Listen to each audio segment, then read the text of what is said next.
A Tramp Abroad. By Mark Twain. Chapter 1. The Knighted Knave of Bergen. One day it occurred to me that it had been many years since the world had been afforded the spectacle of a man adventurous enough to undertake a journey through Europe on foot. After much thought, I decided that I was a person fitted to furnish to mankind this spectacle. So I determined to do it. This was in March, 1878. I looked about me for the right sort of person to accompany me in the capacity of agent, and finally hired a Mr. Harris for this service. It was also my purpose to study art while in Europe. Mr. Harris was in sympathy with me in this. He was as much of an enthusiast in art as I was, and not less anxious to learn to paint. I desired to learn the German language, so did Harris. Toward the middle of April we sailed in the Alsatia, Captain Brandt, and had a very pleasant trip, indeed. After a brief rest at Hamburg, we made preparations for a long pedestrian trip southward in the soft spring weather, but at the last moment we changed the program, for private reasons, and took the express train. We made a short halt at Frankfurt on the Main, and found it an interesting city. I would have liked to visit the birthplace of Gutenberg, but it could not be done, as no memorandum of the site of the house has been kept. So we spent an hour in the Goethe mansion instead. The city permits this house to belong to private parties, instead of gracing and dignifying herself with the honor of possessing and protecting it. Frankfurt is one of the 16 cities which have the distinction of being the place where the following incident occurred. Charlemagne, while chasing the Saxons, as he said, or being chased by them, as they said, arrived at the bank of the river at dawn, in a fog. The enemy were either before him or behind him, but in any case he wanted to get across, very badly. He would have given anything for a guide, but none was to be had. Presently he saw a deer, followed by her young, approach the water. He watched her, judging that she would seek a ford, and he was right. She waded over, and the army followed. So a great Frankish victory or defeat was gained or avoided, and in order to commemorate the episode, Charlemagne commanded a city to be built there, which he named Frankfurt, the ford of the Franks. None of the other cities where this event happened were named for it. This is good evidence that Frankfurt was the first place it occurred at. Frankfurt has another distinction, it is the birthplace of the German alphabet. Or at least of the German word for alphabet, Buchstaben. They say that the first movable types were made on birch sticks, Buchstabe, hence the name. I was taught a lesson in political economy in Frankfurt. I had brought from home a box containing 1,000 very cheap cigars. By way of experiment, I stepped into a little shop in a queer old back street, took 4 gaily decorated boxes of wax matches and 3 cigars, and laid down a silver piece worth 48 cents. The man gave me 43 cents change. In Frankfurt everybody wears clean clothes, and I think we noticed that this strange thing was the case in Hamburg, too, and in the villages along the road. Even in the narrowest and poorest and most ancient quarters of Frankfurt neat and clean clothes were the rule. The little children of both sexes were nearly always nice enough to take into a body's lap. And as for the uniforms of the soldiers, they were newness and brightness carried to perfection. One could never detect a smirch or a grain of dust upon them. The streetcar conductors and drivers wore pretty uniforms which seemed to be just out of the bandbox, and their manners were as fine as their clothes. In one of the shops I had the luck to stumble upon a book which has charmed me nearly to death. It is entitled The Legends of the Rhine from Ball to Rotterdam, by F. J. Kiefer, translated by L. W. Garnham, B.A. All tourists mention the Rhine legends, in that sort of way which quietly pretends that the mentioner has been familiar with them all his life, and that the reader cannot possibly be ignorant of them, but no tourist ever tells them. So this little book fed me in a very hungry place, and I, in my turn, intend to feed my reader, with 1 or 2 little lunches from the same larder. I shall not mar Garnham's translation by meddling with its English. For the most toothsome thing about it is its quaint fashion of building English sentences on the German plan, and punctuating them accordingly to no plan at all. In the chapter devoted to Legends of Frankfurt, I find the following. The Knave of Bergen. In Frankfurt at the Romer was a great mask ball, at the coronation festival, and in the illuminated saloon, the clanging music invited to dance. And splendidly appeared the rich toilets and charms of the ladies, and the festively costumed princes and knights. All seemed pleasure, joy, and roguish gaiety, only one of the numerous guests had a gloomy exterior. But exactly the black armor in which he walked about excited general attention, and his tall figure, as well as the noble propriety of his movements, attracted especially the regards of the ladies. Who the knight was? Nobody could guess, for his vizier was well closed, and nothing made him recognizable. Proud and yet modest he advanced to the empress, bowed on one knee before her seat, and begged for the favor of a waltz with the queen of the festival. And she allowed his request. With light and graceful steps he danced through the long saloon, with the sovereign who thought never to have found a more dexterous and excellent dancer. But also by the grace of his manner, and fine conversation he knew to win the queen, and she graciously accorded him a second dance for which he begged, a third, and a fourth, as well as others were not refused him. How all regarded the happy dancer, how many envied him the high favor, how increased curiosity, who the masked knight could be. Also the emperor became more and more excited with curiosity, and with great suspense one awaited the hour, when according to mask law, each masked guest must make himself known. This moment came, but although all other unmasked, the secret knight still refused to allow his features to be seen, till at last the queen, driven by curiosity, and vexed at the obstinate refusal, commanded him to open his vizier. He opened it, and none of the high ladies and knights knew him. But from the crowded spectators, 2 officials advanced, who recognized the black dancer, and horror and terror spread in the saloon, as they said who the supposed knight was. It was the executioner of Bergen. But glowing with rage, the king commanded to seize the criminal and lead him to death, who had ventured to dance, with the queen, so disgraced the empress, and insulted the crown.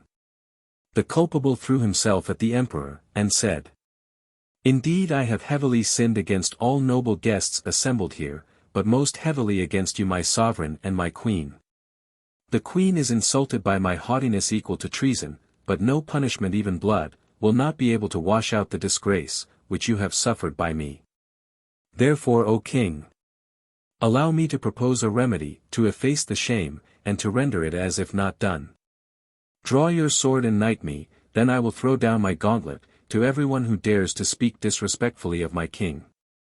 The emperor was surprised at this bold proposal, however it appeared the wisest to him. "You are a knave," he replied after a moment's consideration, "however your advice is good, and displays prudence, as your offense shows adventurous courage. Well then, and gave him the knight stroke. So I raise you to nobility, who begged for grace for your offense now kneels before me, rise as knight. Knavish you have acted, and knave of Bergen shall you be called henceforth," and gladly the black knight rose.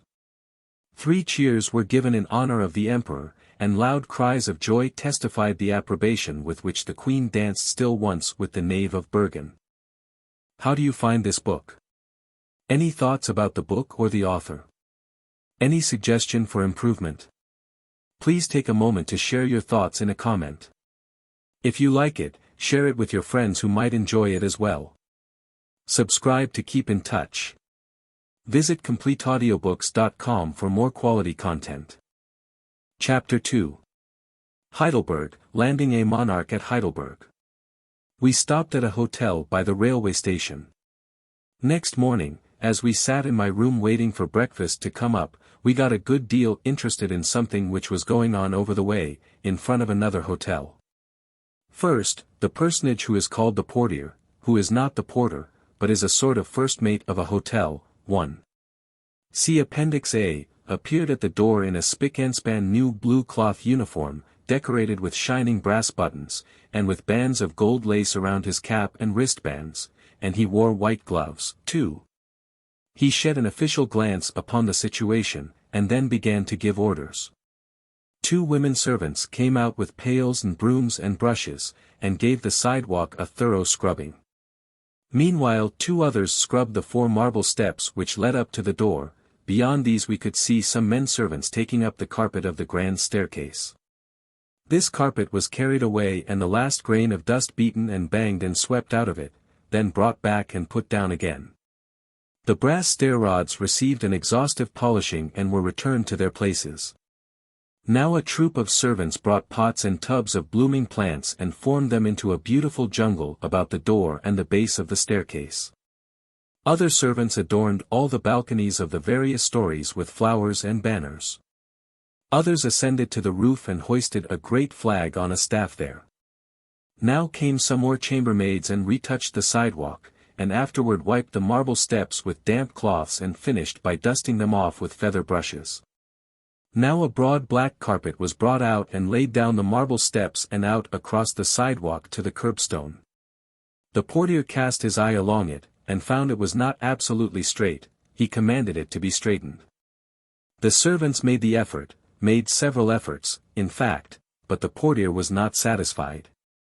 He finally had it taken up, and then he put it down himself and got it right. At this stage of the proceedings, a narrow bright red carpet was unrolled and stretched from the top of the marble steps to the curbstone, along the center of the black carpet. This red path cost the portier more trouble than even the black one had done. But he patiently fixed and refixed it until it was exactly right and lay precisely in the middle of the black carpet.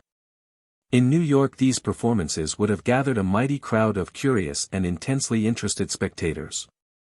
But here it only captured an audience of half a dozen little boys who stood in a row across the pavement, some with their school knapsacks on their backs and their hands in their pockets, others with arms full of bundles. And all absorbed in the show. Occasionally one of them skipped irreverently over the carpet and took up a position on the other side. This always visibly annoyed the portier. Now came a waiting interval.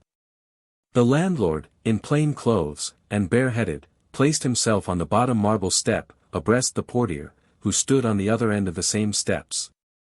6 or 8 waiters, gloved, bareheaded, and wearing their whitest linen, their whitest cravats, and their finest swallowtails, grouped themselves about these chiefs, but leaving the carpetway clear.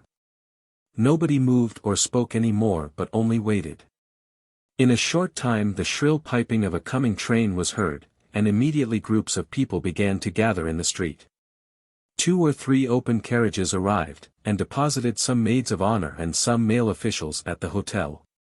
Presently another open carriage brought the Grand Duke of Baden, a stately man in uniform, who wore the handsome brass-mounted, steel-spiked helmet of the army on his head. Last came the Empress of Germany and the Grand Duchess of Baden in a closed carriage. These passed through the low-bowing groups of servants and disappeared in the hotel, exhibiting to us only the backs of their heads, and then the show was over. It appears to be as difficult to land a monarch as it is to launch a ship.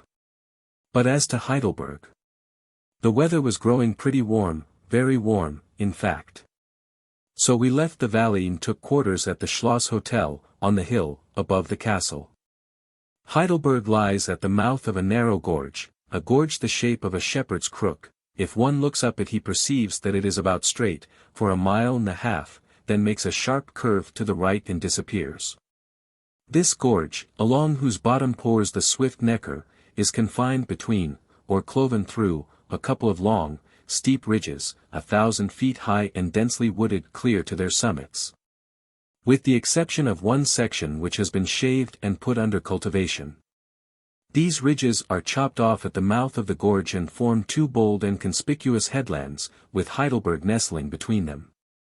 From their bases spreads away the vast dim expanse of the Rhine Valley, and into this expanse the Neckar goes wandering in shining curves and is presently lost to view. Now if one turns and looks up the gorge once more, he will see the Schloss Hotel on the right perched on a precipice overlooking the Neckar, a precipice which is so sumptuously cushioned and draped with foliage that no glimpse of the rock appears. The building seems very airily situated. It has the appearance of being on a shelf halfway up the wooded mountainside, and as it is remote and isolated, and very white, it makes a strong mark against the lofty leafy rampart at its back. This hotel had a feature which was a decided novelty, and one which might be adopted with advantage by any house which is perched in a commanding situation.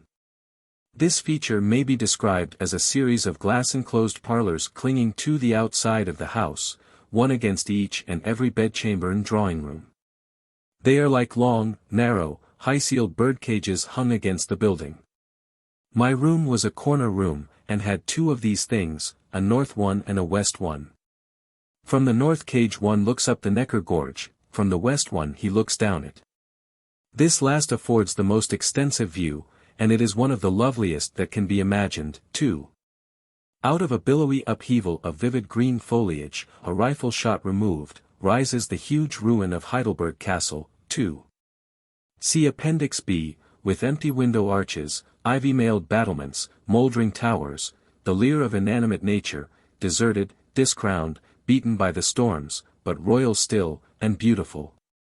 It is a fine sight to see the evening sunlight suddenly strike the leafy declivity at the castle's base and dash up it and drench it as with a luminous spray, while the adjacent groves are in deep shadow. Behind the castle swells a great dome-shaped hill, forest-clad, and beyond that a nobler and loftier one. The castle looks down upon the compact brown-roofed town, and from the town two picturesque old bridges span the river. Now the view broadens. Through the gateway of the sentinel headlands you gaze out over the wide Rhine plain, which stretches away, softly and richly tinted, grows gradually and dreamily indistinct, and finally melts imperceptibly into the remote horizon. I have never enjoyed a view which had such a serene and satisfying charm about it as this one gives. The first night we were there, we went to bed and to sleep early. But I awoke at the end of 2 or 3 hours, and lay comfortable while listening to the soothing patter of the rain against the balcony windows. I took it to be rain, but it turned out to be only the murmur of the restless Neckar, tumbling over her dikes and dams far below, in the gorge. I got up and went into the west balcony and saw a wonderful sight. Away down on the level under the black mass of the castle, the town lay, stretched along the river, its intricate cobweb of streets jeweled with twinkling lights. There were rows of lights on the bridges. These flung lances of light upon the water, in the black shadows of the arches, and away at the extremity of all this fairy spectacle blinked and glowed a massed multitude of gas jets which seemed to cover acres of ground. It was as if all the diamonds in the world had been spread out there. I did not know before, that a half-mile of sextuple railway tracks could be made such an adornment. One thinks Heidelberg by day, with its surroundings, is the last possibility of the beautiful. But when he sees Heidelberg by night, a fallen Milky Way, with that glittering railway constellation pinned to the border, he requires time to consider upon the verdict. One never tires of poking about in the dense woods that clothe all these lofty Neckar hills to their tops. The great deeps of a boundless forest have a beguiling and impressive charm in any country. But German legends and fairy tales have given these an added charm. They have peopled all that region with gnomes, and dwarfs, and all sorts of mysterious and uncanny creatures. At the time I am writing of, I had been reading so much of this literature that sometimes I was not sure but I was beginning to believe in the gnomes and fairies as realities. One afternoon I got lost in the woods about a mile from the hotel, and presently fell into a train of dreamy thought about animals which talk, and kobolds, and enchanted folk, and the rest of the pleasant legendary stuff. And so, by stimulating my fancy, I finally got to imagining I glimpsed small flitting shapes here and there down the columned aisles of the forest. It was a place which was peculiarly meet for the occasion. It was a pine wood, with so thick and soft a carpet of brown needles that one's footfall made no more sound than if you were treading on wool. The tree trunks were as round and straight and smooth as pillars, and stood close together. They were bare of branches to a point about 25 feet above ground, and from there upward so thick with boughs that not a ray of sunlight could pierce through. The world was bright with sunshine outside, but a deep and mellow twilight reigned in there, and also a deep silence so profound that I seemed to hear my own breathings. When I had stood 10 minutes, thinking and imagining, and getting my spirit in tune with the place, and in the right mood to enjoy the supernatural, a raven suddenly uttered a hoarse croak over my head. It made me start. And then I was angry because I started. I looked up, and the creature was sitting on a limb right over me, looking down at me. I felt something of the same sense of humiliation and injury which one feels when he finds that a human stranger has been clandestinely inspecting him in his privacy and mentally commenting upon him. I eyed the raven, and the raven eyed me. Nothing was said during some seconds. Then the bird stepped a little way along his limb to get a better point of observation, lifted his wings, stuck his head far down below his shoulders toward me and croaked again, a croak with a distinctly insulting expression about it. If he had spoken in English he could not have said any more plainly than he did say in Raven, "Well, what do you want here?" I felt as foolish as if I had been caught in some mean act by a responsible being, and reproved for it. However, I made no reply. I would not bandy words with a raven. The adversary waited a while, with his shoulders still lifted, his head thrust down between them, and his keen bright eye fixed on me. Then he threw out 2 or 3 more insults, which I could not understand, further than that I knew a portion of them consisted of language not used in church. I still made no reply. Now the adversary raised his head and called. There was an answering croak from a little distance in the wood, evidently a croak of inquiry. The adversary explained with enthusiasm, and the other raven dropped everything and came. The two sat side by side on the limb and discussed me as freely and offensively as 2 great naturalists might discuss a new kind of bug. The thing became more and more embarrassing. They called in another friend. This was too much. I saw that they had the advantage of me, and so I concluded to get out of the scrape by walking out of it. They enjoyed my defeat as much as any low white people could have done. They craned their necks and laughed at me, for a raven can laugh, just like a man. They squalled insulting remarks after me as long as they could see me. They were nothing but ravens. I knew that, what they thought of me could be a matter of no consequence, and yet when even a raven shouts after you, "What a hat! Oh, pull down your vest!" and that sort of thing, it hurts you and humiliates you, and there is no getting around it with fine reasoning and pretty arguments. Animals talk to each other, of course. There can be no question about that. But I suppose there are very few people who can understand them. I never knew but one man who could. I knew he could, however, because he told me so himself. He was a middle-aged, simple-hearted miner who had lived in a lonely corner of California, among the woods and mountains, a good many years, and had studied the ways of his only neighbors, the beasts and the birds. Until he believed he could accurately translate any remark which they made. This was Jim Baker.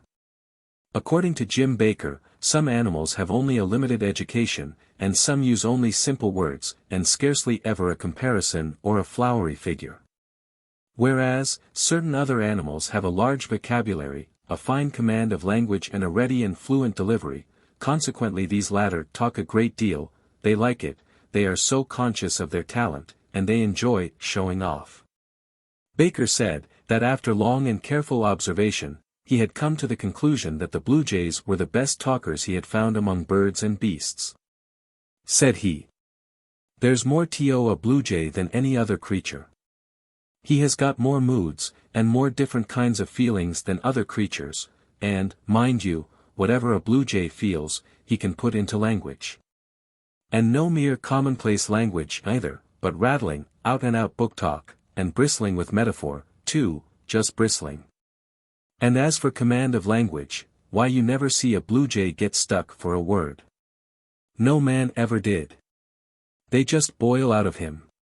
And another thing, I've noticed a good deal, and there's no bird, or cow, or anything that uses as good grammar as a bluejay. You may say a cat uses good grammar. Well, a cat does, but you let a cat get excited once.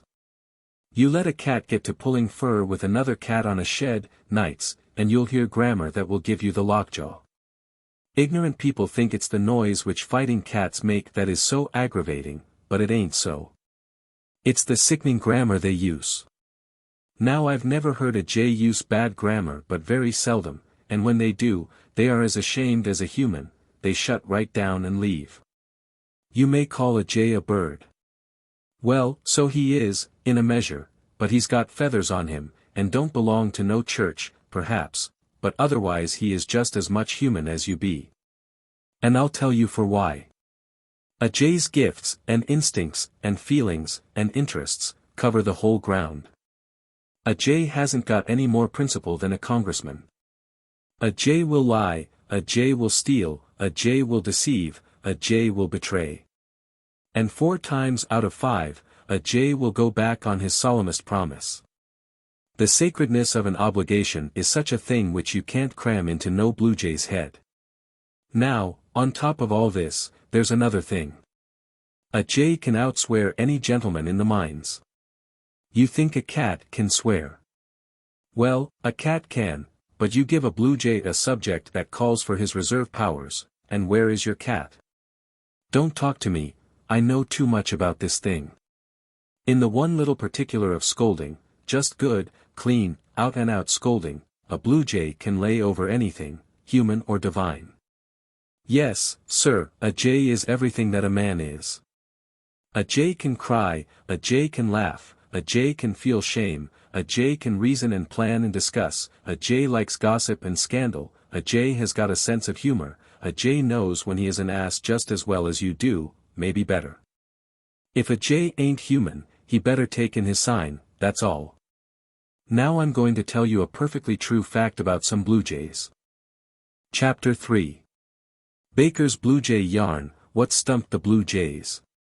When I first begun to understand jay language correctly, there was a little incident happened here. 7 years ago, the last man in this region but me moved away. There stands his house, been empty ever since, a log house, with a plank roof, just one big room, and no more, no ceiling, nothing between the rafters and the floor. Well, one Sunday morning I was sitting out here in front of my cabin, with my cat, taking the sun, and looking at the blue hills, and listening to the leaves rustling so lonely in the trees, and thinking of the home away yonder in the States that I hadn't heard from in 13 years, when a bluejay lit on that house, with an acorn in his mouth, and says, "Hello, I reckon I've struck something." When he spoke, the acorn dropped out of his mouth and rolled down the roof, of course, but he didn't care, his mind was all on the thing he had struck. It was a knothole in the roof. He cocked his head to one side, shut one eye and put the other one to the hole, like a possum looking down a jug. Then he glanced up with his bright eyes, gave a wink or two with his wings, which signifies gratification, you understand, and says, "It looks like a hole, it's located like a hole, blamed if I don't believe it is a hole." Then he cocked his head down and took another look, he glances up perfectly joyful, this time, winks his wings and his tail both, and says, "Oh, no, this ain't no fat thing, I reckon. If I ain't in luck. Why, it's a perfectly elegant hole." So he flew down and got that acorn, and fetched it up and dropped it in, and was just tilting his head back, with the heavenliest smile on his face, when all of a sudden he was paralyzed into a listening attitude, and that smile faded gradually out of his countenance like breath off a razor, and the queerest look of surprise took its place. Then he says, "Why, I didn't hear it fall." He cocked his eye at the hole again, and took a long look, raised up and shook his head, stepped around to the other side of the hole and took another look from that side, shook his head again. He studied a while, then he just went into the details, walked round and round the hole and spied into it from every point of the compass. No use. Now he took a thinking attitude on the comb of the roof and scratched the back of his head with his right foot a minute, and finally says, "Well, it's too many for me, that's certain, must be a mighty long hole. However, I ain't got no time to fool around here, I got to tend to business, I reckon it's all right, chance it, anyway." So he flew off and fetched another acorn and dropped it in, and tried to flirt his eye to the hole quick enough to see what become of it, but he was too late. He held his eye there as much as a minute. Then he raised up and sighed, and says, "Confound it, I don't seem to understand this thing, no way, however, I'll tackle her again." He fetched another acorn, and done his level best to see what become of it, but he couldn't. He says, "Well, I never struck no such a hole as this before, I'm of the opinion it's a totally new kind of a hole." Then he begun to get mad.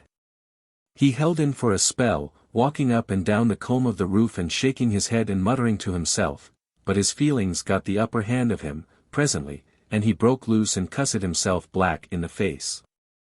I never see a bird take on so about a little thing. When he got through he walks to the hole and looks in again for half a minute.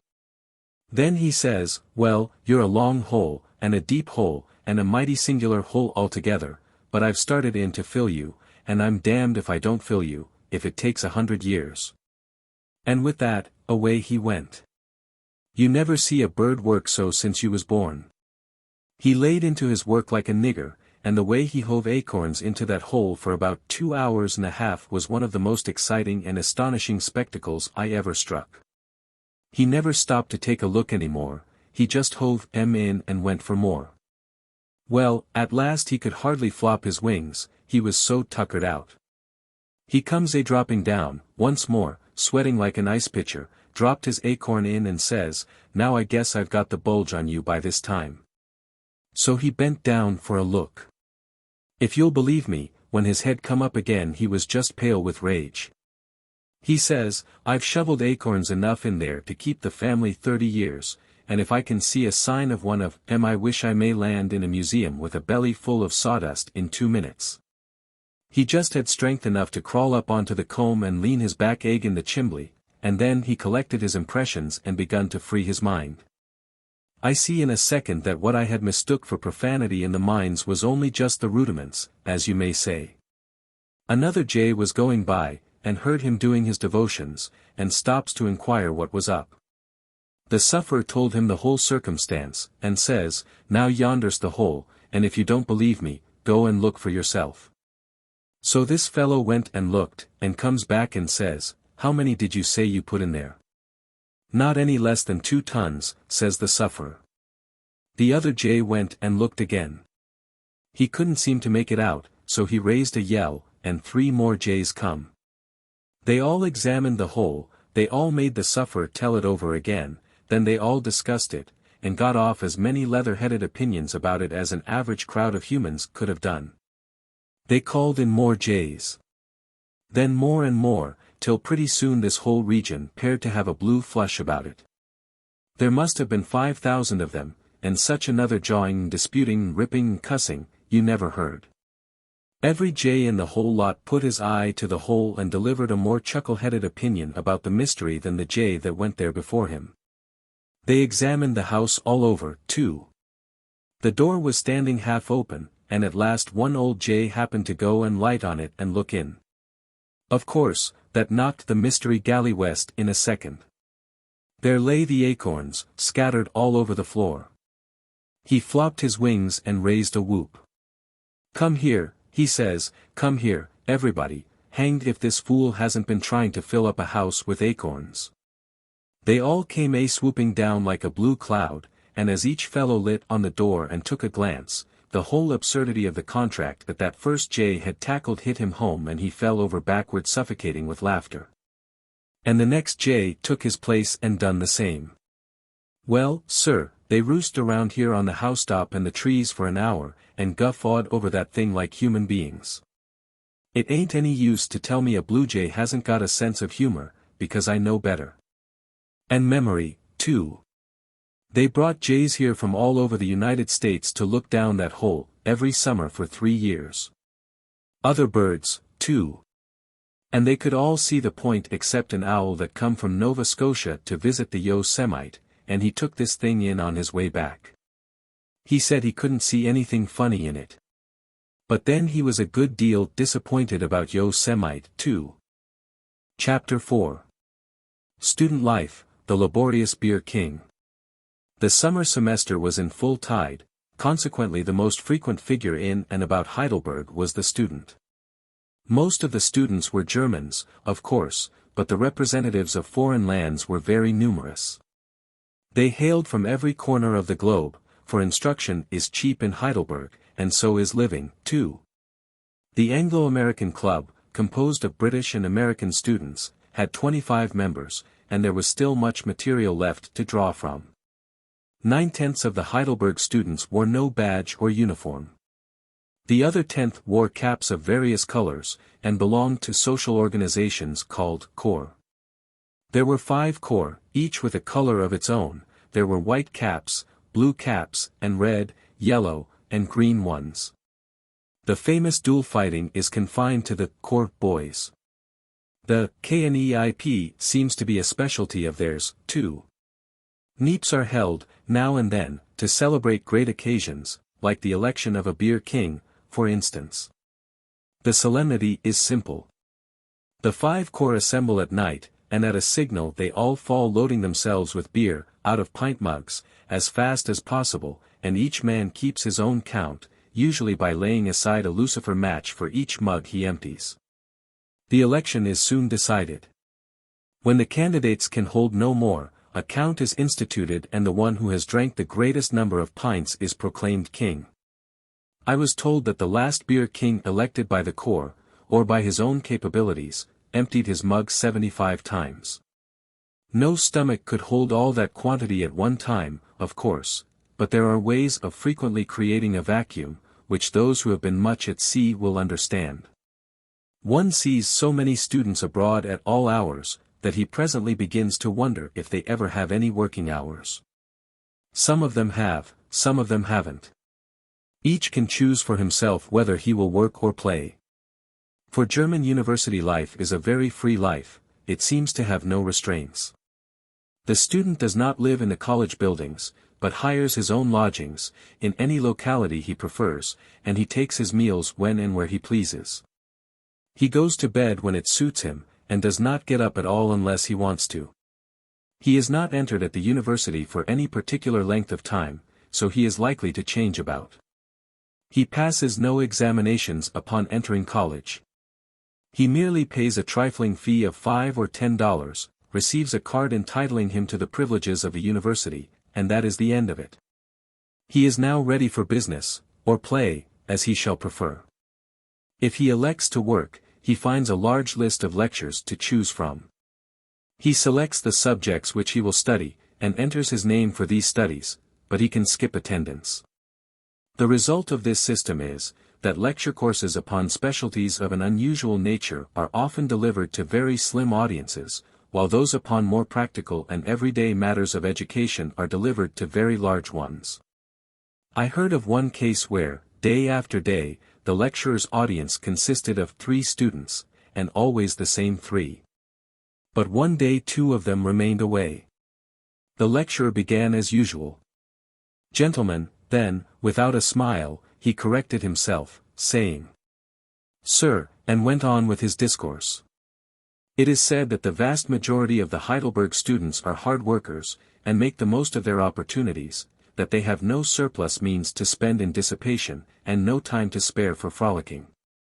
One lecture follows right on the heels of another, with very little time for the student to get out of one hall and into the next, but the industrious ones manage it by going on a trot. The professors assist them in the saving of their time by being promptly in their little boxed-up pulpits when the hours strike, and as promptly out again when the hour finishes. I entered an empty lecture room one day just before the clock struck. The place had simple, unpainted pine desks and benches for about 200 persons. About a minute before the clock struck, 150 students swarmed in, rushed to their seats, immediately spread open their notebooks and dipped their pens in ink.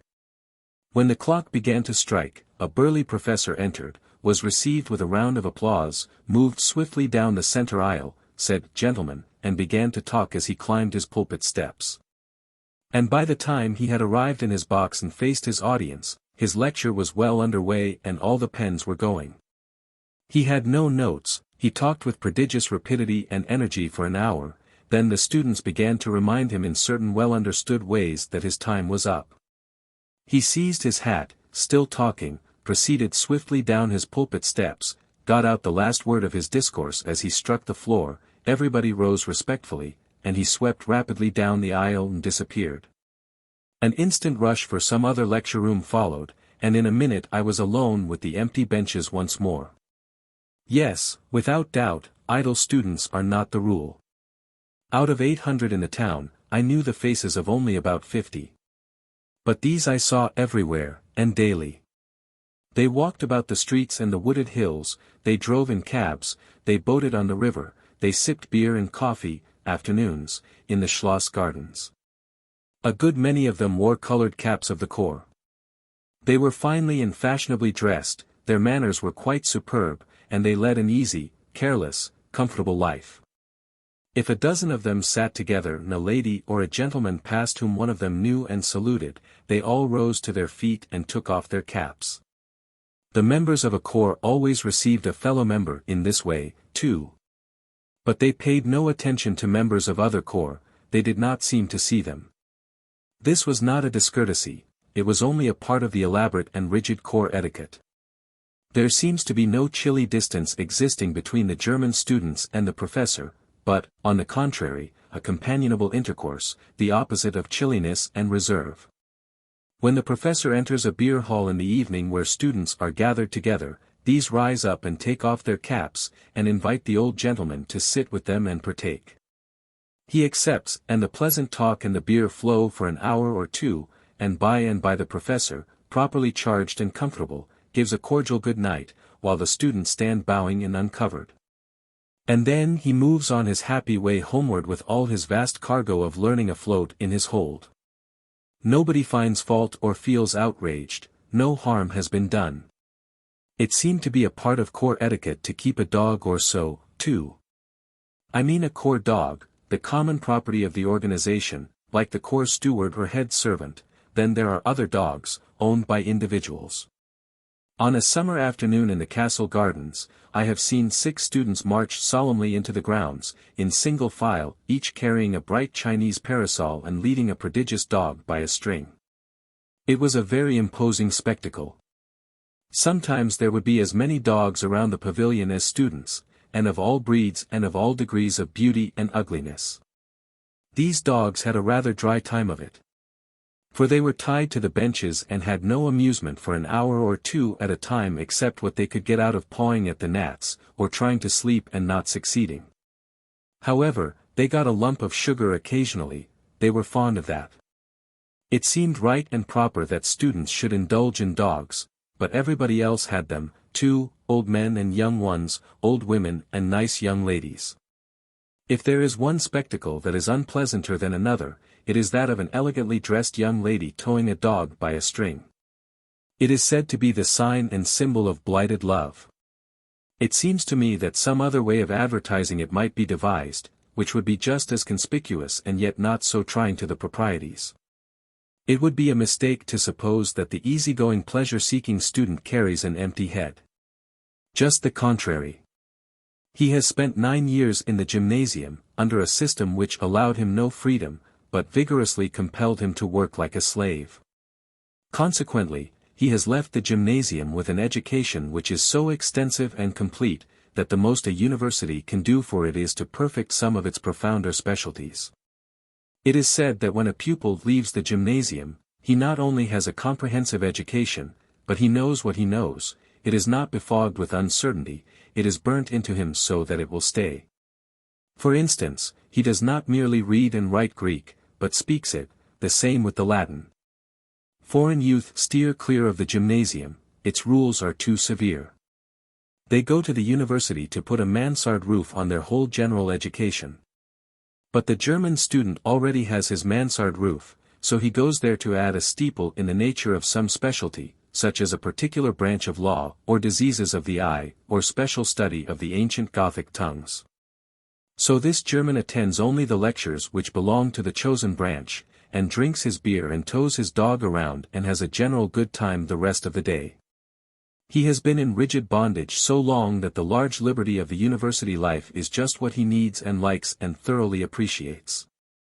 And as it cannot last forever, he makes the most of it while it does last, and so lays up a good rest against the day that must see him put on the chains once more and enter the slavery of official or professional life. Chapter 5. At the students' dueling ground, dueling by wholesale. One day in the interest of science my agent obtained permission to bring me to the students' dueling place. We crossed the river and drove up the bank a few hundred yards, then turned to the left, entered a narrow alley, followed it 100 yards and arrived at a 2-story public house. We were acquainted with its outside aspect, for it was visible from the hotel. We went upstairs and passed into a large whitewashed apartment which was perhaps 50 feet long by 30 feet wide and 20 or 25 high. It was a well-lighted place. There was no carpet. Across one end and down both sides of the room extended a row of tables, and at these tables some 50 or 75 students, 1. See Appendix C, were sitting. Some of them were sipping wine, others were playing cards, others chess, other groups were chatting together, and many were smoking cigarettes while they waited for the coming duels. Nearly all of them wore colored caps. There were white caps, green caps, blue caps, red caps, and bright yellow ones, so, all the 5 corps were present in strong force. In the windows at the vacant end of the room stood 6 or 8, narrow-bladed swords with large protecting guards for the hand, and outside was a man at work sharpening others on a grindstone. He understood his business. For when a sword left his hand one could shave himself with it. It was observable that the young gentleman neither bowed to nor spoke with students whose caps differed in color from their own. This did not mean hostility, but only an armed neutrality. It was considered that a person could strike harder in the duel, and with a more earnest interest, if he had never been in a condition of comradeship with his antagonist. Therefore, comradeship between the corps was not permitted. At intervals the presidents of the 5 corps have a cold official intercourse with each other, but nothing further. For example, when the regular dueling day of one of the corps approaches, its president calls for volunteers from among the membership to offer battle. 3 or more respond, but there must not be less than 3. The president lays their names before the other presidents, with the request that they furnish antagonists for these challengers from among their corps. This is promptly done. It chanced that the present occasion was the battle day of the Red Cap Corps. They were the challengers, and certain caps of other colors had volunteered to meet them. The students fight duels in the room which I have described, 2 days in every week during 7½ or 8 months in every year. This custom had continued in Germany 250 years. To return to my narrative. A student in a white cap met us and introduced us to 6 or 8 friends of his who also wore white caps, and while we stood conversing, 2 strange-looking figures were led in from another room. They were students panoplied for the duel. They were bareheaded. Their eyes were protected by iron goggles which projected an inch or more, the leather straps of which bound their ears flat against their heads were wound around and around with thick wrappings which a sword could not cut through. From chin to ankle they were padded thoroughly against injury, their arms were bandaged and rebandaged, layer upon layer, until they looked like solid black logs. These weird apparitions had been handsome youths, clad in fashionable attire, 15 minutes before, but now they did not resemble any beings one ever sees unless in nightmares. They strode along, with their arms projecting straight out from their bodies. They did not hold them out themselves, but fellow students walked beside them and gave the needed support. There was a rush for the vacant end of the room, now, and we followed and got good places. The combatants were placed face to face, each with several members of his own corps about him to assist.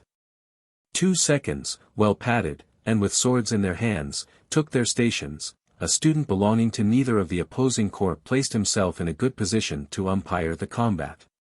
Another student stood by with a watch and a memorandum book to keep record of the time and the number and nature of the wounds. A gray-haired surgeon was present with his lint, his bandages, and his instruments. After a moment's pause the duelists saluted the umpire respectfully, then one after another the several officials stepped forward, gracefully removed their caps and saluted him also, and returned to their places. Everything was ready now. Students stood crowded together in the foreground, and others stood behind them on chairs and tables. Every face was turned toward the center of attraction. The combatants were watching each other with alert eyes. A perfect stillness, a breathless interest reigned. I felt that I was going to see some wary work. But not so. The instant the word was given, the 2 apparitions sprang forward and began to rain blows down upon each other with such lightning rapidity that I could not quite tell whether I saw the swords or only flashes they made in the air. The rattling din of these blows as they struck steel or paddings was something wonderfully stirring, and they were struck with such terrific force that I could not understand why the opposing sword was not beaten down under the assault. Presently, in the midst of the sword flashes, I saw a handful of hair skip into the air as if it had lain loose on the victim's head and a breath of wind had puffed it suddenly away. The seconds cried, "Halt!" and knocked up the combatants' swords with their own. The duelists sat down, a student official stepped forward, examined the wounded head and touched the place with a sponge once or twice. The surgeon came and turned back the hair from the wound, and revealed a crimson gash 2 or 3 inches long, and proceeded to bind an oval piece of leather and a bunch of lint over it. The tally-keeper stepped up and tallied one for the opposition in his book. Then the duelists took position again.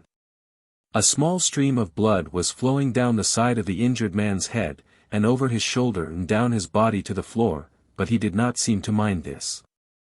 The word was given, and they plunged at each other as fiercely as before. Once more the blows rained and rattled and flashed. Every few moments the quick-eyed seconds would notice that a sword was bent, then they called halt, struck up the contending weapons, and an assisting student straightened the bent one. The wonderful turmoil went on. Presently a bright spark sprung from a blade, and that blade broken in several pieces, sent one of its fragments flying to the ceiling. A new sword was provided and the fight proceeded. The exercise was tremendous, of course, and in time the fighters began to show great fatigue. They were allowed to rest a moment, every little while. They got other rests by wounding each other, for then they could sit down while the doctor applied the lint and bandages. The law is that the battle must continue 15 minutes if the men can hold out. And as the pauses do not count, this duel was protracted to 20 or 30 minutes, I judged. At last it was decided that the men were too much wearied to do battle longer. They were led away drenched with crimson from head to foot. That was a good fight, but it could not count, partly because it did not last the lawful 15 minutes, of actual fighting, and partly because neither man was disabled by his wound. It was a drawn battle, and corps law requires that drawn battles shall be refought as soon as the adversaries are well of their hurts. During the conflict, I had talked a little, now and then, with a young gentleman of the White Cap Corps, and he had mentioned that he was to fight next, and had also pointed out his challenger. A young gentleman who was leaning against the opposite wall smoking a cigarette and restfully observing the duel then in progress. My acquaintanceship with a party to the coming contest had the effect of giving me a kind of personal interest in it. I naturally wished he might win, and it was the reverse of pleasant to learn that he probably would not, because, although he was a notable swordsman, the challenger was held to be his superior. The duel presently began and in the same furious way which had marked the previous one. I stood close by, but could not tell which blows told and which did not. They fell and vanished so like flashes of light. They all seemed to tell. The swords always bent over the opponents' heads, from the forehead back over the crown, and seemed to touch, all the way, but it was not so. A protecting blade, invisible to me, was always interposed between.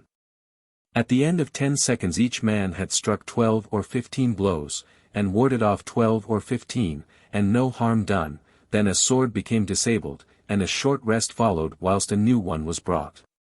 Early in the next round the White Corps student got an ugly wound on the side of his head and gave his opponent one like it. In the third round the latter received another bad wound in the head, and the former had his underlip divided. After that, the White Corps student gave many severe wounds, but got none of the consequence in return. At the end of 5 minutes from the beginning of the duel the surgeon stopped it. The challenging party had suffered such injuries that any addition to them might be dangerous. These injuries were a fearful spectacle, but are better left undescribed. So, against expectation, my acquaintance was the victor. Chapter 6. A sport that sometimes kills. The third duel was brief and bloody. The surgeon stopped it when he saw that one of the men had received such bad wounds that he could not fight longer without endangering his life. The fourth duel was a tremendous encounter, but at the end of 5 or 6 minutes the surgeon interfered once more, another man so severely hurt as to render it unsafe to add to his harms. I watched this engagement as I watched the others, with rapt interest and strong excitement, and with a shrink and a shudder for every blow that laid open a cheek or a forehead. And a conscious paling of my face when I occasionally saw a wound of a yet more shocking nature inflicted. My eyes were upon the loser of this duel when he got his last and vanquishing wound. It was in his face and it carried away his, but no matter, I must not enter into details. I had but a glance, and then turned quickly, but I would not have been looking at all if I had known what was coming. No, that is probably not true. One thinks he would not look if he knew what was coming, but the interest and the excitement are so powerful that they would doubtless conquer all other feelings. And so, under the fierce exhilaration of the clashing steel, he would yield and look after all. Sometimes spectators of these duels faint, and it does seem a very reasonable thing to do, too. Both parties to this fourth duel were badly hurt so much that the surgeon was at work upon them nearly or quite an hour, a fact which is suggestive. But this waiting interval was not wasted in idleness by the assembled students. It was past noon, therefore they ordered their landlord, downstairs, to send up hot beefsteaks, chickens, and such things, and these they ate, sitting comfortable at the several tables, whilst they chatted, disputed and laughed. The door to the surgeon's room stood open, meantime, but the cutting, sewing, splicing, and bandaging going on in there in plain view did not seem to disturb anyone's appetite. I went in and saw the surgeon labor a while, but could not enjoy. It was much less trying to see the wounds given and received than to see them mended. The stir and turmoil, and the music of the steel, were wanting here. One's nerves were wrung by this grisly spectacle, whilst the duel's compensating pleasurable thrill was lacking. Finally the doctor finished, and the men who were to fight the closing battle of the day came forth. A good many dinners were not completed, yet, but no matter, they could be eaten cold, after the battle, therefore everybody crowded forth to see. This was not a love duel, but a satisfaction affair. These two students had quarrelled, and were here to settle it. They did not belong to any of the corps, but they were furnished with weapons and armor, and permitted to fight here by the 5 corps as a courtesy. Evidently these two young men were unfamiliar with the dueling ceremonies, though they were not unfamiliar with the sword. When they were placed in position they thought it was time to begin, and then did begin, too, and with a most impetuous energy, without waiting for anybody to give the word. This vastly amused the spectators, and even broke down their studied and courtly gravity and surprised them into laughter. Of course the second struck up the swords and started the duel over again. At the word, the deluge of blows began, but before long the surgeon once more interfered, for the only reason which ever permits him to interfere, and the day's war was over. It was now 2 in the afternoon, and I had been present since 9:30 in the morning. The field of battle was indeed a red one by this time, but some sawdust soon righted that. There had been one duel before I arrived. In it one of the men received many injuries, while the other one escaped without a scratch. I had seen the heads and faces of 10 youths gashed in every direction by the keen 2-edged blades, and yet had not seen a victim wince, nor heard a moan, or detected any fleeting expression which confessed the sharp pain the hurts were inflicting. This was good fortitude, indeed. Such endurance is to be expected in savages and prize fighters, for they are born and educated to it, but to find it in such perfection in these gently bred and kindly natured young fellows is matter for surprise. It was not merely under the excitement of the sword-play that this fortitude was shown, it was shown in the surgeon's room where an uninspiring quiet reigned, and where there was no audience. The doctor's manipulations brought out neither grimaces nor moans. And in the fights it was observable that these lads hacked and slashed with the same tremendous spirit, after they were covered with streaming wounds, which they had shown in the beginning. The world in general looks upon the college duels as very farcical affairs, true, but considering that the college duel is fought by boys, that the swords are real swords, and that the head and face are exposed, it seems to me that it is a farce which had quite a grave side to it. People laugh at it mainly because they think the student is so covered up with armor that he cannot be hurt. But it is not so. His eyes and ears are protected, but the rest of his face and head are bare. He can not only be badly wounded, but his life is in danger, and he would sometimes lose it but for the interference of the surgeon. It is not intended that his life shall be endangered. Fatal accidents are possible, however. For instance, the student's sword may break, and the end of it fly up behind his antagonist's ear and cut an artery which could not be reached if the sword remained whole. This has happened, sometimes, and death has resulted on the spot. Formerly the students' armpits were not protected, and at that time the swords were pointed, whereas they are blunt, now, so an artery in the armpit was sometimes cut, and death followed. Then in the days of sharp-pointed swords, a spectator was an occasional victim, the end of a broken sword flew 5 or 10 feet and buried itself in his neck or his heart, and death ensued instantly. The student duels in Germany occasion 2 or 3 deaths every year, now, but this arises only from the carelessness of the wounded men, they eat or drink imprudently, or commit excesses in the way of overexertion. Inflammation sets in and gets such a headway that it cannot be arrested. Indeed, there is blood and pain and danger enough about the college duel to entitle it to a considerable degree of respect. All the customs, all the laws, all the details, pertaining to the student duel are quaint and naive. The grave, precise, and courtly ceremony with which the thing is conducted, invests it with a sort of antique charm. This dignity and these knightly graces suggest the tournament, not the prize fight. The laws are as curious as they are strict. For instance, the duelist may step forward from the line he is placed upon, if he chooses, but never back of it. If he steps back of it, or even leans back, it is considered that he did it to avoid a blow or contrive an advantage, so he is dismissed from his corps in disgrace. It would seem natural to step from under a descending sword unconsciously, and against one's will and intent, yet this unconsciousness is not allowed. Again, if under the sudden anguish of a wound the receiver of it makes a grimace, he falls some degrees in the estimation of his fellows, his corps are ashamed of him, they call him hare foot, which is the German equivalent for chicken-hearted. Chapter 7. How Bismarck Fought. In addition to the corps laws, there are some corps usages which have the force of laws. Perhaps the president of a corps notices that one of the membership who is no longer an exempt, that is a freshman, has remained a sophomore some little time without volunteering to fight. Some day, the president, instead of calling for volunteers, will appoint this sophomore to measure swords with a student of another corps, he is free to decline, everybody says so, there is no compulsion. This is all true, but I have not heard of any student who did decline. To decline and still remain in the corps would make him unpleasantly conspicuous, and properly so, since he knew, when he joined, that his main business, as a member, would be to fight. No, there is no law against declining, except the law of custom, which is confessedly stronger than written law, everywhere.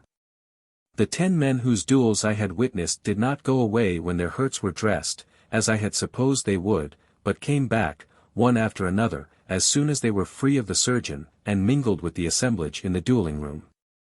The white-capped student who won the second fight witnessed the remaining 3, and talked with us during the intermissions.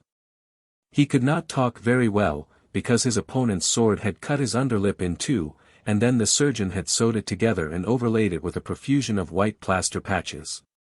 Neither could he eat easily, still he contrived to accomplish a slow and troublesome luncheon while the last duel was preparing.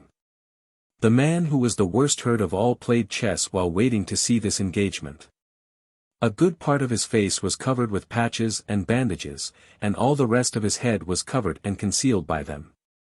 It is said that the student likes to appear on the street and in other public places in this kind of array, and that this predilection often keeps him out when exposure to rain or sun is a positive danger for him.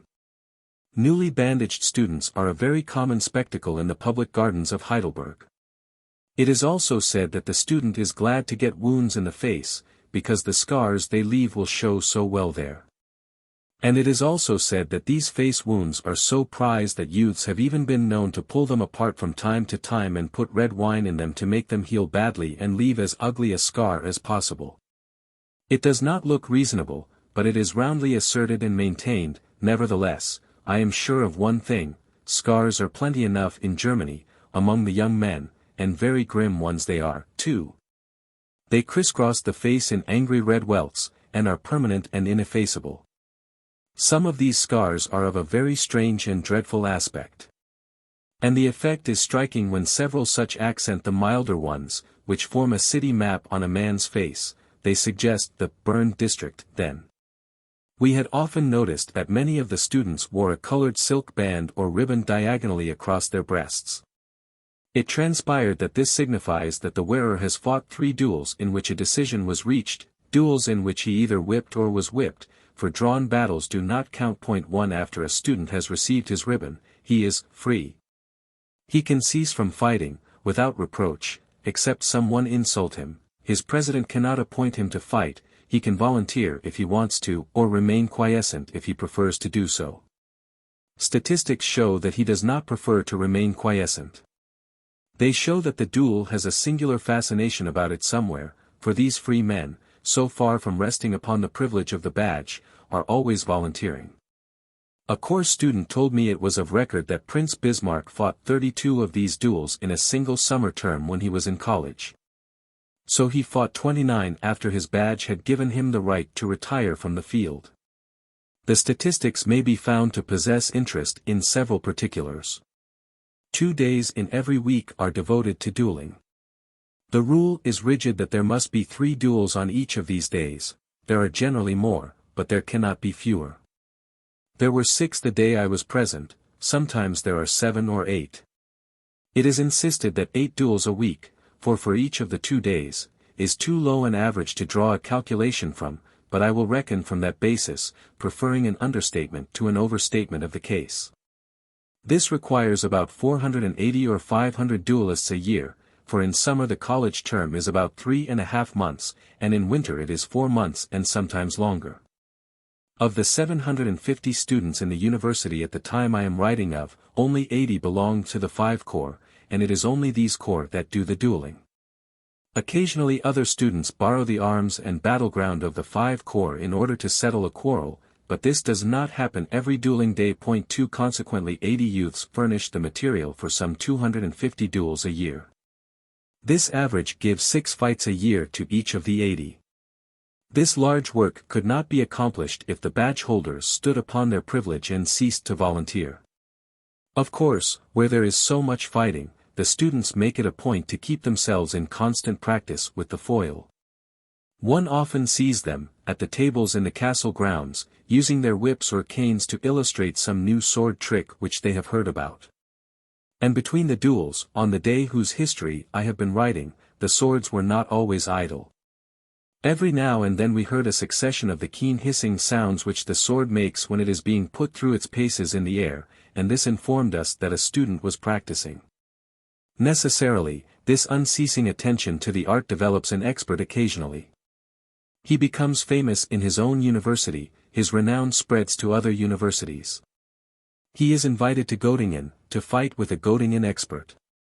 If he is victorious, he will be invited to other colleges, or those colleges will send their experts to him.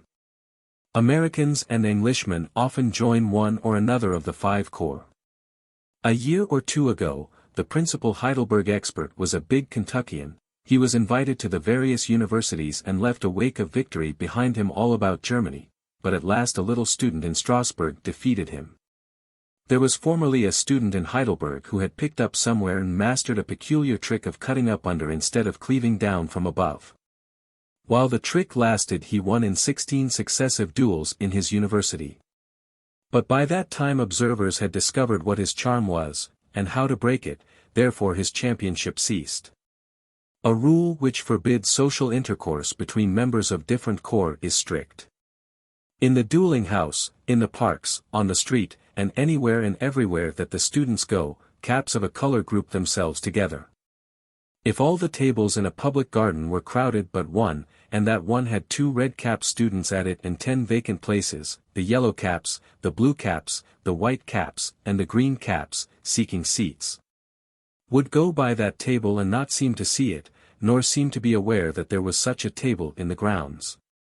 The student by whose courtesy we had been enabled to visit the dueling place, wore the white cap, Prussian corps. He introduced us to many white caps, but to none of another color.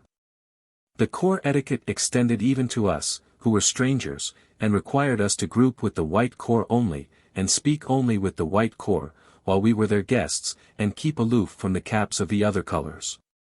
Once I wished to examine some of the swords, but an American student said, it would not be quite polite, these now in the windows all have red hilts or blue, they will bring in some with white hilts presently, and those you can handle freely.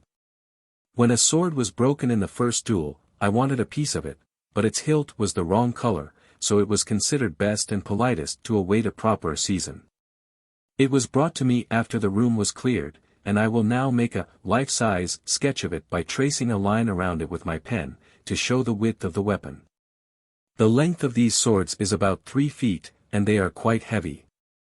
One's disposition to cheer, during the course of the duels or at their close, was naturally strong, but corps etiquette forbade any demonstrations of this sort. However brilliant a contest or a victory might be, no sign or sound betrayed that anyone was moved. A dignified gravity and repression were maintained at all times. When the dueling was finished and we were ready to go, the gentlemen of the Prussian corps to whom we had been introduced took off their caps in the courteous German way, and also shook hands. Their brethren of the same order took off their caps and bowed, but without shaking hands. The gentlemen of the other corps treated us just as they would have treated white caps. They fell apart, apparently unconsciously, and left us an unobstructed pathway, but did not seem to see us or know we were there.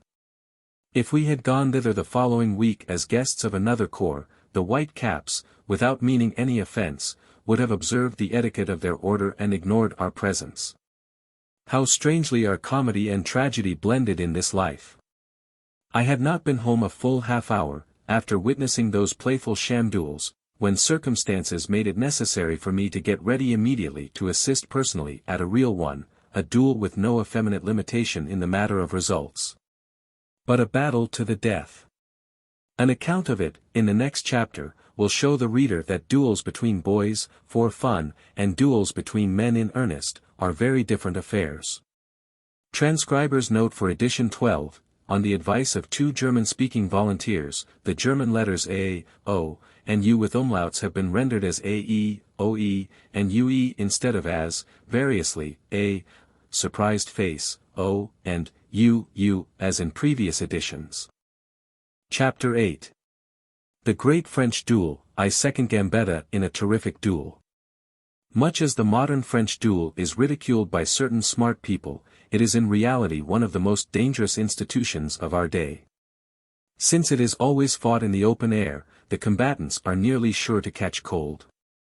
Paul de Cassagnac, the most inveterate of the French duelists, had suffered so often in this way that he is at last a confirmed invalid. And the best physician in Paris has expressed the opinion that if he goes on dueling for 15 or 20 years more, unless he forms the habit of fighting in a comfortable room where damps and drafts cannot intrude, he will eventually endanger his life. This ought to moderate the talk of those people who are so stubborn in maintaining that the French duel is the most health-giving of recreations because of the open-air exercise it affords. And it ought also to moderate that foolish talk about French duelists and socialist-hated monarchs being the only people who are immoral. But it is time to get at my subject. As soon as I heard of the late fiery outbreak between Gambetta and Fortu in the French Assembly, I knew that trouble must follow. I knew it because a long personal friendship with Gambetta revealed to me the desperate and implacable nature of the man. Vast as are his physical proportions, I knew that the thirst for revenge would penetrate to the remotest frontiers of his person. I did not wait for him to call on me, but went at once to him. As I had expected, I found the brave fellow steeped in a profound French calm. I say French calm, because French calmness and English calmness have points of difference. He was moving swiftly back and forth among the debris of his furniture, now and then staving chance fragments of it across the room with his foot, grinding a constant grist of curses through his set teeth, and halting every little while to deposit another handful of his hair on the pile which he had been building of it on the table. He threw his arms around my neck, bent me over his stomach to his breast, kissed me on both cheeks, hugged me 4 or 5 times, and then placed me in his own armchair.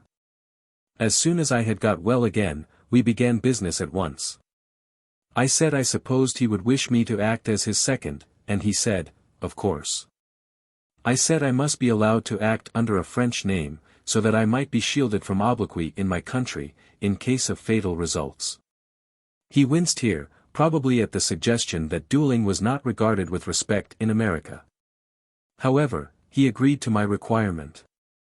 This accounts for the fact that in all the newspaper reports Gambetta's second was apparently a Frenchman. First, we drew up my principal's will.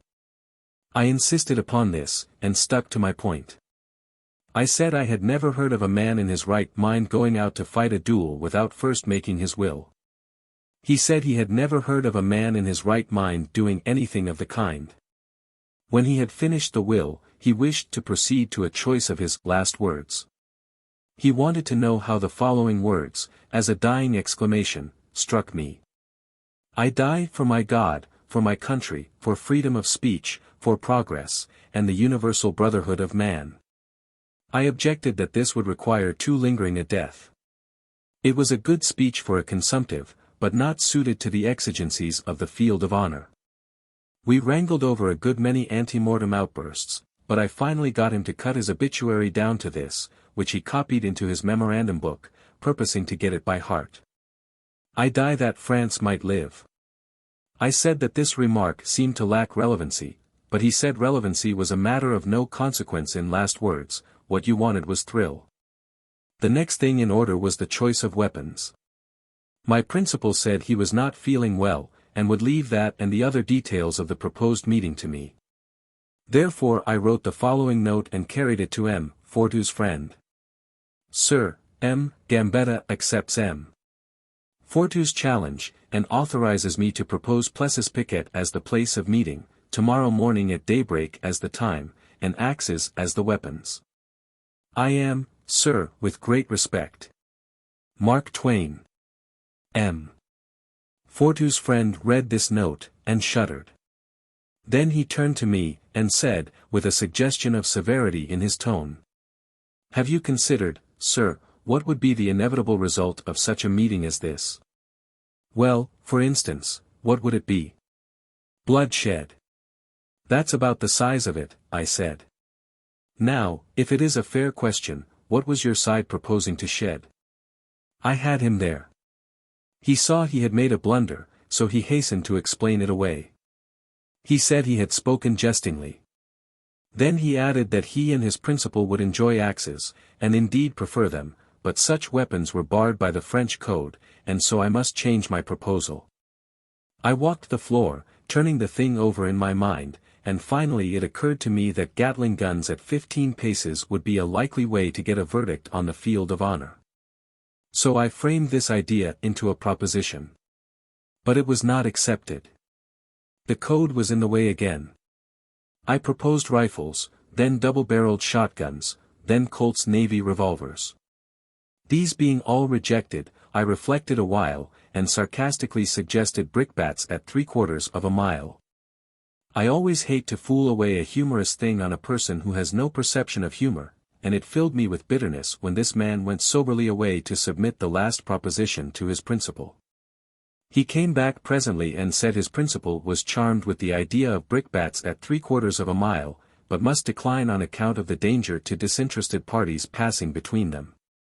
Then I said, well, I am at the end of my string, now. Perhaps you would be good enough to suggest a weapon. Perhaps you have even had one in your mind all the time. His countenance brightened, and he said with alacrity. Oh, without doubt, monsieur. So he fell to hunting in his pockets, pocket after pocket, and he had plenty of them, muttering all the while, now, what could I have done with them? At last he was successful. He fished out of his vest pocket a couple of little things which I carried to the light and ascertained to be pistols. They were single-barreled and silver-mounted, and very dainty and pretty. I was not able to speak for emotion. I silently hung one of them on my watch chain, and returned the other. My companion in crime now unrolled a postage stamp containing several cartridges, and gave me one of them. I asked if he meant to signify by this that our men were to be allowed but one shot apiece.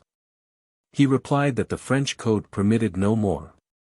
I then begged him to go and suggest a distance, for my mind was growing weak and confused under the strain which had been put upon it. He named 65 yards. I nearly lost my patience. I said, 65 yards, with these instruments.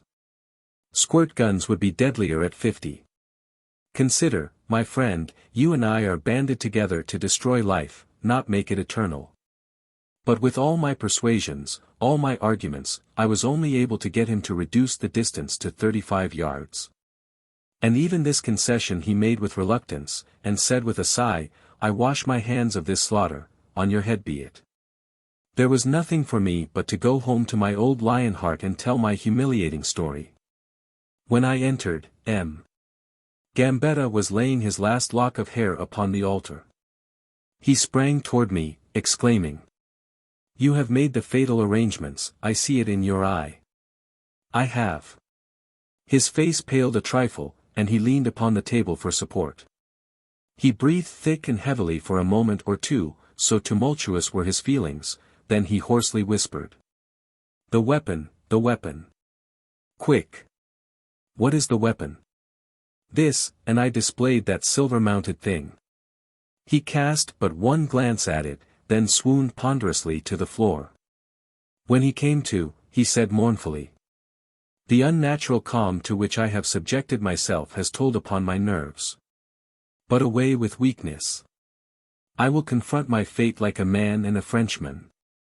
He rose to his feet, and assumed an attitude which for sublimity has never been approached by man, and has seldom been surpassed by statues.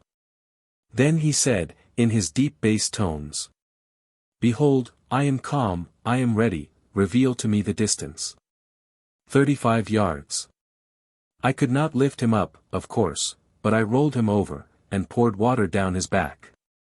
He presently came to, and said. 35 yards, without a rest. But why ask?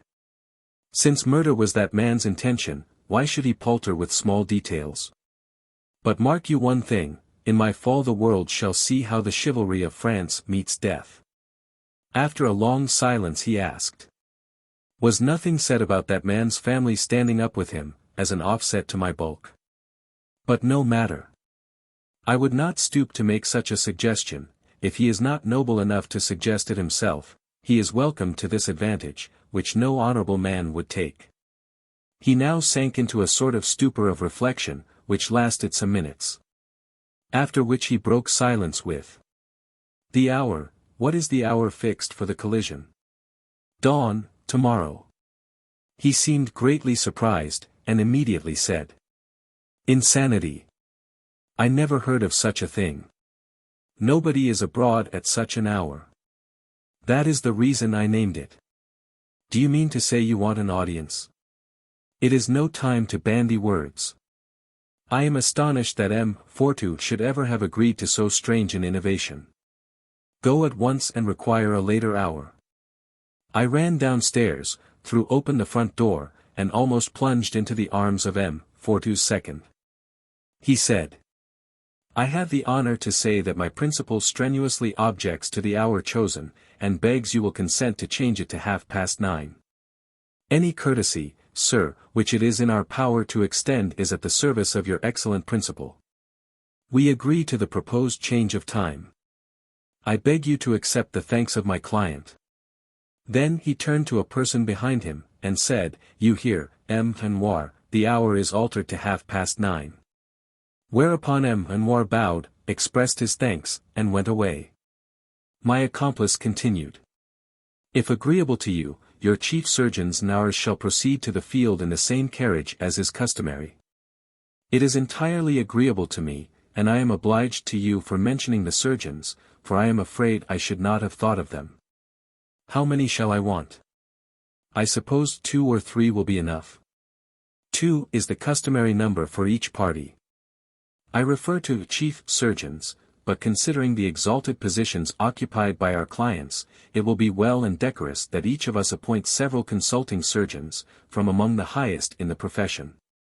These will come in their own private carriages. Have you engaged a hearse? Bless my stupidity, I never thought of it. I will attend to it right away. I must seem very ignorant to you. But you must try to overlook that, because I have never had any experience of such a swell duel as this before. I have had a good deal to do with duels on the Pacific coast, but I see now that they were crude affairs. A hearse, show. We used to leave the elected lying around loose, and let anybody cord them up and cart them off that wanted to. Have you anything further to suggest? Nothing, except that the head undertakers shall ride together, as is usual. The subordinates and mutes will go on foot, as is also usual. I will see you at 8 o'clock in the morning, and we will then arrange the order of the procession. I have the honor to bid you a good day. I returned to my client, who said, very well, at what hour is the engagement to begin? 9:30. Very good indeed. Have you sent the fact to the newspapers? Sir. If after our long and intimate friendship you can for a moment deem me capable of so base a treachery. Tut, tut. What words are these, my dear friend? Have I wounded you? Ah, forgive me, I am overloading you with labor. Therefore go on with the other details, and drop this one from your list. The bloody-minded Fortu will be sure to attend to it. Or I myself, yes, to make certain, I will drop a note to my journalistic friend, M. Noir. Oh, come to think of it, you may save yourself the trouble, that other second has informed M. Noir. I might have known it. It is just like that Fortu, who always wants to make a display. At 9:30 in the morning the procession approached the field of Plessis Piquet in the following order. First came our carriage, nobody in it but M. Gambetta and myself, then a carriage containing M. Fortu and his second. Then a carriage containing two poet orators who did not believe in God, and these had MS funeral orations projecting from their breast pockets, then a carriage containing the head surgeons and their cases of instruments. Then 8 private carriages containing consulting surgeons, then a hack containing a coroner, then the 2 hearses, then a carriage containing the head undertakers, then a train of assistants and mutes on foot. And after these came plodding through the fog a long procession of camp followers, police, and citizens generally. It was a noble turnout, and would have made a fine display if we had had thinner weather. There was no conversation. I spoke several times to my principal, but I judge he was not aware of it, for he always referred to his notebook and muttered absently, I die that France might live. Arrived on the field, my fellow second and I paced off the 35 yards, and then drew lots for choice of position. This latter was but an ornamental ceremony, for all the choices were alike in such weather. These preliminaries being ended, I went to my principal and asked him if he was ready. He spread himself out to his full width, and said in a stern voice, ready. Let the batteries be charged. The loading process was done in the presence of duly constituted witnesses. We considered it best to perform this delicate service with the assistance of a lantern, on account of the state of the weather. We now placed our men. At this point the police noticed that the public had massed themselves together on the right and left of the field, they therefore begged a delay, while they should put these poor people in a place of safety. The request was granted. The police having ordered the 2 multitudes to take positions behind the duelists, we were once more ready. The weather growing still more opaque, it was agreed between myself and the other second that before giving the fatal signal we should each deliver a loud whoop to enable the combatants to ascertain each other's whereabouts. I now returned to my principal, and was distressed to observe that he had lost a good deal of his spirit. I tried my best to hearten him. I said, indeed, sir, things are not as bad as they seem. Considering the character of the weapons, the limited number of shots allowed, the generous distance, the impenetrable solidity of the fog, and the added fact that one of the combatants is one-eyed and the other cross-eyed and nearsighted. It seems to me that this conflict need not necessarily be fatal. There are chances that both of you may survive. Therefore, cheer up, do not be downhearted. This speech had so good an effect that my principal immediately stretched forth his hand and said, I am myself again, give me the weapon. I laid it, all lonely and forlorn, in the center of the vast solitude of his palm. He gazed at it and shuddered. And still mournfully contemplating it, he murmured in a broken voice. Alas, it is not death I dread, but mutilation. I heartened him once more, and with such success that he presently said, "Let the tragedy begin. Stand at my back, do not desert me in this solemn hour, my friend." I gave him my promise. I now assisted him to point his pistol toward the spot where I judged his adversary to be standing, and cautioned him to listen well and further guide himself by my fellow second's whoop. Then I propped myself against M. Gambetta's back, and raised a rousing whoopee. This was answered from out the far distances of the fog, and I immediately shouted. 1, 2, 3, fire. 2 little sounds like spit. Spit. Broke upon my ear, and in the same instant I was crushed to the earth under a mountain of flesh. Bruised as I was still able to catch a faint accent from above, to this effect. I die for, perdition take it, what is it I die for? Oh, yes, France. I die that France may live. The surgeons swarmed around with their probes in their hands, and applied their microscopes to the whole area of M. Gambetta's person, with the happy result of finding nothing in the nature of a wound. Then a scene ensued which was in every way gratifying and inspiriting. The 2 gladiators fell upon each other's neck, with floods of proud and happy tears. That other second embraced me, the surgeons, the orators, the undertakers, the police, everybody embraced, everybody congratulated, everybody cried, and the whole atmosphere was filled with praise and with joy unspeakable. It seems to me then that I would rather be a hero of a French duel than a crowned and sceptered monarch. When the commotion had somewhat subsided, the body of surgeons held a consultation, and after a good deal of debate decided that with proper care and nursing there was reason to believe that I would survive my injuries. My internal hurts were deemed the most serious, since it was apparent that a broken rib had penetrated my left lung, and that many of my organs had been pressed out so far to one side or the other of where they belonged, that it was doubtful if they would ever learn to perform their functions in such remote and unaccustomed localities. They then set my left arm in 2 places, pulled my right hip into its socket again, and re-elevated my nose. I was an object of great interest, and even admiration. And many sincere and warm-hearted persons had themselves introduced to me, and said they were proud to know the only man who had been hurt in a French duel in 40 years. I was placed in an ambulance at the very head of the procession. And thus with gratifying éclat I was marched into Paris, the most conspicuous figure in that great spectacle, and deposited at the hospital. The Cross of the Legion of Honor has been conferred upon me. However, few escape that distinction. Such is the true version of the most memorable private conflict of the age. I have no complaints to make against any one. I acted for myself, and I can stand the consequences. Without boasting, I think I may say I am not afraid to stand before a modern French duelist, but as long as I keep in my right mind I will never consent to stand behind one again. Chapter 9. What the Beautiful Maiden Said. One day we took the train and went down to Mannheim to see King Lear, played in German. It was a mistake. We sat in our seats 3 whole hours and never understood anything but the thunder and lightning, and even that was reversed to suit German ideas, for the thunder came first and the lightning followed after. The behavior of the audience was perfect.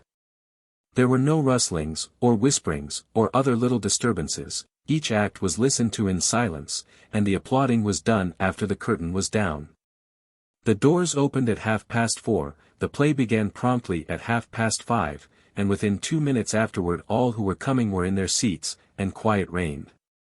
A German gentleman in the train had said that a Shakespearean play was an appreciated treat in Germany and that we should find the house filled. It was true. All the 6 tiers were filled, and remained so to the end, which suggested that it is not only balcony people who like Shakespeare in Germany, but those of the pit and gallery, too. Another time, we went to Mannheim and attended a charivari, otherwise an opera, the one called Lohengrin. The banging and slamming and booming and crashing were something beyond belief. The racking and pitiless pain of it remains stored up in my memory alongside the memory of the time that I had my teeth fixed. There were circumstances which made it necessary for me to stay through the 4 hours to the end, and I stayed. But the recollection of that long, dragging, relentless season of suffering is indestructible. To have to endure it in silence, and sitting still, made it all the harder. I was in a railed compartment with 8 or 10 strangers, of the two sexes, and this compelled repression, yet at times the pain was so exquisite that I could hardly keep the tears back. At those times, as the howlings and wailings and shrieking of the singers, and the ragings and roarings and explosions of the vast orchestra rose higher and higher, and wilder, and fiercer and fiercer, I could have cried if I had been alone. Those strangers would not have been surprised to see a man do such a thing who was being gradually skinned, but they would have marveled at it here, and made remarks about it no doubt. Whereas there was nothing in the present case which was an advantage over being skinned. There was a wait of half an hour at the end of the first act, and I could have gone out and rested during that time, but I could not trust myself to do it, for I felt that I should desert to stay out. There was another wait of half an hour toward 9 o'clock, but I had gone through so much by that time that I had no spirit left, and so had no desire but to be let alone. I do not wish to suggest that the rest of the people there were like me, for, indeed, they were not. Whether it was that they naturally liked that noise, or whether it was that they had learned to like it by getting used to it, I did not at the time know, but they did like it, this was plain enough. While it was going on they sat and looked as rapt and grateful as cats do when one strokes their backs. And whenever the curtain fell they rose to their feet, in one solid mighty multitude, and the air was snowed thick with waving handkerchiefs, and hurricanes of applause swept the place. This was not comprehensible to me. Of course, there were many people there who were not under compulsion to stay, yet the tears were as full at the close as they had been at the beginning. This showed that the people liked it. It was a curious sort of a play. In the matter of costumes and scenery it was fine and showy enough, but there was not much action. That is to say, there was not much really done, it was only talked about, and always violently. It was what one might call a narrative play. Everybody had a narrative and a grievance, and none were reasonable about it, but all in an offensive and ungovernable state.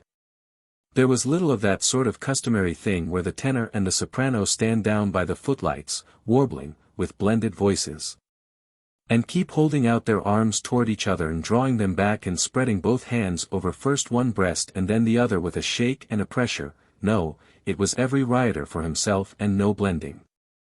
Each sang his indicative narrative in turn, accompanied by the whole orchestra of 60 instruments, and when this had continued for some time, and one was hoping they might come to an understanding and modify the noise, a great chorus composed entirely of maniacs would suddenly break forth, and then during 2 minutes, and sometimes 3, I lived over again all that I suffered the time the orphan asylum burned down. We only had one brief little season of heaven and heaven's sweet ecstasy and peace during all this long and diligent and acrimonious reproduction of the other place.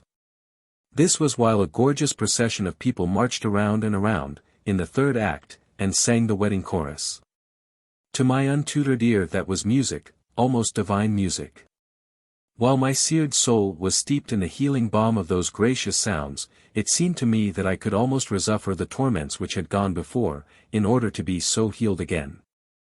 There is where the deep ingenuity of the operatic idea is betrayed. It deals so largely in pain that its scattered delights are prodigiously augmented by the contrasts.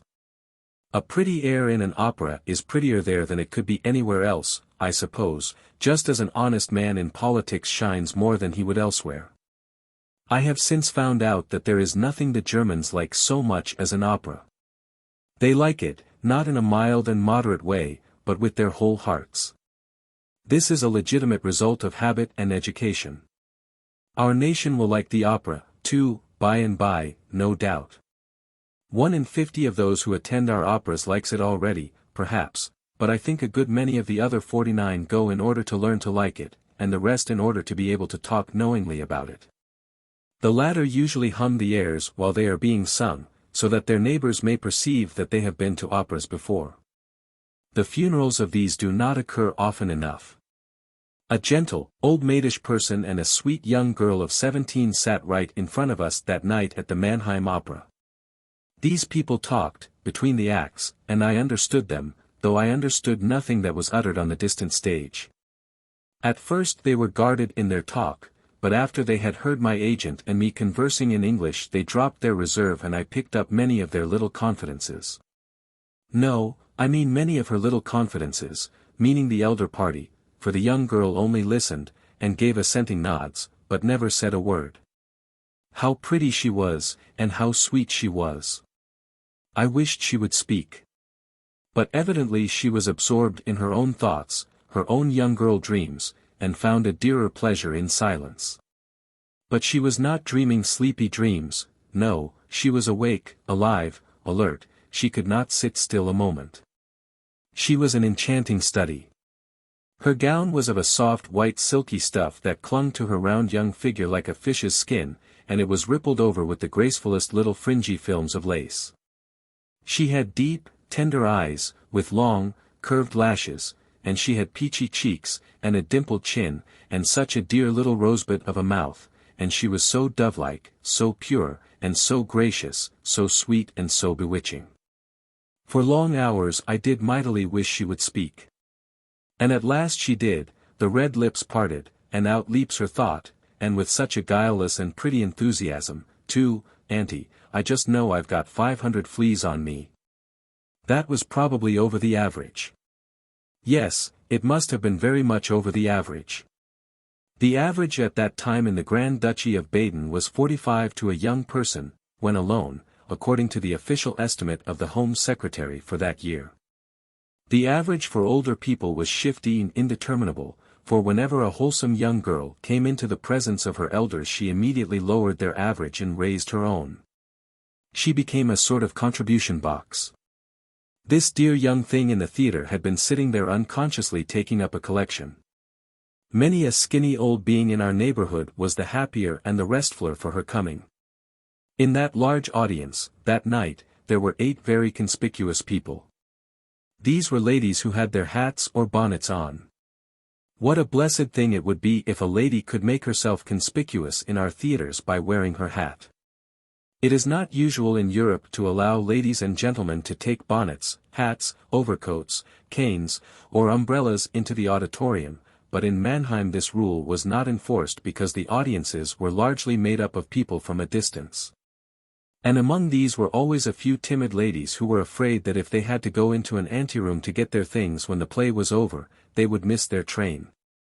But the great mass of those who came from a distance always ran the risk and took the chances, preferring the loss of a train to a breach of good manners and the discomfort of being unpleasantly conspicuous during a stretch of 3 or 4 hours. Chapter 10. How Wagner Operas Bang Along. 3 or 4 hours. That is a long time to sit in one place, whether one be conspicuous or not, yet some of Wagner's operas bang along for 6 whole hours on a stretch. But the people sit there and enjoy it all, and wish it would last longer. A German lady in Munich told me that a person could not like Wagner's music at first, but must go through the deliberate process of learning to like it, then he would have his sure reward. For when he had learned to like it he would hunger for it and never be able to get enough of it. She said that 6 hours of Wagner was by no means too much. She said that this composer had made a complete revolution in music and was burying the old masters one by one. And she said that Wagner's operas differed from all others in one notable respect, and that was that they were not merely spotted with music here and there, but were all music, from the first strain to the last. This surprised me.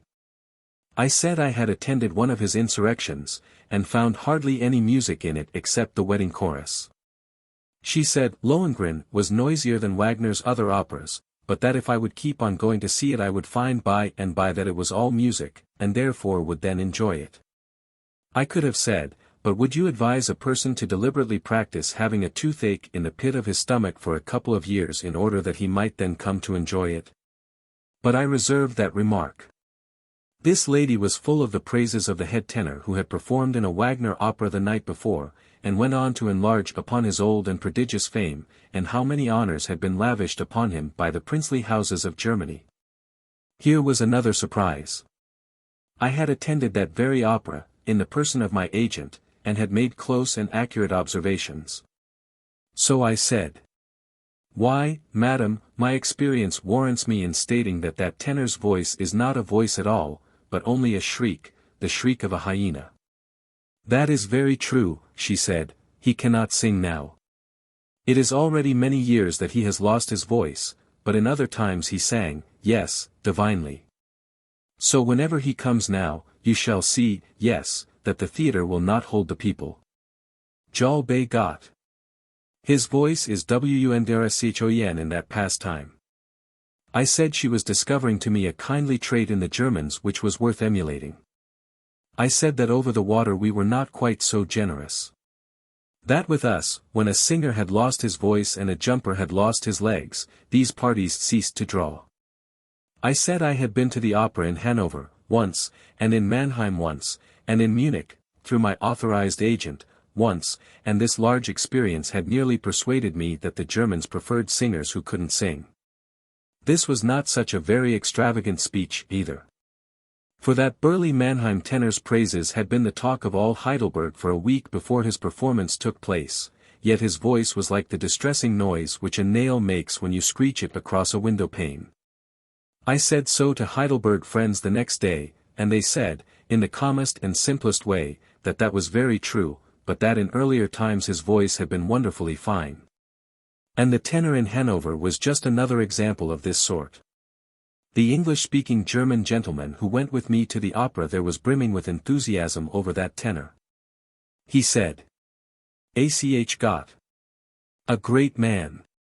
You shall see him. He is so celebrate in all Germany, and he has a pension, yes, from the government. He not obliged to sing now, only twice every year, but if he not sing twice each year they take him his pension away." Very well, we went. When the renowned old tenor appeared, I got a nudge and an excited whisper.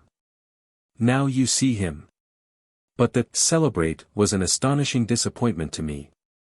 If he had been behind a screen I should have supposed they were performing a surgical operation on him.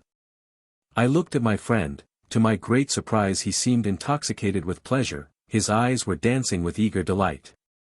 When the curtain at last fell, he burst into the stormiest applause, and kept it up, as did the whole house, until the afflictive tenor had come 3 times before the curtain to make his bow.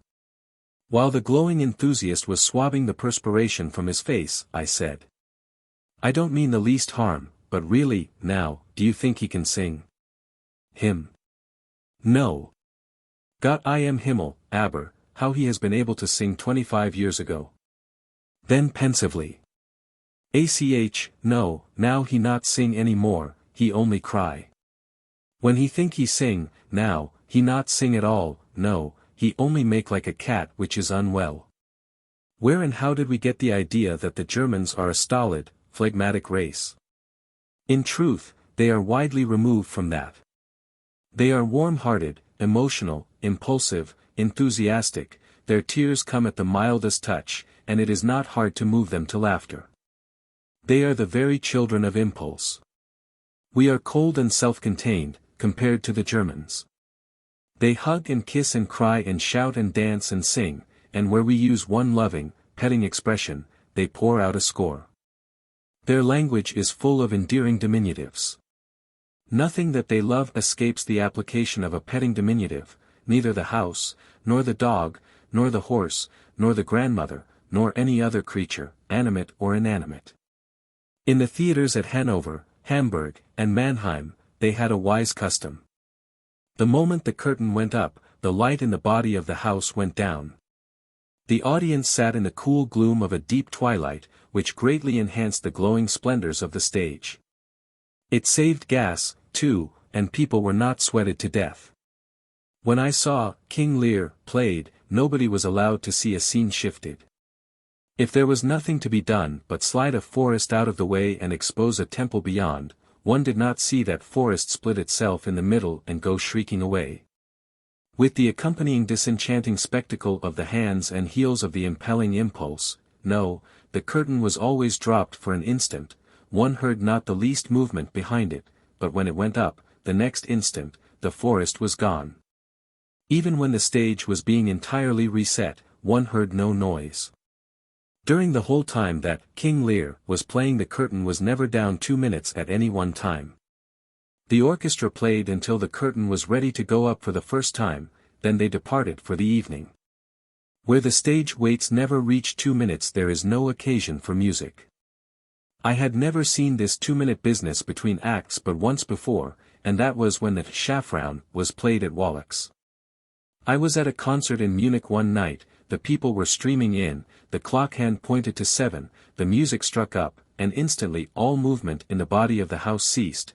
Nobody was standing, or walking up the aisles, or fumbling with a seat. The stream of incomers had suddenly dried up at its source.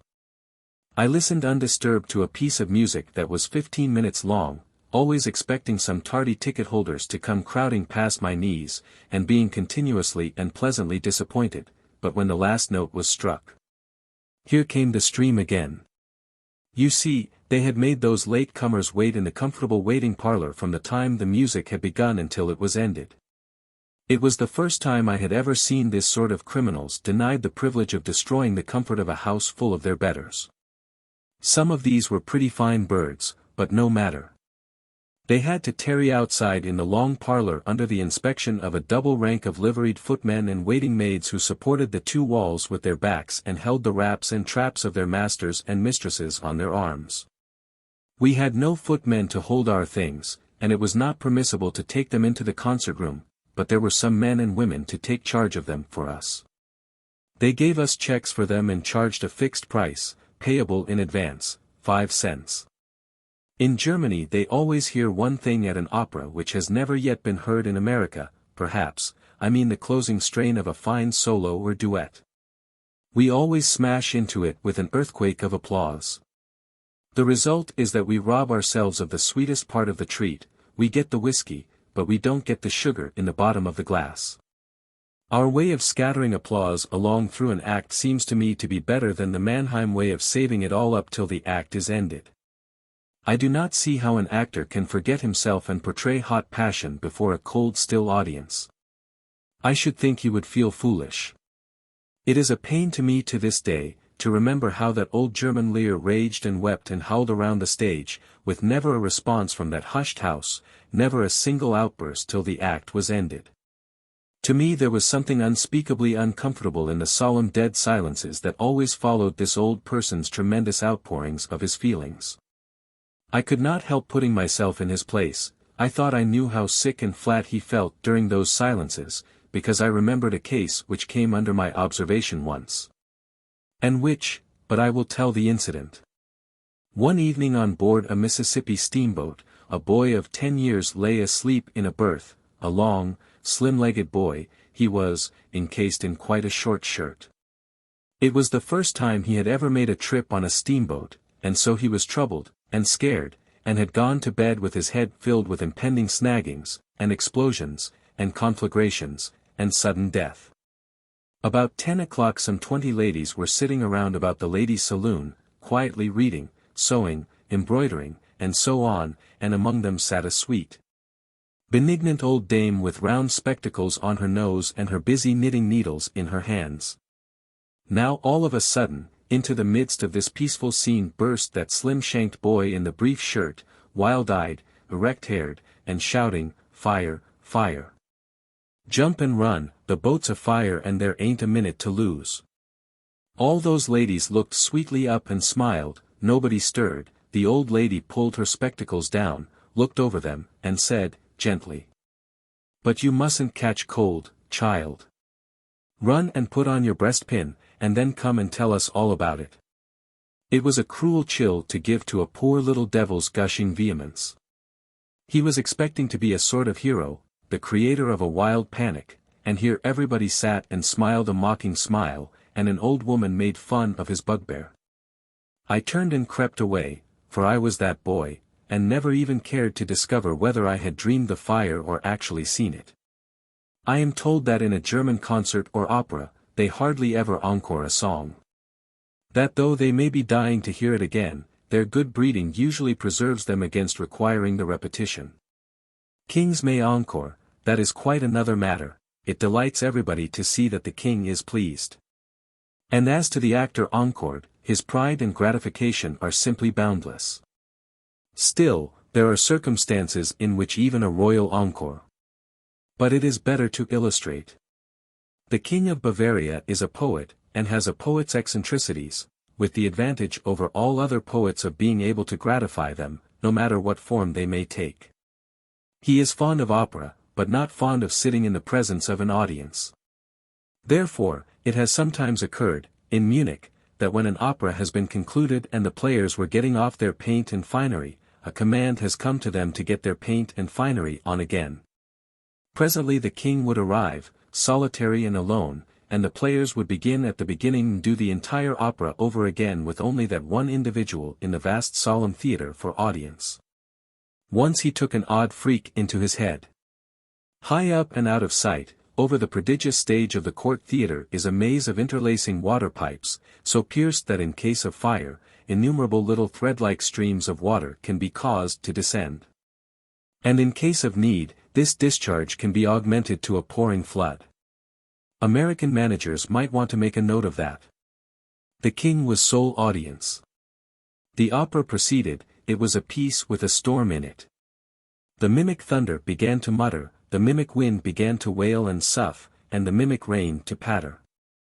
The king's interest rose higher and higher, it developed into enthusiasm. He cried out. "It is very, very good, indeed. But I will have real rain. Turn on the water." The manager pleaded for a reversal of the command, said it would ruin the costly scenery and the splendid costumes, but the king cried. No matter, I will have real rain. Turn on the water." So the real rain was turned on and began to descend in gossamer lances to the mimic flower beds and gravel walks of the stage. The richly dressed actresses and actors tripped about singing bravely and pretending not to mind it. The king was delighted, his enthusiasm grew higher. He cried out. "Bravo, bravo!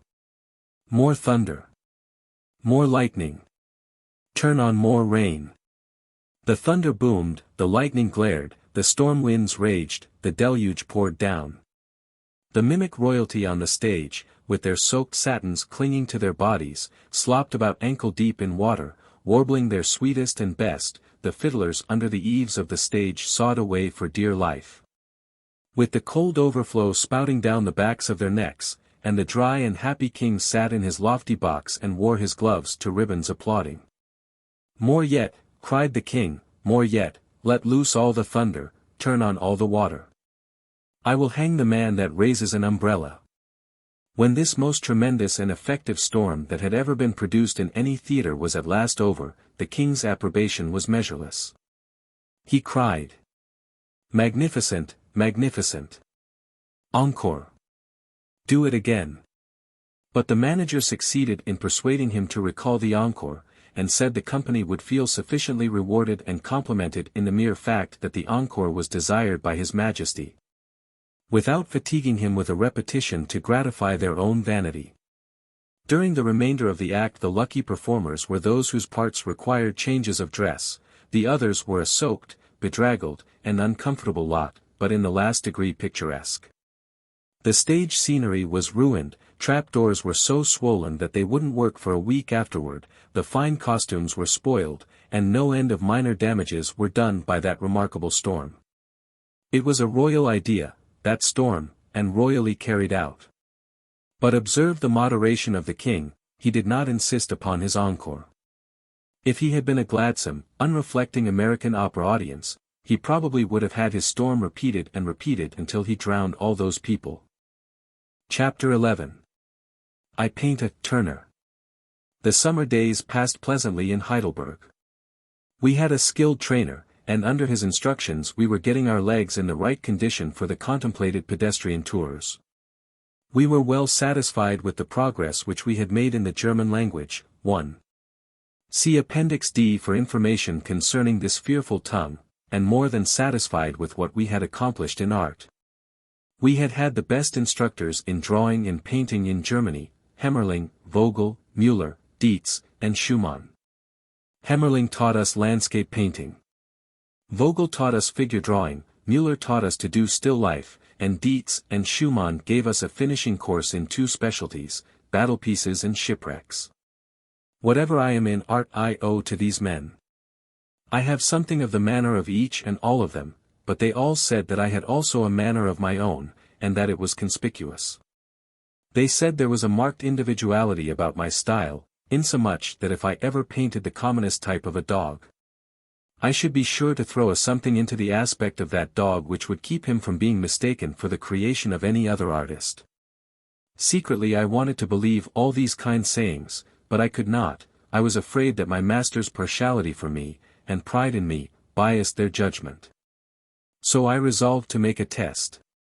Privately, and unknown to any one, I painted my great picture, Heidelberg Castle Illuminated, my first really important work in oils, and had it hung up in the midst of a wilderness of oil pictures in the art exhibition, with no name attached to it. To my great gratification it was instantly recognized as mine. All the town flocked to see it, and people even came from neighboring localities to visit it. It made more stir than any other work in the exhibition. But the most gratifying thing of all was, that chance strangers, passing through, who had not heard of my picture, were not only drawn to it, as by a lodestone, the moment they entered the gallery, but always took it for a Turner. Apparently nobody had ever done that. There were ruined castles on the overhanging cliffs and crags all the way. These were said to have their legends, like those on the Rhine, and what was better still, they had never been in print. There was nothing in the books about that lovely region, it had been neglected by the tourist, it was virgin soil for the literary pioneer. Meantime the knapsacks, the rough walking suits and the stout walking shoes which we had ordered, were finished and brought to us. A Mr. X and a young Mr. Z had agreed to go with us.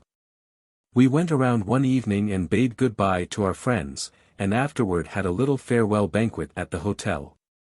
We got to bed early, for we wanted to make an early start, so as to take advantage of the cool of the morning. We were out of bed at break of day, feeling fresh and vigorous, and took a hearty breakfast, then plunged down through the leafy arcades of the castle grounds, toward the town.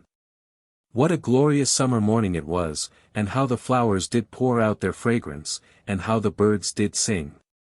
It was just the time for a tramp through the woods and mountains. We were all dressed alike, broad slouch hats, to keep the sun off, grey knapsacks, blue army shirts, blue overalls, leathern gaiters buttoned tight from knee down to ankle, high-quarter coarse shoes snugly laced.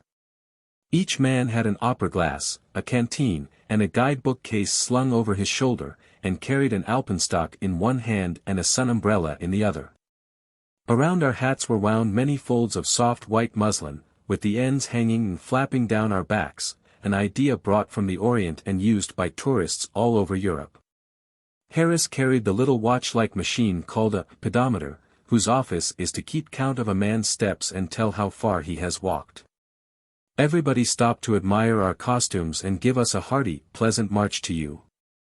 When we got downtown I found that we could go by rail to within 5 miles of Heilbronn. The train was just starting, so we jumped aboard and went tearing away in splendid spirits.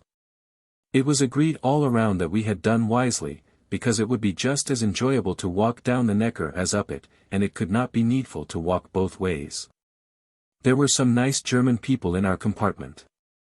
I got to talking some pretty private matters presently, and Harris became nervous, so he nudged me and said, "Speak in German, these Germans may understand English." I did so, it was well I did. For it turned out that there was not a German in that party who did not understand English perfectly. It is curious how widespread our language is in Germany. After a while some of those folks got out and a German gentleman and his 2 young daughters got in. I spoke in German of one of the latter several times, but without result. Finally she said, "Ich verstehe nur Deutsch und English," or words to that effect. That is, I don't understand any language but German and English. And sure enough, not only she but her father and sister spoke English. So after that we had all the talk we wanted, and we wanted a good deal, for they were agreeable people. They were greatly interested in our customs, especially the alpenstocks, for they had not seen any before. They said that the Neckar road was perfectly level, so we must be going to Switzerland or some other rugged country, and asked us if we did not find the walking pretty fatiguing in such warm weather. But we said no. We reached Wimpfen, I think it was Wimpfen, in about 3 hours, and got out, not the least tired, found a good hotel and ordered beer and dinner, then took a stroll through the venerable old village. It was very picturesque and tumble-down, and dirty and interesting. It had queer houses 500 years old in it, and a military tower 115 feet high, which had stood there more than 10 centuries. I made a little sketch of it. I kept a copy, but gave the original to the burgomaster. I think the original was better than the copy, because it had more windows in it and the grass stood up better and had a brisker look. There was none around the tower, though. I composed the grass myself, from studies I made in a field by Heidelberg in Hemmerling's time.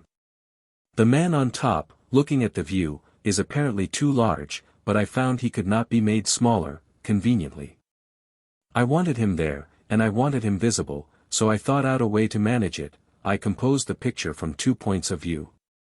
The spectator is to observe the man from about where that flag is, and he must observe the tower itself from the ground. This harmonizes the seeming discrepancy. Near an old cathedral, under a shed, were 3 crosses of stone, moldy and damaged things, bearing life-size stone figures. The 2 thieves were dressed in the fanciful court costumes of the middle of the 16th century, while the Saviour was nude, with the exception of a cloth around the loins. We had dinner under the green trees in a garden belonging to the hotel and overlooking the Neckar. Then, after a smoke, we went to bed.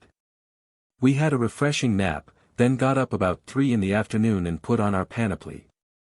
As we tramped gaily out at the gate of the town, we overtook a peasant's cart, partly laden with odds and ends of cabbages and similar vegetable rubbish, and drawn by a small cow and a smaller donkey yoked together. It was a pretty slow concern, but it got us into Heilbronn before dark, 5 miles, or possibly it was 7. We stopped at the very same inn which the famous old robber knight and rough fighter Getz von Berlichingen abode in after he got out of captivity in the square tower of Heilbronn between 350 and 400 years ago. Harris and I occupied the same room which he had occupied, and the same paper had not quite peeled off the walls yet. The furniture was quaint old carved stuff, full 400 years old, and some of the smells were over 1,000. There was a hook in the wall, which the landlord said the terrific old Getz used to hang his iron hand on when he took it off to go to bed. This room was very large, it might be called immense, and it was on the 1st floor.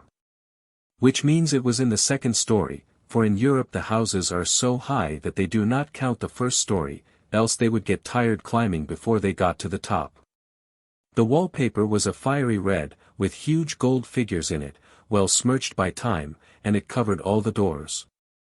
These doors fitted so snugly and continued the figures of the paper so unbrokenly, that when they were closed one had to go feeling and searching along the wall to find them. There was a stove in the corner, one of those tall, square, stately white porcelain things that looks like a monument and keeps you thinking of death when you ought to be enjoying your travels. The windows looked out on a little alley, and over that into a stable and some poultry and pig yards in the rear of some tenement houses. There were the customary 2 beds in the room, one in one end, the other in the other, about an old-fashioned brass-mounted, single-barreled pistol shot apart.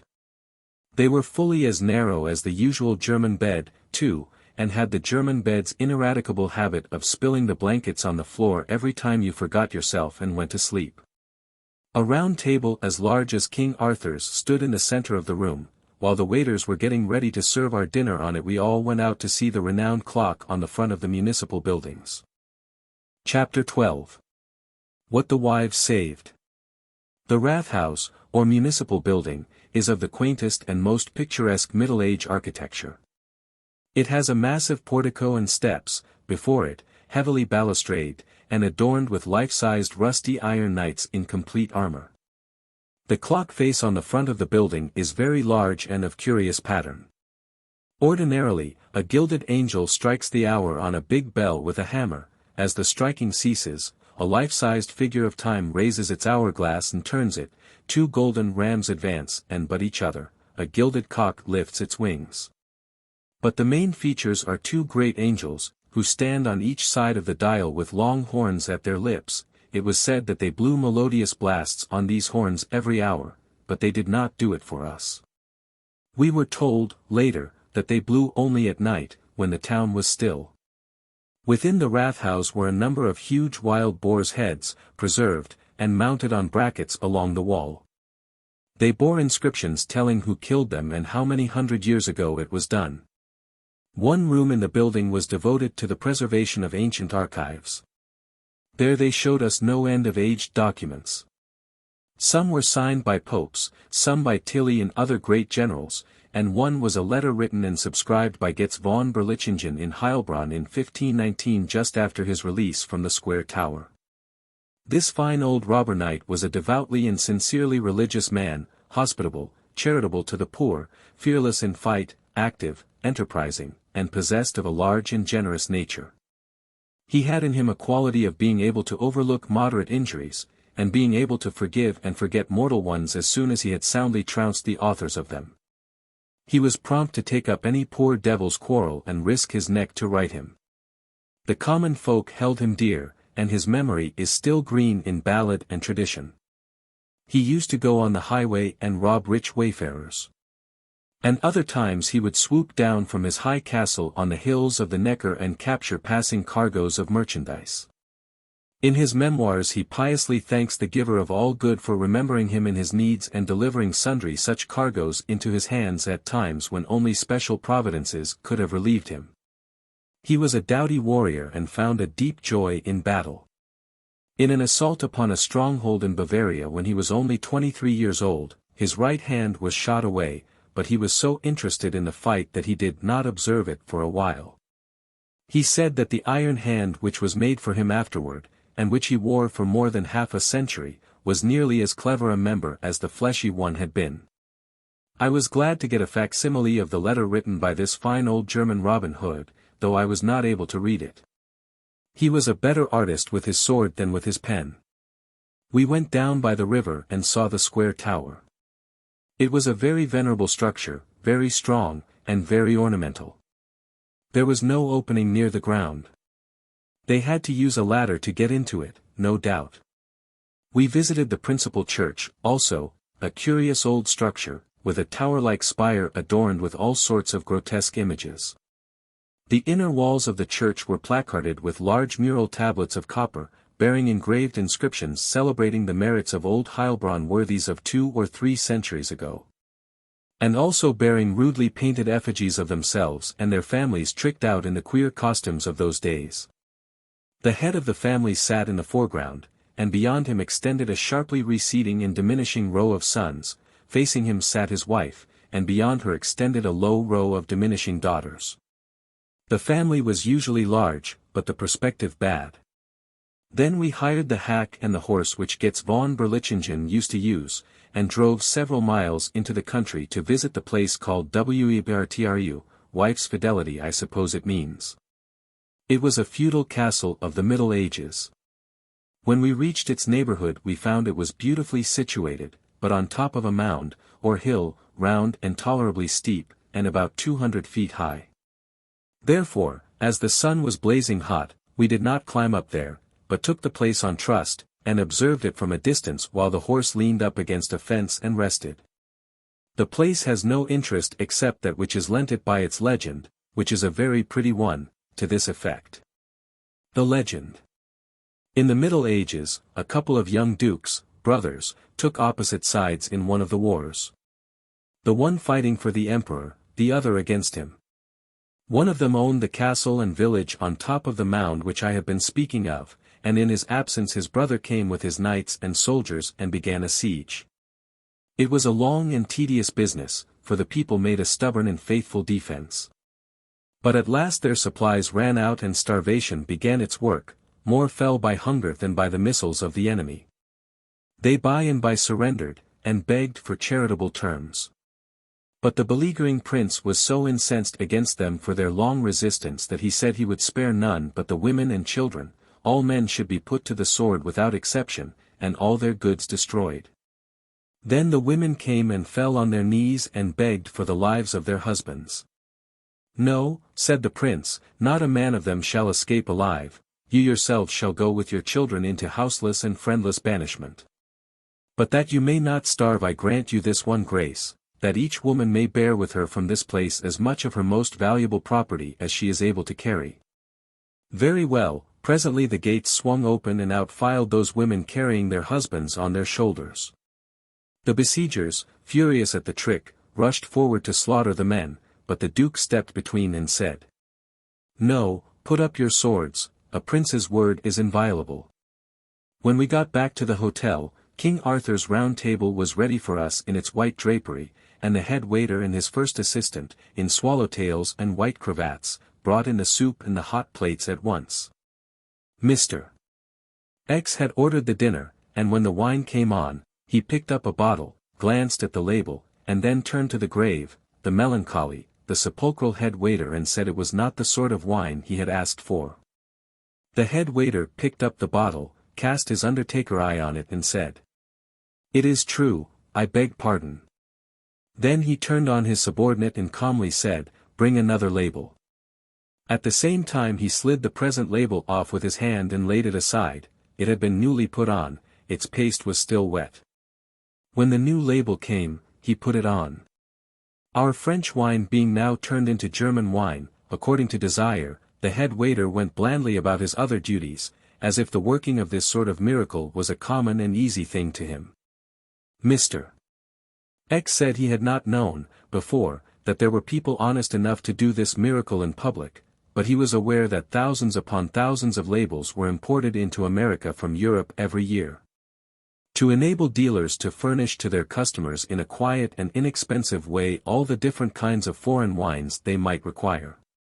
We took a turn around the town, after dinner, and found it fully as interesting in the moonlight as it had been in the daytime.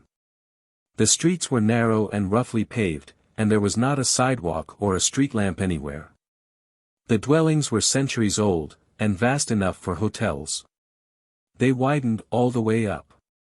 The stories projected further and further forward and aside as they ascended, and the long rows of lighted windows, filled with little bits of panes, curtained with figured white muslin and adorned outside with boxes of flowers, made a pretty effect. The moon was bright, and the light and shadow very strong. And nothing could be more picturesque than those curving streets, with their rows of huge high gables leaning far over toward each other in a friendly gossiping way. And the crowds below drifting through the alternating blots of gloom and mellow bars of moonlight. Nearly everybody was abroad, chatting, singing, romping, or massed in lazy comfortable attitudes in the doorways. In one place there was a public building which was fenced about with a thick, rusty chain, which sagged from post to post in a succession of low swings. The pavement, here, was made of heavy blocks of stone. In the glare of the moon a party of barefooted children were swinging on those chains and having a noisy good time. They were not the first ones who have done that. Even their great-great-grandfathers had not been the first to do it when they were children. The strokes of the bare feet had worn grooves inches deep in the stone flags, it had taken many generations of swinging children to accomplish that. Everywhere in the town were the mold and decay that go with antiquity, and evidence of it, but I do not know that anything else gave us so vivid a sense of the old age of Heilbronn as those foot-worn grooves in the paving stones. Chapter 13. My long crawl in the dark. When we got back to the hotel I wound and set the pedometer and put it in my pocket, for I was to carry it next day and keep record of the miles we made. The work which we had given the instrument to do during the day which had just closed had not fatigued it perceptibly. We were in bed by 10, for we wanted to be up and away on our tramp homeward with the dawn. I hung fire, but Harris went to sleep at once. I hate a man who goes to sleep at once, there is a sort of indefinable something about it which is not exactly an insult, and yet is an insolence, and one which is hard to bear, too. I lay there fretting over this injury, and trying to go to sleep, but the harder I tried, the wider awake I grew. I got to feeling very lonely in the dark, with no company but an undigested dinner. My mind got a start by and by, and began to consider the beginning of every subject which has ever been thought of, but it never went further than the beginning. It was touch and go, it fled from topic to topic with a frantic speed. At the end of an hour my head was in a perfect whirl and I was dead tired, fagged out. The fatigue was so great that it presently began to make some head against the nervous excitement. While imagining myself wide awake, I would really doze into momentary unconsciousness, and come suddenly out of it with a physical jerk which nearly wrenched my joints apart, the delusion of the instant being that I was tumbling backward over a precipice. After I had fallen over 8 or 9 precipices and thus found out that one half of my brain had been asleep 8 or 9 times without the wide-awake, hard-working other half suspecting it.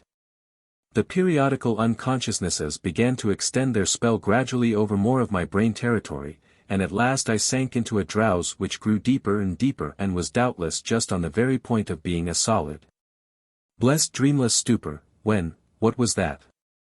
My dulled faculties dragged themselves partly back to life and took a receptive attitude. Now out of an immense, a limitless distance, came a something which grew, and approached, and presently was recognizable as a sound. It had rather seemed to be a feeling, before. This sound was a mile away, now, perhaps it was the murmur of a storm, and now it was nearer, not a quarter of a mile away. Was it the muffled rasping and grinding of distant machinery? No, it came still nearer. Was it the measured tramp of a marching troop? But it came nearer still, and still nearer, and at last it was right in the room. It was merely a mouse gnawing the woodwork. So I had held my breath all that time for such a trifle. Well, what was done could not be helped. I would go to sleep at once and make up the lost time. That was a thoughtless thought. Without intending it, hardly knowing it, I fell to listening intently to that sound, and even unconsciously counting the strokes of the mouse's nutmeg grater. Presently I was deriving exquisite suffering from this employment, yet maybe I could have endured it if the mouse had attended steadily to his work, but he did not do that. He stopped every now and then, and I suffered more while waiting and listening for him to begin again than I did while he was gnawing. Along at first I was mentally offering a reward of $5, $6, $7, $10 for that mouse. But toward the last I was offering rewards which were entirely beyond my means. I close-reefed my ears, that is to say, I bent the flaps of them down and furled them into 5 or 6 folds, and pressed them against the hearing orifice, but it did no good. The faculty was so sharpened by nervous excitement that it was become a microphone and could hear through the overlays without trouble. My anger grew to a frenzy. I finally did what all persons before me have done, clear back to Adam, resolved to throw something. I reached down and got my walking shoes, then sat up in bed and listened, in order to exactly locate the noise. But I couldn't do it. It was as unlocatable as a cricket's noise, and where one thinks that is always the very place where it isn't. So I presently hurled a shoe at random, and with a vicious vigor. It struck the wall over Harris's head and fell down on him. I had not imagined I could throw so far. It woke Harris, and I was glad of it until I found he was not angry, then I was sorry. He soon went to sleep again, which pleased me. But straightway the mouse began again, which roused my temper once more. I did not want to wake Harris a second time, but the gnawing continued until I was compelled to throw the other shoe. This time I broke a mirror. There were 2 in the room. I got the largest one, of course. Harris woke again, but did not complain, and I was sorrier than ever. I resolved that I would suffer all possible torture before I would disturb him a third time. The mouse eventually retired, and by I was sinking to sleep, when a clock began to strike. I counted till it was done, and was about to drowse again when another clock began. I counted, then the 2 great Rathaus clock angels began to send forth soft, rich, melodious blasts from their long trumpets. I had never heard anything that was so lovely, or weird, or mysterious, but when they got to blowing the quarter hours, they seemed to me to be overdoing the thing. Every time I dropped off for the moment, a new noise woke me. Each time I woke I missed my coverlet, and had to reach down to the floor and get it again. At last all sleepiness forsook me. I recognized the fact that I was hopelessly and permanently wide awake. Wide awake, and feverish and thirsty. When I had lain tossing there as long as I could endure it, it occurred to me that it would be a good idea to dress and go out in the great square and take a refreshing wash in the fountain. And smoke and reflect there until the remnant of the night was gone.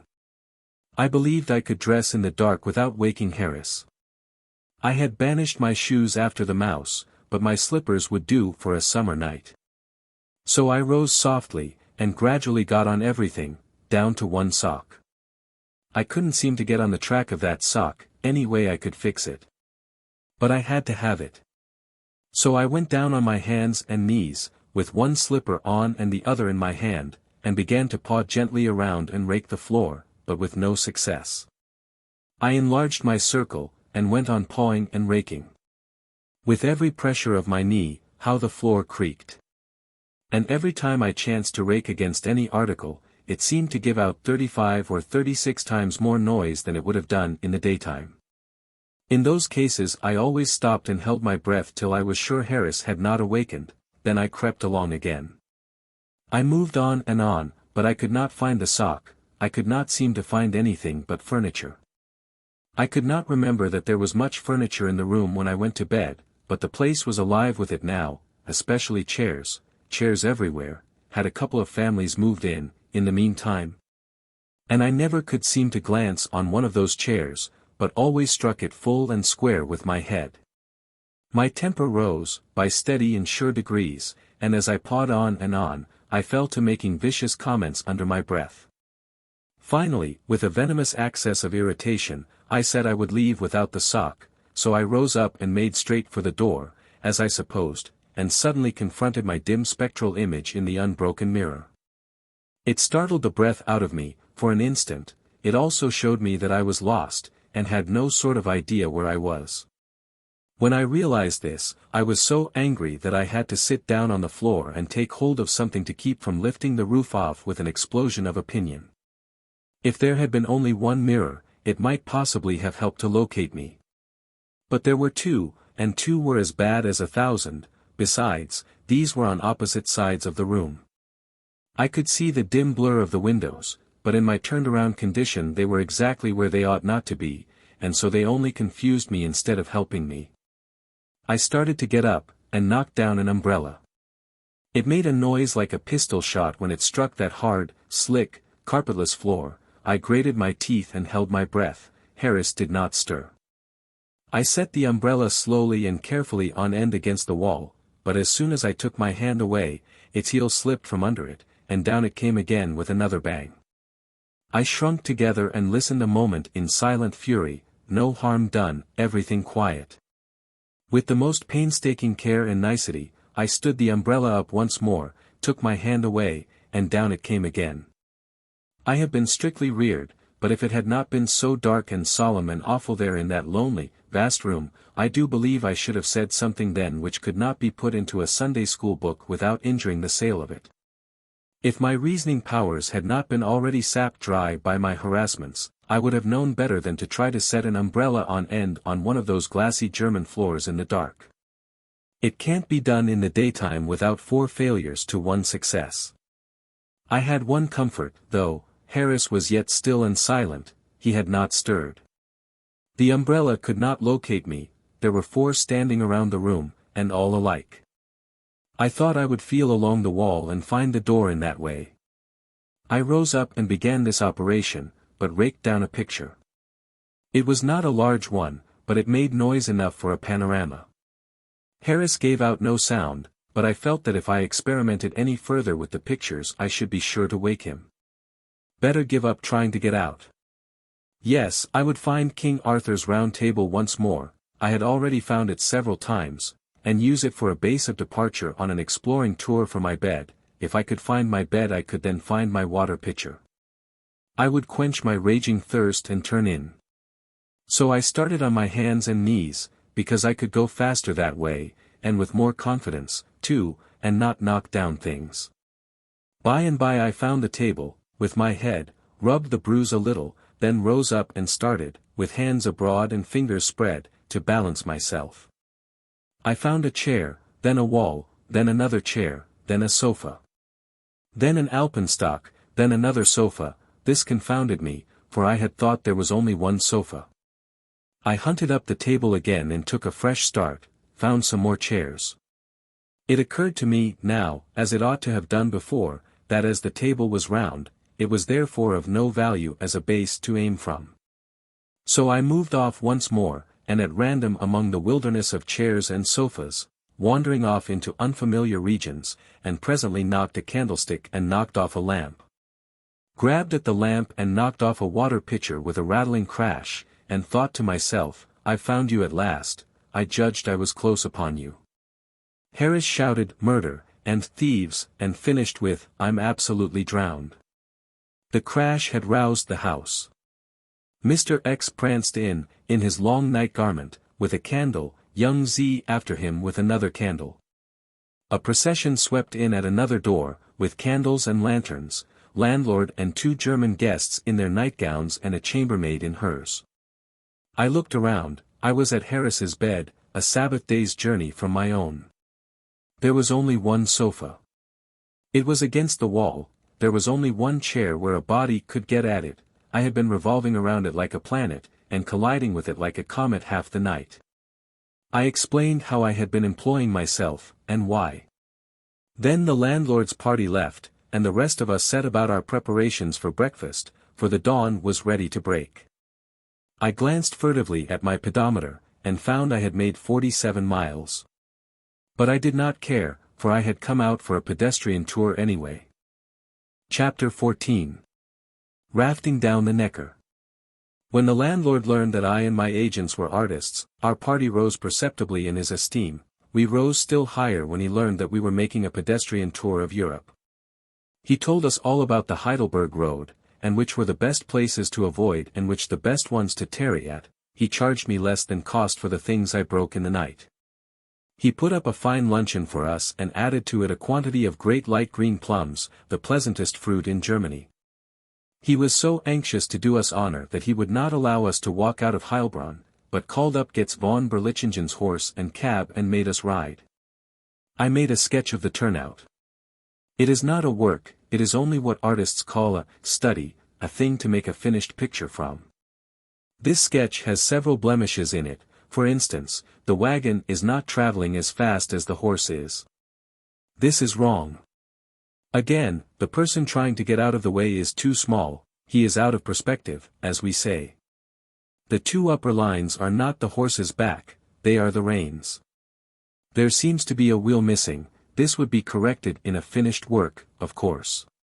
This thing flying out behind is not a flag, it is a curtain. That other thing up there is the sun, but I didn't get enough distance on it. I do not remember, now, what that thing is that is in front of the man who is running, but I think it is a haystack or a woman. This study was exhibited in the Paris Salon of 1879, but did not take any medal. They do not give medals for studies. We discharged the carriage at the bridge. The river was full of logs, long, slender, barkless pine logs, and we leaned on the rails of the bridge, and watched the men put them together into rafts. These rafts were of a shape and construction to suit the crookedness and extreme narrowness of the Neckar. They were from 50 to 100 yards long, and they gradually tapered from a 9-log breadth at their sterns, to a 3-log breadth at their bow ends. The main part of the steering is done at the bow, with a pole. The 3-log breadth there furnishes room for only the steersman, for these little logs are not larger around than an average young lady's waist. The connections of the several sections of the raft are slack and pliant, so that the raft may be readily bent into any sort of curve required by the shape of the river. The Neckar is in many places so narrow that a person can throw a dog across it, if he has one. When it is also sharply curved in such places, the raftsman has to do some pretty nice snug piloting to make the turns. The river is not always allowed to spread over its whole bed, which is as much as 30, and sometimes 40 yards wide, but is split into 3 equal bodies of water, by stone dikes which throw the main volume, depth, and current into the central one. In low water these neat narrow-edged dikes project 4 or 5 inches above the surface, like the comb of a submerged roof, but in high water they are overflowed. A hatful of rain makes high water in the Neckar, and a basketful produces an overflow. There are dikes abreast the Schloss Hotel, and the current is violently swift at that point. I used to sit for hours in my glass cage, watching the long, narrow rafts slip along through the central channel, grazing the right bank dike and aiming carefully for the middle arch of the stone bridge below. I watched them in this way, and lost all this time hoping to see one of them hit the bridge pier and wreck itself sometime or other, but was always disappointed. One was smashed there one morning, but I had just stepped into my room a moment to light a pipe, so I lost it. While I was looking down upon the rafts that morning in Heilbronn, the daredevil spirit of adventure came suddenly upon me, and I said to my comrades, "I am going to Heidelberg on a raft. Will you venture with me?" Their faces paled a little, but they assented with as good a grace as they could.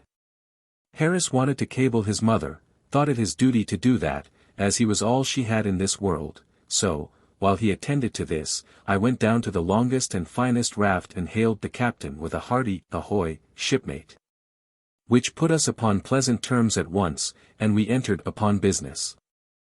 I said we were on a pedestrian tour to Heidelberg, and would like to take passage with him. I said this partly through young Z, who spoke German very well, and partly through Mr. X, who spoke it peculiarly. I can understand German as well as the maniac that invented it, but I talk it best through an interpreter.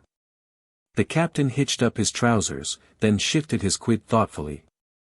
Presently he said just what I was expecting he would say, that he had no license to carry passengers, and therefore was afraid the law would be after him in case the matter got noised about or any accident happened. So I chartered the raft and the crew and took all the responsibilities on myself. With a rattling song the starboard watch bent to their work and hove the cable short, then got the anchor home, and our bark moved off with a stately stride, and soon was bowling along at about 2 knots an hour. Our party were grouped amidships. At first the talk was a little gloomy, and ran mainly upon the shortness of life, the uncertainty of it, the perils which beset it, and the need and wisdom of being always prepared for the worst. This shaded off into low-voiced references to the dangers of the deep, and kindred matters. But as the grey east began to redden and the mysterious solemnity and silence of the dawn to give place to the joy-songs of the birds, the talk took a cheerier tone, and our spirits began to rise steadily. Germany, in the summer, is the perfection of the beautiful, but nobody has understood, and realized, and enjoyed the utmost possibilities of this soft and peaceful beauty unless he has voyaged down the Neckar on a raft. The motion of a raft is the needful motion, it is gentle, and gliding, and smooth, and noiseless, it calms down all feverish activities, it soothes to sleep all nervous hurry and impatience. Under its restful influence all the troubles and vexations and sorrows that harass the mind vanish away, and existence becomes a dream, a charm, a deep and tranquil ecstasy. How it contrasts with hot and perspiring pedestrianism, and dusty and deafening railroad rush, and tedious jolting behind tired horses over blinding white roads. We went slipping silently along, between the green and fragrant banks, with a sense of pleasure and contentment that grew, and grew, all the time. Sometimes the banks were overhung with thick masses of willows that wholly hid the ground behind. Sometimes we had noble hills on one hand, clothed densely with foliage to their tops, and on the other hand open levels blazing with poppies, or clothed in the rich blue of the cornflower. Sometimes we drifted in the shadow of forests, and sometimes along the margin of long stretches of velvety grass, fresh and green and bright, a tireless charm to the eye. And the birds, they were everywhere. They swept back and forth across the river constantly, and their jubilant music was never stilled. It was a deep and satisfying pleasure to see the sun create the new morning, and gradually, patiently, lovingly, clothe it on with splendor after splendor, and glory after glory, till the miracle was complete. How different is this marvel observed from a raft, from what it is when one observes it through the dingy windows of a railway station in some wretched village while he munches a petrified sandwich and waits for the train. Chapter 15. Charming Waterside Pictures. Men and women and cattle were at work in the dewy fields by this time. The people often stepped aboard the raft, as we glided along the grassy shores, and gossiped with us and with the crew for 100 yards or so, then stepped ashore again, refreshed by the ride. Only the men did this, the women were too busy. The women do all kinds of work on the continent. They dig, they hoe, they reap, they sow, they bear monstrous burdens on their backs, they shove similar ones long distances on wheelbarrows, they drag the cart when there is no dog or lean cow to drag it, and when there is, they assist the dog or cow. Age is no matter, the older the woman the stronger she is, apparently.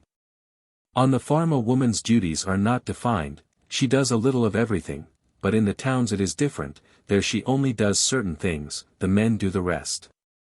For instance, a hotel chambermaid has nothing to do but make beds and fires in 50 or 60 rooms, bring towels and candles, and fetch several tons of water up several flights of stairs, 100 pounds at a time, in prodigious metal pitchers. She does not have to work more than 18 or 20 hours a day, and she can always get down on her knees and scrub the floors of halls and closets when she is tired and needs a rest. As the morning advanced and the weather grew hot, we took off our outside clothing and sat in a row along the edge of the raft and enjoyed the scenery, with our sun umbrellas over our heads and our legs dangling in the water. Every now and then we plunged in and had a swim. Every projecting grassy cape had its joyous group of naked children, the boys to themselves and the girls to themselves, the latter usually in care of some motherly dame who sat in the shade of a tree with her knitting. The little boys swam out to us, sometimes, but the little maids stood knee-deep in the water and stopped their splashing and frolicking to inspect the raft with their innocent eyes as it drifted by. Once we turned a corner suddenly and surprised a slender girl of 12 years or upward, just stepping into the water. She had not time to run, but she did what answered just as well. She promptly drew a lithe young willow bough athwart her white body with one hand, and then contemplated us with a simple and untroubled interest. Thus she stood while we glided by. She was a pretty creature, and she and her willow bough made a very pretty picture, and one which could not offend the modesty of the most fastidious spectator. Her white skin had a low bank of fresh green willows for background and effective contrast, for she stood against them, and above and out of them projected the eager faces and white shoulders of two smaller girls. Toward noon we heard the inspiriting cry, "Sail ho!" "Where away?" shouted the captain. 3 points off the weather bow. We ran forward to see the vessel.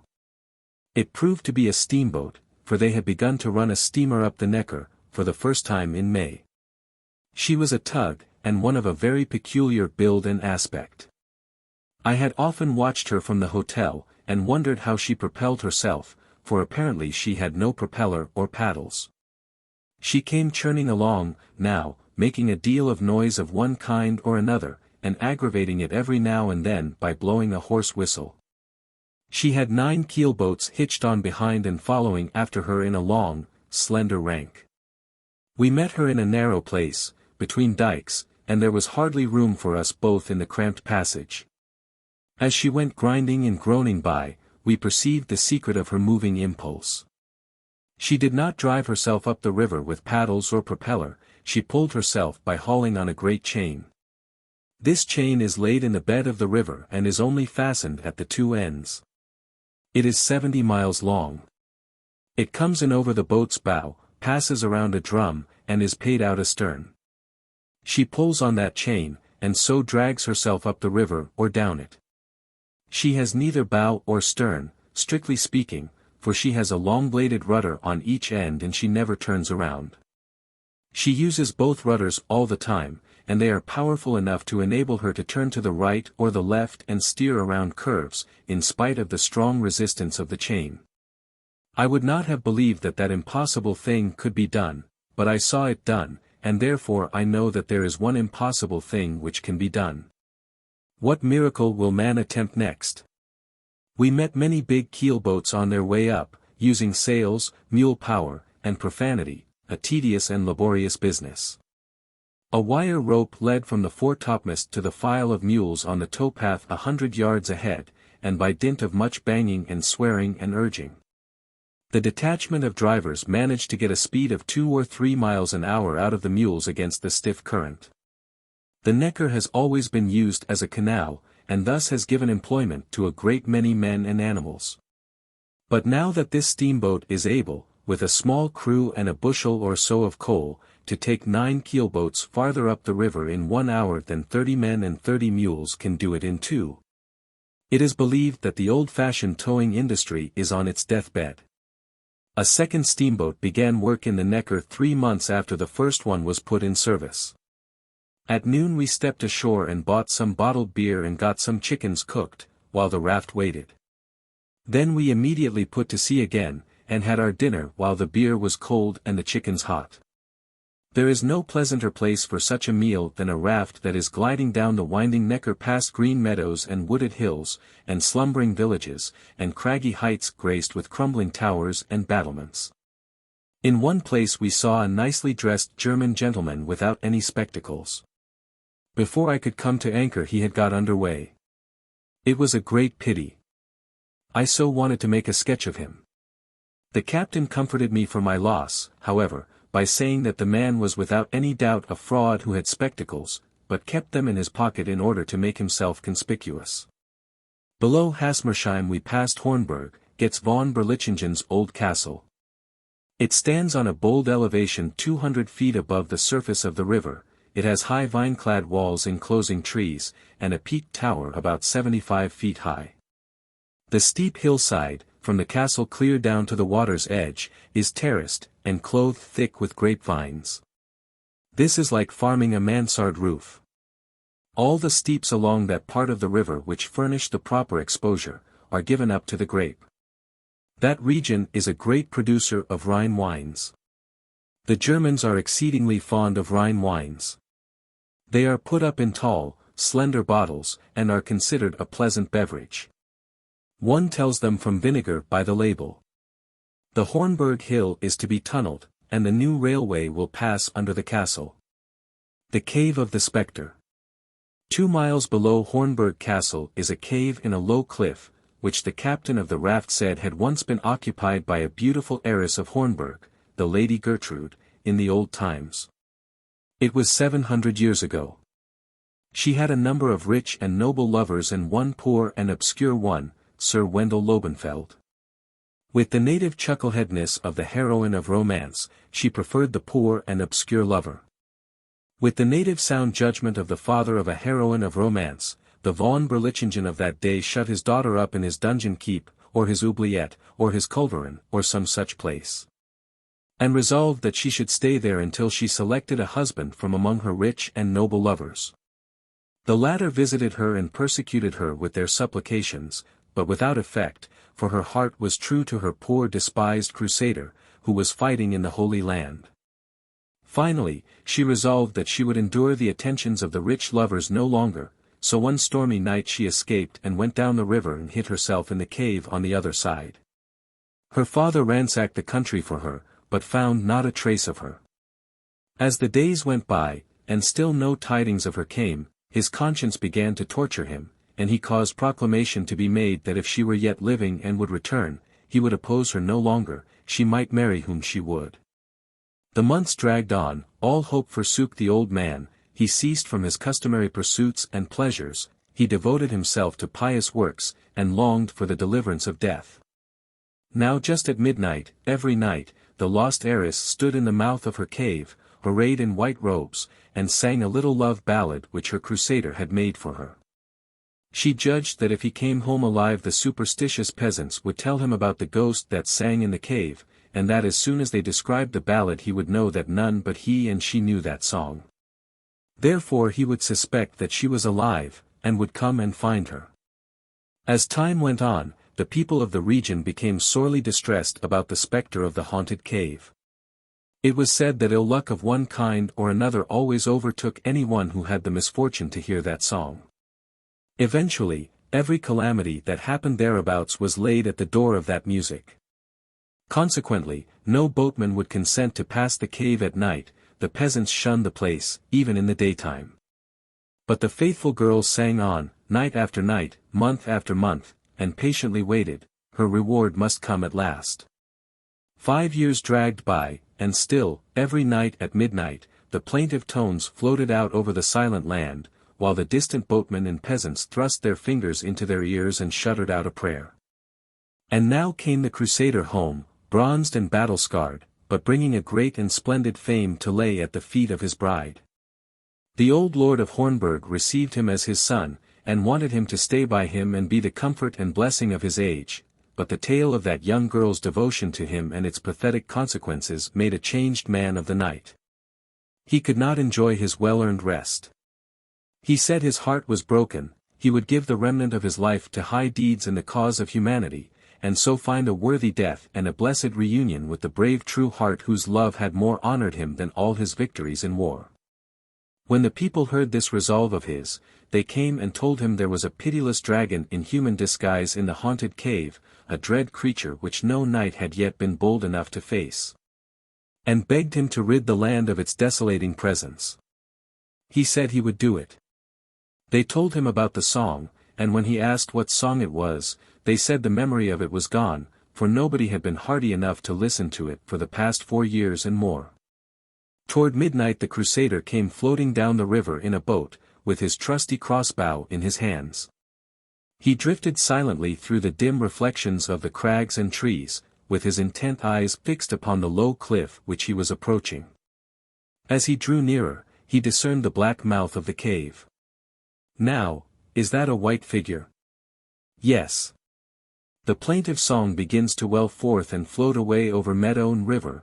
The crossbow is slowly raised to position, a steady aim is taken, the bolt flies straight to the mark, the figure sinks down, still singing. The knight takes the wool out of his ears, and recognizes the old ballad, too late.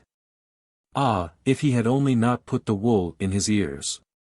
The crusader went away to the wars again, and presently fell in battle, fighting for the cross.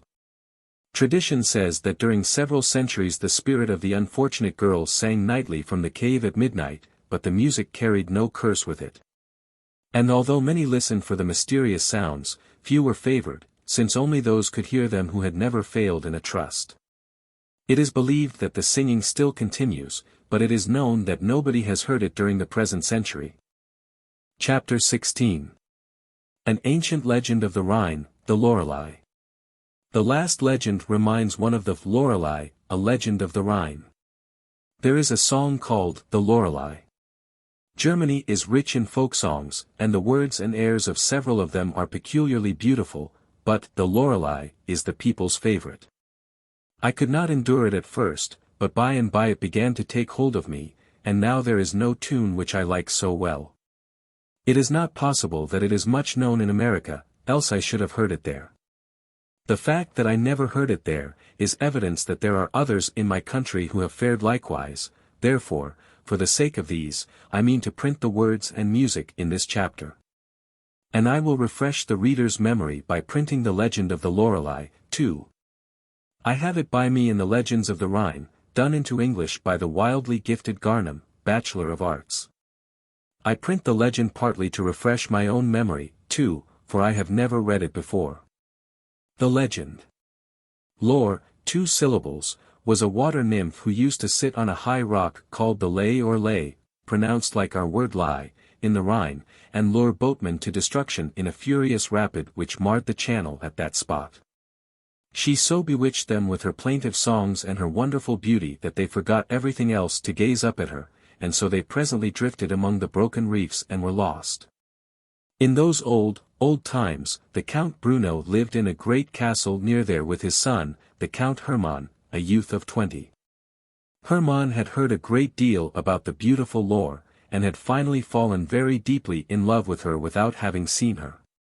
So he used to wander to the neighborhood of the Lay, evenings, with his zither and express his longing in low singing, as Garnham says. On one of these occasions, suddenly there hovered around the top of the rock a brightness of unequaled clearness and color, which, in increasingly smaller circles thickened, was the enchanting figure of the beautiful Lore. An unintentional cry of joy escaped the youth, he let his zither fall, and with extended arms he called out the name of the enigmatical being, who seemed to stoop lovingly to him and beckon to him in a friendly manner. Indeed, if his ear did not deceive him, she called his name with unutterable sweet whispers, proper to love. Beside himself with delight the youth lost his senses and sank senseless to the earth. After that he was a changed person. He went dreaming about, thinking only of his fairy and caring for naught else in the world. The old count saw with affliction this changement in his son, whose cause he could not divine, and tried to divert his mind into cheerful channels, but to no purpose. Then the old count used authority. He commanded the youth to betake himself to the camp. Obedience was promised. Garnham says, "It was on the evening before his departure, as he wished still once to visit the lay and offer to the nymph of the Rhine his sighs, the tones of his zither, and his songs. He went, in his boat, this time accompanied by a faithful squire, down the stream. The moon shed her silvery light over the whole country. The steep banked mountains appeared in the most fantastical shapes, and the high oaks on either side bowed their branches on Hermann's passing. As soon as he approached the lay, and was aware of the surf waves, his attendant was seized with an inexpressible anxiety and he begged permission to land. But the knight swept the strings of his guitar and sang. Once I saw thee in dark night. In supernatural beauty bright. Of light rays, was the figure wove. To share its light, locked hair strove. Thy garment color waved of. By thy hand the sign of love. Thy eyes sweet enchantment. Raying to me, oh! Enchantment. Oh, wert thou but my sweetheart! How willingly thy love to part! With delight I should be bound. To thy rocky house in deep ground. That Hermann should have gone to that place at all, was not wise, that he should have gone with such a song as that in his mouth was a most serious mistake. The Lorelei did not call his name in unutterable sweet whispers, this time. No, that song naturally worked an instant and thorough changement in her. And not only that, but it stirred the bowels of the whole afflicted region around about there, for scarcely had these tones sounded, everywhere there began tumult and sound, as if voices above and below the water. On the lay rose flames, the fairy stood above, at that time, and beckoned with her right hand clearly and urgently to the infatuated knight, while with a staff in her left hand she called the waves to her service. They began to mount heavenward. The boat was upset, mocking every exertion, the waves rose to the gunwale, and splitting on the hard stones, the boat broke into pieces. The youth sank into the depths, but the squire was thrown on shore by a powerful wave. The bitterest things have been said about the Lorelei during many centuries, but surely her conduct upon this occasion entitles her to our respect. One feels drawn tenderly toward her and is moved to forget her many crimes and remember only the good deed that crowned and closed her career. The fairy was never more seen, but her enchanting tones have often been heard. In the beautiful, refreshing, still nights of spring, when the moon pours her silver light over the country, the listening shipper hears from the rushing of the waves, the echoing clang of a wonderfully charming voice, which sings a song from the crystal castle, and with sorrow and fear he thinks on the young Count Hermann, seduced by the nymph. Here is the music, and the German words by Heinrich Heine. This song has been a favorite in Germany for 40 years, and will remain a favorite always, maybe. I have a prejudice against people who print things in a foreign language and add no translation. When I am the reader, and the author considers me able to do the translating myself, he pays me quite a nice compliment, but if he would do the translating for me I would try to get along without the compliment. If I were at home, no doubt I could get a translation of this poem, but I am abroad and can't, therefore I will make a translation myself. It may not be a good one, for poetry is out of my line, but it will serve my purpose, which is, to give the Ungerman young girl a jingle of words to hang the tune on until she can get hold of a good version, made by someone who is a poet and knows how to convey a poetical thought from one language to another. The Lorelei. I cannot divine what it meaneth. This haunting nameless pain, a tale of the bygone ages, keeps brooding through my brain. The faint air cools in the gloaming, and peaceful flows the Rhine. The thirsty summits are drinking, the sunset's flooding wine. The loveliest maiden is sitting, high-throned in yon blue air. Her golden jewels are shining. She combs her golden hair. She combs with a comb that is golden. and sings a weird refrain that steeps in a deadly enchantment. The listener's ravished brain, the doomed in his drifting shallop, is tranced with the sad sweet tone. He sees not the yawning breakers. He sees but the maid alone. The pitiless billows engulf him. So perish sailor and bark. And this, with her baleful singing, is the Lorelei's gruesome work. I have a translation by Garnham, Bachelor of Arts, in the Legends of the Rhine, but it would not answer the purpose I mentioned above, because the measure is too nobly irregular, it don't fit the tune snugly enough. In places it hangs over at the ends too far, and in other places one runs out of words before he gets to the end of a bar. Still, Garnham's translation has high merits, and I am not dreaming of leaving it out of my book. I believe this poet is wholly unknown in America and England. I take peculiar pleasure in bringing him forward because I consider that I discovered him. The Lorelei. Translated by L. W. Garnham, B.A. I do not know what it signifies. That I am so sorrowful. A fable of old times so terrifies. Leaves my heart so thoughtful. The air is cool and it darkens. And calmly flows the Rhine. The summit of the mountain hearkens. In evening sunshine line. The most beautiful maiden entrances. Above wonderfully there. Her beautiful golden attire glances. She combs her golden hair. With golden combs so lustrous. And thereby a song sings. It has a tone so wondrous. That powerful melody rings. The shipper in the little ship. It affects with woe sad might. He does not see the rocky slip. He only regards dreaded height. I believe the turbulent waves swallow the last shipper and boat. She with her singing craves all to visit her magic moat. No translation could be closer. He has got in all the facts, and in their regular order, too. There is not a statistic wanting. It is as succinct as an invoice. That is what a translation ought to be, it should exactly reflect the thought of the original. You can't sing, above wonderfully there, because it simply won't go to the tune, without damaging the singer. But it is a most clingingly exact translation of Dort oben wunderbar, fits it like a blister. Mr. Garnham's reproduction has other merits, 100 of them, but it is not necessary to point them out. They will be detected. No one with a specialty can hope to have a monopoly of it. Even Garnham has a rival. Mr. X had a small pamphlet with him which he had bought while on a visit to Munich. It was entitled A Catalogue of Pictures in the Old Pinakothek, and was written in a peculiar kind of English.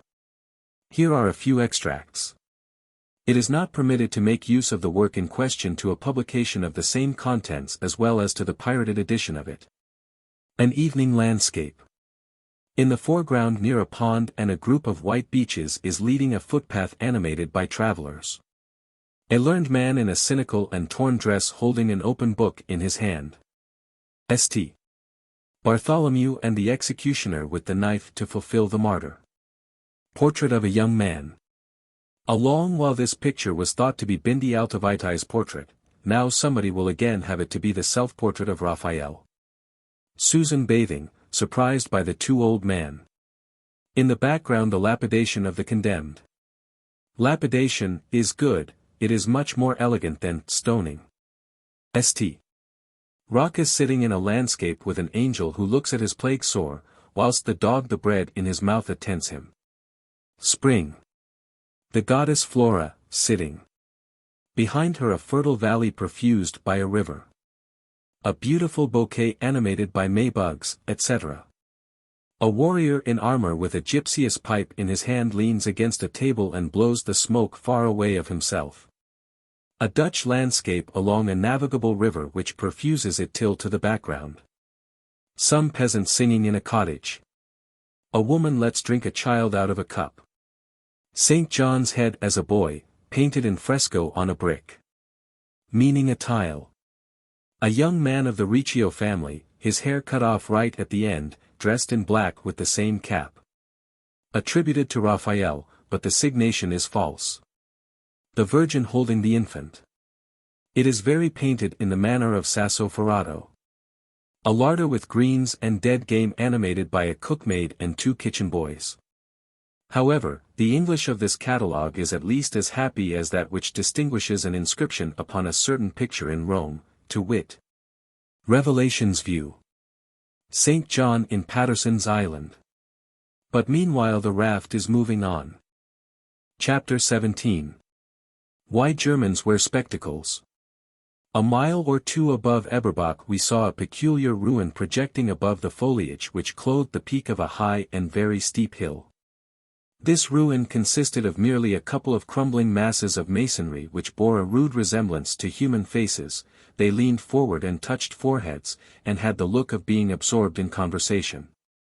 This ruin had nothing very imposing or picturesque about it, and there was no great deal of it, yet it was called the Spectacular Ruin. Legend of the Spectacular Ruin. The captain of the raft, who was as full of history as he could stick, said that in the Middle Ages a most prodigious fire-breathing dragon used to live in that region, and made more trouble than a tax collector. He was as long as a railway train, and had the customary impenetrable green scales all over him. His breath bred pestilence and conflagration, and his appetite bred famine. He ate men and cattle impartially, and was exceedingly unpopular. The German emperor of that day made the usual offer: he would grant to the destroyer of the dragon any one solitary thing he might ask for he had a surplusage of daughters, and it was customary for dragon killers to take a daughter for pay. So the most renowned knights came from the 4 corners of the earth and retired down the dragon's throat one after the other. A panic arose and spread. Heroes grew cautious. The procession ceased. The dragon became more destructive than ever. The people lost all hope of succor, and fled to the mountains for refuge. At last Sir Wissenschaft, a poor and obscure knight, out of a far country, arrived to do battle with the monster. A pitiable object he was, with his armor hanging in rags about him, and his strange-shaped knapsack strapped upon his back. Everybody turned up their noses at him, and some openly jeered him. But he was calm. He simply inquired if the emperor's offer was still in force. The emperor said it was, but charitably advised him to go and hunt hares and not endanger so precious a life as his in an attempt which had brought death to so many of the world's most illustrious heroes. But this tramp only asked, were any of these heroes men of science? This raised a laugh, of course, for science was despised in those days. But the tramp was not in the least ruffled. He said he might be a little in advance of his age, but no matter, science would come to be honored, some time or other. He said he would march against the dragon in the morning. Out of compassion, then, a decent spear was offered him, but he declined, and said, spears were useless to men of science. They allowed him to sup in the servants' hall, and gave him a bed in the stables. When he started forth in the morning, thousands were gathered to see. The emperor said, do not be rash, take a spear, and leave off your knapsack. But the tramp said, it is not a knapsack, and moved straight on. The dragon was waiting and ready. He was breathing forth vast volumes of sulphurous smoke and lurid blasts of flame. The ragged knight stole warily to a good position. Then he unslung his cylindrical knapsack, which was simply the common fire extinguisher known to modern times, and the first chance he got he turned on his hose and shot the dragon square in the center of his cavernous mouth. Out went the fires in an instant, and the dragon curled up and died. This man had brought brains to his aid. He had reared dragons from the egg, in his laboratory, he had watched over them like a mother, and patiently studied them and experimented upon them while they grew. Thus he had found out that fire was the life principle of a dragon. Put out the dragon's fires and it could make steam no longer, and must die. He could not put out a fire with a spear, therefore he invented the extinguisher. The dragon being dead, the emperor fell on the hero's neck and said, Deliverer, name your request, at the same time beckoning out behind with his heel for a detachment of his daughters to form and advance. But the tramp gave them no observance. He simply said, My request is, that upon me be conferred the monopoly of the manufacture and sale of spectacles in Germany. The emperor sprang aside and exclaimed. This transcends all the impudence I ever heard. A modest demand, by my halidome. Why didn't you ask for the imperial revenues at once, and be done with it? But the monarch had given his word, and he kept it. To everybody's surprise, the unselfish monopolist immediately reduced the price of spectacles to such a degree that a great and crushing burden was removed from the nation. The emperor, to commemorate this generous act, and to testify his appreciation of it, issued a decree commanding everybody to buy this benefactor's spectacles and wear them, whether they needed them or not. So originated the widespread custom of wearing spectacles in Germany, and as a custom once established in these old lands is imperishable, this one remains universal in the empire to this day. Such is the legend of the monopolist's once stately and sumptuous castle, now called the Spectacular Ruin. On the right bank, 2 or 3 miles below the spectacular ruin, we passed by a noble pile of castellated buildings overlooking the water from the crest of a lofty elevation. A stretch of 200 yards of the high front wall was heavily draped with ivy, and out of the mass of buildings within rose 3 picturesque old towers. The place was in fine order, and was inhabited by a family of princely rank. This castle had its legend, too, but I should not feel justified in repeating it because I doubted the truth of some of its minor details. Along in this region a multitude of Italian laborers were blasting away the frontage of the hills to make room for the new railway. They were 50 or 100 feet above the river. As we turned a sharp corner they began to wave signals and shout warnings to us to look out for the explosions. It was all very well to warn us, but what could we do? You can't back a raft upstream, you can't hurry it downstream, you can't scatter out to one side when you haven't any room to speak of, you won't take to the perpendicular cliffs on the other shore when they appear to be blasting there, too. Your resources are limited, you see. There is simply nothing for it but to watch and pray. For some hours we had been making 3.5 or 4 miles an hour and we were still making that. We had been dancing right along until those men began to shout, then for the next 10 minutes it seemed to me that I had never seen a raft go so slowly. When the first blast went off we raised our sun umbrellas and waited for the result. No harm done, none of the stones fell in the water. Another blast followed, and another and another. Some of the rubbish fell in the water just astern of us. We ran that whole battery of 9 blasts in a row, and it was certainly one of the most exciting and uncomfortable weeks I ever spent, either aship or ashore. Of course we frequently manned the poles and shoved earnestly for a second or so, but every time one of those spurts of dust and debris shot aloft every man dropped his pole and looked up to get the bearings of his share of it. It was very busy times along there for a while. It appeared certain that we must perish, but even that was not the bitterest thought. No, the abjectly unheroic nature of the death, that was the sting, that and the bizarre wording of the resulting obituary, shot with a rock on a raft. There would be no poetry written about it. None could be written about it. Example. Not by war's shock, or war's shaft, shot, with a rock, on a raft. No poet who valued his reputation would touch such a theme as that. I should be distinguished as the only distinguished dead who went down to the grave unsonneted, in 1878. But we escaped, and I have never regretted it. The last blast was a peculiarly strong one, and after the small rubbish was done raining around us and we were just going to shake hands over our deliverance, a later and larger stone came down amongst our little group of pedestrians and wrecked an umbrella. It did no other harm, but we took to the water just the same. It seems that the heavy work in the quarries and the new railway gratings is done mainly by Italians. That was a revelation. We have the notion in our country that Italians never do heavy work at all, but confine themselves to the lighter arts, like organ grinding, operatic singing, and assassination. We have blundered, that is plain. All along the river, near every village, we saw little station houses for the future railway. They were finished and waiting for the rails and business. They were as trim and snug and pretty as they could be. They were always of brick or stone.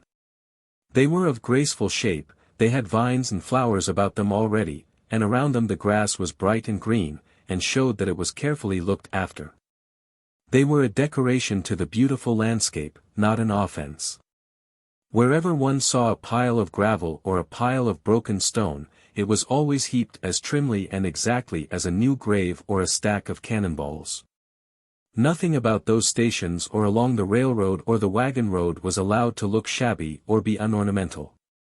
The keeping a country in such beautiful order as Germany exhibits, has a wise practical side to it, too, for it keeps thousands of people in work and bread who would otherwise be idle and mischievous. As the night shut down, the captain wanted to tie up, but I thought maybe we might make Lucerne, so we went on. Presently the sky became overcast, and the captain came aft looking uneasy. He cast his eye aloft, then shook his head, and said it was coming on to blow. My party wanted to land at once, therefore I wanted to go on. The captain said we ought to shorten sail anyway, out of common prudence. Consequently, the larboard watch was ordered to lay in his pole.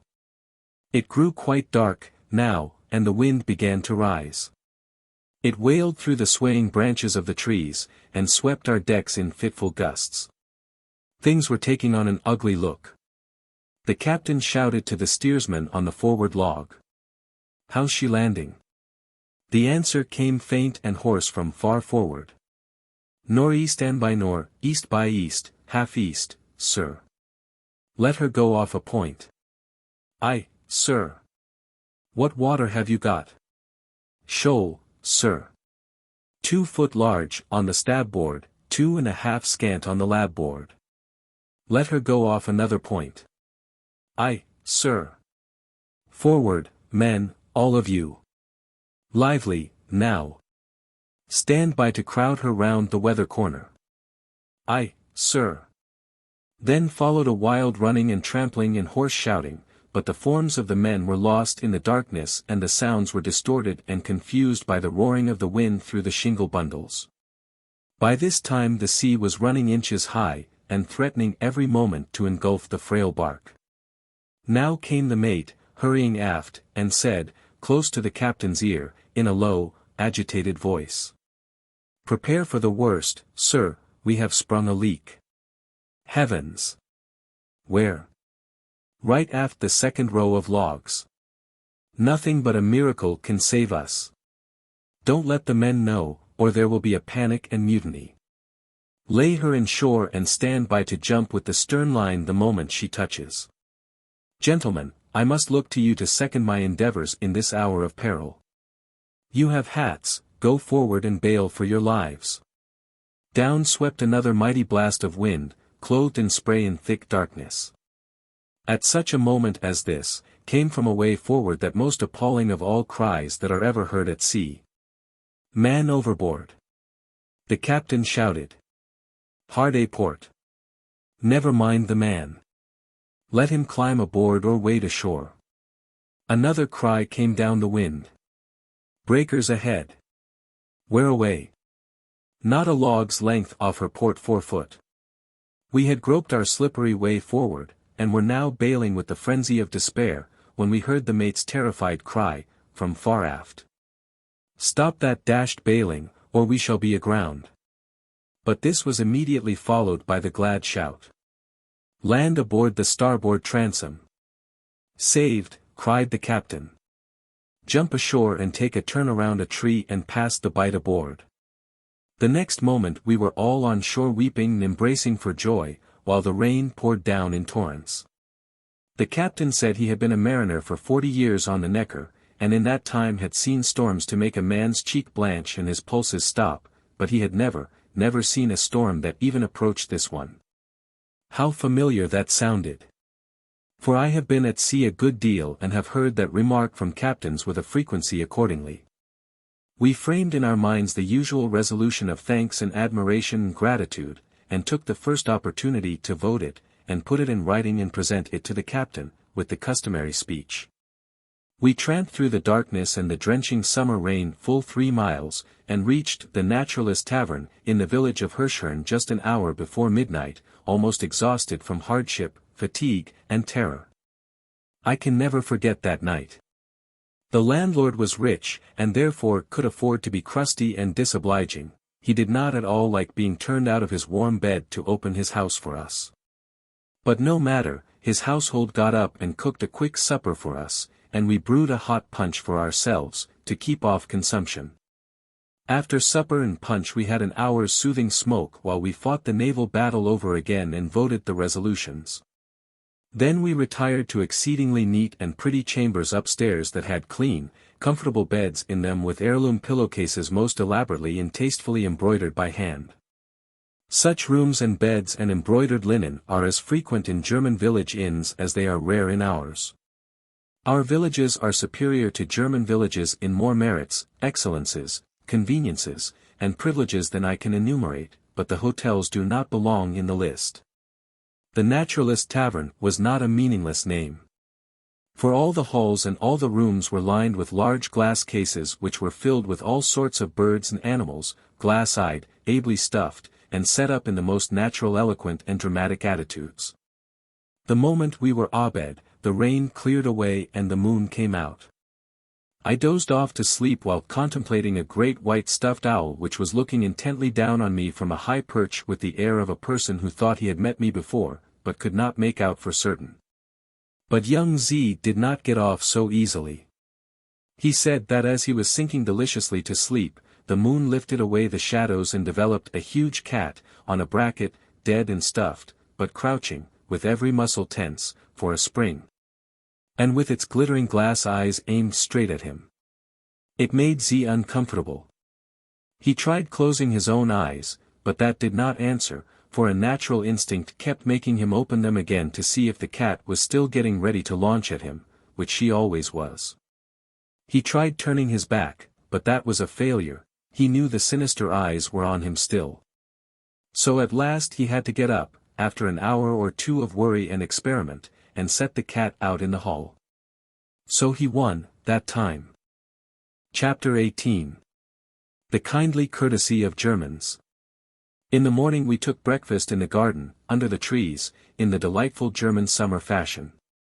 The air was filled with the fragrance of flowers and wild animals. The living portion of the menagerie of the Naturalist Tavern was all about us. There were great cages populous with fluttering and chattering foreign birds, and other great cages and greater wire pens, populous with quadrupeds, both native and foreign. There were some free creatures, too, and quite sociable ones they were. White rabbits went loping about the place, and occasionally came and sniffed at our shoes and shins. A fawn, with a red ribbon on its neck, walked up and examined us fearlessly. Rare breeds of chickens and doves begged for crumbs, and a poor old tailless raven hopped about with a humble, shamefaced mane which said, "Please do not notice my exposure, think how you would feel in my circumstances, and be charitable." If he was observed too much, he would retire behind something and stay there until he judged the party's interest had found another object. I never have seen another dumb creature that was so morbidly sensitive. Bayard Taylor, who could interpret the dim reasonings of animals, and understood their moral natures better than most men, would have found some way to make this poor old chap forget his troubles for a while, but we have not his kindly art. And so had to leave the raven to his griefs. After breakfast we climbed the hill and visited the ancient castle of Hirschhorn, and the ruined church near it. There were some curious old bas-reliefs leaning against the inner walls of the church, sculptured lords of Hirschhorn in complete armor, and ladies of Hirschhorn in the picturesque court costumes of the Middle Ages. These things are suffering damage and passing to decay, for the last Hirschhorn has been dead 200 years, and there is nobody now who cares to preserve the family relics. In the chancel was a twisted stone column, and the captain told us a legend about it, of course, for in the matter of legends he could not seem to restrain himself. But I do not repeat his tale because there was nothing plausible about it except that the hero wrenched this column into its present screw shape with his hands, just one single wrench. All the rest of the legend was doubtful. But Hirschhorn is best seen from a distance, down the river. Then the clustered brown towers perched on the green hilltop, and the old battlement's stone wall, stretching up and over the grassy ridge and disappearing in the leafy sea beyond, make a picture whose grace and beauty entirely satisfy the eye. We descended from the church by steep stone stairways which curved this way and that down narrow alleys between the packed and dirty tenements of the village. It was a quarter well stocked with deformed, leering, unkempt and uncombed idiots, who held out hands or caps and begged piteously. The people of the quarter were not all idiots, of course, but all that begged seemed to be, and were said to be. I was thinking of going by skiff to the next town, Neckar, so I ran to the riverside in advance of the party and asked a man there if he had a boat to hire. I suppose I must have spoken High German, Court German, I intended it for that, anyway, so he did not understand me. I turned and twisted my question around and about, trying to strike that man's average, but failed. He could not make out what I wanted. Now Mr. X arrived, faced this same man, looked him in the eye, and emptied this sentence on him, in the most glib and confident way, "Can man boat get here?" The mariner promptly understood and promptly answered. I can comprehend why he was able to understand that particular sentence, because by mere accident all the words in it except get have the same sound and the same meaning in German that they have in English, but how he managed to understand Mr. X's next remark puzzled me. I will insert it, presently. X turned away a moment, and I asked the mariner if he could not find a board, and so construct an additional seat. I spoke in the purest German, but I might as well have spoken in the purest Choctaw for all the good it did. The man tried his best to understand me. He tried, and kept on trying, harder and harder, until I saw it was really of no use, and said, "There, don't strain yourself, it is of no consequence." Then X turned to him and crisply said, "Machen Sie a flat board." I wish my epitaph may tell the truth about me if the man did not answer up at once, and say he would go and borrow a board as soon as he had lit the pipe which he was filling. We changed our mind about taking a boat, so we did not have to go. I have given Mr. X's 2 remarks just as he made them. 4 of the 5 words in the first one were English, and that they were also German was only accidental, not intentional. 3 out of the 5 words in the second remark were English, and English only, and the 2 German ones did not mean anything in particular, in such a connection. X always spoke English to Germans, but his plan was to turn the sentence wrong end first and upside down, according to German construction, and sprinkle in a German word without any essential meaning to it, here and there, by way of flavor. Yet he always made himself understood. He could make those dialect-speaking raftsmen understand him, sometimes, when even young Z had failed with them, and young Z was a pretty good German scholar. For one thing, X always spoke with such confidence, perhaps that helped. And possibly the raftsman's dialect was what is called Platt Dutsch, and so they found his English more familiar to their ears than another man's German. Quite indifferent students of German can read Fritz Reuter's charming Plattdeutsch tales with some little facility because many of the words are English. I suppose this is the tongue which our Saxon ancestors carried to England with them. By and by I will inquire of some other philologist. However, in the meantime it had transpired that the men employed to caulk the raft had found that the leak was not a leak at all, but only a crack between the logs, a crack that belonged there, and was not dangerous, but had been magnified into a leak by the disordered imagination of the mate. Therefore we went aboard again with a good degree of confidence, and presently got to sea without accident. As we swam smoothly along between the enchanting shores, we fell to swapping notes about manners and customs in Germany and elsewhere. As I write, now, many months later, I perceive that each of us, by observing and noting and inquiring, diligently in day by day, had managed to lay in a most varied and opulent stock of misinformation. But this is not surprising. It is very difficult to get accurate details in any country. For example, I had the idea once, in Heidelberg, to find out all about those 5 student corps. I started with the White Cap Corps. I began to inquire of this and that and the other citizen, and here is what I found out. 1. It is called the Prussian Corps, because none but Prussians are admitted to it. 2. It is called the Prussian Corps for no particular reason. It has simply pleased each corps to name itself after some German state. 3. It is not named the Prussian Corps at all, but only the White Cap Corps. For, any student can belong to it who is a German by birth. 5. Any student can belong to it who is European by birth. 6. Any European-born student can belong to it, except he be a Frenchman. 7. Any student can belong to it, no matter where he was born. 8. No student can belong to it who is not of noble blood. 9. No student can belong to it who cannot show 3 full generations of noble descent. 10. Nobility is not a necessary qualification. 11. No moneyless student can belong to it. 12. Money qualification is nonsense, such a thing has never been thought of. I got some of this information from students themselves, students who did not belong to the Corps. I finally went to headquarters, to the White Caps, where I would have gone in the first place if I had been acquainted. But even at headquarters I found difficulties. I perceived that there were things about the White Cap Corps which one member knew and another one didn't. It was natural, for very few members of any organization know all that can be known about it. I doubt there is a man or a woman in Heidelberg who would not answer promptly and confidently 3 out of every 5 questions about the White Cap Corps which a stranger might ask. Yet it is a very safe bet that 2 of the 3 answers would be incorrect every time. There is one German custom which is universal, the bowing courteously to strangers when sitting down at table or rising up from it. This bow startles a stranger out of his self-possession, the first time it occurs, and he is likely to fall over a chair or something, in his embarrassment, but it pleases him, nevertheless. One soon learns to expect this bow and be on the lookout and ready to return it, but to learn to lead off and make the initial bow oneself is a difficult matter for a diffident man. One thinks, if I rise to go, and tender my bow, and these ladies and gentlemen take it into their heads to ignore the custom of their nation, and not return it, how shall I feel, in case I survive to feel anything? Therefore he is afraid to venture. He sits out the dinner, and makes the strangers rise first and originate the bowing.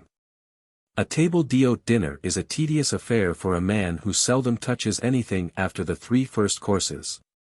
Therefore I used to do some pretty dreary waiting because of my fears. It took me months to assure myself that those fears were groundless, but I did assure myself at last by experimenting diligently through my agent. I made Harris get up and bow and leave, invariably his bow was returned, then I got up and bowed myself and retired. Thus my education proceeded easily and comfortably for me, but not for Harris. 3 courses of a table d'hôte dinner were enough for me, but Harris preferred 13. Even after I had acquired full confidence, and no longer needed the agent's help, I sometimes encountered difficulties. Once at Baden-Baden I nearly lost a train because I could not be sure that 3 young ladies opposite me at table were Germans, since I had not heard them speak. They might be American, they might be English, it was not safe to venture a bow. But just as I had got that far with my thought, one of them began a German remark, to my great relief and gratitude, and before she got out her 3rd word, our bows had been delivered and graciously returned, and we were off. There is a friendly something about the German character which is very winning. When Harris and I were making a pedestrian tour through the Black Forest, we stopped at a little country inn for dinner one day. 2 young ladies and a young gentleman entered and sat down opposite us. They were pedestrians, too. Our knapsacks were strapped upon our backs, but they had a sturdy youth along to carry theirs for them. All parties were hungry, so there was no talking. By and by the usual bows were exchanged, and we separated. As we sat at a late breakfast in the hotel at Allerheiligen, next morning, these young people entered and took places near us without observing us, but presently they saw us and at once bowed and smiled. Not ceremoniously, but with the gratified look of people who have found acquaintances where they were expecting strangers. Then they spoke of the weather and the roads. We also spoke of the weather and the roads. Next, they said they had had an enjoyable walk, notwithstanding the weather. We said that that had been our case, too. Then they said they had walked 30 English miles the day before, and asked how many we had walked. I could not lie, so I told Harris to do it. Harris told them we had made 30 English miles, too. That was true, We had made them, though we had had a little assistance here and there. After breakfast they found us trying to blast some information out of the dumb hotel clerk about routes, and observing that we were not succeeding pretty well, they went and got their maps and things. And pointed out and explained our course so clearly that even a New York detective could have followed it. And when we started they spoke out a hearty goodbye and wished us a pleasant journey. Perhaps they were more generous with us than they might have been with native wayfarers because we were a forlorn lot and in a strange land, I don't know. I only know it was lovely to be treated so. Very well, I took an American young lady to one of the fine balls in Baden-Baden, one night, and at the entrance door upstairs we were halted by an official. Something about Miss Jones's dress was not according to rule. I don't remember what it was, now, something was wanting, her back hair, or a shawl, or a fan, or a shovel, or something. The official was ever so polite, and ever so sorry, but the rule was strict, and he could not let us in.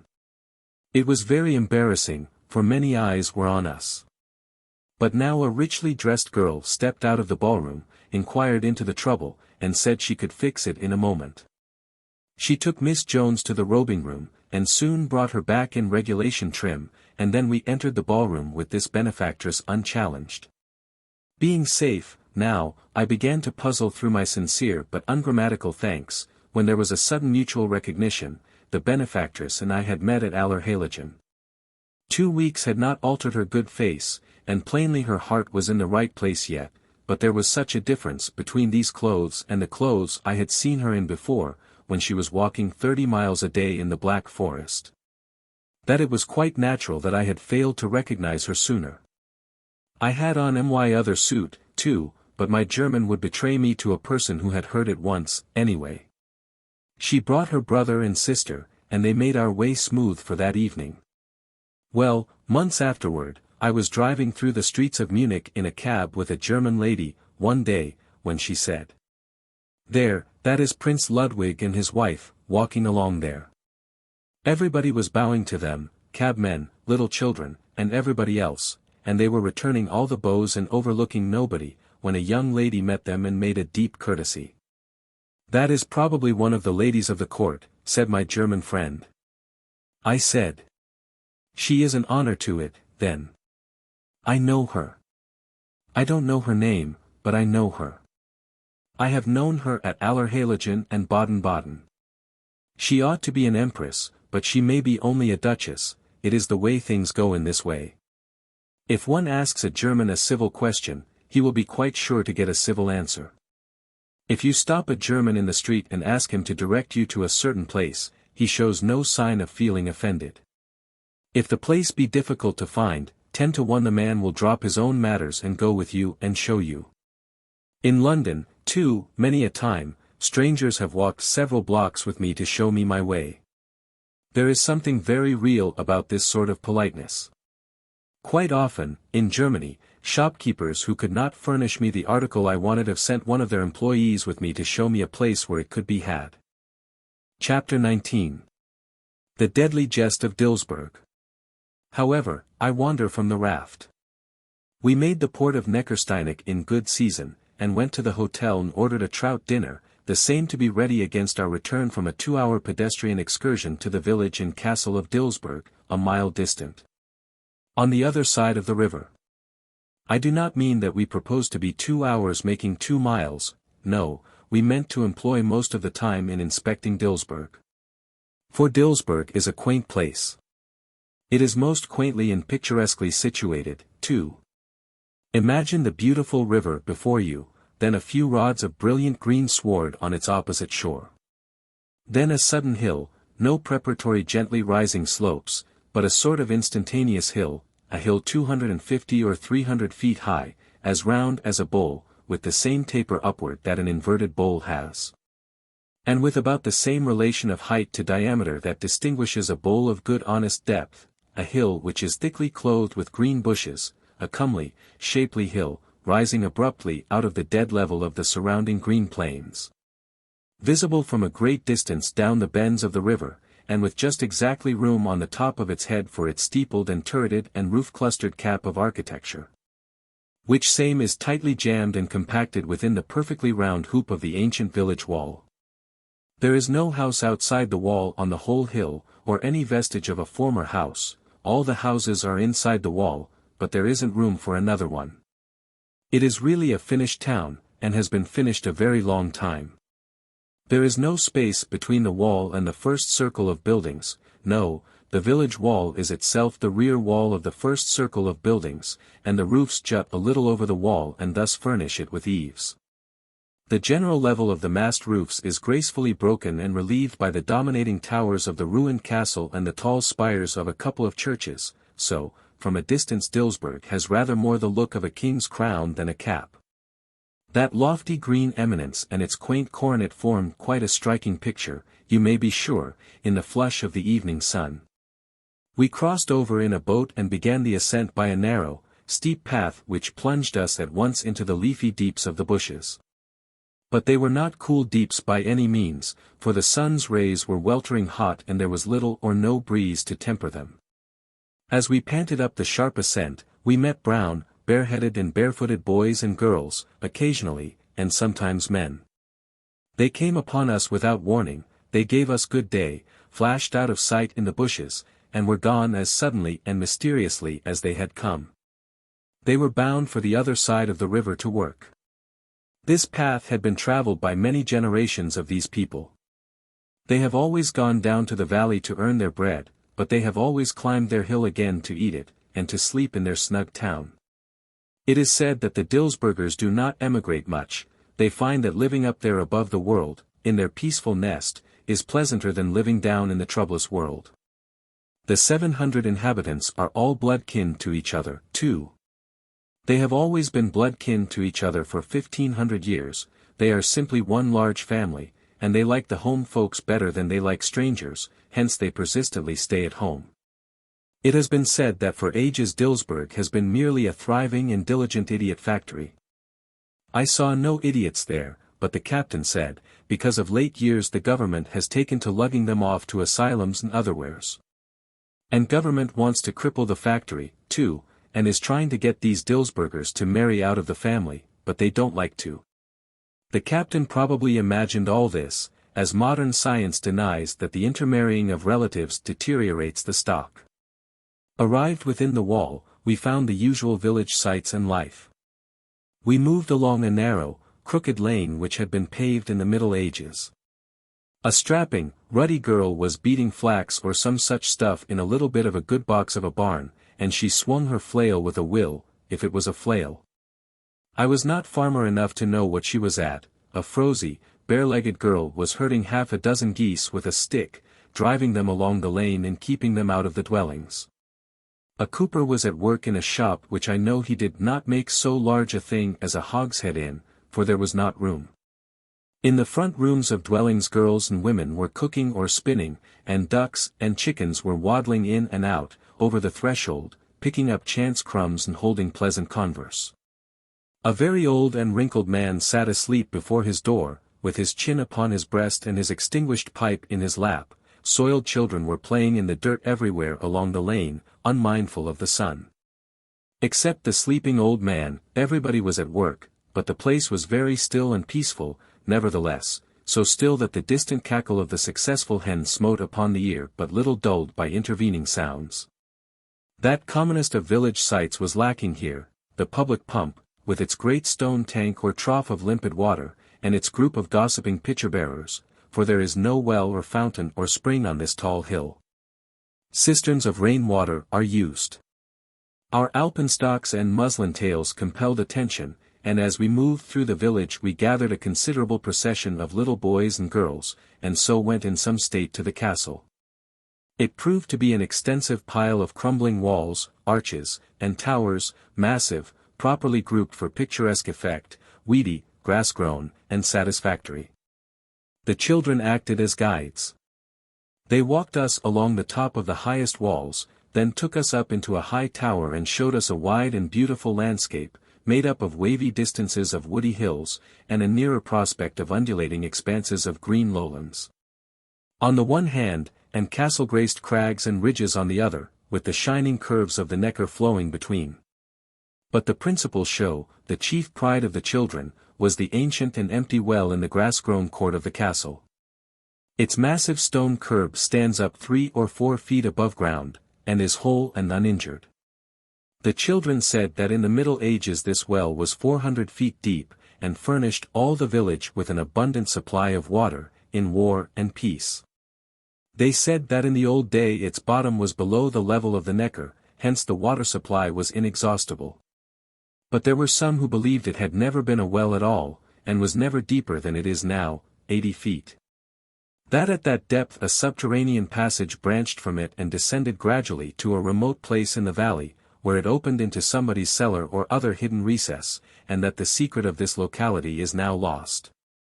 Those who hold this belief say that herein lies the explanation that Dilsberg, besieged by Tilly and many a soldier before him, was never taken. After the longest and closest sieges the besiegers were astonished to perceive that the besieged were as fat and hearty as ever, and were well furnished with munitions of war. Therefore it must be that the Dilsbergers had been bringing these things in through the subterranean passage all the time. The children said that there was in truth a subterranean outlet down there, and they would prove it. So they set a great truss of straw on fire and threw it down the well, while we leaned on the curb and watched the glowing mass descend. It struck bottom and gradually burned out. No smoke came up. The children clapped their hands and said, "You see. Nothing makes so much smoke as burning straw. Now where did the smoke go to, if there is no subterranean outlet?" So it seemed quite evident that the subterranean outlet indeed existed. But the finest thing within the ruins' limits was a noble linden, which the children said was 400 years old, and no doubt it was. It had a mighty trunk and a mighty spread of limb and foliage. The limbs near the ground were nearly the thickness of a barrel. That tree had witnessed the assaults of men in mail. How remote such a time seems, and how ungraspable is the fact that real men ever did fight in real armor. And it had seen the time when these broken arches and crumbling battlements were a trim and strong and stately fortress, fluttering its gay banners in the sun, and peopled with vigorous humanity. How impossibly long ago that seems. And here it stands yet, and possibly may still be standing here, sunning itself and dreaming its historical dreams, when today shall have been joined to the days called ancient. Well, we sat down under the tree to smoke, and the captain delivered himself of his legend. The legend of Dilsberg Castle. It was to this effect. In the old times there was once a great company assembled at the castle, and festivity ran high. Of course there was a haunted chamber in the castle, and one day the talk fell upon that. It was said that whoever slept in it would not wake again for 50 years. Now when a young knight named Conrad von Geisberg heard this, he said that if the castle were his he would destroy that chamber, so that no foolish person might have the chance to bring so dreadful a misfortune upon himself and afflict such as loved him with the memory of it. Straightway, the company privately laid their heads together to contrive some way to get this superstitious young man to sleep in that chamber. And they succeeded, in this way. They persuaded his betrothed, a lovely mischievous young creature, niece of the lord of the castle, to help them in their plot. She presently took him aside and had speech with him. She used all her persuasions, but could not shake him. He said his belief was firm, that if he should sleep there he would wake no more for 50 years, and it made him shudder to think of it. Katharina began to weep. This was a better argument. Conrad could not hold out against it. He yielded and said she should have her wish if she would only smile and be happy again. She flung her arms about his neck, and the kisses she gave him showed that her thankfulness and her pleasure were very real. Then she flew to tell the company her success, and the applause she received made her glad and proud she had undertaken her mission, since all alone she had accomplished what the multitude had failed in. At midnight, that night, after the usual feasting, Conrad was taken to the haunted chamber and left there. He fell asleep, by and by. When he awoke again and looked about him, his heart stood still with horror. The whole aspect of the chamber was changed. The walls were mouldy and hung with ancient cobwebs, the curtains and beddings were rotten, the furniture was rickety and ready to fall to pieces. He sprang out of bed, but his quaking knees sunk under him and he fell to the floor. "This is the weakness of age," he said. He rose and sought his clothing. It was clothing no longer. The colors were gone, the garments gave way in many places while he was putting them on. He fled, shuddering, into the corridor, and along it to the great hall. Here he was met by a middle-aged stranger of a kind countenance, who stopped and gazed at him with surprise. Conrad said, "Good sir, will you send hither the Lord Ulrich?" The stranger looked puzzled a moment, then said, "The Lord Ulrich?" "Yes, if you will be so good." The stranger called, "Wilhelm." A young serving man came, and the stranger said to him, "Is there a Lord Ulrich among the guests?" "I know none of the name, so please your honor." Conrad said, hesitatingly, "I did not mean a guest, but the lord of the castle, sir." The stranger and the servant exchanged wondering glances. Then the former said, "I am the lord of the castle." "Since when, sir?" "Since the death of my father, the good Lord Ulrich, more than 40 years ago." Conrad sank upon a bench and covered his face with his hands while he rocked his body to and fro and moaned. The stranger said in a low voice to the servant, "I fear me this poor old creature is mad.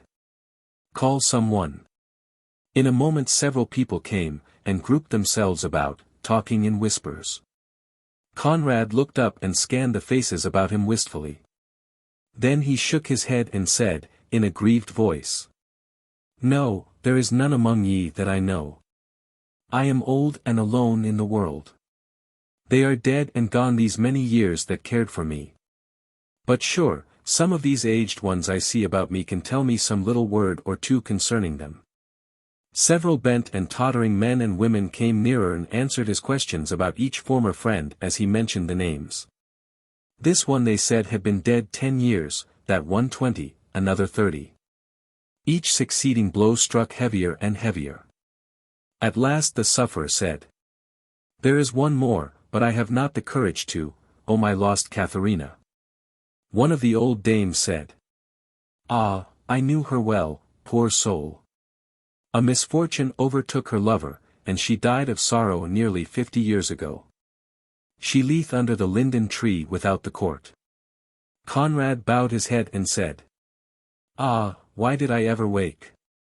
And so she died of grief for me, poor child. So young, so sweet, so good. She never wittingly did a hurtful thing in all the little summer of her life. Her loving debt shall be repaid, for I will die of grief for her." His head drooped upon his breast. In the moment there was a wild burst of joyous laughter, a pair of round young arms were flung about Conrad's neck and a sweet voice cried, "There, Conrad mine, thy kind words kill me, the farce shall go no further. Look up, and laugh with us, 'twas all a jest." And he did look up, and gazed, in a dazed wonderment, for the disguises were stripped away, and the aged men and women were bright and young and gay again. Katharina's happy tongue ran on. "'Twas a marvelous jest, and bravely carried out. They gave you a heavy sleeping draught before you went to bed, and in the night they bore you to a ruined chamber where all had fallen to decay, and placed these rags of clothing by you. And when your sleep was spent and you came forth, 2 strangers, well instructed in their parts, were here to meet you, and all we, your friends, in our disguises, were close at hand, to see and hear, you may be sure. Ah, 'twas a gallant jest. Come, now, and make thee ready for the pleasures of the day.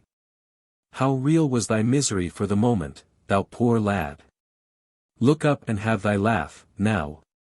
He looked up, searched the merry faces about him in a dreamy way, then sighed and said, "I am aweary, good strangers, I pray you lead me to her grave." All the smile vanished away, every cheek blanched, Katharina sunk to the ground in a swoon. All day the people went about the castle with troubled faces, and communed together in undertones. A painful hush pervaded the place which had lately been so full of cheery life. Each in his turn tried to arouse Conrad out of his hallucination and bring him to himself, but all the answer any got was a meek, bewildered stare, and then the words. Good stranger, I have no friends, all are at rest these many years. Ye speak me fair, ye mean me well, but I know ye not, I am alone and forlorn in the world, prithee lead me to her grave. During 2 years Conrad spent his days, from the early morning till the night, under the linden tree, mourning over the imaginary grave of his Katharina.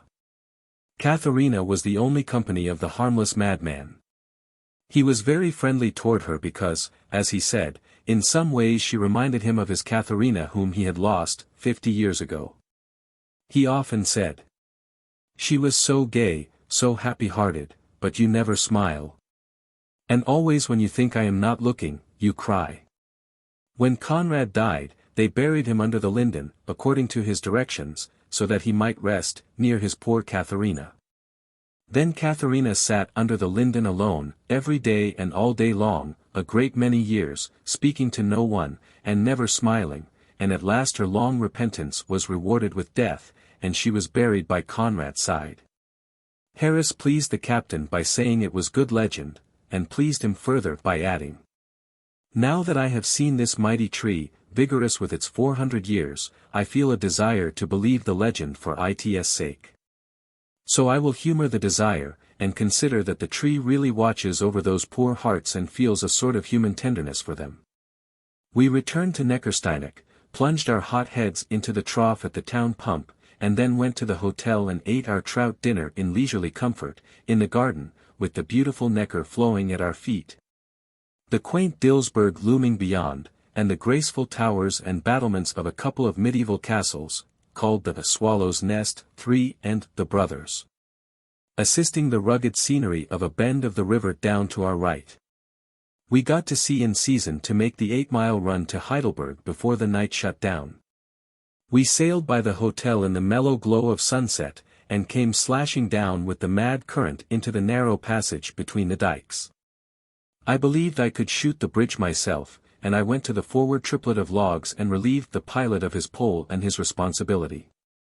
We went tearing along in a most exhilarating way, and I performed the delicate duties of my office very well indeed for a first attempt. But perceiving, presently, that I really was going to shoot the bridge itself instead of the archway under it, I judiciously stepped ashore. The next moment I had my long-coveted desire, I saw a raft wrecked. It hit the pier in the center and went all to smash and scatteration like a box of matches struck by lightning. I was the only one of our party who saw this grand sight. The others were attitudinizing, for the benefit of the long rank of young ladies who were promenading on the bank, and so they lost it. But I helped to fish them out of the river, down below the bridge, and then described it to them as well as I could. They were not interested, though. They said they were wet and felt ridiculous and did not care anything for descriptions of scenery. The young ladies, and other people, crowded around and showed a great deal of sympathy, but that did not help matters. For my friends said they did not want sympathy, they wanted a back alley and solitude. Chapter 20. My precious, priceless Tear-Jug. Next morning brought good news, our trunks had arrived from Hamburg at last. Let this be a warning to the reader. The Germans are very conscientious, and this trait makes them very particular. Therefore if you tell a German you want a thing done immediately, he takes you at your word, he thinks you mean what you say, so he does that thing immediately, according to his idea of immediately, which is about a week. That is, it is a week if it refers to the building of a garment, or it is an hour and a half if it refers to the cooking of a trout. Very well, if you tell a German to send your trunk to you by slow freight, he takes you at your word. He sends it by slow freight, and you cannot imagine how long you will go on enlarging your admiration of the expressiveness of that phrase in the German tongue, before you get that trunk. The hair on my trunk was soft and thick and youthful, when I got it ready for shipment in Hamburg, it was bald-headed when it reached Heidelberg. However, it was still sound, that was a comfort, it was not battered in the least. The baggage men seemed to be conscientiously careful, in Germany, of the baggage entrusted to their hands. There was nothing now in the way of our departure, therefore we set about our preparations. Naturally my chief solicitude was about my collection of ceramics. Of course I could not take it with me, that would be inconvenient, and dangerous besides. I took advice, but the best bric-a-brackers were divided as to the wisest course to pursue. Some said pack the collection and warehouse it, others said try to get it into the Grand Ducal Museum at Mannheim for safe keeping. So I divided the collection, and followed the advice of both parties. I set aside, for the museum, those articles which were the most frail and precious. Among these was my Etruscan Tear-Jug. I have made a little sketch of it here. That thing creeping up the side is not a bug, it is a hole. I bought this Tear-Jug of a dealer in antiquities for $450. It is very rare. The man said the Etruscans used to keep tears or something in these things, and that it was very hard to get hold of a broken one, now. I also set aside my Henri II plate. See sketch from my pencil. It is in the main correct, though I think I have foreshortened one end of it a little too much, perhaps. This is very fine and rare, the shape is exceedingly beautiful and unusual. It has wonderful decorations on it, but I am not able to reproduce them. It cost more than the Tear-Jug, as the dealer said there was not another plate just like it in the world. He said there was much false Henri II ware around, but that the genuineness of this piece was unquestionable. He showed me its pedigree, or its history, if you please. It was a document which traced this plate's movements all the way down from its birth, showed who bought it, from whom, and what he paid for it, from the first buyer down to me. Whereby I saw that it had gone steadily up from 35 cents to $700. He said that the whole ceramic world would be informed that it was now in my possession and would make a note of it, with the price paid. There were masters in those days, but, alas, it is not so now. Of course the main preciousness of this piece lies in its color, it is that old sensuous, pervading, ramifying, interpolating, transboreal blue which is the despair of modern art. The little sketch which I have made of this gem cannot and does not do it justice, since I have been obliged to leave out the color. But I've got the expression, though. However, I must not be frittering away the reader's time with these details.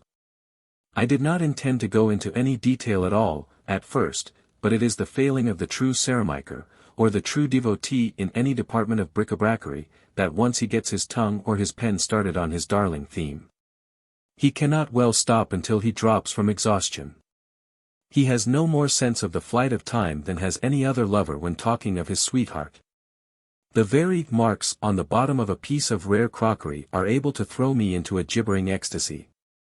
And I could forsake a drowning relative to help dispute about whether the stopple of a departed Buon Retiro scent bottle was genuine or spurious. Many people say that for a male person, bric-a-brac hunting is about as robust a business as making doll clothes, or decorating Japanese pots with decalcomania butterflies would be, and these people fling mud at the elegant Englishman, Byng, who wrote a book called The Bric-a-Brac Hunter, and make fun of him for chasing around after what they choose to call his despicable trifles. And for gushing over these trifles, and for exhibiting his deep infantile delight in what they call his twopenny collection of beggarly trivialities. And for beginning his book with a picture of himself seated, in a sappy, self-complacent attitude, in the midst of his poor little ridiculous bric-a-brac junk shop. It is easy to say these things, it is easy to revile us, easy to despise us.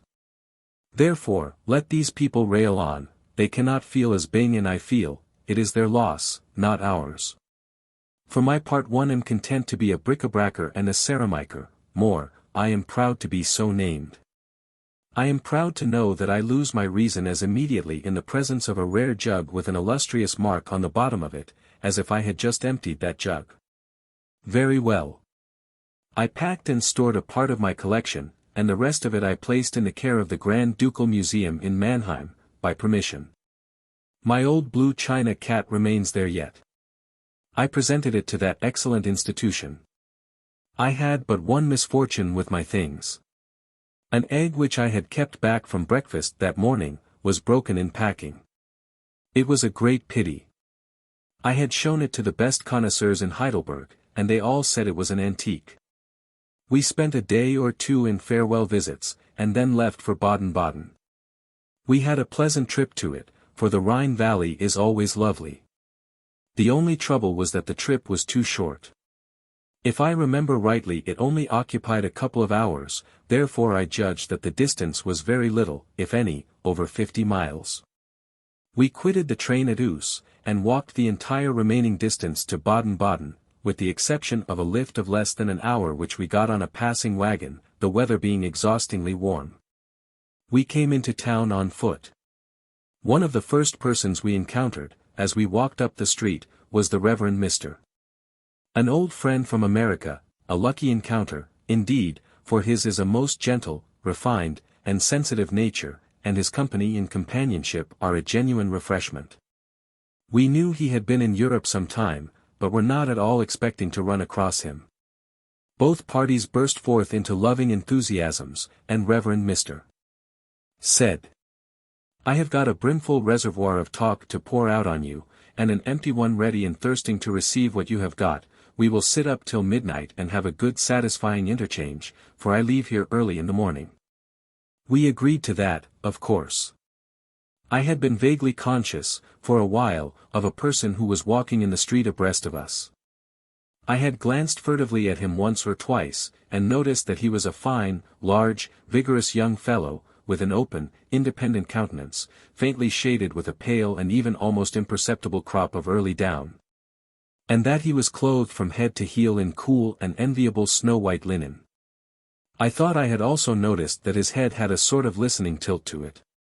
Now about this time the Reverend Mr. said, "The sidewalk is hardly wide enough for 3, so I will walk behind. But keep the talk going, there's no time to lose, and you may be sure I will do my share." He ranged himself behind us, and straightway that stately snow-white young fellow closed up to the sidewalk alongside him, fetched him a cordial slap on the shoulder with his broad palm, and sung out with a hearty cheeriness, "Americans for 2.5 and the money up. Hey!" The Reverend winced, but said mildly, "Yes, we are Americans. Lord love you, you can just bet that's what I am, every time. Put it there." He held out his Sahara of his palm, and the Reverend laid his diminutive hand in it, and got so cordial a shake that we heard his glove burst under it. "Say, didn't I put you up right?" "Oh, yes. Show. I spotted you for my kind the minute I heard your clack. You been over here long?" "About 4 months. Have you been over long?" "Long. Well, I should say so. Going on 2 years, by Gemini. Say, are you homesick?" "No, I can't say that I am." "Are you?" "Oh, hell, yes." This with immense enthusiasm. The Reverend shrunk a little, in his clothes, and we were aware, rather by instinct than otherwise, that he was throwing out signals of distress to us.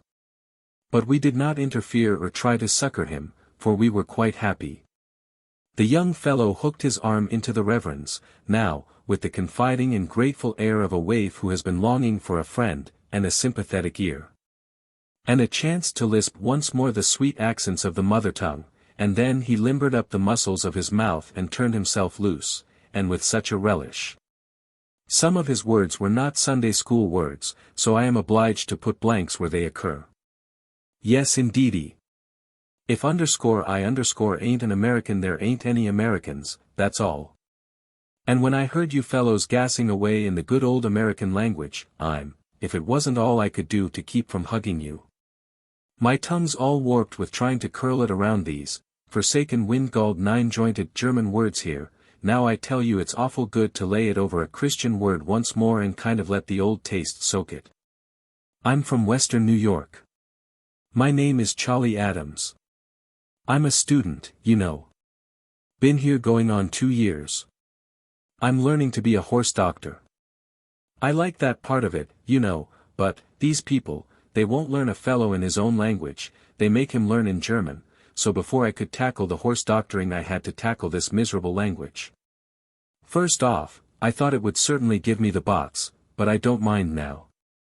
I've got it where the hair's short, I think, and Donchano, they made me learn Latin, too. Now between you and me, I wouldn't give for all the Latin that was ever jabbered, and the first thing I calculate to do when I get through, is to just sit down and forget it. 'Twouldn't take me long, and I don't mind the time, anyway. And I tell you what.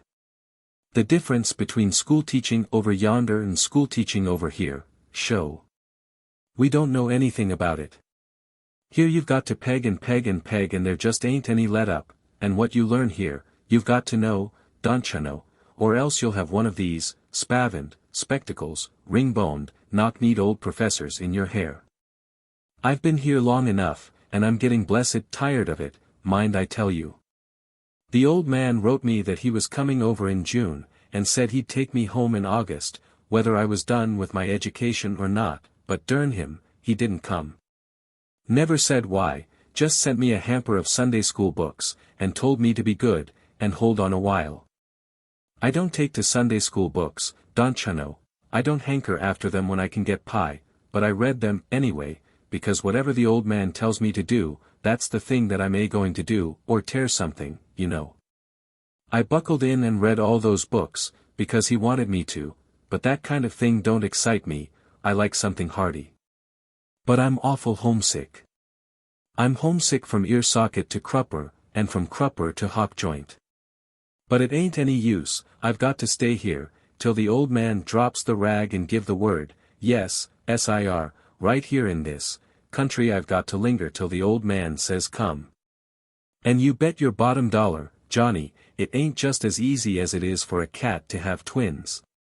At the end of this profane and cordial explosion he fetched a prodigious whoosh.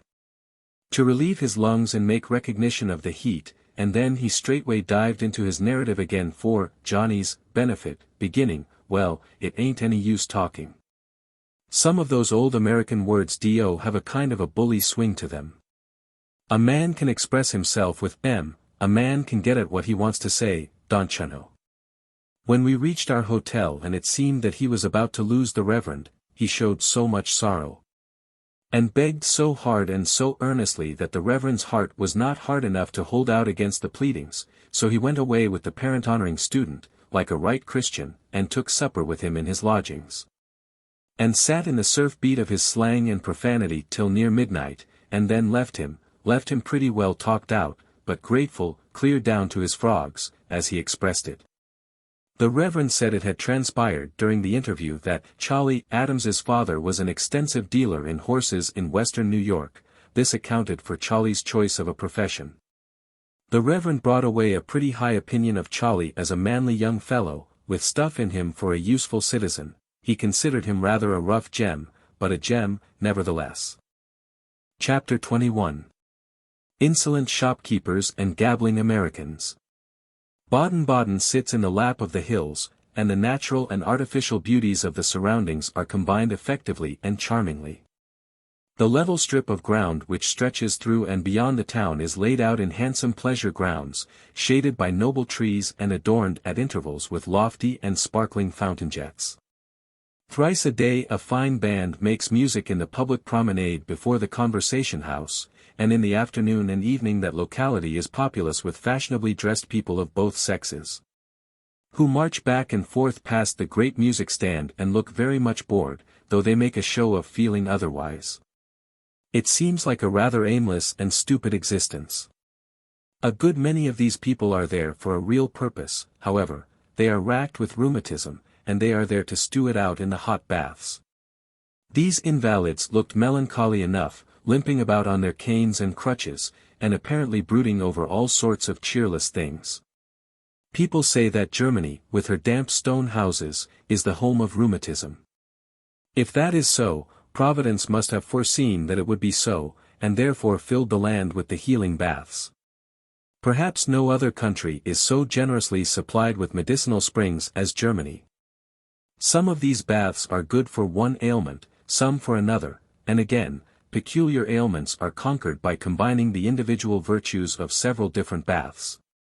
For instance, for some forms of disease, the patient drinks the native hot water of Baden-Baden, with a spoonful of salt from the Carlsbad springs dissolved in it. That is not a dose to be forgotten right away. They don't sell this hot water.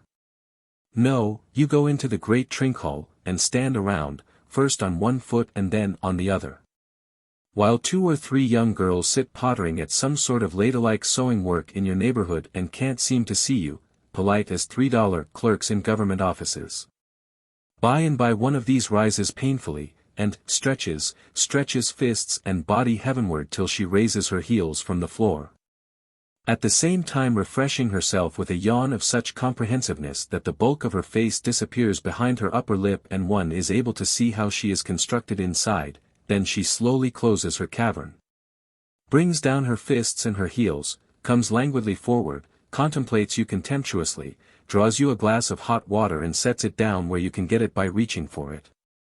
You take it and say, "How much?"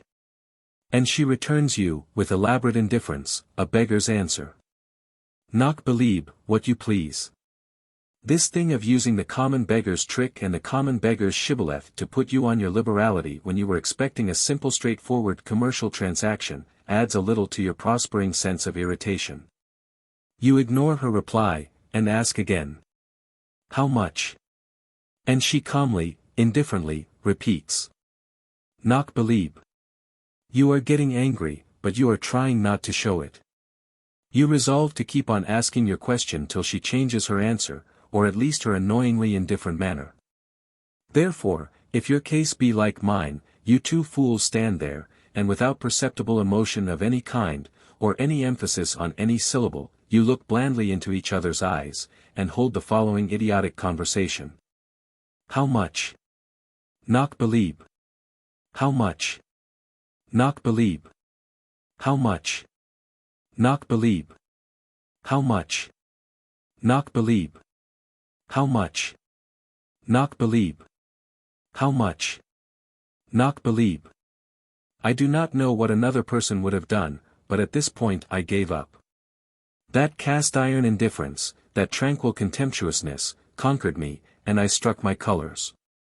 Now I knew she was used to receiving about a penny from manly people who care nothing about the opinions of scullery maids, and about 2pence from moral cowards.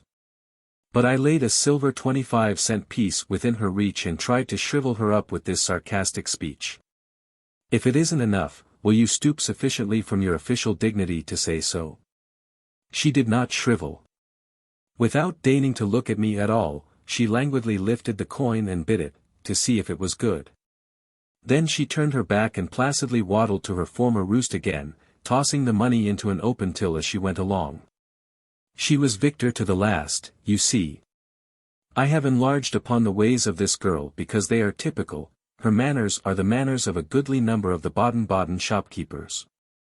The shopkeeper there swindles you if he can, and insults you whether he succeeds in swindling you or not. The keepers of baths also take great and patient pains to insult you. The frowsy woman who sat at the desk in the lobby of the great Friedrichsbad and sold bath tickets, not only insulted me twice every day, with rigid fidelity to her great trust, but she took trouble enough to cheat me out of a shilling, one day. To have fairly entitled her to 10. Baden-Baden's splendid gamblers are gone, only her microscopic knaves remain. An English gentleman who had been living there several years, said. If you could disguise your nationality, you would not find any insolence here. These shopkeepers detest the English and despise the Americans, they are rude to both, more especially to ladies of your nationality and mine. If these go shopping without a gentleman or a manservant, they are tolerably sure to be subjected to petty insolences of manner and tone, rather than word, though words that are hard to bear are not always wanting. I know of an instance where a shopkeeper tossed a coin back to an American lady with the remark, snappishly uttered, "We don't take French money here." And I know of a case where an English lady said to one of these shopkeepers, "Don't you think you ask too much for this article?" and he replied with the question, "Do you think you are obliged to buy it?" However, these people are not impolite to Russians or Germans.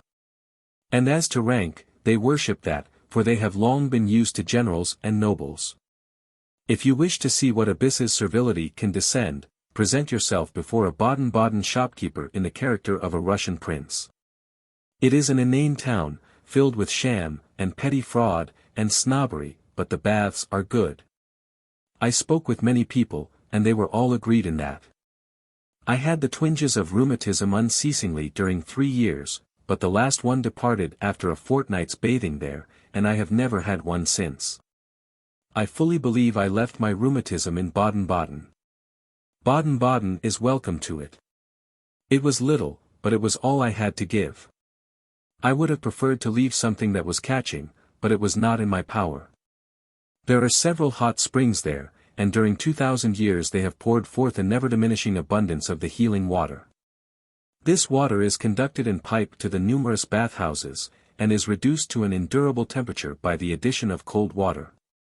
The new Friedrichsbad is a very large and beautiful building, and in it one may have any sort of bath that has ever been invented. And with all the additions of herbs and drugs that his ailment may need or that the physician of the establishment may consider a useful thing to put into the water. You go there, enter the great door, get a bow graduated to your style and clothes from the gorgeous portier, and a bath ticket and an insult from the frowsy woman for a quarter. She strikes a bell and a serving man conducts you down a long hall and shuts you into a commodious room which has a washstand, a mirror, a bootjack, and a sofa in it, and there you undress at your leisure. The room is divided by a great curtain. You draw this curtain aside, and find a large white marble bathtub, with its rim sunk to the level of the floor, and with 3 white marble steps leading down to it. This tub is full of water which is as clear as crystal, and is tempered to 28 degrees Réaumur, about 95 degrees Fahrenheit. Sunk into the floor, by the tub, is a covered copper box which contains some warm towels and a sheet. You look fully as white as an angel when you are stretched out in that limpid bath. You remain in it 10 minutes, the first time, and afterward increase the duration from day to day, till you reach 25 or 30 minutes. There you stop.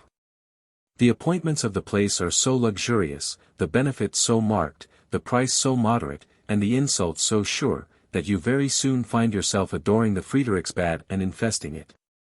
We had a plain, simple, unpretending, good hotel, in Baden-Baden, the Hotel de France, and alongside my room I had a giggling, cackling, chattering family who always went to bed just 2 hours after me and always got up 2 hours ahead of me. But this is common in German hotels, the people generally go to bed long after 11 and get up long before 8. The partitions convey sound like a drum head, and everybody knows it. But no matter, a German family who are all kindness and consideration in the daytime make apparently no effort to moderate their noises for your benefit at night. They will sing, laugh, and talk loudly, and bang furniture around in a most pitiless way. If you knock on your wall appealingly, they will quiet down and discuss the matter softly among themselves for a moment, then, like the mice, they fall to persecuting you again, and as vigorously as before. They keep cruelly late and early hours, for such noisy folk. Of course, when one begins to find fault with foreign people's ways, he is very likely to get a reminder to look nearer home, before he gets far with it. I open my notebook to see if I can find some more information of a valuable nature about Baden-Baden, and the first thing I fall upon is this. Baden-Baden, no date. Lot of vociferous Americans at breakfast this morning. Talking at everybody, while pretending to talk among themselves. On their first travels, manifestly. Showing off. The usual signs, airy, easygoing references to grand distances and foreign places. Well, goodbye, old fellow, if I don't run across you in Italy, you hunt me up in London before you sail. The next item which I find in my notebook is this one. The fact that a band of 6,000 Indians are now murdering our frontiersmen at their impudent leisure, and that we are only able to send 1,200 soldiers against them, is utilized here to discourage emigration to America. The common people think the Indians are in New Jersey. This is a new and peculiar argument against keeping our army down to a ridiculous figure in the matter of numbers. It is rather a striking one, too. I have not distorted the truth in saying that the facts in the above item, about the army and the Indians, are made use of to discourage emigration to America. That the common people should be rather foggy in their geography, and foggy as to the location of the Indians, is a matter for amusement, maybe, but not of surprise. There is an interesting old cemetery in Baden-Baden, and we spent several pleasant hours in wandering through it and spelling out the inscriptions on the aged tombstones. Apparently after a man has laid there a century or two, and has had a good many people buried on top of him, it is considered that his tombstone is not needed by him any longer. I judge so from the fact that hundreds of old gravestones have been removed from the graves and placed against the inner walls of the cemetery. What artists they had in the old times! They chiseled angels and cherubs and devils and skeletons on the tombstones in the most lavish and generous way, as to supply, but curiously grotesque and outlandish as to form. It is not always easy to tell which of the figures belong among the blessed and which of them among the opposite party. But there was an inscription, in French, on one of those old stones, which was quaint and pretty, and was plainly not the work of any other than a poet.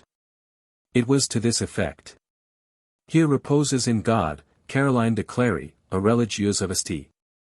Denis aged 83 years, and blind. The light was restored to her in Baden the 5th of January, 1839.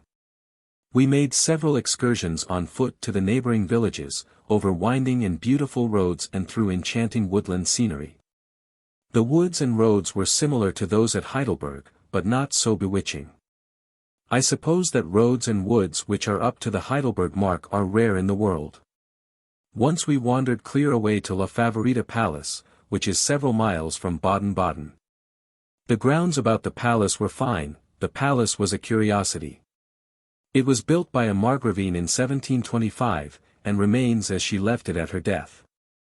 We wandered through a great many of its rooms, and they all had striking peculiarities of decoration.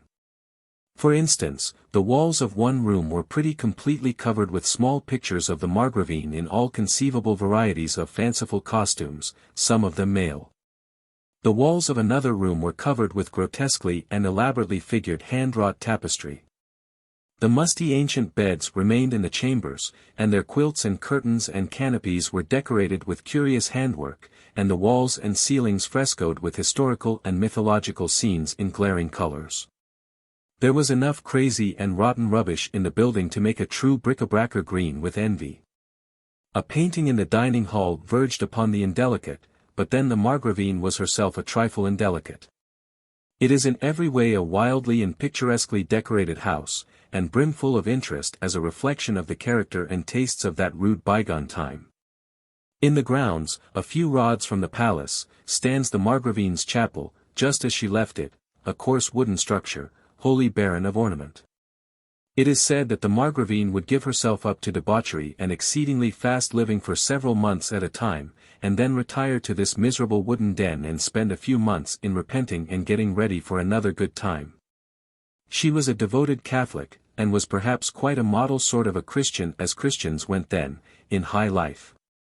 Tradition says she spent the last 2 years of her life in the strange den I have been speaking of, after having indulged herself in one final, triumphant, and satisfying spree. She shut herself up there, without company, and without even a servant, and so abjured and forsook the world. In her little bit of a kitchen she did her own cooking. She wore a hair shirt next the skin, and castigated herself with whips. These aids to grace are exhibited there yet. She prayed and told her beads, in another little room, before a waxen Virgin niched in a little box against the wall. She bedded herself like a slave. In another small room is an unpainted wooden table, and behind it sit half-life-size waxen figures of the Holy Family, made by the very worst artist that ever lived, perhaps, and clothed in gaudy, flimsy drapery. For the Margravine used to bring her meals to this table and dine with the Holy Family. What an idea that was! What a grisly spectacle it must have been! Imagine it, those rigid, shock-headed figures, with corpsey complexions and fish-glass eyes, occupying one side of the table in the constrained attitudes and dead fixedness that distinguish all men that are born of wax, and this wrinkled, smoldering old fire-eater occupying the other side, mumbling her prayers and munching her sausages in the ghostly stillness and shadowy indistinctness of a winter twilight. It makes one feel crawly even to think of it. In this sordid place, and clothed, bedded, and fed like a pauper, this strange princess lived and worshipped during 2 years, and in it she died. 200 or 300 years ago, this would have made the poor den holy ground, and the church would have set up a miracle factory there and made plenty of money out of it. The den could be moved into some portions of France and made a good property even now. Chapter 22. The Black Forest and its Treasures. From Baden-Baden we made the customary trip into the Black Forest.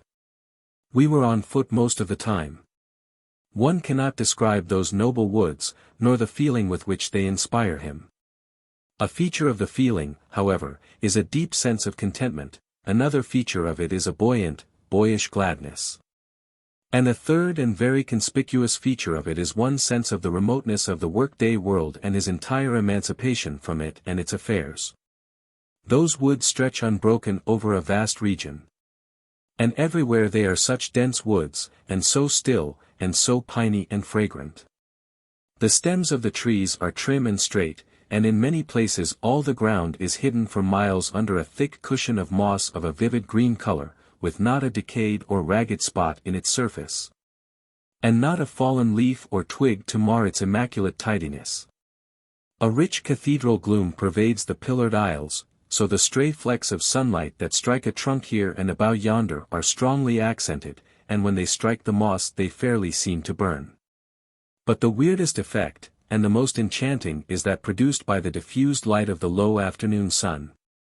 No single ray is able to pierce its way in, then, but the diffused light takes color from moss and foliage, and pervades the place like a faint, green-tinted mist, the theatrical fire of fairyland. The suggestion of mystery and the supernatural which haunts the forest at all times is intensified by this unearthly glow. We found the Black Forest farmhouses and villages all that the Black Forest stories have pictured them. The first genuine specimen which we came upon was the mansion of a rich farmer and member of the common council of the parish or district. He was an important personage in the land, and so was his wife also, of course. His daughter was the catch of the region, and she may be already entering into immortality as the heroine of one of Auerbach's novels, for all I know. We shall see, for if he puts her in I shall recognize her by her Black Forest clothes, and her burned complexion, her plump figure, her fat hands, her dull expression, her gentle spirit, her generous feet, her bonnetless head. And the plaited tails of hemp-colored hair hanging down her back.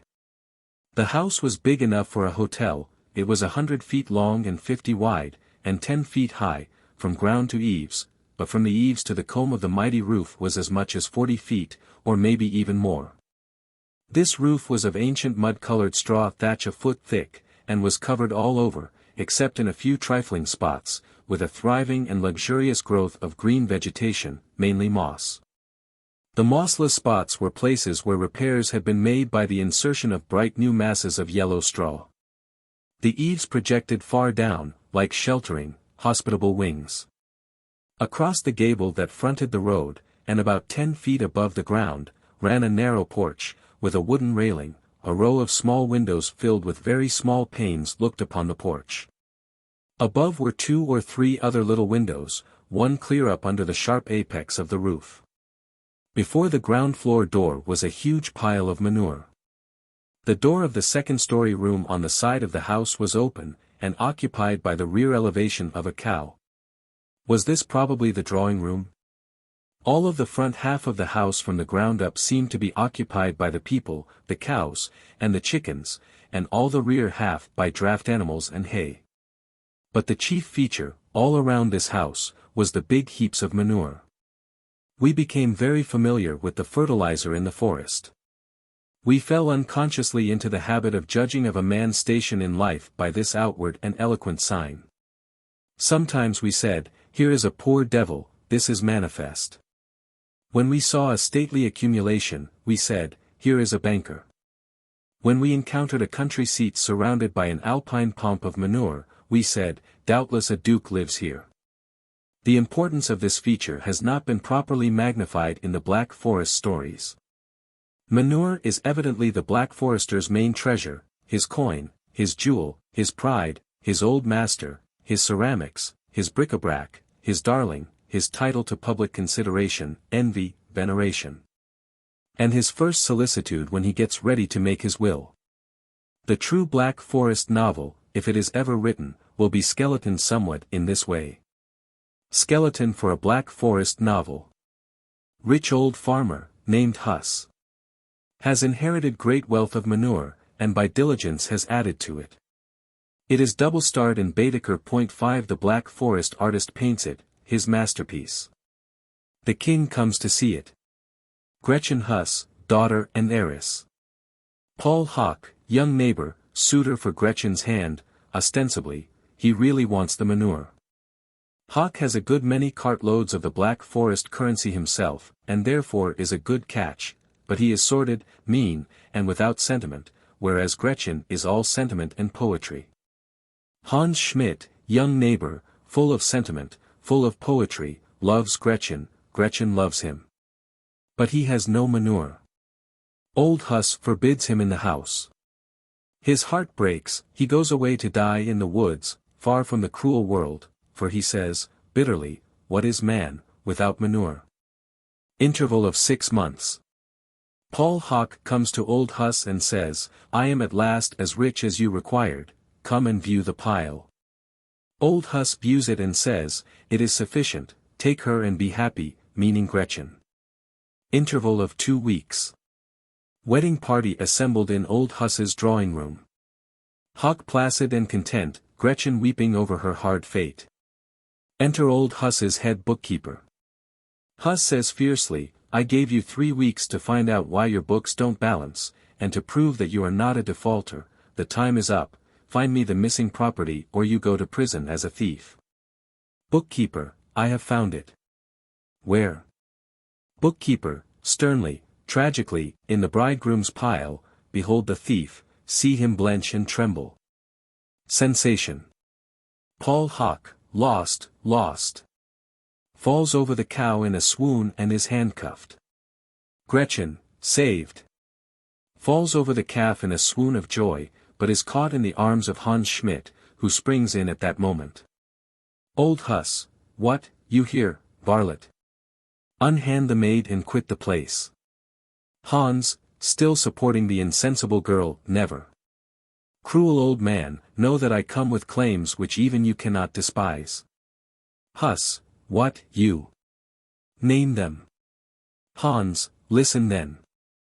The world has forsaken me, I forsook the world, I wandered in the solitude of the forest, longing for death but finding none.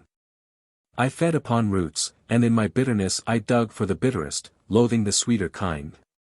Digging, 3 days agone, I struck a manure mine, a Golconda, a limitless bonanza, of solid manure. I can buy you all, and have mountain ranges of manure left. Now thou smilest a smile. Immense sensation. Exhibition of specimens from the mine. Old Huss, enthusiastically, wake her up, shake her up, noble young man, she is yours. Wedding takes place on the spot, bookkeeper restored to his office and emoluments, Paul Hock led off to jail. The bonanza king of the Black Forest lives to a good old age, blessed with the love of his wife and of his 27 children, and the still sweeter envy of everybody around. We took our noon meal of fried trout one day at the Plough Inn, in a very pretty village, Ottenhofen, and then went into the public room to rest and smoke. There we found 9 or 10 Black Forest grandees assembled around a table. They were the common council of the parish. They had gathered there at 8 o'clock that morning to elect a new member, and they had now been drinking beer 4 hours at the new member's expense. They were men of 50 or 60 years of age, with grave good-natured faces, and were all dressed in the costume made familiar to us by the Black Forest stories, broad, round-topped black felt hats with the brims curled up all round. Long red waistcoats with large metal buttons, black alpaca coats with the waists up between the shoulders. There were no speeches, there was but little talk, there were no frivolities.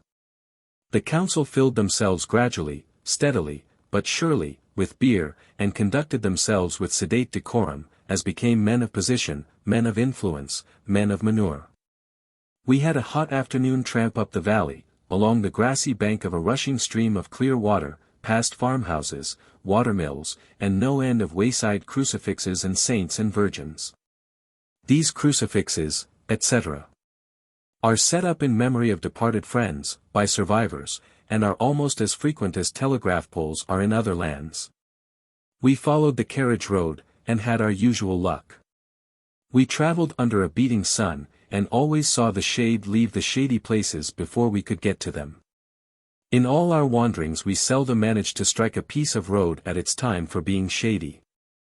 We had a particularly hot time of it on that particular afternoon, and with no comfort but what we could get out of the fact that the peasants at work away up on the steep mountainsides above our heads were even worse off than we were. By and by it became impossible to endure the intolerable glare and heat any longer, so we struck across the ravine and entered the deep cool twilight of the forest, to hunt for what the guidebook called the old road. We found an old road, and it proved eventually to be the right one, though we followed it at the time with the conviction that it was the wrong one. If it was the wrong one there could be no use in hurrying.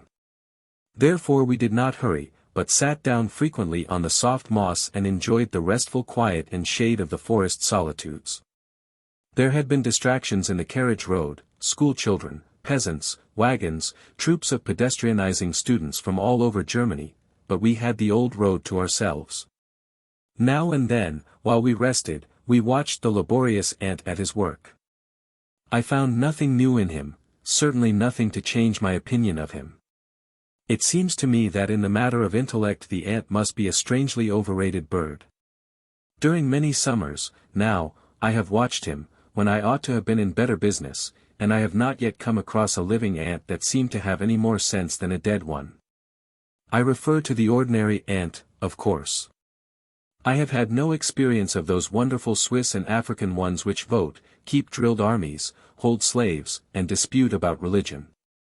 Those particular ants may be all that the naturalist paints them, but I am persuaded that the average ant is a sham.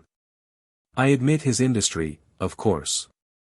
He is the hardest working creature in the world, when anybody is looking, but his leather-headedness is the point I make against him. He goes out foraging, he makes a capture, and then what does he do? Go home? No, he goes anywhere but home. He doesn't know where home is. His home may be only 3 feet away, no matter, he can't find it. He makes his capture, as I have said, it is generally something which can be of no sort of use to himself or anybody else. It is usually 7 times bigger than it ought to be, he hunts out the awkwardest place to take hold of it, he lifts it bodily up in the air by main force, and starts, not toward home, but in the opposite direction. Not calmly and wisely, but with a frantic haste which is wasteful of his strength. He fetches up against a pebble, and instead of going around it, he climbs over it backward dragging his booty after him, tumbles down on the other side, jumps up in a passion, kicks the dust off his clothes, moistens his hands. Grabs his property viciously, yanks it this way, then that, shoves it ahead of him a moment, turns tail and lugs it after him another moment, gets madder and madder. Then presently hoists it into the air and goes tearing away in an entirely new direction. Comes to a weed, it never occurs to him to go around it, no, he must climb it. And he does climb it, dragging his worthless property to the top, which is as bright a thing to do as it would be for me to carry a sack of flour from Heidelberg to Paris by way of Strasbourg steeple. When he gets up there he finds that that is not the place, takes a cursory glance at the scenery and either climbs down again or tumbles down, and starts off once more, as usual, in a new direction. At the end of half an hour, he fetches up within 6 inches of the place he started from and lays his burden down. Meantime he has been over all the ground for 2 yards around, and climbed all the weeds and pebbles he came across. Now he wipes the sweat from his brow, strokes his limbs, and then marches aimlessly off, in as violently a hurry as ever. He does not remember to have ever seen it before. He looks around to see which is not the way home, grabs his bundle and starts. He goes through the same adventures he had before, finally stops to rest, and a friend comes along.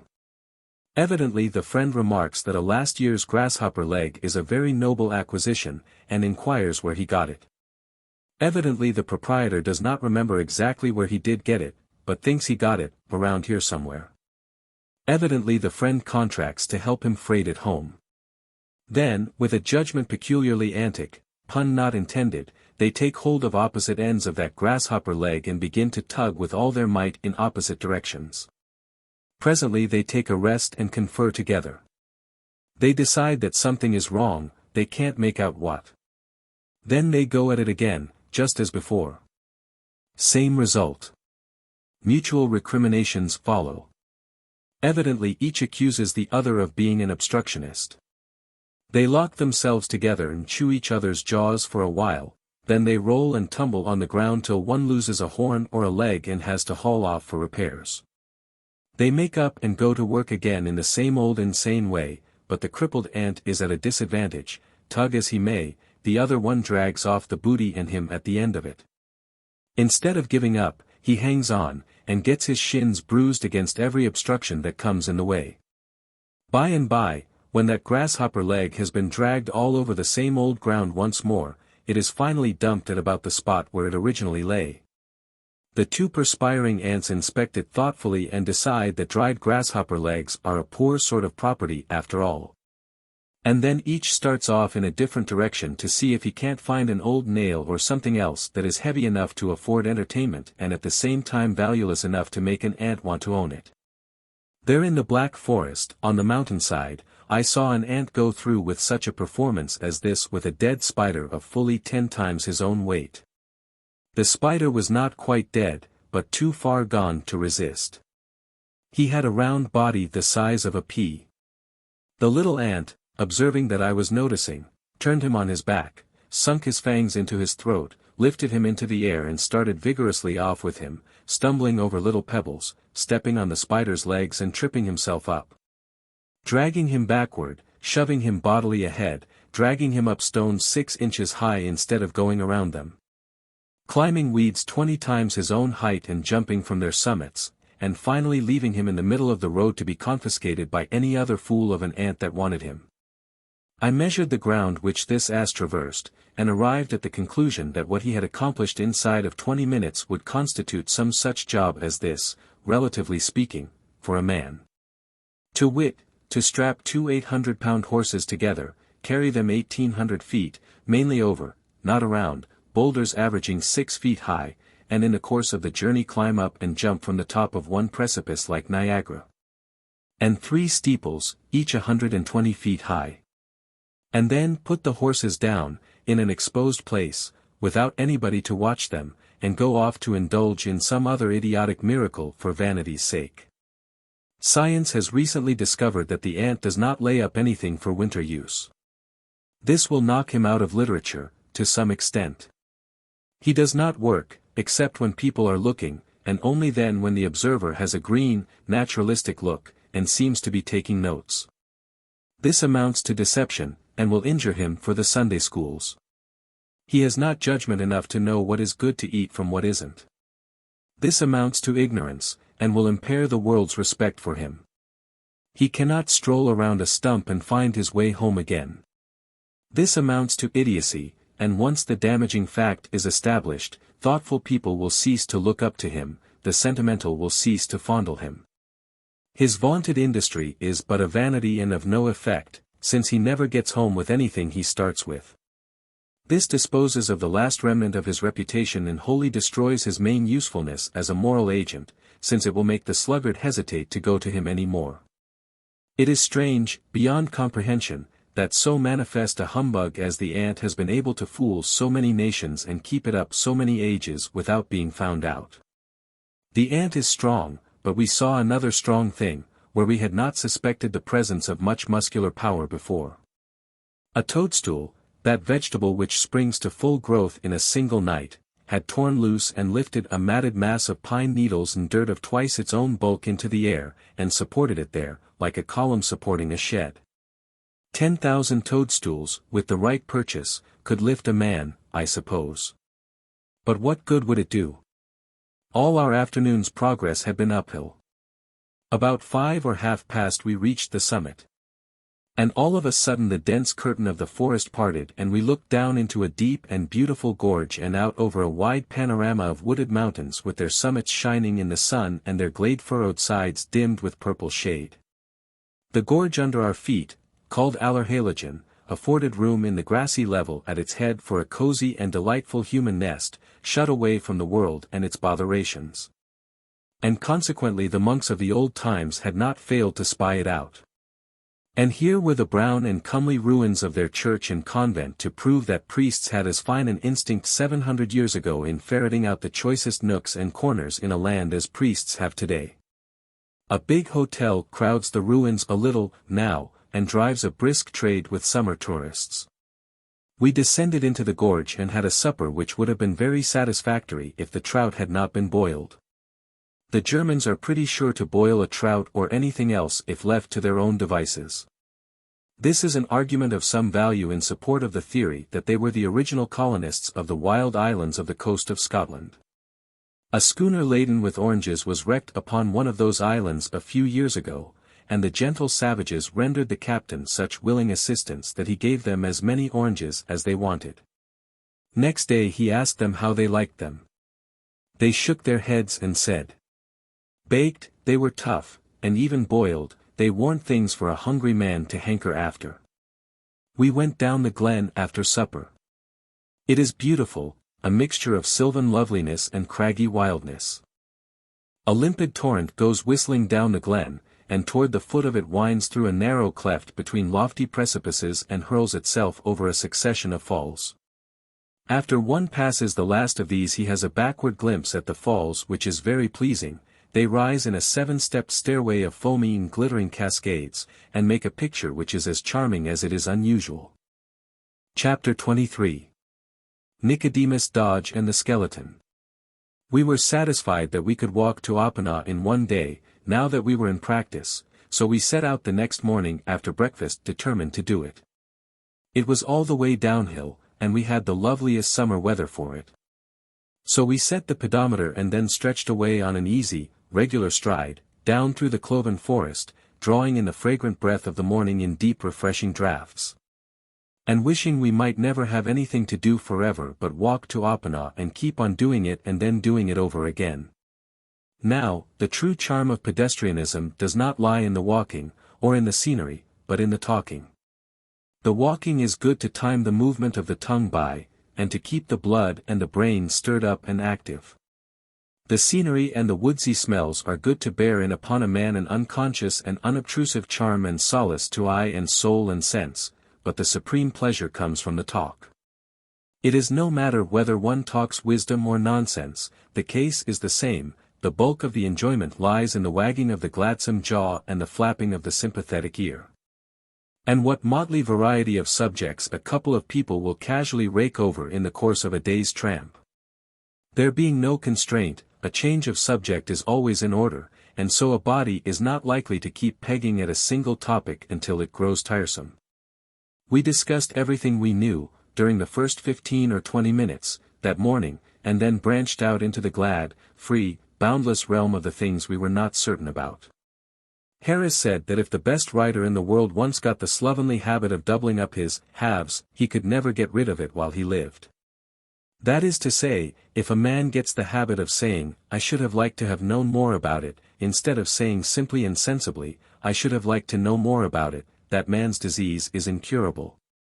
Harris said that his sort of lapse is to be found in every copy of every newspaper that has ever been printed in English, and in almost all of our books. He said he had observed it in Kirkham's Grammar and in Macaulay. Harris believed that milk teeth are commoner in men's mouths than those doubled-up halves. I do not know that there have not been moments in the course of the present session when I should have been very glad to have accepted the proposal of my noble friend, and to have exchanged parts in some of our evenings of work. From a speech of the English Chancellor of the Exchequer, August, 1879. That changed the subject to dentistry. I said I believed the average man dreaded tooth-pulling more than amputation, and that he would yell quicker under the former operation than he would under the latter. The philosopher Harris said that the average man would not yell in either case if he had an audience. Then he continued. When our brigade first went into camp on the Potomac, we used to be brought up standing, occasionally, by an ear-splitting howl of anguish. That meant that a soldier was getting a tooth pulled in a tent. But the surgeons soon changed that, they instituted open-air dentistry. There never was a howl afterward, that is, from the man who was having the tooth pulled. At the daily dental hour there would always be about 500 soldiers gathered together in the neighborhood of that dental chair waiting to see the performance, and help. And the moment the surgeon took a grip on the candidate's tooth and began to lift, every one of those 500 rascals would clap his hand to his jaw and begin to hop around on one leg and howl with all the lungs he had. It was enough to raise your hair to hear that variegated and enormous unanimous caterwaul burst out. With so big and so derisive an audience as that, a sufferer wouldn't emit a sound though you pulled his head off. The surgeons said that pretty often a patient was compelled to laugh, in the midst of his pangs, but that they had never caught one crying out, after the open-air exhibition was instituted. Dental surgeons suggested doctors, doctors suggested death, death suggested skeletons, and so, by a logical process the conversation melted out of one of these subjects and into the next. Until the topic of skeletons raised up Nicodemus Dodge out of the deep grave in my memory where he had lain buried and forgotten for 25 years. When I was a boy in a printing office in Missouri, a loose-jointed, long-legged, tow-headed, jeans-clad countrified cub of about 16 lounged in one day. And without removing his hands from the depths of his trousers pockets or taking off his faded ruin of a slouch hat, whose broken rim hung limp and ragged about his eyes and ears like a bug-eaten cabbage leaf, stared indifferently around. Then leaned his hip against the editor's table, crossed his mighty brogans, aimed at a distant fly from a crevice in his upper teeth, laid him low, and said with composure, "War's the boss." "I am the boss," said the editor, following this curious bit of architecture wonderingly along up to its clock face with his eye. "Don't want anybody fur to learn the business, 'tain't likely." "Well, I don't know. Would you like to learn it?" "P'aps so, he can't run me no mo, so I want to get a show summers if I kin, 'tain't no defunce what, I'm strong and hearty, and I don't turn my back on no kind of work, hard nor soft." "Do you think you would like to learn the printing business?" "Well, I don't really care a dern what I do learn, so's I get a chance fur to make my way.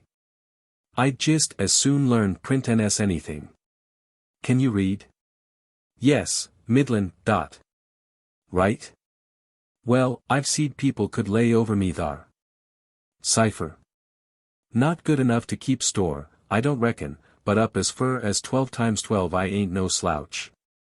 T'other side of that is what gets me." "Where is your home?" "I'm F.M. Old Shelby." "What's your father's religious denomination?" "Him." "Oh, he's a blacksmith." "No, I don't mean his trade." "What's his religious denomination?" I didn't understand you befo." "He's a Freemason." No, you don't get my meaning yet."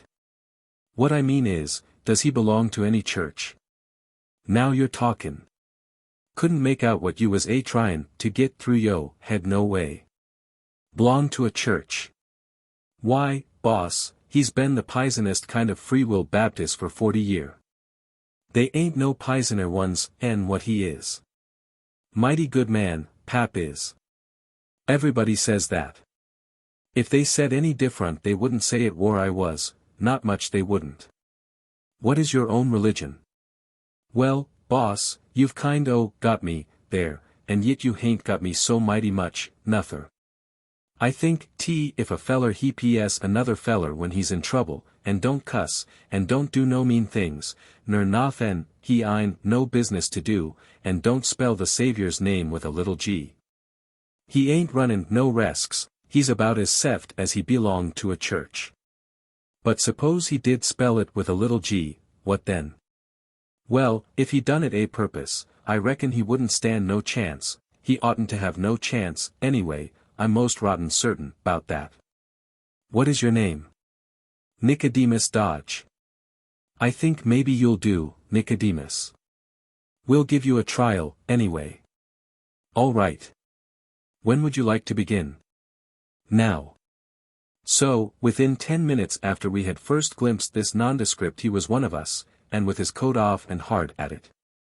Beyond that end of our establishment which was furthest from the street, was a deserted garden, pathless, and thickly grown with the bloomy and villainous Jimson weed and its common friend the stately sunflower.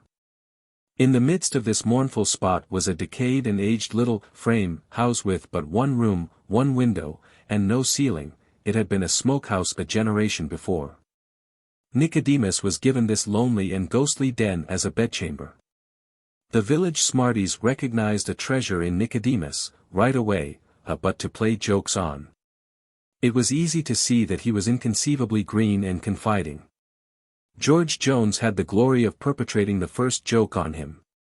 He gave him a cigar with a firecracker in it and winked to the crowd to come. The thing exploded presently and swept away the bulk of Nicodemus's eyebrows and eyelashes. He simply said, "I consider them kind of cigars dangersome," and seemed to suspect nothing. The next evening Nicodemus waylaid George and poured a bucket of ice water over him. One day, while Nicodemus was in swimming, Tom McElroy tied his clothes. Nicodemus made a bonfire of Tom's by way of retaliation. A third joke was played upon Nicodemus a day or two later. He walked up the middle aisle of the village church, Sunday night, with a staring handbill pinned between his shoulders. The joker spent the remainder of the night, after church, in the cellar of a deserted house, and Nicodemus sat on the cellar door till toward breakfast time to make sure that the prisoner remembered that if any noise was made, some rough treatment would be the consequence. The cellar had 2 feet of stagnant water in it, and was bottomed with 6 inches of soft mud. But I wander from the point. It was the subject of skeletons that brought this boy back to my recollection. Before a very long time had elapsed, the village smarties began to feel an uncomfortable consciousness of not having made a very shining success out of their attempts on the simpleton from Old Shelby. Experimenters grew scarce and chary. Now the young doctor came to the rescue. There was delight and applause when he proposed to scare Nicodemus to death, and explained how he was going to do it. He had a noble new skeleton, the skeleton of the late and only local celebrity, Jimmy Finn, the village drunkard, a grisly piece of property which he had bought of Jimmy Finn himself, at auction, for $50, under great competition. When Jimmy lay very sick in the tan yard a fortnight before his death, the $50 had gone promptly for whiskey and had considerably hurried up the change of ownership in the skeleton. The doctor would put Jimmy Finn's skeleton in Nicodemus's bed. This was done, about 10:30 in the evening. About Nicodemus's usual bedtime, midnight, the village jokers came creeping stealthily through the Jimson weeds and sunflowers toward the lonely frame den. They reached the window and peeped in. There sat the long-legged pauper, on his bed, in a very short shirt, and nothing more. He was dangling his legs contentedly back and forth, and wheezing the music of Camptown races, out of a paper-overlaid comb which he was pressing against his mouth. By him lay a new Jew sharp, a new top and solid India rubber ball, a handful of painted marbles, 5 pounds of store candy, and a well-gnawed slab of gingerbread as big and as thick as a volume of sheet music. He had sold the skeleton to a traveling quack for $3 and was enjoying the result. Just as we had finished talking about skeletons and were drifting into the subject of fossils, Harris and I heard a shout, and glanced up the steep hillside. We saw men and women standing away up there looking frightened, and there was a bulky object tumbling and floundering down the steep slope toward us. We got out of the way, and when the object landed in the road it proved to be a boy. He had tripped and fallen, and there was nothing for him to do but trust to luck and take what might come. When one starts to roll down a place like that, there is no stopping till the bottom is reached. Think of people farming on a slant which is so steep that the best you can say of it, if you want to be fastidiously accurate, is, that it is a little steeper than a ladder and not quite so steep as a mansard roof. But that is what they do. Some of the little farms on the hillside opposite Heidelberg were stood up edgeways. The boy was wonderfully jolted up, and his head was bleeding, from cuts which it had got from small stones on the way. Harris and I gathered him up and set him on a stone, and by that time the men and women had scampered down and brought his cap. Men, women, and children flocked out from neighboring cottages and joined the crowd. The pale boy was petted, and stared at, and commiserated, and water was brought for him to drink and bathe his bruises in. And such another clatter of tongues. All who had seen the catastrophe were describing it at once, and each trying to talk louder than his neighbor. And one youth of a superior genius ran a little way up the hill, called attention, tripped, fell, rolled down among us, and thus triumphantly showed exactly how the thing had been done. Harris and I were included in all the descriptions. How we were coming along, how Hans Gross shouted, how we looked up startled, how we saw Peter coming like a cannon shot, how judiciously we got out of the way, and let him come. And with what presence of mind we picked him up and brushed him off and set him on a rock when the performance was over. We were as much heroes as anybody else, except Peter, and were so recognized. We were taken with Peter and the populace to Peter's mother's cottage, and there we ate bread and cheese, and drank milk and beer with everybody, and had a most sociable good time. And when we left we had a handshake all around, and were receiving and shouting back LEB walls until a turn in the road separated us from our cordial and kindly new friends forever. We accomplished our undertaking. At 8:30 in the evening we stepped into Oppenau, just 11 hours and a half out of Allerheiligen, 146 miles. This is the distance by pedometer. The guidebook and the imperial ordnance maps make it only 10 1/4, a surprising blunder, for these two authorities are usually singularly accurate in the matter of distances. Chapter 24. I Protect the Empress of Germany. That was a thoroughly satisfactory walk, and the only one we were ever to have, which was all the way downhill. We took the train next morning and returned to Baden-Baden through fearful fogs of dust. Every seat was crowded, too, for it was Sunday, and consequently everybody was taking a pleasure excursion. Hot. The sky was an oven, and a sound one, too, with no cracks in it to let in any air. An odd time for a pleasure excursion, certainly. Sunday is the great day on the continent, the free day, the happy day.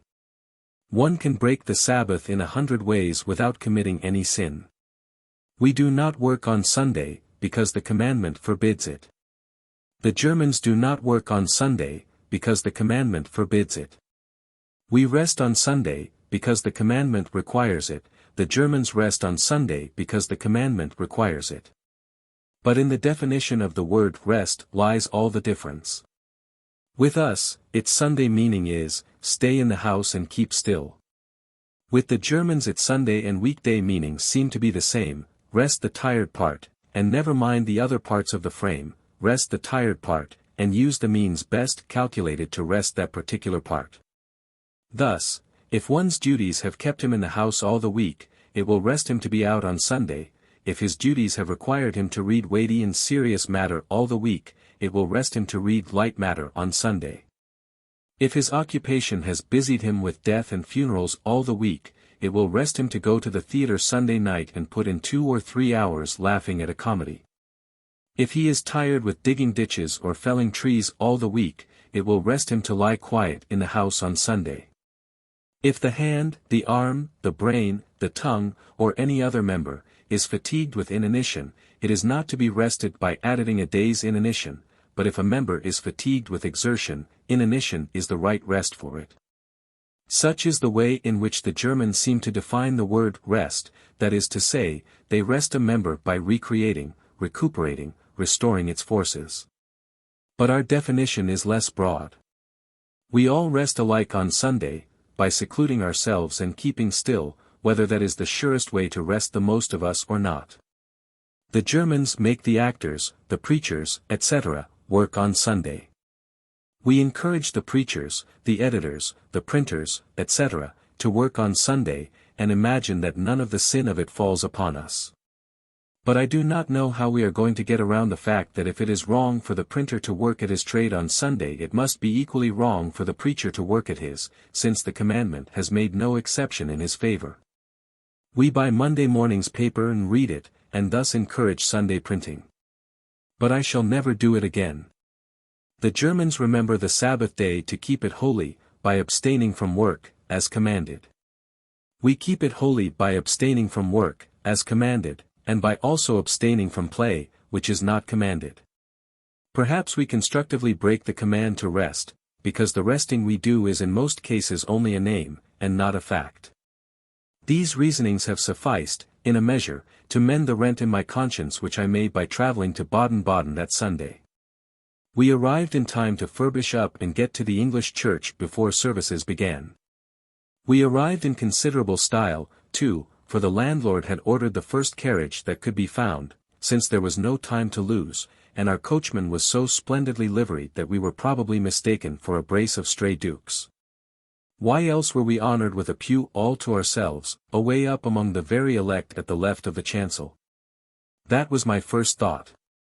In the pew directly in front of us sat an elderly lady, plainly and cheaply dressed. At her side sat a young lady with a very sweet face, and she also was quite simply dressed, but around us and about us were clothes and jewels which it would do anybody's heart good to worship in. I thought it was pretty manifest that the elderly lady was embarrassed at finding herself in such a conspicuous place arrayed in such cheap apparel. I began to feel sorry for her and troubled about her. She tried to seem very busy with her prayer book and her responses, and unconscious that she was out of place, but I said to myself, she is not succeeding. There is a distressed tremulousness in her voice which betrays increasing embarrassment. Presently the Saviour's name was mentioned, and in her flurry she lost her head completely, and rose and courtesied, instead of making a slight nod as everybody else did. The sympathetic blood surged to my temples and I turned and gave those fine birds what I intended to be a beseeching look, but my feelings got the better of me and changed it into a look which said, "If any of you pets of fortune laugh at this poor soul, you will deserve to be flayed for it." Things went from bad to worse, and I shortly found myself mentally taking the unfriended lady under my protection. My mind was wholly upon her. I forgot all about the sermon. Her embarrassment took stronger and stronger hold upon her. She got to snapping the lid of her smelling bottle. It made a loud, sharp sound, but in her trouble she snapped and snapped away, unconscious of what she was doing. The last extremity was reached when the collection plate began its rounds. The moderate people threw in pennies, the nobles and the rich contributed silver, but she laid a 20-mark gold piece upon the bookrest before her with a sounding slap. I said to myself, she has parted with all her little hoard to buy the consideration of these unpitying people. It is a sorrowful spectacle. I did not venture to look around this time. But as the service closed, I said to myself, let them laugh, it is their opportunity, but at the door of this church they shall see her step into our fine carriage with us, and our gaudy coachman shall drive her home. Then she rose, and all the congregation stood while she walked down the aisle. She was the Empress of Germany. No, she had not been so much embarrassed as I had supposed. My imagination had got started on the wrong scent, and that is always hopeless. One is sure, then, to go straight on misinterpreting everything, clear through to the end. The young lady with her imperial majesty was a maid of honor, and I had been taking her for one of her boarders, all the time. This is the only time I have ever had an empress under my personal protection. And considering my inexperience, I wonder I got through with it so well. I should have been a little embarrassed myself if I had known earlier what sort of a contract I had on my hands. We found that the Empress had been in Baden-Baden several days. It is said that she never attends any but the English form of church service. I lay abed and read and rested from my journey's fatigues the remainder of that Sunday, but I sent my agent to represent me at the afternoon service, for I never allow anything to interfere with my habit of attending church twice every Sunday. There was a vast crowd in the public grounds that night to hear the band play the Fremersberg. This piece tells one of the old legends of the region. How a great noble of the Middle Ages got lost in the mountains, and wandered about with his dogs in a violent storm, until at last the faint tones of a monastery bell, calling the monks to a midnight service, caught his ear. And he followed the direction the sounds came from and was saved. A beautiful air ran through the music, without ceasing, sometimes loud and strong, sometimes so soft that it could hardly be distinguished, but it was always there. It swung grandly along through the shrill whistling of the storm wind, the rattling patter of the rain, and the boom and crash of the thunder. It wound soft and low through the lesser sounds, the distant ones, such as the throbbing of the convent bell, the melodious winding of the hunter's horn, the distressed bayings of his dogs, and the solemn chanting of the monks. It rose again, with a jubilant ring, and mingled itself with the country songs and dances of the peasants assembled in the convent hall to cheer up the rescued huntsman while he ate his supper.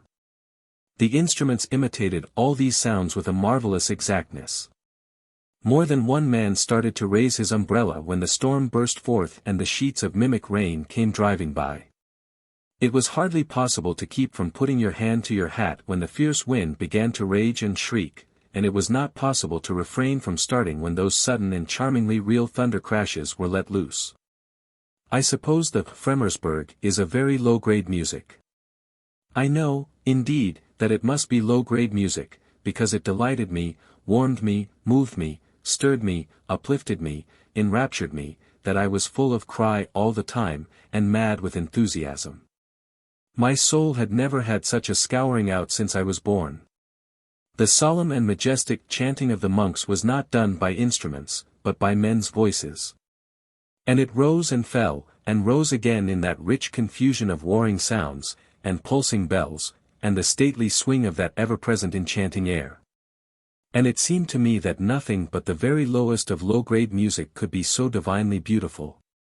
The great crowd which the Fremersberg had called out was another evidence that it was low-grade music, for only the few are educated up to a point where high-grade music gives pleasure. I have never heard enough classic music to be able to enjoy it. I dislike the opera because I want to love it and can't. I suppose there are two kinds of music, one kind which one feels, just as an oyster might, and another sort which requires a higher faculty, a faculty which must be assisted and developed by teaching. Yet if bass music gives certain of us wings, why should we want any other? But we do. We want it because the higher and better like it. We want it without giving it the necessary time and trouble. So we climb into that upper tier, that dress circle, by a lie, we pretend we like it. I know several of that sort of people, and I propose to be one of them myself when I get home with my fine European education. And then there is painting. What a red rag is to a bull, Turner's Slave Ship was to me, before I studied art. Mr. Ruskin is educated in art up to a point where that picture throws him into as mad an ecstasy of pleasure as it used to throw me into one of rage, last year, when I was ignorant.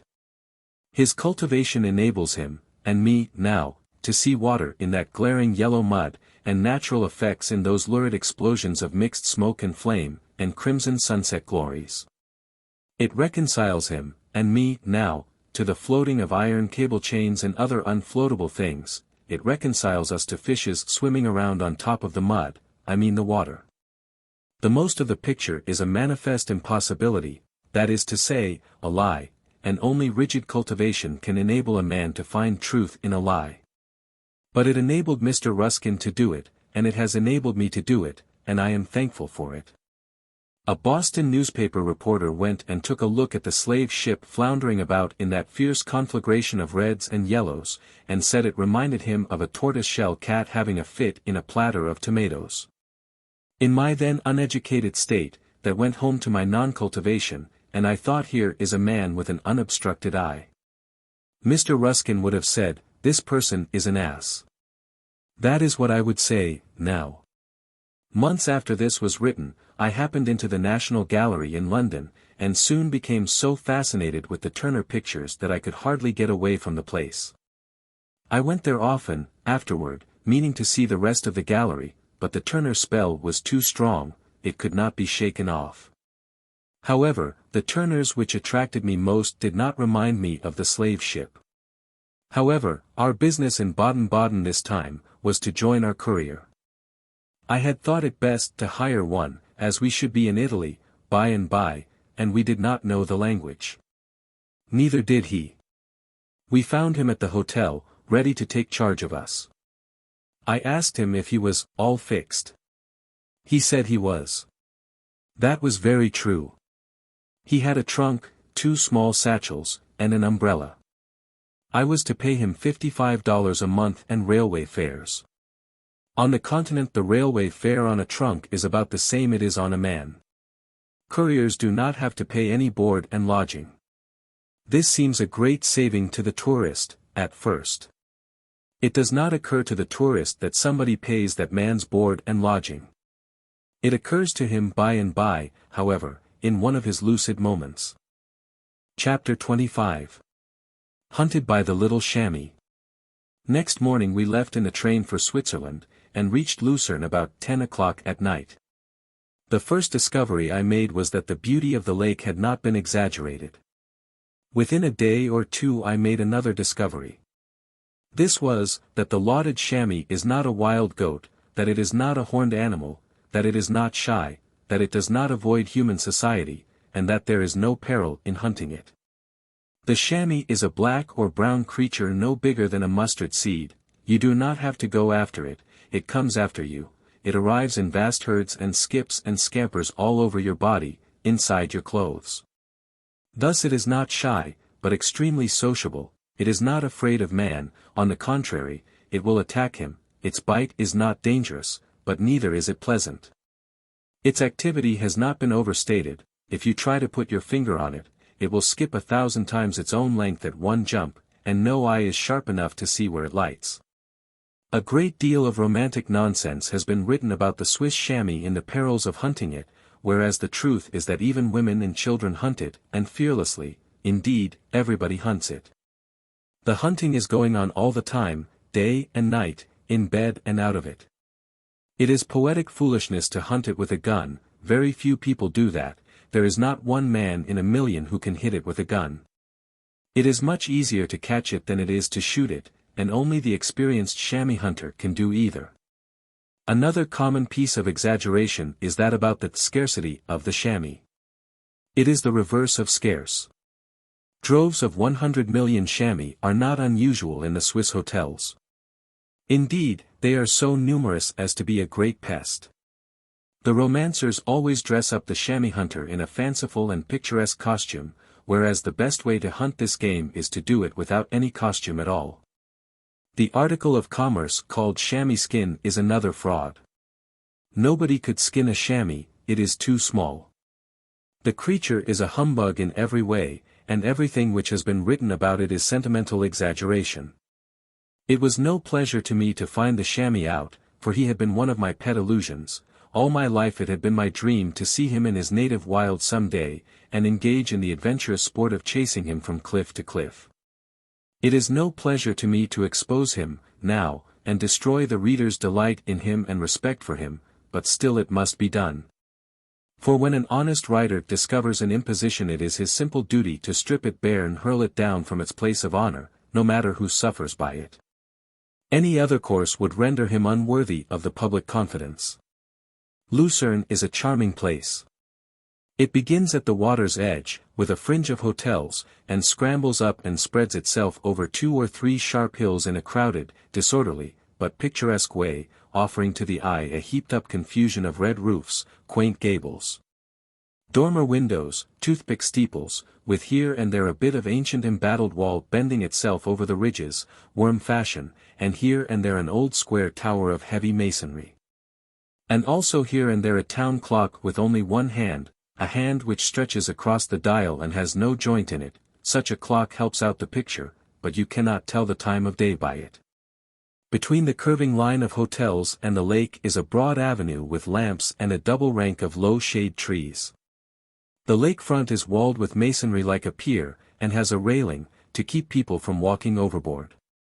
All day long the vehicles dash along the avenue, and nurses, children, and tourists sit in the shade of the trees, or lean on the railing and watch the schools of fishes darting about in the clear water. Or gaze out over the lake at the stately border of snow-hooded mountain peaks. Little pleasure steamers, black with people, are coming and going all the time, and everywhere one sees young girls and young men paddling about in fanciful rowboats, or skimming along by the help of sails when there is any wind. The front rooms of the hotels have little railed balconies, where one may take his private luncheon in calm, cool comfort and look down upon this busy and pretty scene and enjoy it without having to do any of the work connected with it. Most of the people, both male and female, are in walking costume, and carry alpenstocks. Evidently, it is not considered safe to go about in Switzerland, even in town, without an alpenstock. If the tourist forgets and comes down to breakfast without his alpenstock, he goes back and gets it, and stands it up in the corner.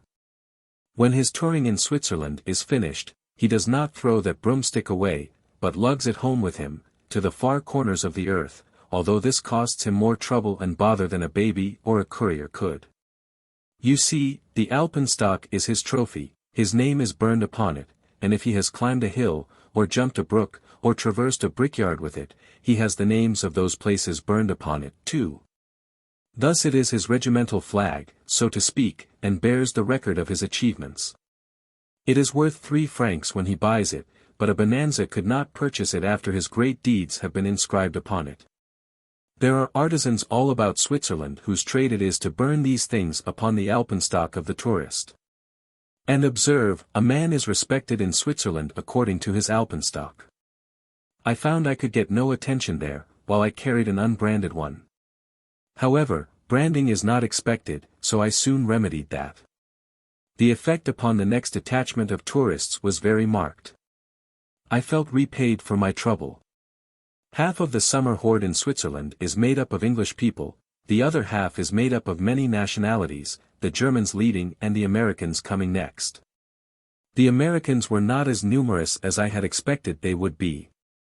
The 7:30 table d'hôte at the Great Schweizerhof furnished a mighty array and variety of nationalities, but it offered a better opportunity to observe costumes than people, for the multitude sat at immensely long tables.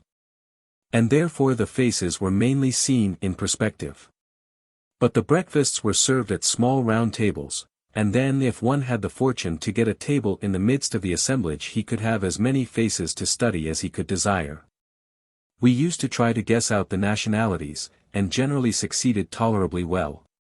Sometimes we tried to guess people's names, but that was a failure, that is a thing which probably requires a good deal of practice. We presently dropped it and gave our efforts to less difficult particulars. One morning I said, "There is an American party." Harris said, "Yes, but name the state." I named one state, Harris named another. We agreed upon one thing, however, that the young girl with the party was very beautiful, and very tastefully dressed. But we disagreed as to her age. I said she was 18, Harris said she was 20. The dispute between us waxed warm, and I finally said, with a pretense of being in earnest, "Well, there is one way to settle the matter, I will go and ask her." Harris said, sarcastically, "Certainly, that is the thing to do. All you need to do is to use the common formula over here, go and say, 'I'm an American.' Of course she will be glad to see you." Then he hinted that perhaps there was no great danger of my venturing to speak to her. I said, "I was only talking, I didn't intend to approach her, but I see that you do not know what an intrepid person I am. I am not afraid of any woman that walks. I will go and speak to this young girl." The thing I had in my mind was not difficult. I meant to address her in the most respectful way and ask her to pardon me if her strong resemblance to a former acquaintance of mine was deceiving me. And when she should reply that the name I mentioned was not the name she bore, I meant to beg pardon again, most respectfully, and retire. There would be no harm done.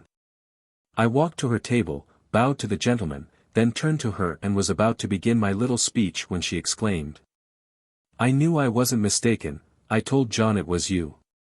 John said it probably wasn't, but I knew I was right. I said you would recognize me presently and come over, and I'm glad you did, for I shouldn't have felt much flattered if you had gone out of this room without recognizing me. Sit down, how odd it is, you are the last person I was ever expecting to see again." This was a stupefying surprise. It took my wits clear away, for an instant. However, we shook hands cordially all around, and I sat down.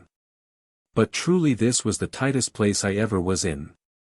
I seem to vaguely remember the girl's face, now, but I had no idea where I had seen it before, or what name belonged with it.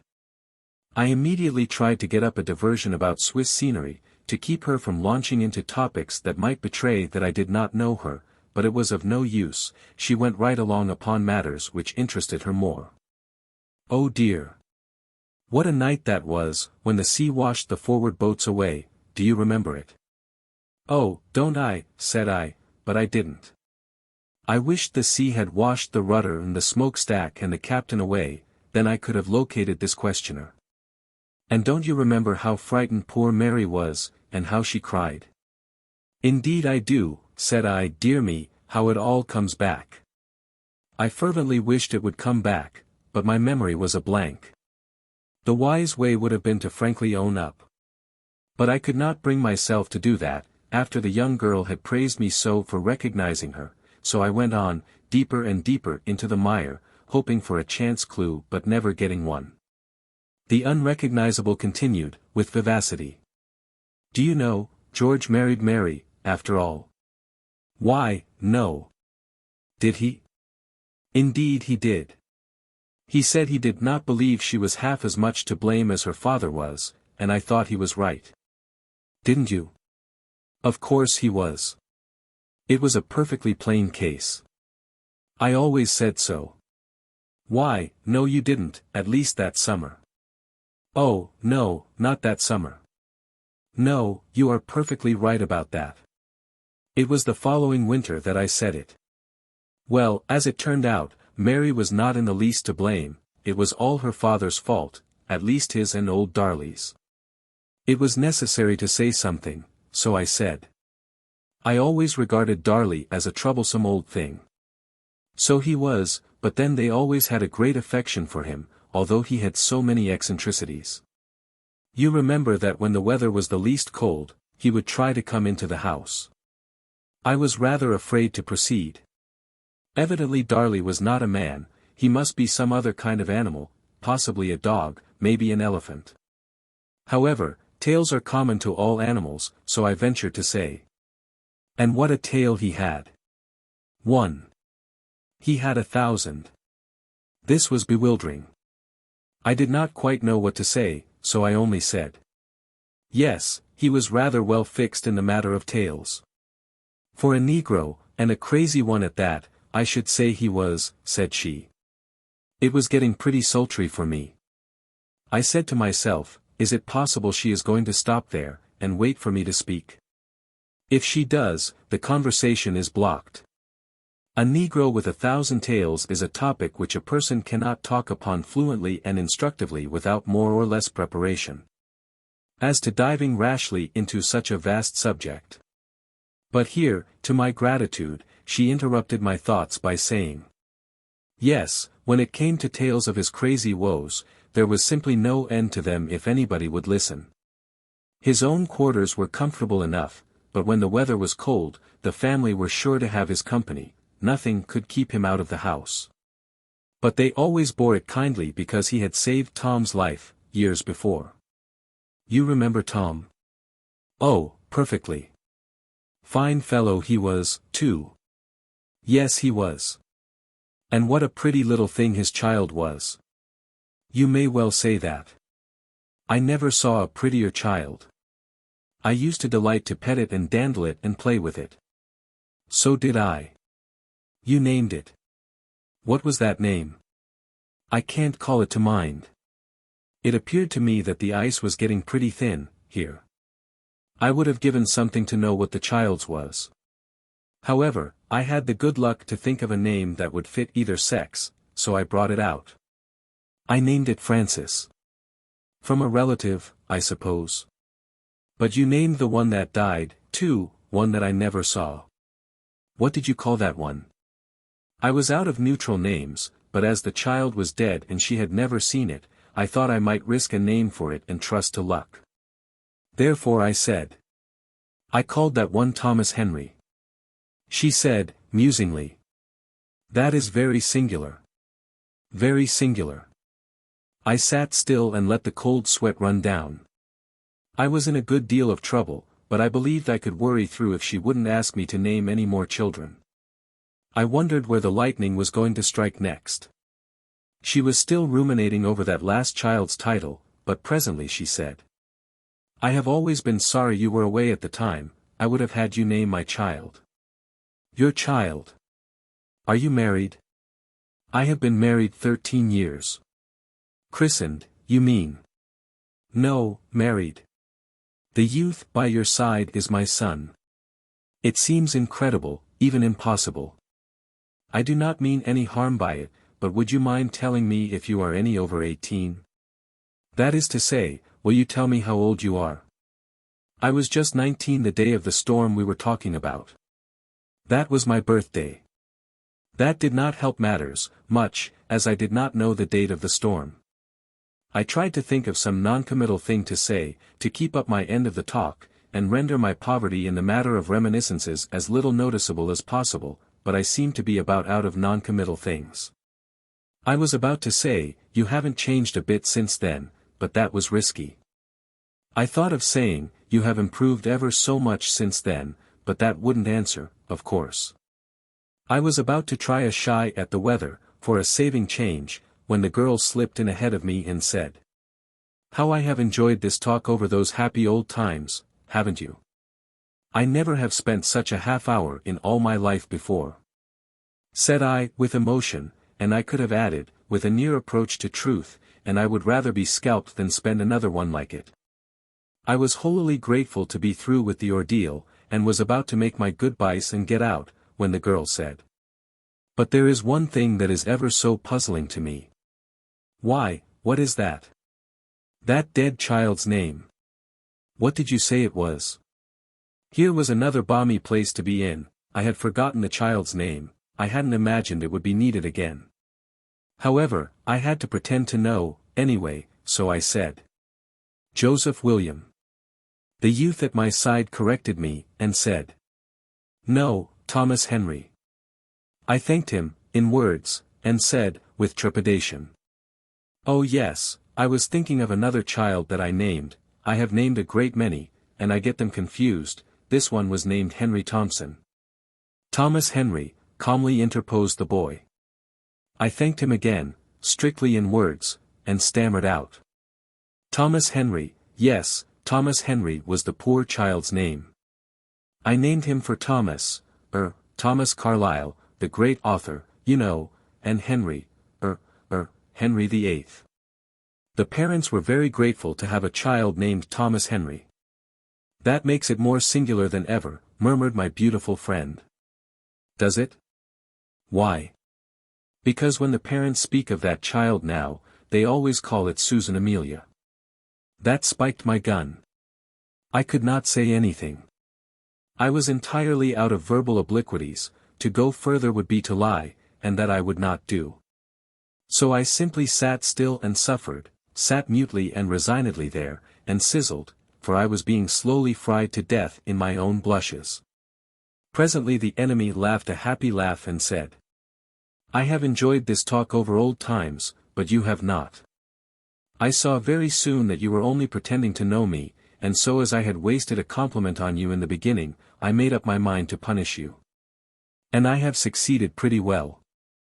I was glad to see that you knew George and Tom and Darley, for I had never heard of them before and therefore could not be sure that you had, and I was glad to learn the names of those imaginary children, too. One can get quite a fund of information out of you if one goes at it cleverly. Mary and the storm, and the sweeping away of the forward boats, were facts, all the rest was fiction. Mary was my sister, her full name was Mary. Now do you remember me?" "Yes," I said, "I do remember you now, and you are as hard-headed as you were 13 years ago in that ship, else you wouldn't have punished me so. You haven't changed your nature nor your person, in any way at all. You look as young as you did then, you are just as beautiful as you were then, and you have transmitted a deal of your comeliness to this fine boy. There, if that speech moves you any, let's fly the flag of truce, with the understanding that I am conquered and confess it." All of which was agreed to and accomplished, on the spot. When I went back to Harris, I said, "Now you see what a person with talent and address can do." "Excuse me, I see what a person of colossal ignorance and simplicity can do. The idea of your going and intruding on a party of strangers, that way, and talking for half an hour, why I never heard of a man in his right mind doing such a thing before." "What did you say to them?" "I never said any harm. I merely asked the girl what her name was." "I don't doubt it. Upon my word I don't. I think you were capable of it. It was stupid in me to let you go over there and make such an exhibition of yourself. But you know I couldn't really believe you would do such an inexcusable thing. What will those people think of us? But how did you say it? I mean the manner of it. I hope you were not abrupt. No, I was careful about that. I said, my friend, and I would like to know what your name is, if you don't mind. No, that was not abrupt. There is a polish about it that does you infinite credit. And I am glad you put me in.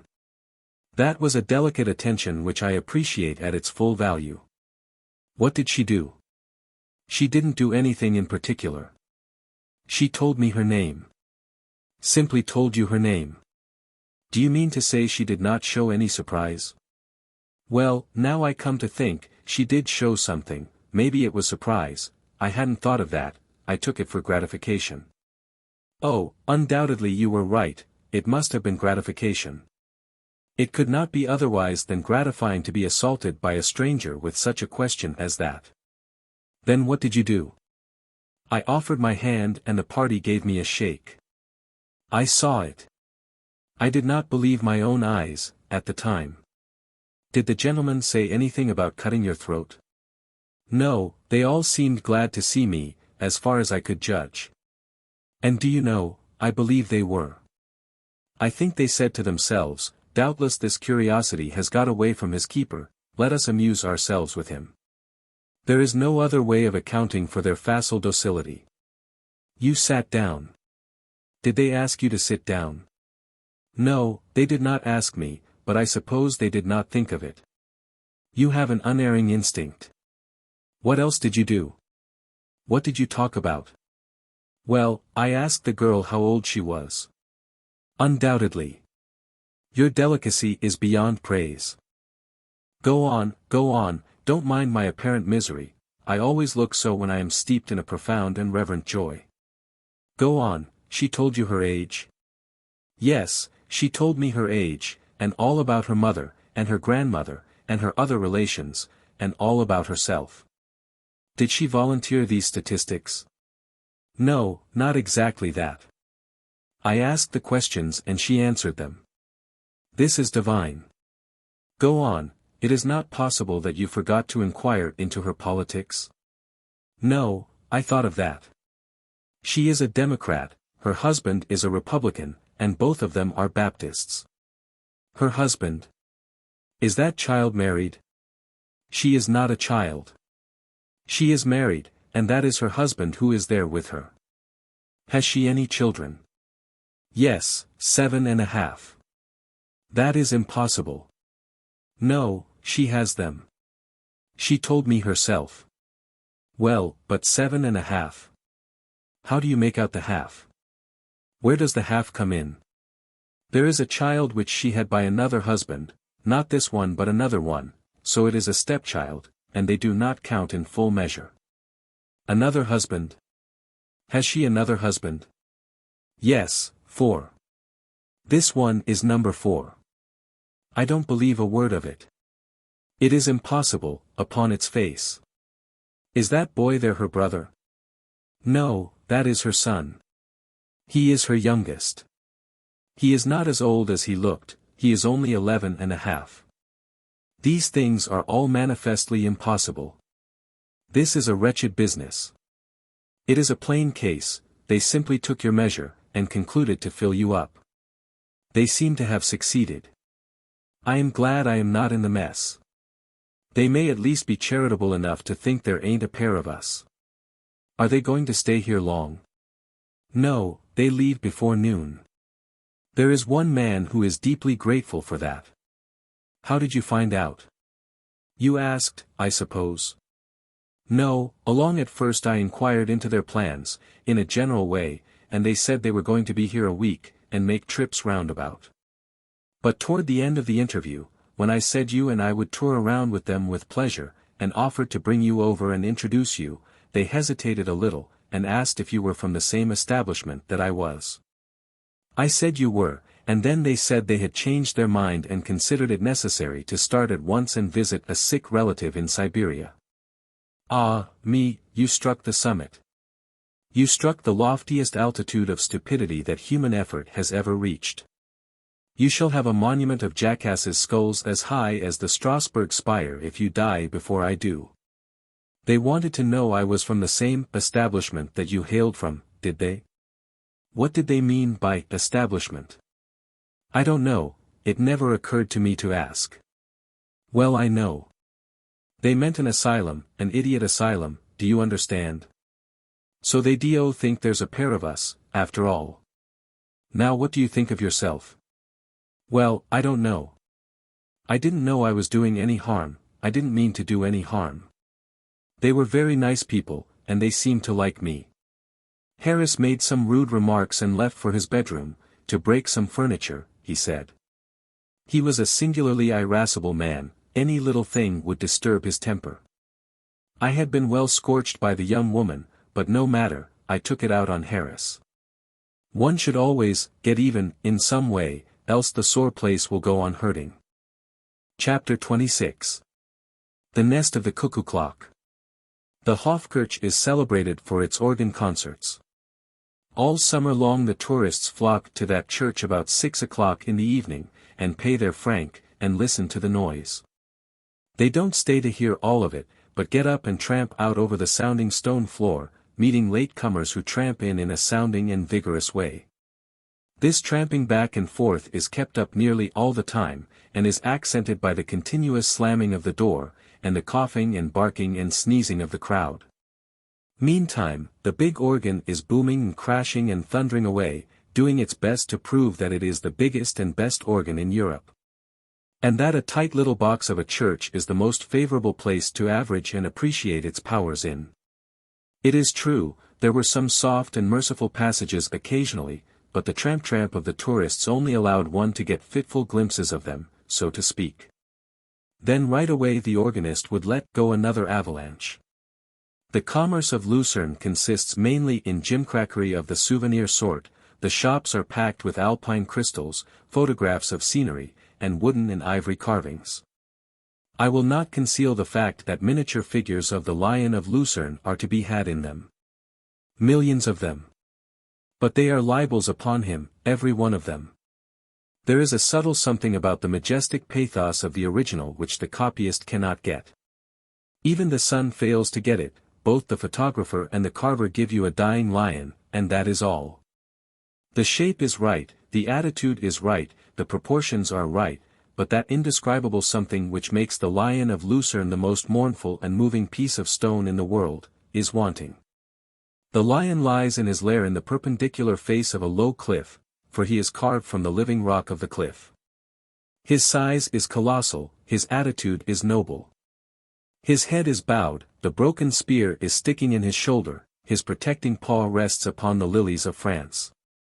Vines hang down the cliff and wave in the wind, and a clear stream trickles from above and empties into a pond at the base, and in the smooth surface of the pond the lion is mirrored, among the water lilies. Around about are green trees and grass. The place is a sheltered, reposeful woodland nook, remote from noise and stir and confusion, and all this is fitting, for lions do die in such places, and not on granite pedestals in public squares fenced with fancy iron railings. The Lion of Lucerne would be impressive anywhere, but nowhere so impressive as where he is. Martyrdom is the luckiest fate that can befall some people. Louis XVI did not die in his bed, consequently history is very gentle with him. She is charitable toward his failings, and she finds in him high virtues which are not usually considered to be virtues when they are lodged in kings. She makes him out to be a person with a meek and modest spirit, the heart of a female saint, and a wrong head. None of these qualities are kingly but the last. Taken together they make a character which would have fared harshly at the hands of history if its owner had had the ill luck to miss martyrdom. With the best intentions to do the right thing, he always managed to do the wrong one. Moreover, nothing could get the female saint out of him. He knew, well enough, that in national emergencies he must not consider how he ought to act, as a man, but how he ought to act as a king. So he honestly tried to sink the man and be the king, but it was a failure, he only succeeded in being the female saint. He was not instant in season, but out of season. He could not be persuaded to do a thing while it could do any good. He was iron, he was adamant in his stubbornness then, but as soon as the thing had reached a point where it would be positively harmful to do it he would. And nothing could stop him. He did not do it because it would be harmful, but because he hoped it was not yet too late to achieve by it the good which it would have done if applied earlier. His comprehension was always a train or two behindhand. If a national toe required amputating, he could not see that it needed anything more than poulticing. When others saw that the mortification had reached the knee, he first perceived that the toe needed cutting off, so he cut it off. And he severed the leg at the knee when others saw that the disease had reached the thigh. He was good, and honest, and well-meaning, in the matter of chasing national diseases, but he never could overtake one. As a private man, he would have been lovable, but viewed as a king, he was strictly contemptible. His was a most unroyal career, but the most pitiable spectacle in it was his sentimental treachery to his Swiss guard on that memorable 10th of August, when he allowed those heroes to be massacred in his cause, and forbade them to shed the sacred French blood purporting to be flowing in the veins of the red-capped mob of miscreants that was raging around the palace. He meant to be kingly, but he was only the female saint once more. Some of his biographers think that upon this occasion the spirit of St. Louis had descended upon him. It must have found pretty cramped quarters. If Napoleon I had stood in the shoes of Louis XVI that day, instead of being merely a casual and unknown looker-on, there would be no Lion of Lucerne, now. But there would be a well-stocked communist graveyard in Paris which would answer just as well to remember the 10th of August by. Martyrdom made a saint of Mary Queen of Scots 300 years ago, and she has hardly lost all of her saintship yet. Martyrdom made a saint of the trivial and foolish Marie Antoinette, and her biographers still keep her fragrant with the odor of sanctity to this day. While unconsciously proving upon almost every page they write that the only calamitous instinct which her husband lacked, she supplied, the instinct to root out and get rid of an honest, able, and loyal official, wherever she found him. The hideous but beneficent French Revolution would have been deferred, or would have fallen short of completeness, or even might not have happened at all, if Marie Antoinette had made the unwise mistake of not being born. The world owes a great deal to the French Revolution, and consequently to its two chief promoters, Louis the Poor in spirit and his queen. We did not buy any wooden images of the lion, nor any ivory or ebony or marble or chalk or sugar or chocolate ones, or even any photographic slanders of him.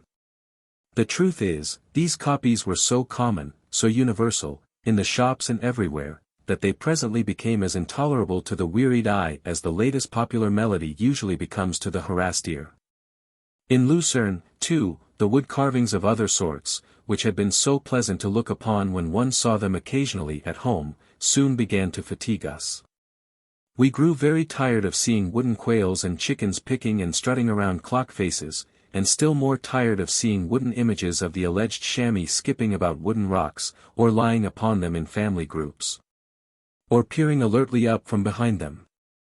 The first day, I would have bought 150 of these clocks if I had the money, and I did buy 3, but on the third day the disease had run its course, I had convalesced, and was in the market once more, trying to sell. However, I had no luck, which was just as well, for the things will be pretty enough, no doubt, when I get them home. For years my pet aversion had been the cuckoo-clock, now here I was, at last, right in the creature's home. So wherever I went that distressing hoo-hoo, hoo-hoo, hoo-hoo, was always in my ears. For a nervous man, this was a fine state of things. Some sounds are hatefuller than others, but no sound is quite so inane, and silly, and aggravating as the hoo-hoo of a cuckoo-clock, I think. I bought one, and am carrying it home to a certain person. For I have always said that if the opportunity ever happened, I would do that man an ill turn. What I meant, was, that I would break one of his legs, or something of that sort, but in Lucerne I instantly saw that I could impair his mind. That would be more lasting, and more satisfactory every way. So I bought the cuckoo-clock, and if I ever get home with it, he is my meat, as they say in the mines. I thought of another candidate, a book reviewer whom I could name if I wanted to, but after thinking it over, I didn't buy him a clock. I couldn't injure his mind. We visited the two long, covered wooden bridges which span the green and brilliant Reuss just below where it goes plunging and hurrahing out of the lake. These rambling, sway-backed tunnels are very attractive things, with their alcoved outlooks upon the lovely and inspiriting water. They contain 200 or 300 queer old pictures, by old Swiss masters, old boss sign painters, who flourished before the decadence of art. The lake is alive with fishes, plainly visible to the eye, for the water is very clear. The parapets in front of the hotels were usually fringed with fishers of all ages. One day I thought I would stop and see a fish caught. The result brought back to my mind, very forcibly, a circumstance which I had not thought of before for 12 years. This one. The man who put up at Gadsby's. When my odd friend Riley and I were newspaper correspondents in Washington, in the winter of '67, we were coming down Pennsylvania Avenue one night, near midnight, in a driving storm of snow. When the flash of a street lamp fell upon a man who was eagerly tearing along in the opposite direction. "This is lucky. You are Mr. Riley, ain't you?" Riley was the most self-possessed and solemnly deliberate person in the Republic. He stopped, looked his man over from head to foot, and finally said, "I am Mr. Riley. Did you happen to be looking for me?" "That's just what I was doing," said the man, joyously, "and it's the biggest luck in the world that I've found you. My name is Likens. I'm one of the teachers of the high school, San Francisco. As soon as I heard the San Francisco postmastership was vacant, I made up my mind to get it, and here I am." "Yes," said Riley, slowly, "as you have remarked. Mr. Likens, here you are. And have you got it?" "Well, not exactly got it, but the next thing to it. I've brought a petition, signed by the Superintendent of Public Instruction, and all the teachers, and by more than 200 other people. Now I want you, if you'll be so good, to go around with me to the Pacific delegation, for I want to rush this thing through and get along home. If the matter is so pressing, you will prefer that we visit the delegation tonight," said Riley, in a voice which had nothing mocking in it, to an unaccustomed ear. "Oh, tonight, by all means. I haven't got any time to fool around. I want their promise before I go to bed. I ain't the talking kind, I'm the doing kind." "Yes, you've come to the right place for that. When did you arrive?" "Just an hour ago." "When are you intending to leave?" "For New York tomorrow evening, for San Francisco next morning." "Just so. What are you going to do tomorrow?" "Do? Why, I've got to go to the president with the petition and the delegation, and get the appointment, haven't I?" "Yes. Very true, that is correct. And then what?" "Executive session of the Senate at 2 p.m., got to get the appointment confirmed. I reckon you'll grant that?" "Yes, yes," said Riley, meditatively, "you are right again. Then you take the train for New York in the evening, and the steamer for San Francisco next morning?" "That's it, that's the way I map it out."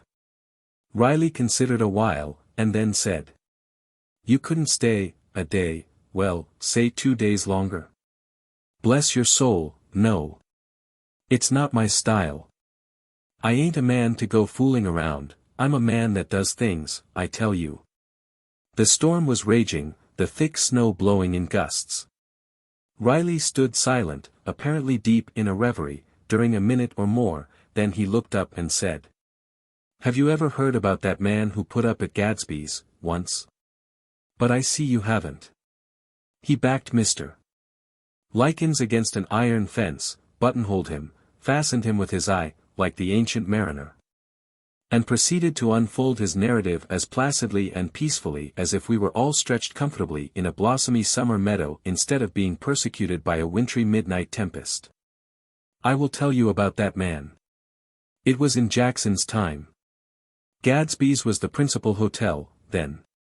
Well, this man arrived from Tennessee about 9 o'clock, one morning, with a black coachman and a splendid 4-horse carriage and an elegant dog, which he was evidently fond of and proud of.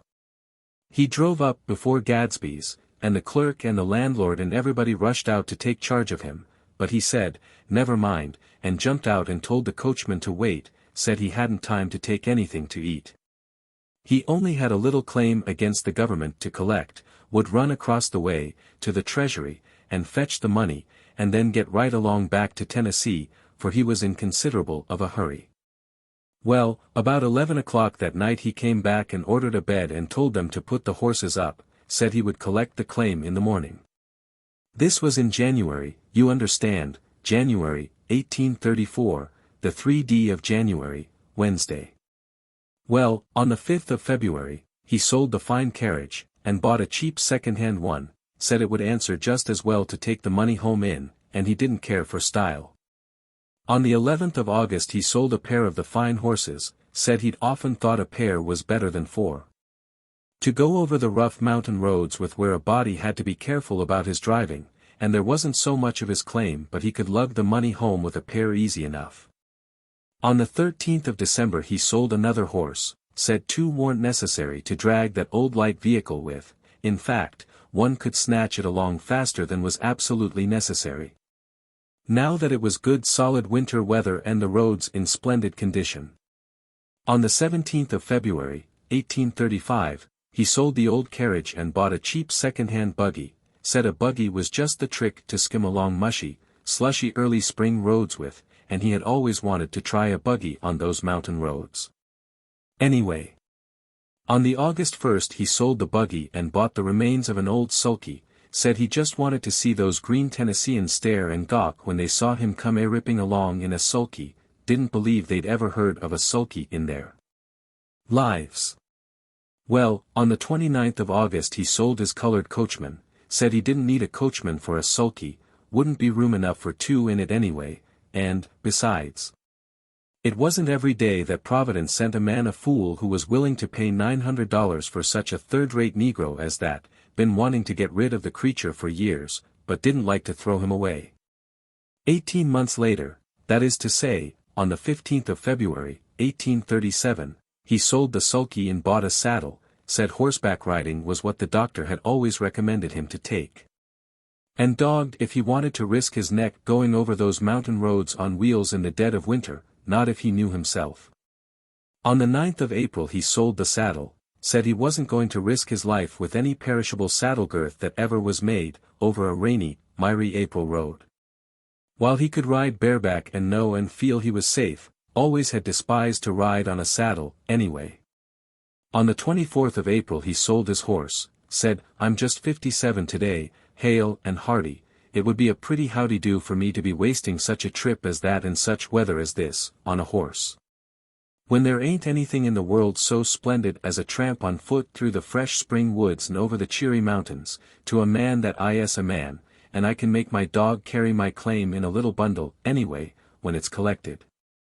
So tomorrow I'll be up bright and early, make my little old collection, and mosey off to Tennessee, on my own hind legs, with a rousing goodbye to Gadsby's."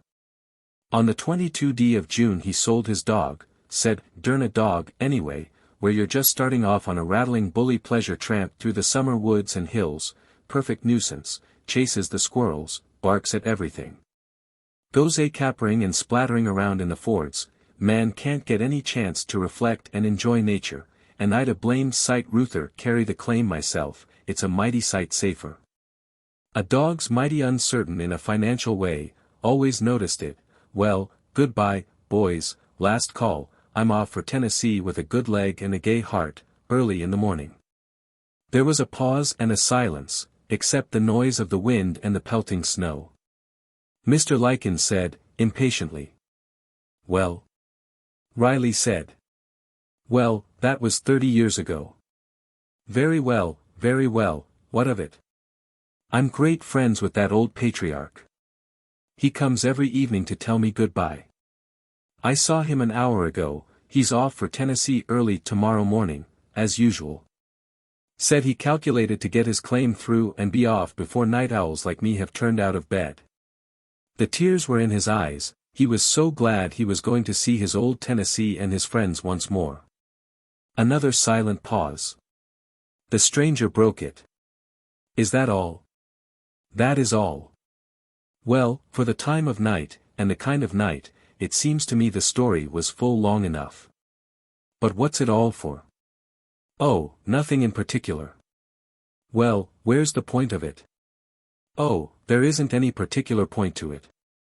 Only, if you are not in too much of a hurry to rush off to San Francisco with that post office appointment, Mr. Likens, I'd advise you to put up at Gadsby's for a spell, and take it easy. Goodbye. God bless you. So saying, Riley blandly turned on his heel and left the astonished schoolteacher standing there, a musing and motionless snow image shining in the broad glow of the street lamp. He never got that post office. To go back to Lucerne and its fishers, I concluded, after about 9 hours waiting.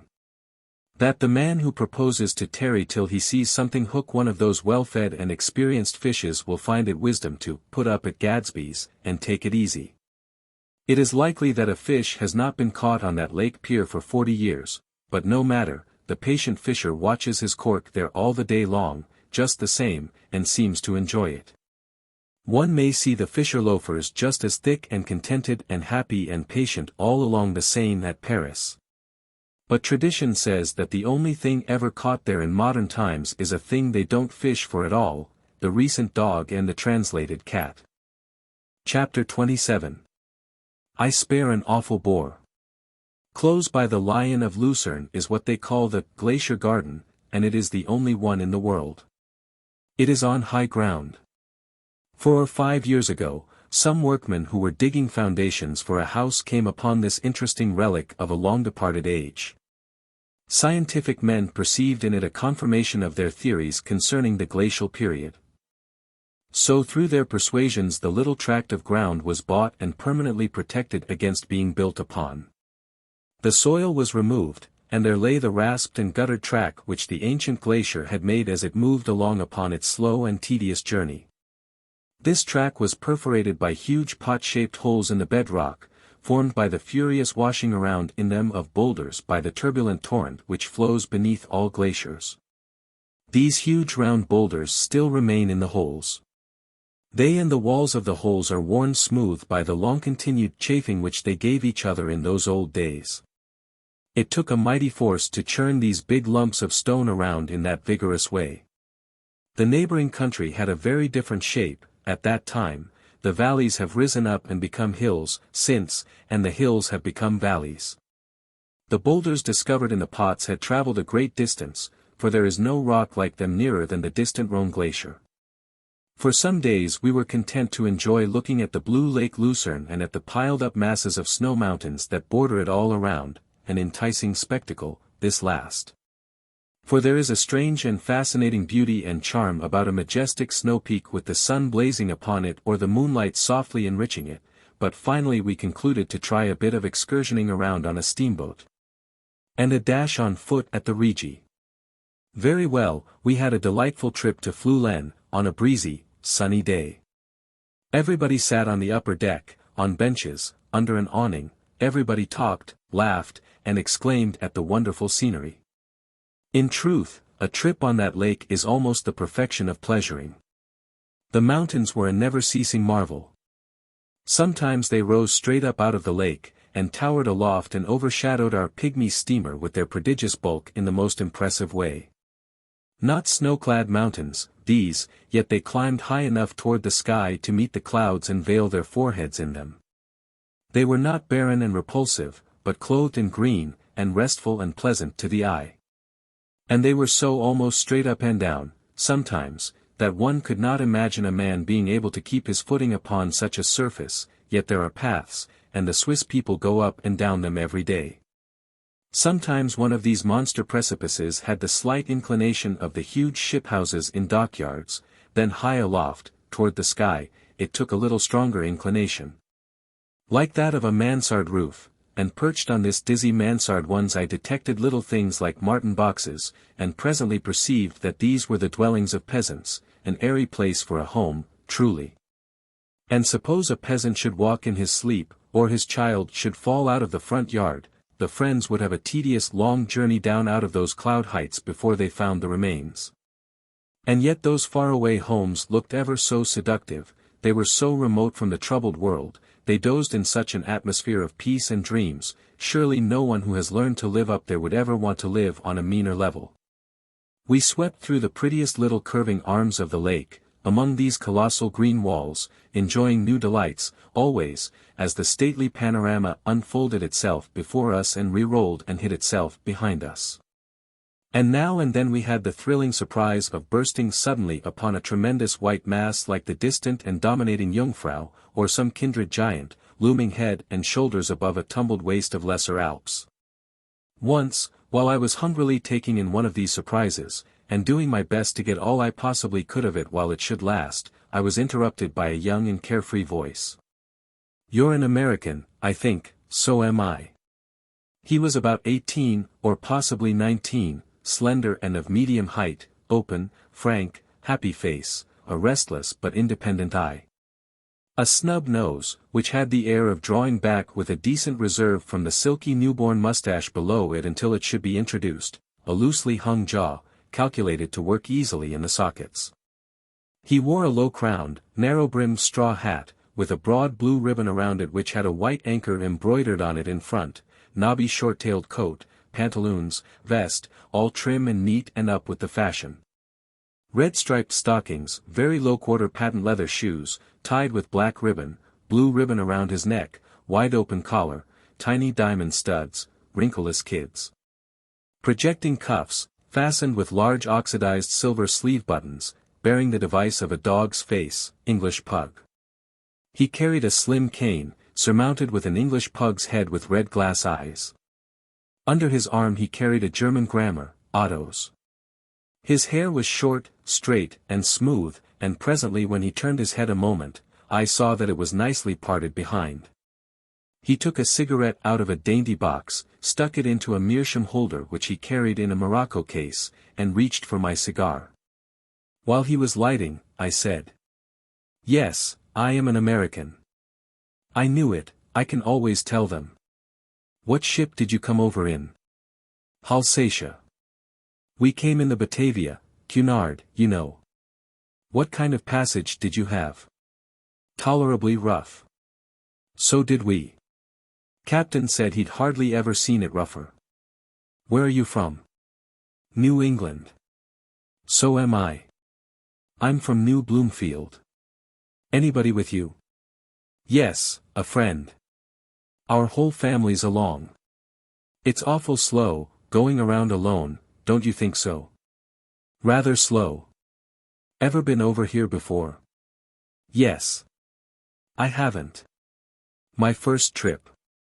But we've been all around, Paris and everywhere. I'm to enter Harvard next year. Studying German all the time, now. Can't enter till I know German. I know considerable French, I get along pretty well in Paris or anywhere where they speak French. What hotel are you stopping at?" "Schweizerhof." "No. Is that so? I never see you in the reception room."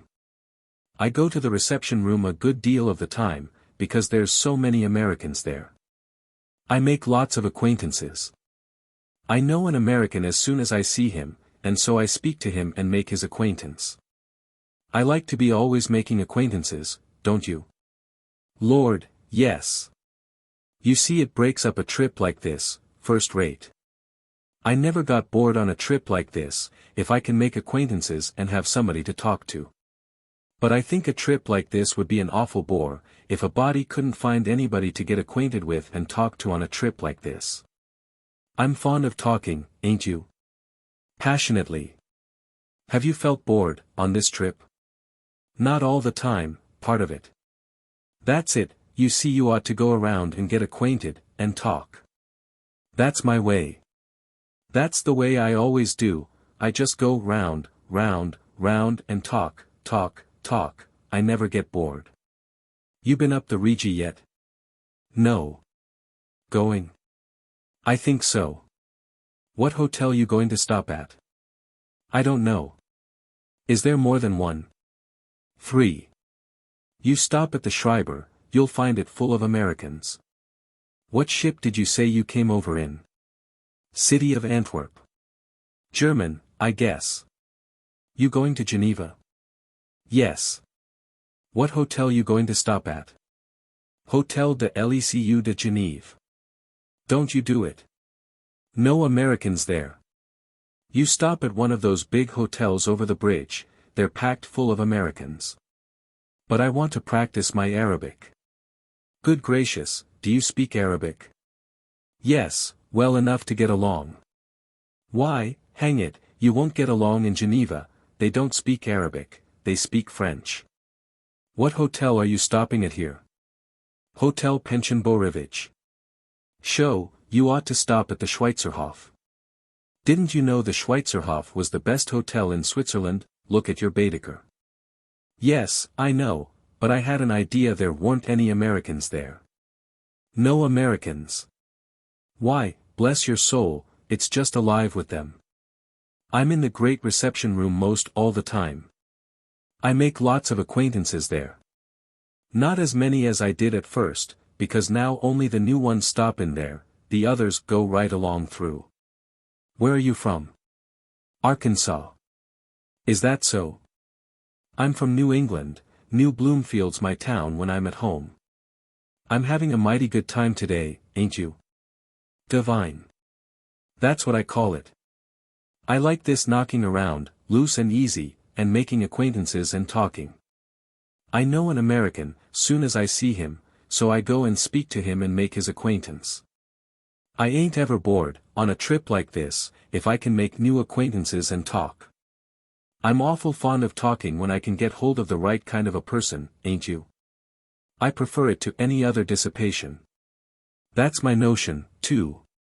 Now some people like to take a book and sit down and read, and read, and read, or moon around yawping at the lake or these mountains and things, but that ain't my way. No, sir, if they like it, let 'em do it, I don't object. But as for me, talking's what I like. You been up the Rigi? Yes. What hotel did you stop at? Schreiber. That's the place, I stopped there too. Full of Americans, wasn't it? It always is, always is. That's what they say.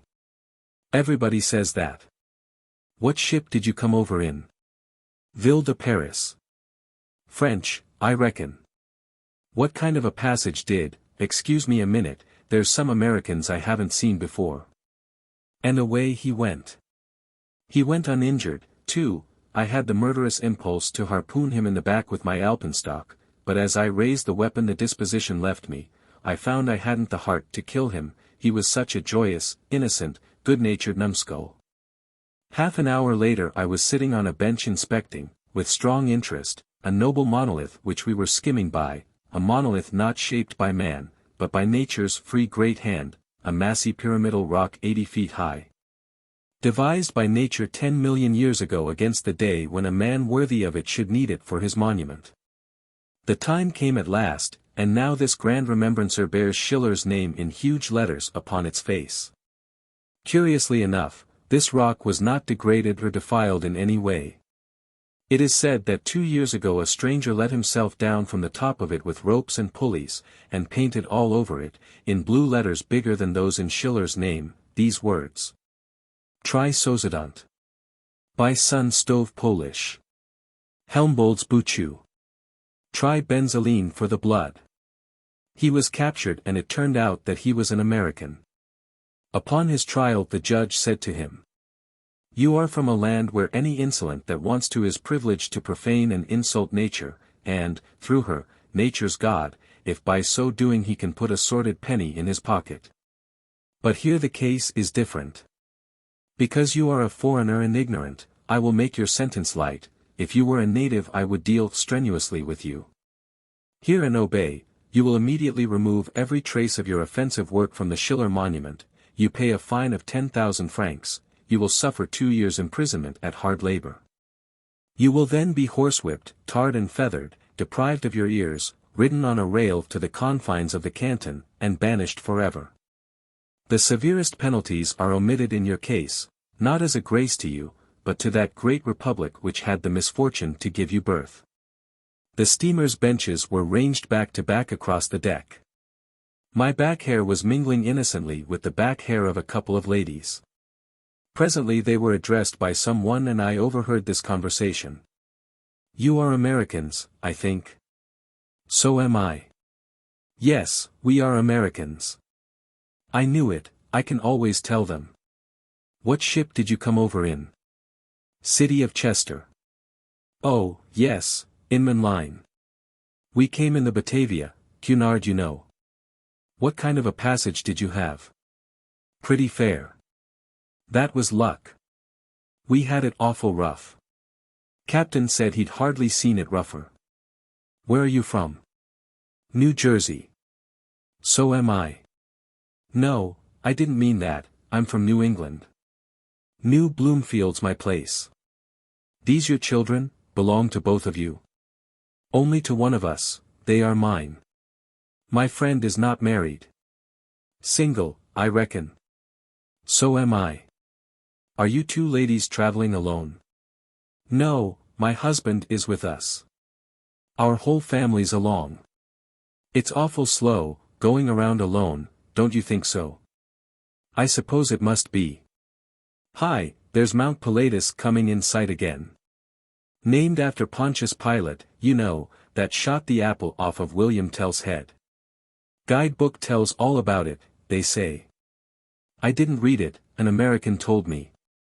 I don't read when I'm knocking around like this, having a good time." "Did you ever see the chapel where William Tell used to preach?" "I did not know he ever preached there."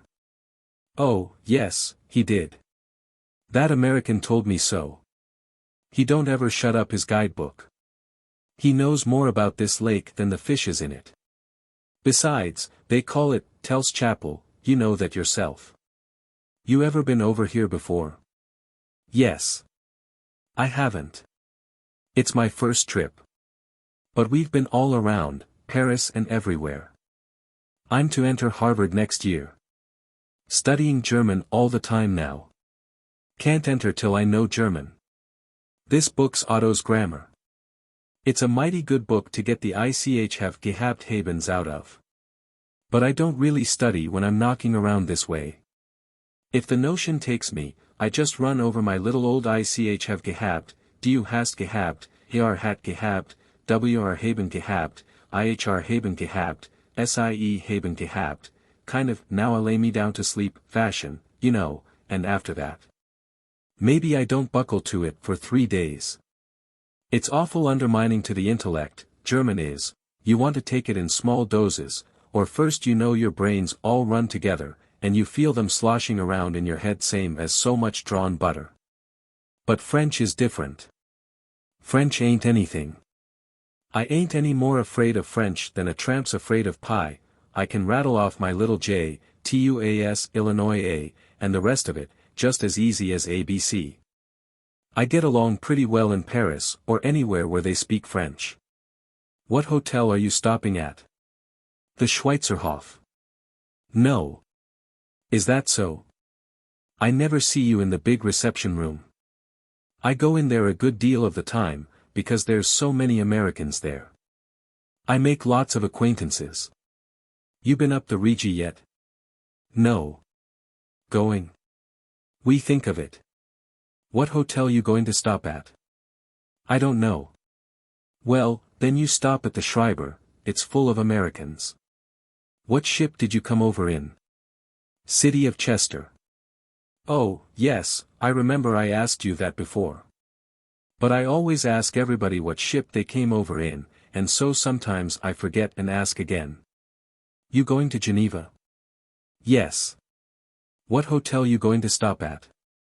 We expect to stop in a pension. I don't hardly believe you'll like that, there's very few Americans in the pensions. What hotel are you stopping at here? The Schweizerhof. Oh, yes. I asked you that before, too. But I always ask everybody what hotel they're stopping at, and so I've got my head all mixed up with hotels. But it makes talk, and I love to talk. It refreshes me up so, don't it you, on a trip like this? Yes, sometimes. Well, it does me, too. As long as I'm talking I never feel bored, ain't that the way with you? Yes, generally. But there are exceptions to the rule. Oh, of course. I don't care to talk to everybody, myself. If a person starts in to jabber about scenery, and history, and pictures, and all sorts of tiresome things, I get the fan-tods mighty soon. I say, well, I must be going now, hope I'll see you again, and then I take a walk. Where you from? New Jersey. Why, bother it all, I asked you that before, too. Have you seen the Lion of Lucerne? Not yet. Nor I, either. But the man who told me about Mount Pilatus says it's one of the things to see. It's 28 feet long. It don't seem reasonable, but he said so, anyway. He saw it yesterday, said it was dying, then, so I reckon it's dead by this time. But that ain't any matter, of course they'll stuff it. Did you say the children are yours, or hers? Mine. Oh, so you did. Are you going up the, no, I asked you that. What ship, no, I asked you that, too. What hotel are you, no, you told me that. Let me see, Oh, what kind of voy, no, we've been over that ground, too.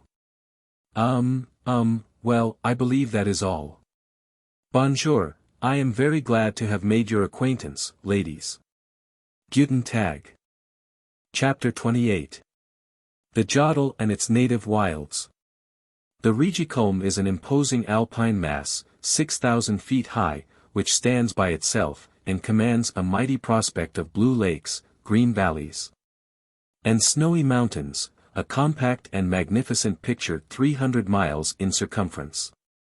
The ascent is made by rail, or horseback, or on foot, as one may prefer. I and my agent panoplied ourselves in walking costume, one bright morning, and started down the lake on the steamboat. We got ashore at the village of Wegis, 3/4 of an hour distant from Lucerne. This village is at the foot of the mountain. We were soon tramping leisurely up the leafy mule path, and then the talk began to flow, as usual. It was 12 o'clock noon, and a breezy, cloudless day. The ascent was gradual, and the glimpses, from under the curtaining boughs, of blue water, and tiny sailboats, and beetling cliffs, were as charming as glimpses of dreamland. All the circumstances were perfect, and the anticipations, too, for we should soon be enjoying, for the first time, that wonderful spectacle, an alpine sunrise, the object of our journey. There was, apparently, no real need for hurry, for the guidebook made the walking distance from Wegis to the summit only 3 hours and a quarter. I say, apparently, because the guidebook had already fooled us once, about the distance from Allerheiligen to Oppenau, and for aught I knew it might be getting ready to fool us again. We were only certain as to the altitudes. We calculated to find out for ourselves how many hours it is from the bottom to the top. The summit is 6,000 feet above the sea, but only 4,500 feet above the lake. When we had walked half an hour, we were fairly into the swing and humor of the undertaking, so we cleared for action. That is to say, we got a boy whom we met to carry our alpenstocks and satchels and overcoats and things for us. That left us free for business.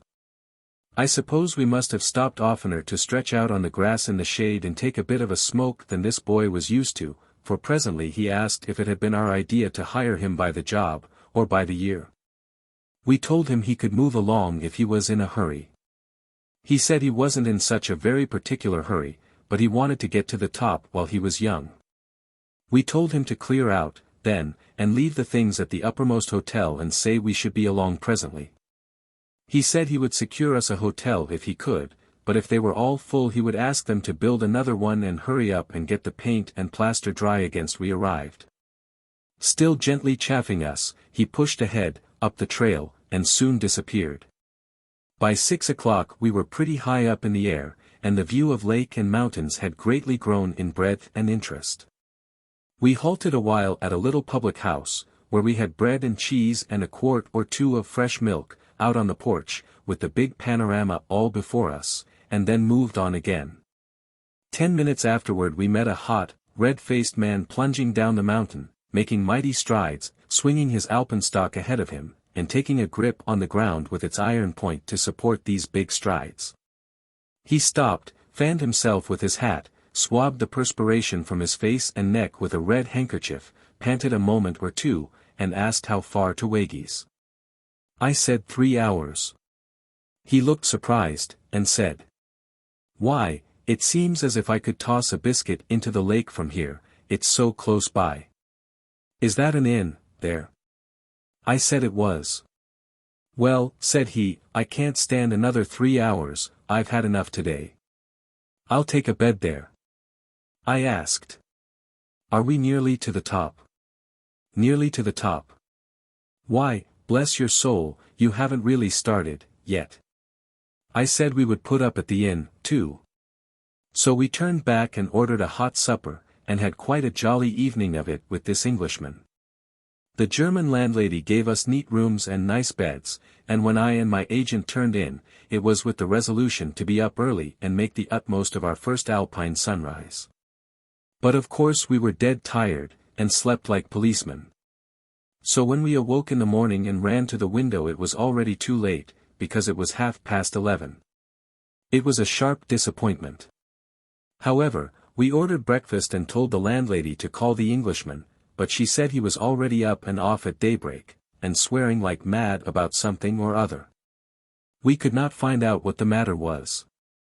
He had asked the landlady the altitude of her place above the level of the lake, and she told him 1495 feet.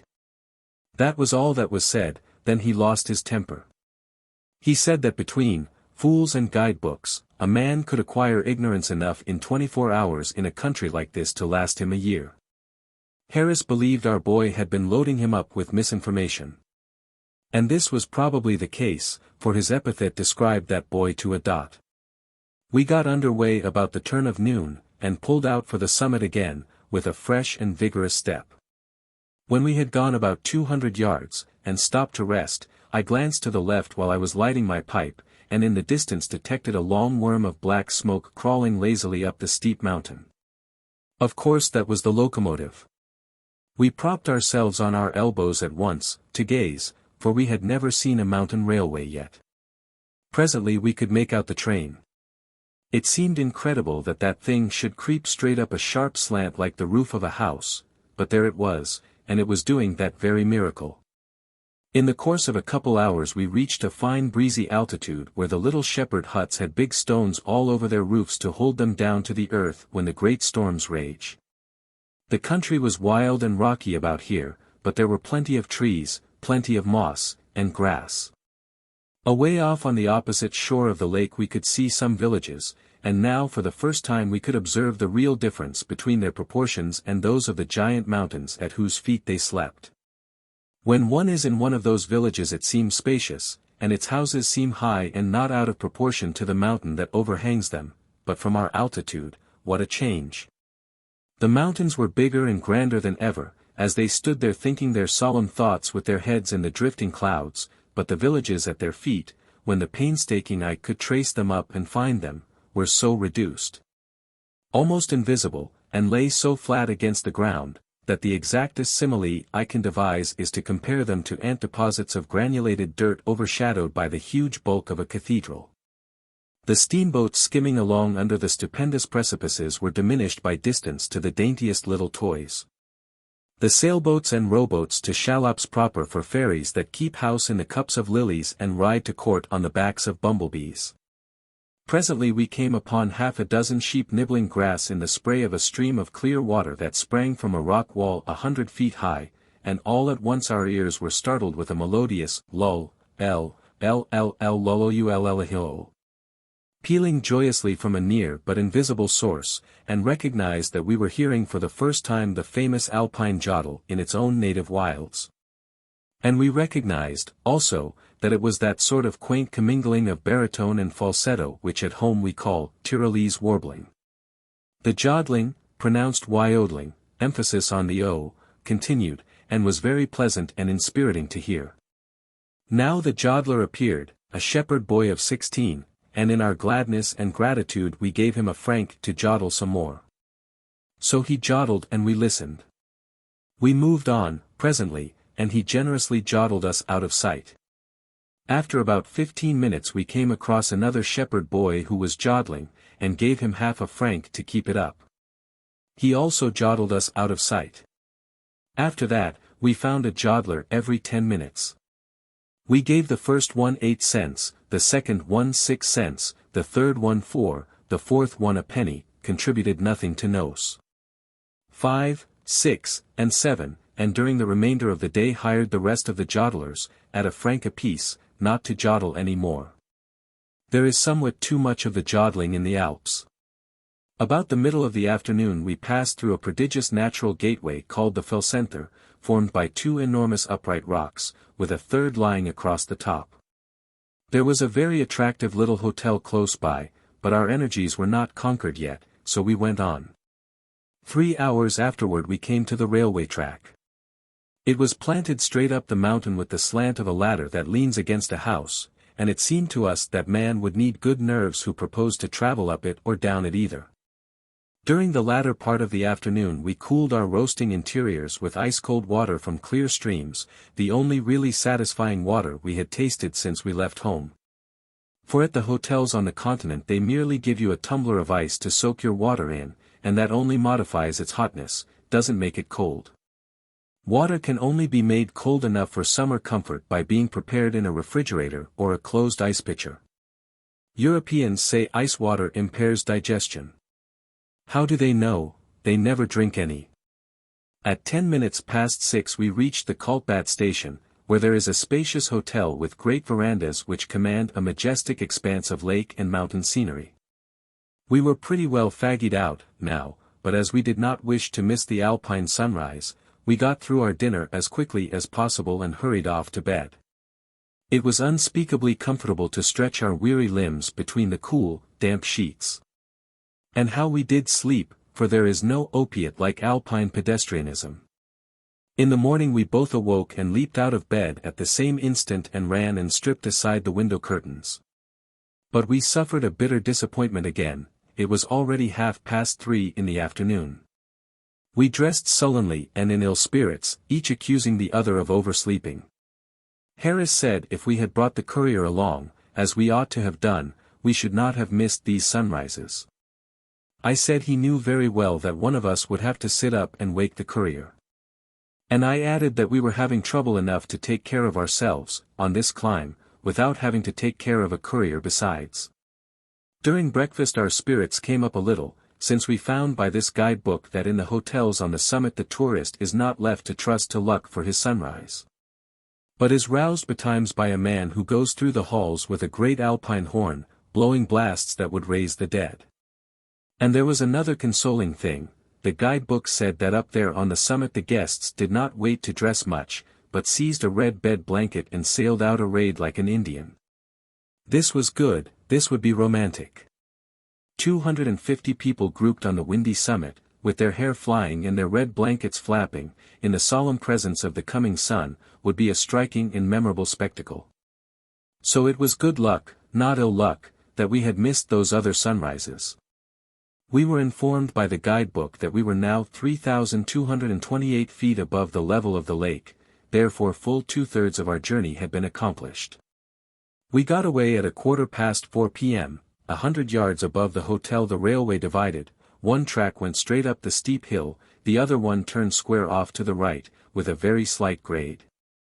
We took the latter, and followed it more than a mile, turned a rocky corner, and came in sight of a handsome new hotel.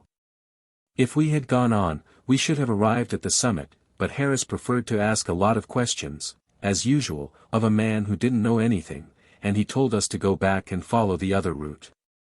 We did so. We could ill afford this loss of time. We climbed, and we kept on climbing. We reached about 40 summits, but there was always another one just ahead. It came on to rain, and it rained in dead earnest. We were soaked through and it was bitter cold. Next a smoky fog of clouds covered the whole region densely, and we took to the railway ties to keep from getting lost. Sometimes we slopped along in a narrow path on the left-hand side of the track. But by and by when the fog blew aside a little and we saw that we were treading the rampart of a precipice and that our left elbows were projecting over a perfectly boundless and bottomless vacancy, we gasped, and jumped for the ties again. The night shut down, dark and drizzly and cold. About 8 in the evening the fog lifted and showed us a well-worn path which led up a very steep rise to the left. We took it, and as soon as we had got far enough from the railway to render the finding it again an impossibility, the fog shut down on us once more. We were in a bleak, unsheltered place, now, and had to trudge right along, in order to keep warm, though we rather expected to go over a precipice, sooner or later. About 9 o'clock we made an important discovery, that we were not in any path. We groped around a while on our hands and knees, but we could not find it, so we sat down in the mud and the wet scant grass to wait. We were terrified into this by being suddenly confronted with a vast body which showed itself vaguely for an instant and in the next instant was smothered in the fog again.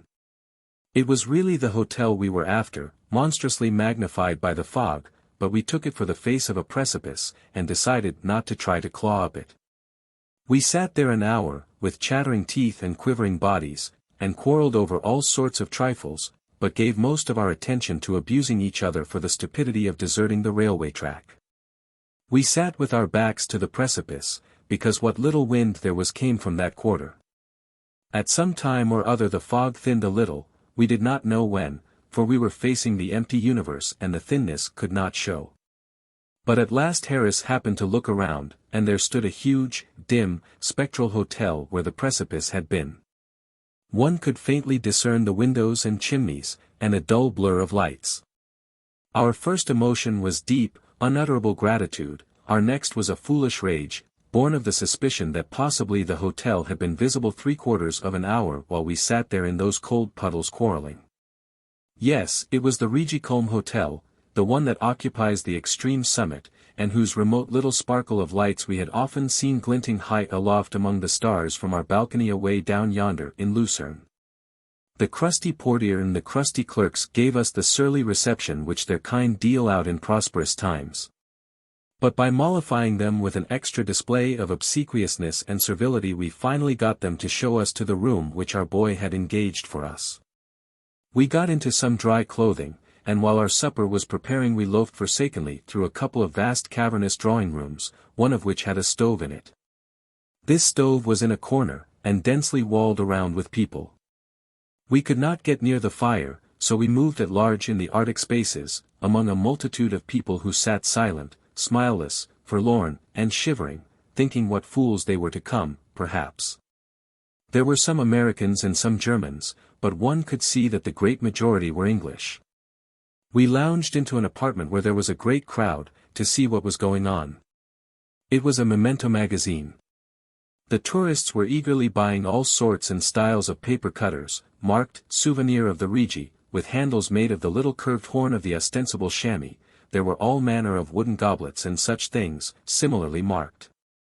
I was going to buy a paper cutter, but I believed I could remember the cold comfort of the Rigi-Kulm without it, so I smothered the impulse.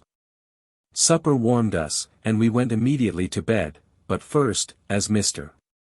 Baedeker requests all tourists to call his attention to any errors which they may find in his guidebooks, I dropped him a line to inform him he missed it by just about 3 days. I had previously informed him of his mistake about the distance from Allerheiligen to Oppenau, and had also informed the Ordnance Department of the German government of the same error in the imperial maps. I will add, here, that I never got any answer to those letters, or any thanks from either of those sources, and, what is still more discourteous, these corrections have not been made either in the maps or the guidebooks.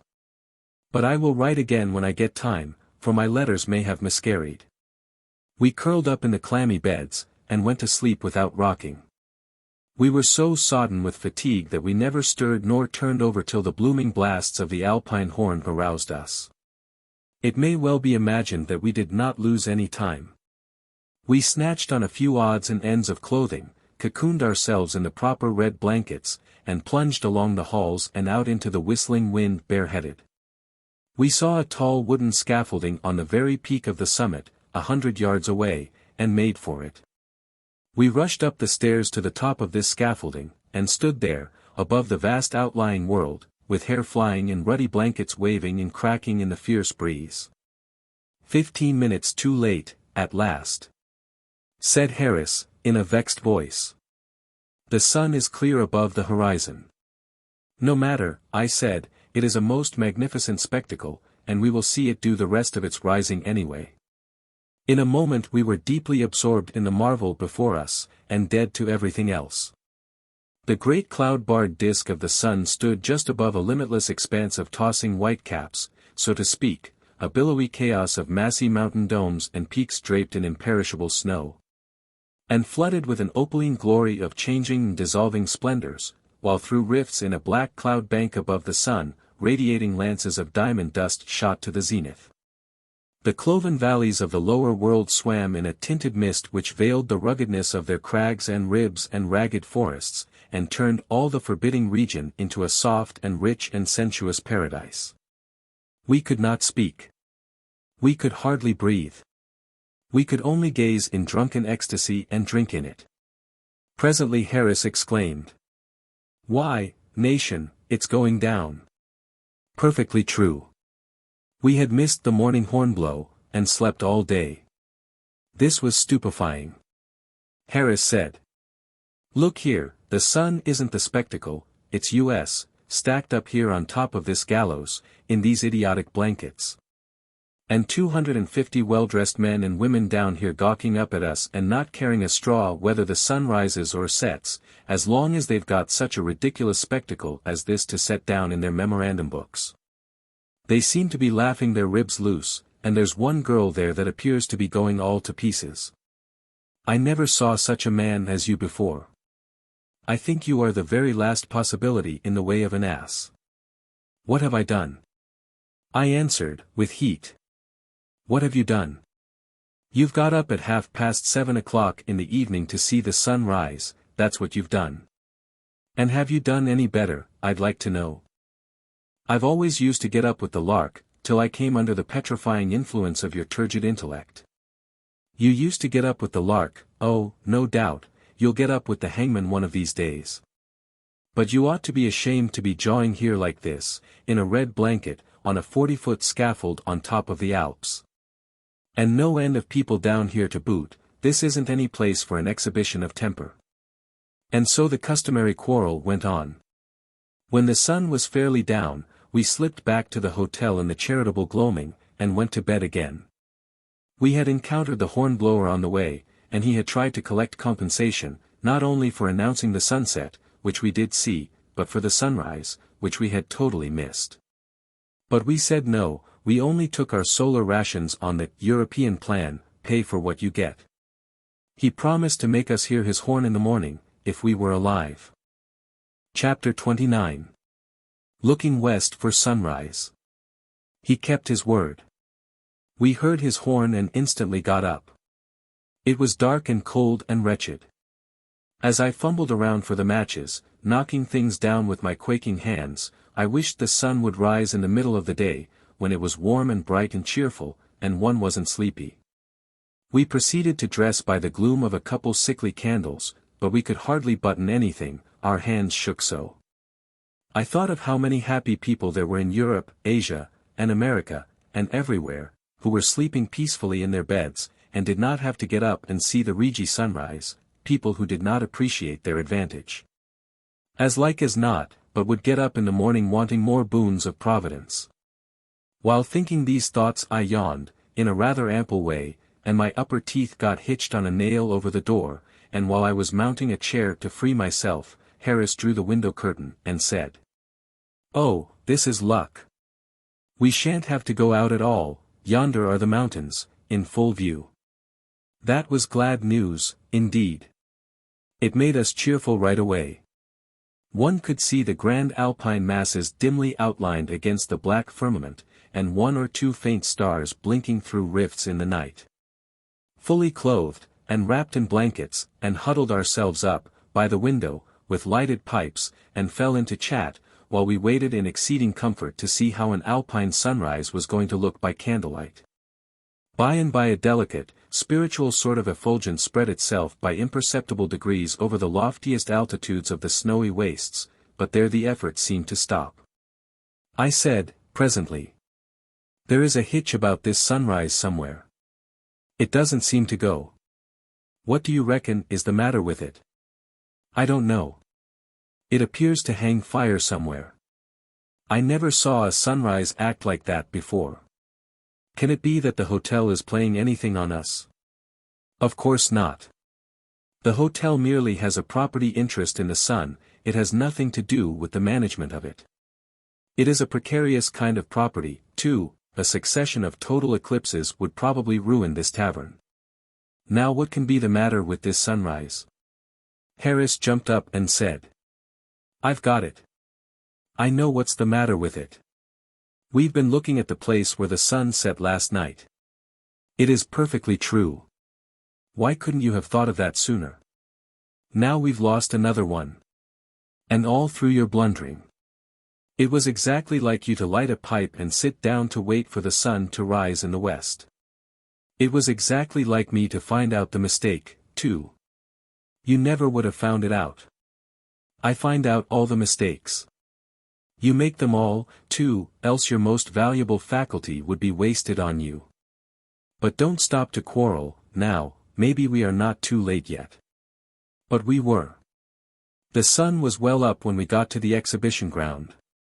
On our way up we met the crowd returning, men and women dressed in all sorts of queer costumes, and exhibiting all degrees of cold and wretchedness in their gaits and countenances. A dozen still remained on the ground when we reached there, huddled together about the scaffold with their backs to the bitter wind. They had their red guidebooks open at the diagram of the view, and were painfully picking out the several mountains and trying to impress their names and positions on their memories. It was one of the saddest sights I ever saw. Two sides of this place were guarded by railings, to keep people from being blown over the precipices. The view, looking sheer down into the broad valley, eastward, from this great elevation, almost a perpendicular mile, was very quaint and curious. Counties, towns, hilly ribs and ridges, wide stretches of green meadow, great forest tracts, winding streams, a dozen blue lakes. A block of busy steamboats. We saw all this little world in unique circumstantiality of detail, saw it just as the birds see it, and all reduced to the smallest of scales and as sharply worked out and finished as a steel engraving. The numerous toy villages, with tiny spires projecting out of them, were just as the children might have left them when done with play the day before. The forest tracks were diminished to cushions of moss. One or two big lakes were dwarfed to ponds, the smaller ones to puddles, though they did not look like puddles, but like blue teardrops which had fallen and lodged in slight depressions, conformable to their shapes. Among the moss beds and the smooth levels of dainty green farmland, the microscopic steamboats glided along, as in a city reservoir, taking a mighty time to cover the distance between ports which seemed only a yard apart. And the isthmus which separated two lakes looked as if one might stretch out on it and lie with both elbows in the water, yet we knew invisible wagons were toiling across it and finding the distance a tedious one.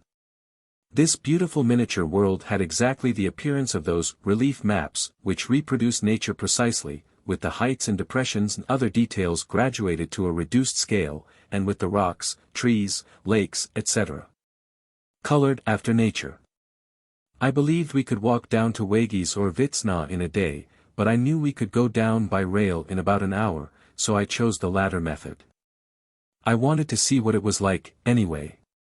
The train came along about the middle of the afternoon, and an odd thing it was.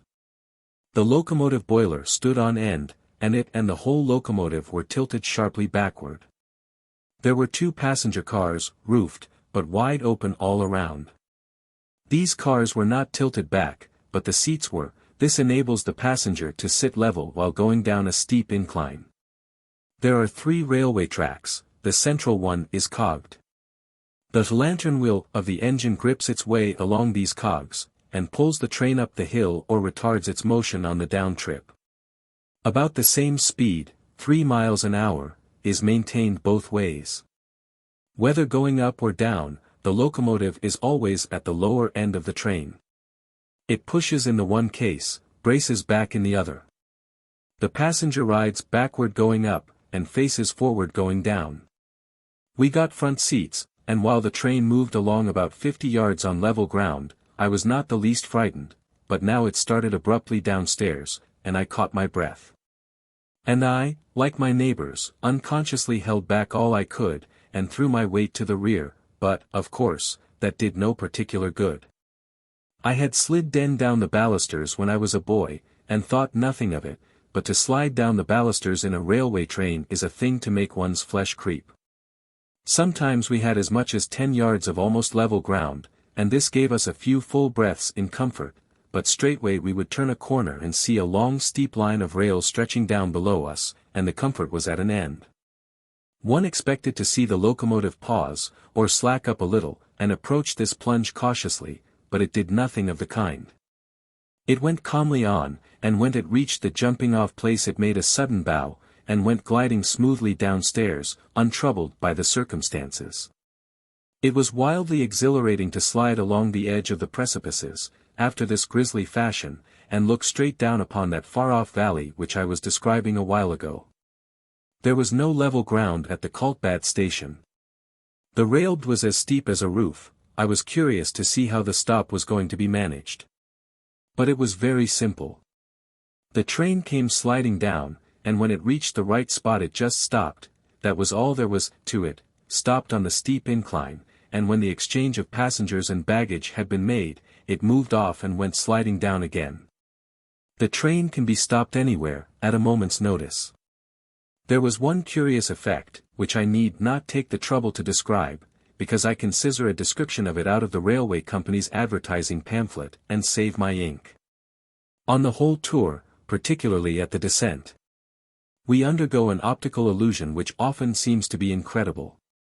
All the shrubs, fir trees, stables, houses, etc., seem to be bent in a slanting direction, as by an immense pressure of air.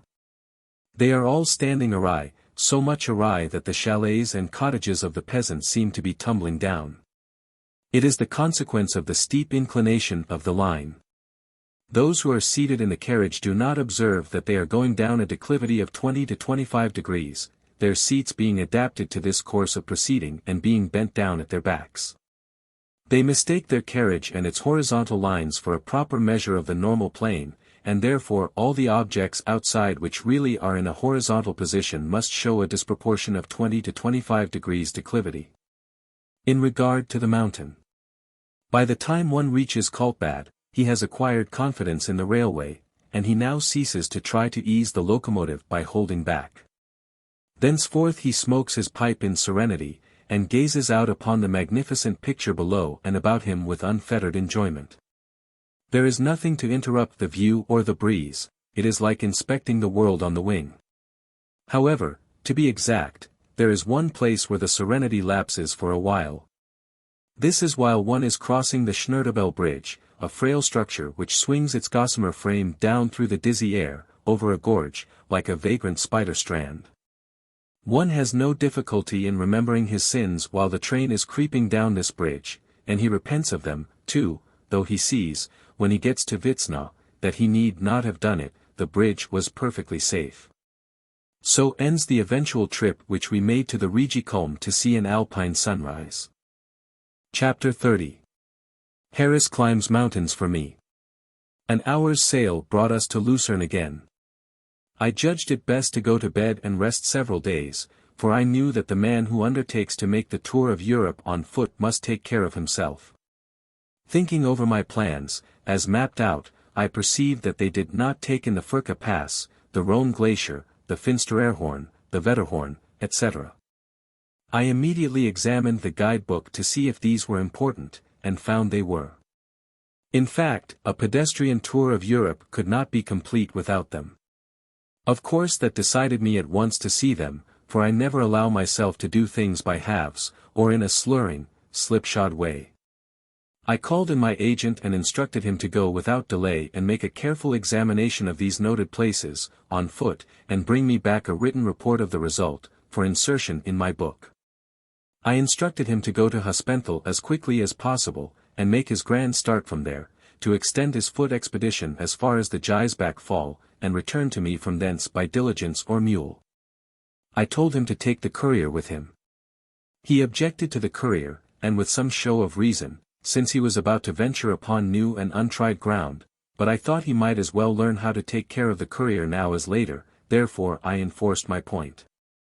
I said that the trouble, delay, and inconvenience of traveling with a courier were balanced by the deep respect which a courier's presence commands, and I must insist that as much style be thrown into my journeys as possible. So the two assumed complete mountaineering costumes and departed. A week later they returned, pretty well used up, and my agent handed me the following. Official report of a visit to the Furka region. By H. Harris, agent. About 7 o'clock in the morning, with perfectly fine weather, we started from Hospenthal, and arrived at the Maison on the Furka in a little under 4 hours. The want of variety in the scenery from Hospenthal made the Kokopanika wearisome, but let none be discouraged. No one can fail to be completely recompensé for his fatigue, when he sees, for the first time, the monarch of the Oberland, the tremendous Finsteraarhorn.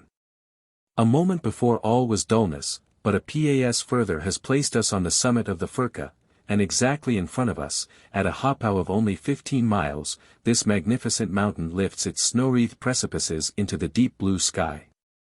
The inferior mountains on each side of the pass form a sort of frame for the picture of their dread lord, and close in the view so completely that no other prominent feature in the Oberland is visible from this bongabong. Nothing withdraws the attention from the solitary grandeur of the Finsteraarhorn and the dependent spurs which form the abutments of the central peak. With the addition of some others, who were also bound for the Grimsel, we formed a large ekvillage as we descended the Stg which winds round the shoulder of a mountain toward the Rhone glacier. We soon left the path and took to the ice. And after wandering amongst the crevices unpu, to admire the wonders of these deep blue caverns, and hear the rushing of waters through their subglacial channels, we struck out a course toward Lauter Cte and crossed the glacier successfully. A little above the cave from which the infant Rhone takes its first bound from under the grand precipice of ice. Half a mile below this we began to climb the flowery side of the Mayenwand.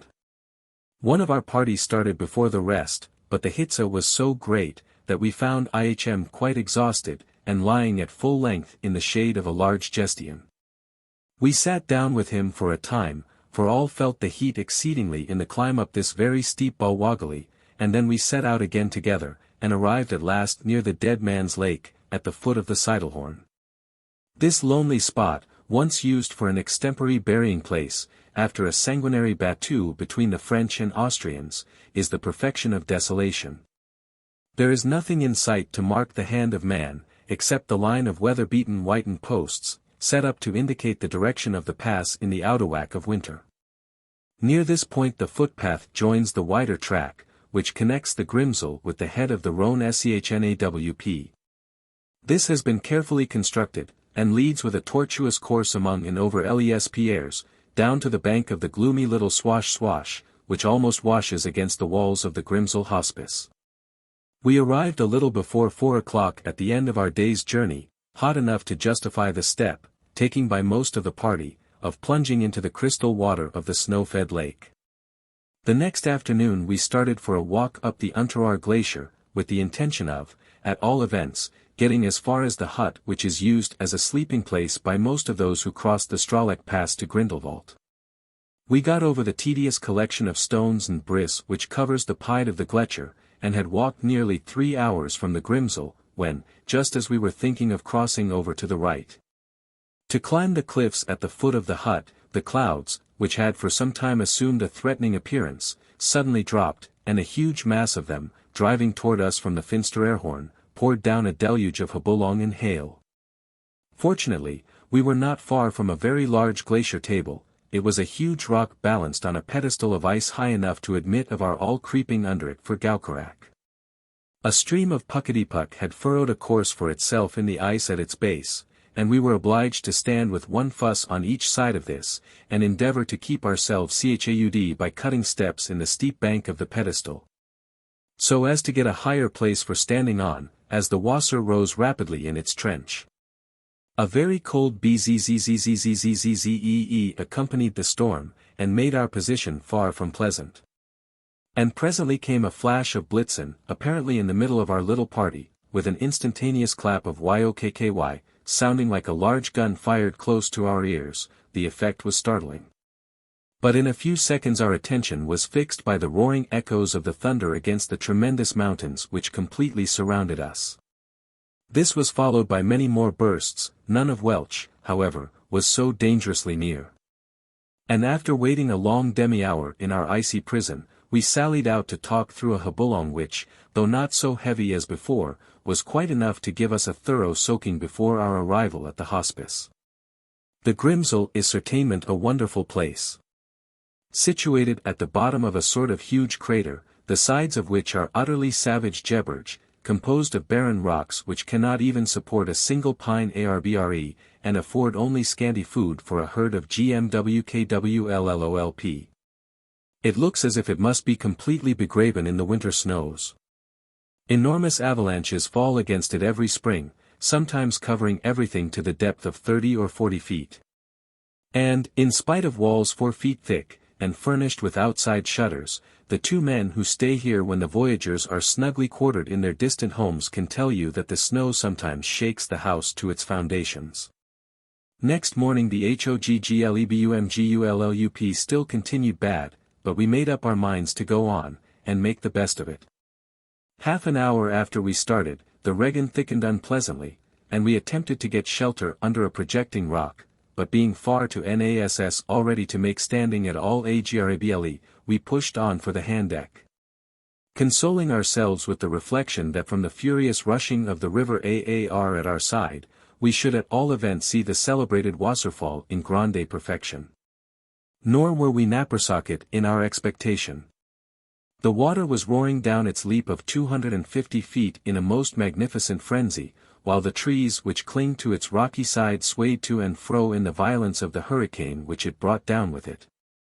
Even the stream, which falls into the main cascade at right angles, and toutefois forms a beautiful feature in the scene, was now swollen into a raging torrent.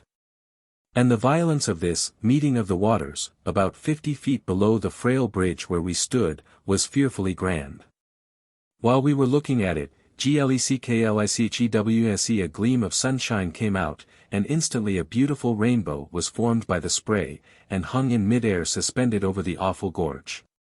On going into the chalet above the fall, we were informed that a BRUECKE had broken down near Göttingen, and that it would be impossible to proceed for some time.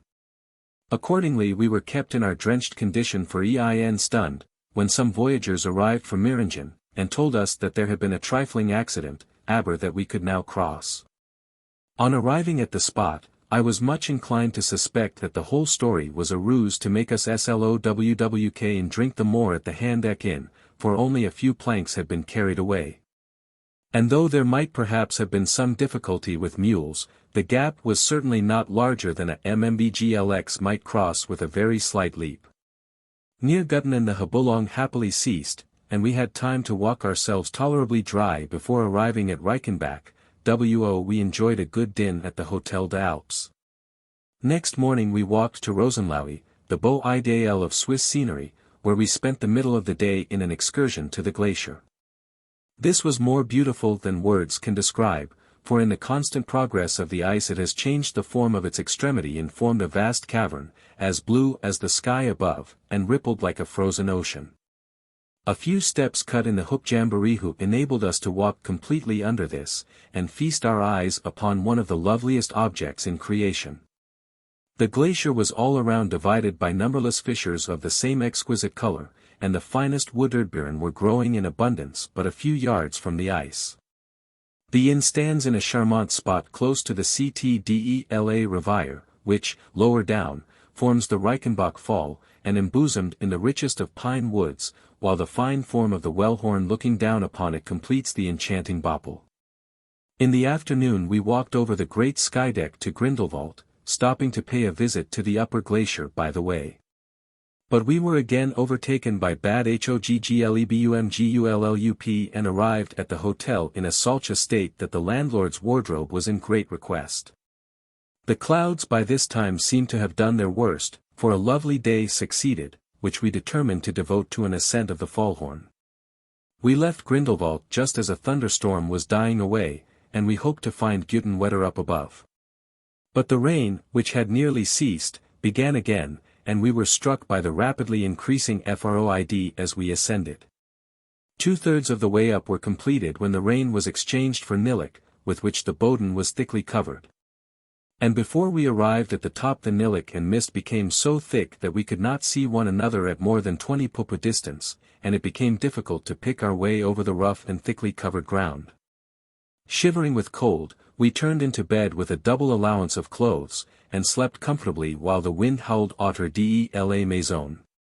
When I awoke, the wall and the window looked equally dark, but in another hour I found I could just see the form of the latter.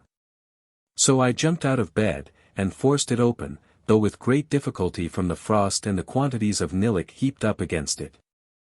A row of huge icicles hung down from the edge of the roof, and anything more wintry than the whole Anblick could not well be imagined. But the sudden appearance of the great mountains in front was so startling that I felt no inclination to move toward bed again. The snow which had collected upon Lafntre had increased the finsternis oder der Dunkelheit, so that when I looked out I was surprised to find that the daylight was considerable, and that the Bauraguma would evidently rise before long. Only the brightest of les étoiles were still shining. The sky was cloudless overhead, though small curling mists lay thousands of feet below us in the valleys, wreathed around the feet of the mountains, and adding to the splendor of their lofty summits. We were soon dressed and out of the house, watching the gradual approach of dawn, thoroughly absorbed in the first near view of the Oberland giants, which broke upon us unexpectedly after the intense obscurity of the evening before. Kobogwako Songwashi cum Vetterhorn Snapo, cried someone, as that grand summit gleamed with the first rose of dawn, and in a few moments the double crest of the Schreckhorn followed its example. Peak after peak seemed warmed with life, the Jungfrau blushed even more beautifully than her neighbors, and soon, from the Vetterhorn in the east to the Wildstrubel in the west, a long row of fires glowed upon mighty altars. Truly worthy of the gods. The WLGW was very severe. Our sleeping place could hardly be distinguished from the snow around it, which had fallen to a depth of a flirk during the past evening, and we heartily enjoyed a rough scramble enbas to the Geisbach Falls, where we soon found a warm climate. At noon the day before Grindelwald the thermometer could not have stood at less than 100 degrees Fahr. In the sun. And in the evening, judging from the icicles formed, and the state of the windows, there must have been at least 12 dingbladder of frost, thus giving a change of 80 degrees during a few hours. I said, "You have done well, Harris. This report is concise, compact, well expressed, the language is crisp, the descriptions are vivid and not needlessly elaborated, your report goes straight to the point, attends strictly to business, and doesn't fool around. It is in many ways an excellent document. But it has a fault, it is too learned, it is much too learned." What is dingbladder? Dingbladder is a Fiji word meaning degrees. You knew the English of it, then? Oh, yes. What is nilic? That is the Eskimo term for snow. So you knew the English for that, too? Why, certainly. What does MMBGLX stand for? That is Zulu for pedestrian. While the form of the Wellhorn looking down upon it completes the enchanting bopple. What is bopple? Picture. It's Choctaw. What is Schnapp? Valley. That is Choctaw, also. What is Bawagali? That is Chinese for hill. Kakapanika. Ascent. Choctaw. But we were again overtaken by bad HOGGLEBUMGULLUP. What does HOGGLEBUMGULLUP mean? That is Chinese for weather.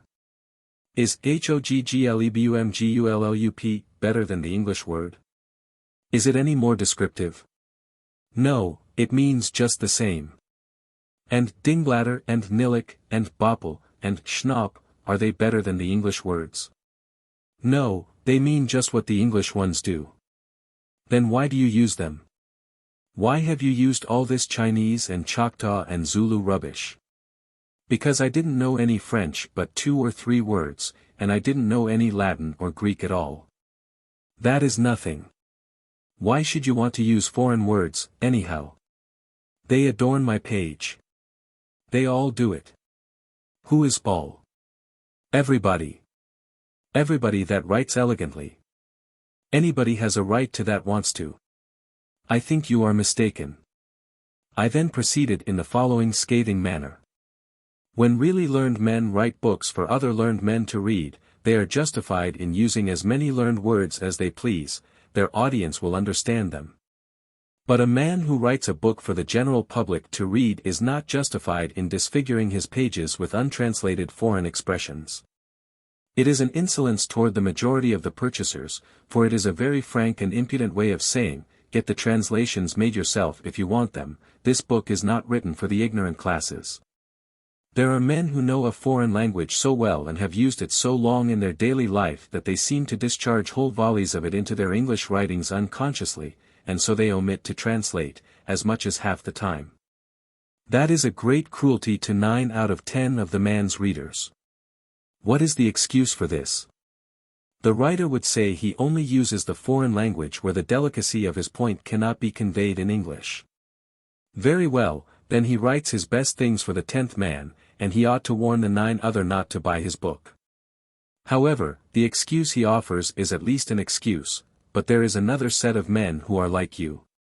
They know a word here and there, of a foreign language, or a few beggarly little 3-word phrases, filched from the back of the dictionary, and these are continually peppering into their literature. With a pretense of knowing that language, what excuse can they offer? The foreign words and phrases which they use have their exact equivalents in a nobler language, English. Yet they think they adorn their page, when they say Strasse for street, and Bahnhof for railway station. And so on, flaunting these fluttering rags of poverty in the reader's face and imagining he will be ass enough to take them for the sign of untold riches held in reserve. I will let your learning remain in your report. You have as much right, I suppose, to adorn your page with Zulu and Chinese and Choctaw rubbish as others of your sort have to adorn theirs with insolent odds and ends smouched from half a dozen learned tongues whose abs they don't even know. When the musing spider steps upon the red-hot shovel, he first exhibits a wild surprise, then he shrivels up. Similar was the effect of these blistering words upon the tranquil and unsuspecting agent. I can be dreadfully rough on a person when the mood takes me. Chapter 31. Alp-Scaling by carriage. We now prepared for a considerable walk, from Lucerne to Interlaken, over the Bruneck Pass. But at the last moment the weather was so good that I changed my mind and hired a 4-horse carriage. It was a huge vehicle, roomy, as easy in its motion as a palanquin, and exceedingly comfortable. We got away pretty early in the morning, after a hot breakfast, and went bowling over a hard, smooth road, through the summer loveliness of Switzerland, with near and distant lakes and mountains before and about us for the entertainment of the eye, and the music of multitudinous birds to charm the ear. Sometimes there was only the width of the road between the imposing precipices on the right and the clear cool water on the left with its shoals of uncatchable fish skimming about through the bars of sun and shadow. And sometimes, in place of the precipices, the grassy land stretched away, in an apparently endless upward slant, and was dotted everywhere with snug little chalets, the peculiarly captivating cottage of Switzerland. The ordinary chalet turns a broad, honest gable end to the road, and its ample roof hovers over the home in a protecting, caressing way, projecting its sheltering eaves far outward. The quaint windows are filled with little panes, and garnished with white muslin curtains, and brightened with boxes of blooming flowers. Across the front of the house, and up the spreading eaves and along the fanciful railings of the shallow porch, are elaborate carvings, wreaths, fruits, arabesques, verses from Scripture, names, dates, etc. The building is wholly of wood, reddish-brown in tint, a very pleasing color. It generally has vines climbing over it. Set such a house against the fresh green of the hillside, and it looks ever so cozy and inviting and picturesque, and is a decidedly graceful addition to the landscape. One does not find out what a hold the chalet has taken upon him, until he presently comes upon a new house, a house which is aping the town fashions of Germany and France, a prim, hideous, straight up and down thing. Plastered all over on the outside to look like stone, and altogether so stiff, and formal, and ugly, and forbidding, and so out of tune with the gracious landscape, and so deaf and dumb and dead to the poetry of its surroundings, that it suggests an undertaker at a picnic, a corpse at a wedding, a Puritan in paradise. In the course of the morning we passed the spot where Pontius Pilate is said to have thrown himself into the lake. The legend goes that after the crucifixion his conscience troubled him, and he fled from Jerusalem and wandered about the earth, weary of life and a prey to tortures of the mind. Eventually, he hid himself away, on the heights of Mount Pilatus, and dwelt alone among the clouds and crags for years, but rest and peace were still denied him, so he finally put an end to his misery by drowning himself. Presently we passed the place where a man of better odor was born. This was the children's friend, Santa Claus, or Street Nicholas. There are some unaccountable reputations in the world. This saint's is an instance. He has ranked for ages as the peculiar friend of children, yet it appears he was not much of a friend to his own. He had 10 of them, and when 50 years old he left them, and sought out as dismal a refuge from the world as possible, and became a hermit in order that he might reflect upon pious themes without being disturbed by the joyous and other noises from the nursery, doubtless.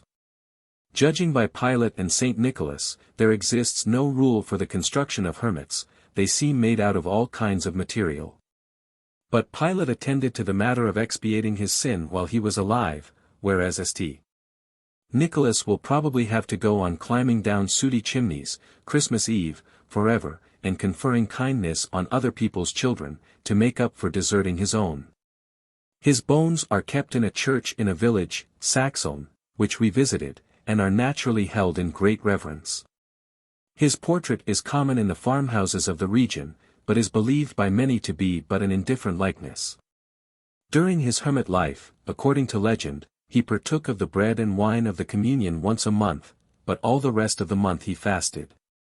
A constant marvel with us, as we sped along the bases of the steep mountains on this journey, was, not that avalanches occur, but that they are not occurring all the time. One does not understand why rocks and landslides do not plunge down these declivities daily. A landslip occurred 3/4 of a century ago, on the route from Arth to Brunnen, which was a formidable thing. A mass of conglomerate 2 miles long, 1,000 feet broad, and 100 feet thick, broke away from a cliff 3,000 feet high and hurled itself into the valley below, burying 4 villages and 500 people, as in a grave. We had such a beautiful day, and such endless pictures of limpid lakes, and green hills and valleys, and majestic mountains, and milky cataracts dancing down the steeps and gleaming in the sun, that we could not help feeling sweet toward all the world.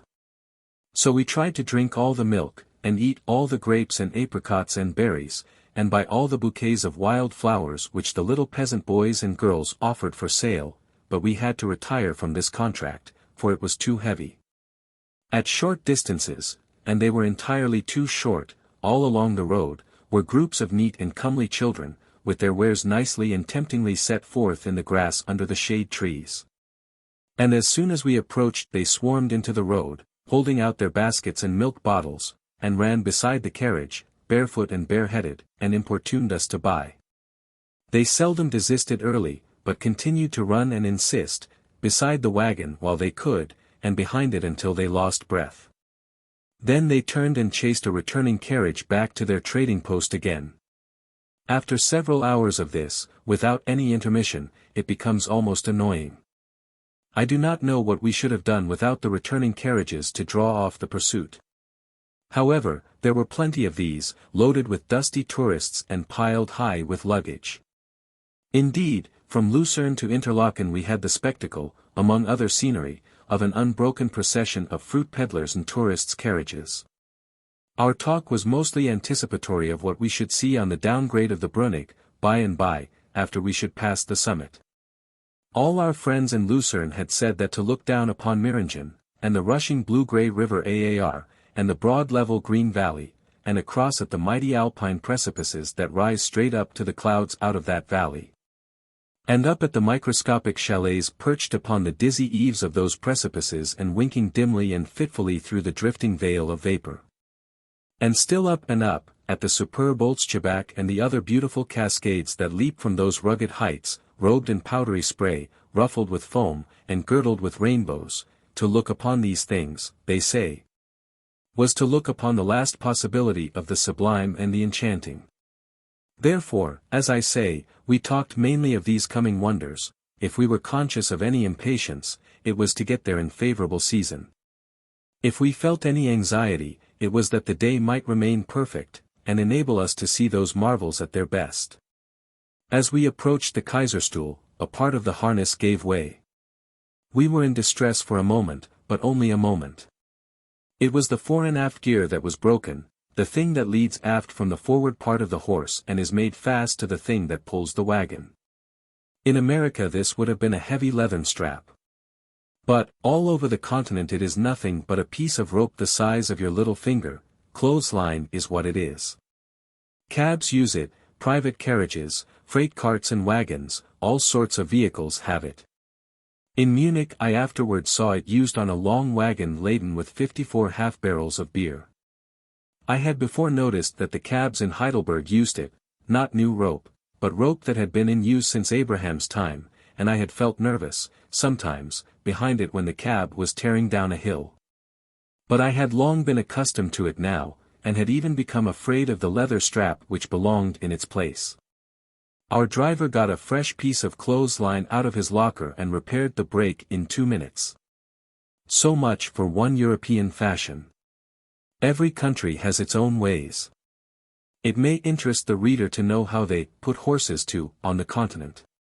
The man stands up the horses on each side of the thing that projects from the front end of the wagon, and then throws the tangled mess of gear forward through a ring, and hauls it aft. And passes the other thing through the other ring and hauls it aft on the other side of the other horse, opposite to the first one, after crossing them and bringing the loose end back, and then buckles the other thing underneath the horse. And takes another thing and wraps it around the thing I spoke of before, and puts another thing over each horse's head, with broad flappers to it to keep the dust out of his eyes, and puts the iron thing in his mouth for him to grit his teeth on. Uphill, and brings the ends of these things aft over his back, after buckling another one around under his neck to hold his head up, and hitching another thing on a thing that goes over his shoulders to keep his head up when he is climbing a hill. And then takes the slack of the thing which I mentioned a while ago, and fetches it aft and makes it fast to the thing that pulls the wagon, and hands the other things up to the driver to steer with. I never have buckled up a horse myself, but I do not think we do it that way. We had 4 very handsome horses, and the driver was very proud of his turnout. He would bowl along on a reasonable trot, on the highway, but when he entered a village he did it on a furious run, and accompanied it with a frenzy of ceaseless whip-crackings that sounded like volleys of musketry. He tore through the narrow streets and around the sharp curves like a moving earthquake, showering his volleys as he went, and before him swept a continuous tidal wave of scampering children, ducks, cats, and mothers clasping babies which they had snatched out of the way of the coming destruction. And as this living wave washed aside, along the walls, its elements, being safe, forgot their fears and turned their admiring gaze upon that gallant driver till he thundered around the next curve and was lost to sight. He was a great man to those villagers, with his gaudy clothes and his terrific ways. Whenever he stopped to have his cattle watered and fed with loaves of bread, the villagers stood around admiring him while he swaggered about, the little boys gazed up at his face with humble homage. And the landlord brought out foaming mugs of beer and conversed proudly with him while he drank. Then he mounted his lofty box, swung his explosive whip, and away he went again, like a storm.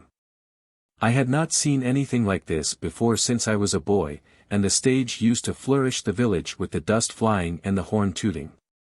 When we reached the base of the Kaiserstuhl, we took 2 more horses. We had to toil along with difficulty for an hour and a half or 2 hours, for the ascent was not very gradual, but when we passed the backbone and approached the station, the driver surpassed all his previous efforts in the way of rush and clatter. He could not have 6 horses all the time, so he made the most of his chance while he had it. Up to this point we had been in the heart of the William Tell region.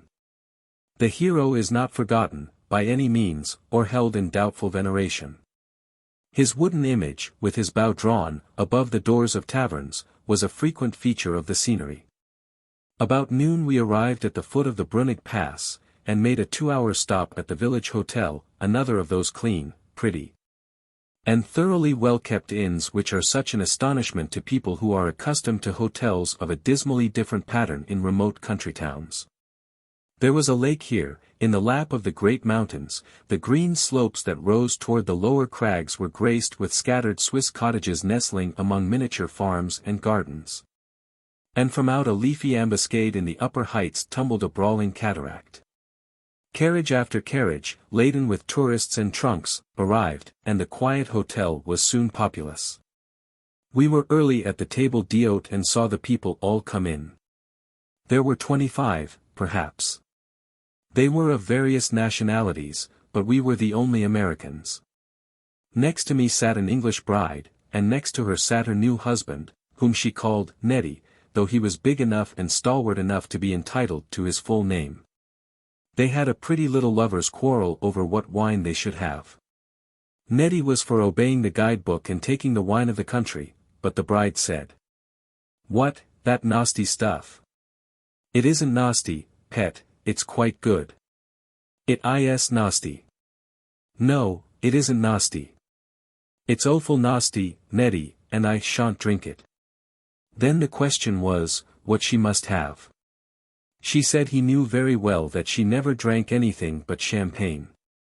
She added, "You know very well Papa always has champagne on his table, and I've always been used to it."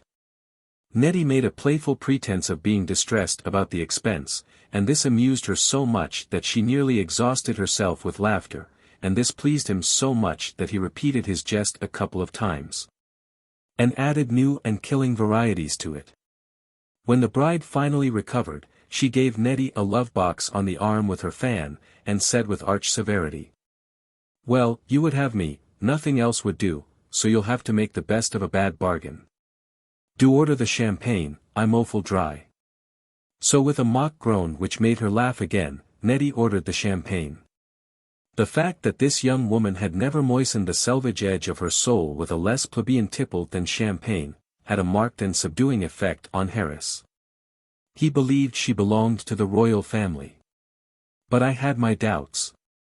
We heard 2 or 3 different languages spoken by people at the table and guessed out the nationalities of most of the guests to our satisfaction, but we failed with an elderly gentleman and his wife and a young girl who sat opposite us, and with a gentleman of about 35 who sat 3 seats beyond Harris. We did not hear any of these speak. But finally the last-named gentleman left while we were not noticing, but we looked up as he reached the far end of the table. He stopped there a moment, and made his toilet with a pocket comb. So he was a German. Or else he had lived in German hotels long enough to catch the fashion. When the elderly couple and the young girl rose to leave, they bowed respectfully to us. So they were Germans, too. This national custom is worth 6 of the other one, for export. After dinner we talked with several Englishmen, and they inflamed our desire to a hotter degree than ever, to see the sights of Meiringen from the heights of the Brunig Pass. They said the view was marvelous, and that one who had seen it once could never forget it. They also spoke of the romantic nature of the road over the pass, and how in one place it had been cut through a flank of the solid rock, in such a way that the mountain overhung the tourist as he passed by. And they furthermore said that the sharp turns in the road and the abruptness of the descent would afford us a thrilling experience, for we should go down in a flying gallop and seem to be spinning around the rings of a whirlwind, like a drop of whiskey descending the spirals of a corkscrew. I got all the information out of these gentlemen that we could need, and then, to make everything complete, I asked them if a body could get hold of a little fruit and milk here and there, in case of necessity. They threw up their hands in speechless intimation that the road was simply paved with refreshment peddlers. We were impatient to get away, now, and the rest of our 2-hour stop rather dragged. But finally the set time arrived and we began the ascent. Indeed it was a wonderful road. It was smooth, and compact, and clean, and the side next the precipices was guarded all along by dressed stone posts about 3 feet high, placed at short distances apart. The road could not have been better built if Napoleon I had built it. He seems to have been the introducer of the sort of roads which Europe now uses.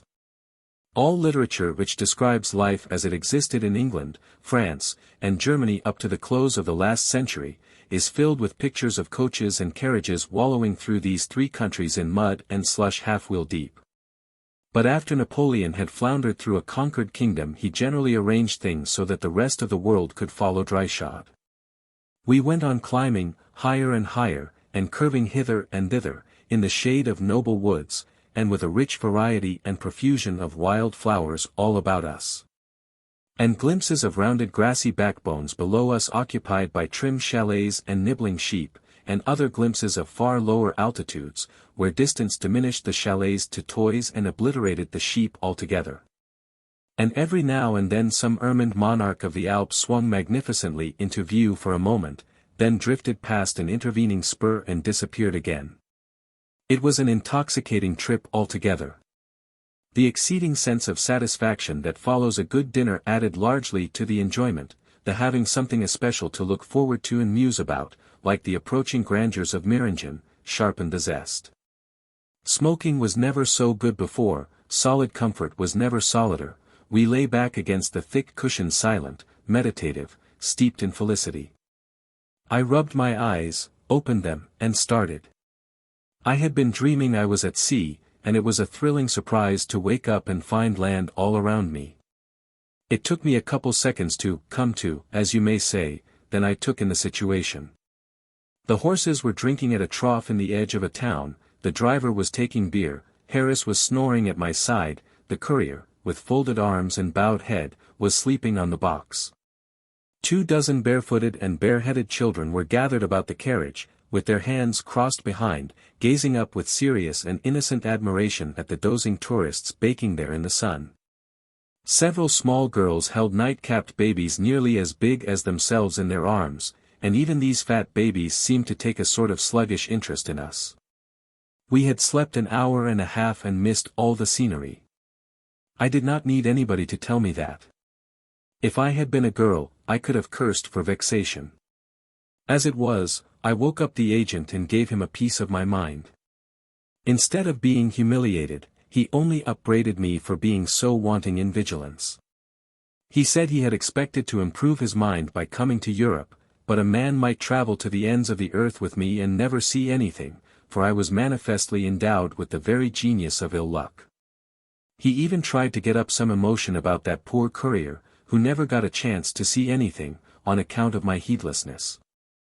But when I thought I had borne about enough of this kind of talk, I threatened to make Harris tramp back to the summit and make a report on that scenery, and this suggestion spiked his battery. We drove sullenly through Brienz, dead to the seductions of its bewildering array of Swiss carvings and the clamorous echo-hooing of its cuckoo clocks. And had not entirely recovered our spirits when we rattled across a bridge over the rushing Blue River and entered the pretty town of Interlaken. It was just about sunset, and we had made the trip from Lucerne in 10 hours. Chapter 32. The Jungfrau, the Bride, and the Piano.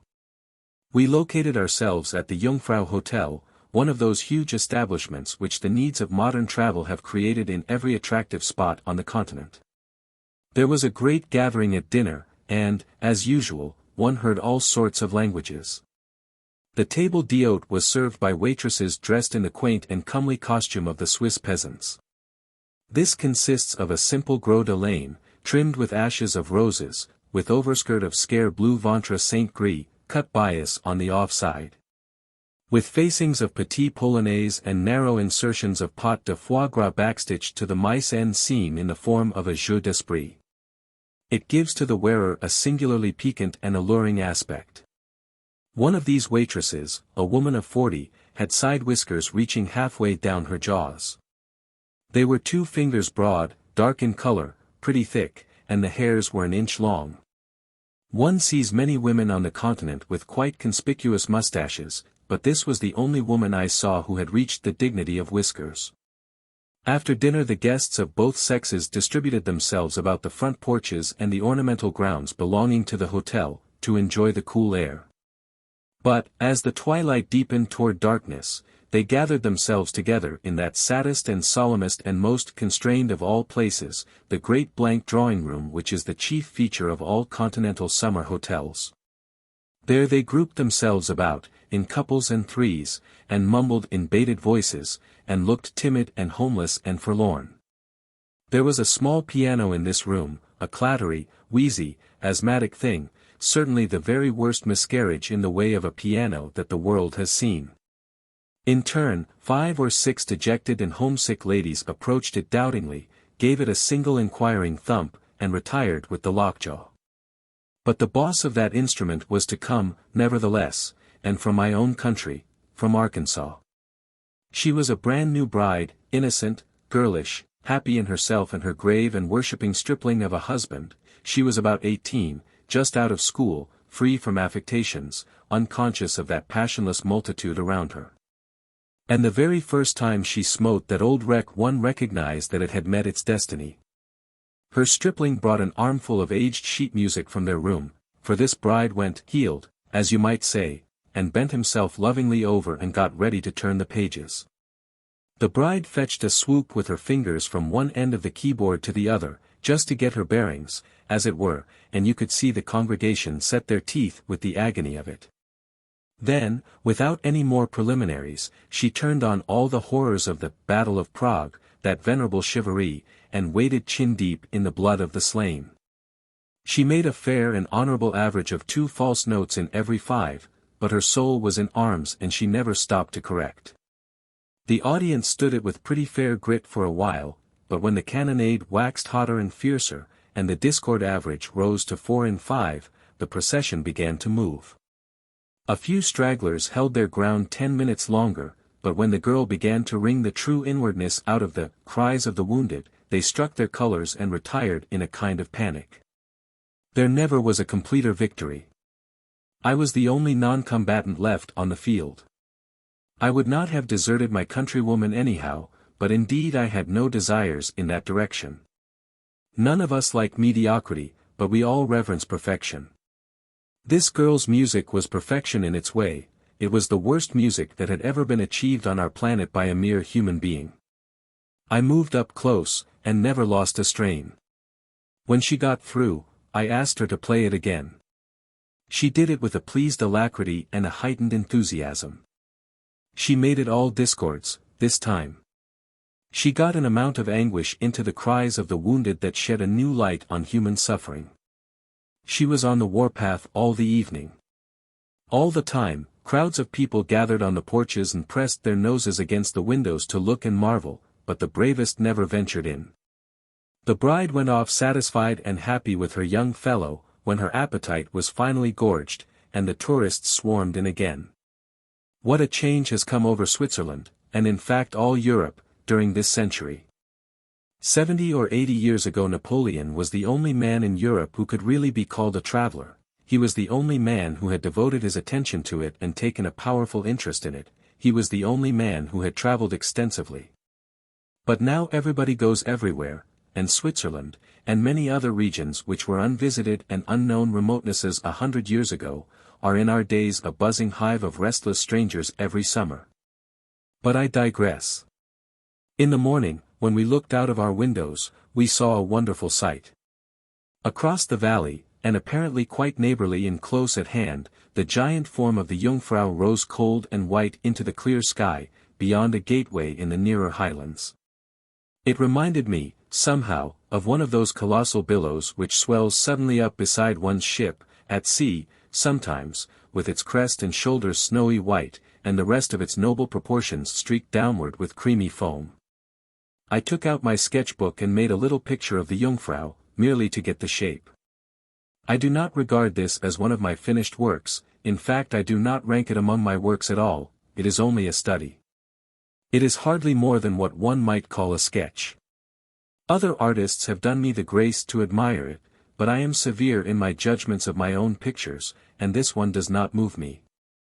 It was hard to believe that that lofty wooded rampart on the left which so overtops the Jungfrau was not actually the higher of the two, but it was not, of course. It is only 2,000 or 3,000 feet high, and of course has no snow upon it in summer, whereas the Jungfrau is not much shorter of 14,000 feet high and therefore that lowest verge of snow on her side, which seems nearly down to the valley level, is really about 7,000 feet higher up in the air than the summit of that wooded rampart. It is the distance that makes the deception. The wooded height is but 4 or 5 miles removed from us, but the Jungfrau is 4 or 5 times that distance away. Walking down the street of shops, in the forenoon, I was attracted by a large picture, carved, frame and all, from a single block of chocolate-colored wood. There are people who know everything. Some of these had told us that continental shopkeepers always raise their prices on English and Americans. Many people had told us it was expensive to buy things through a courier, whereas I had supposed it was just the reverse.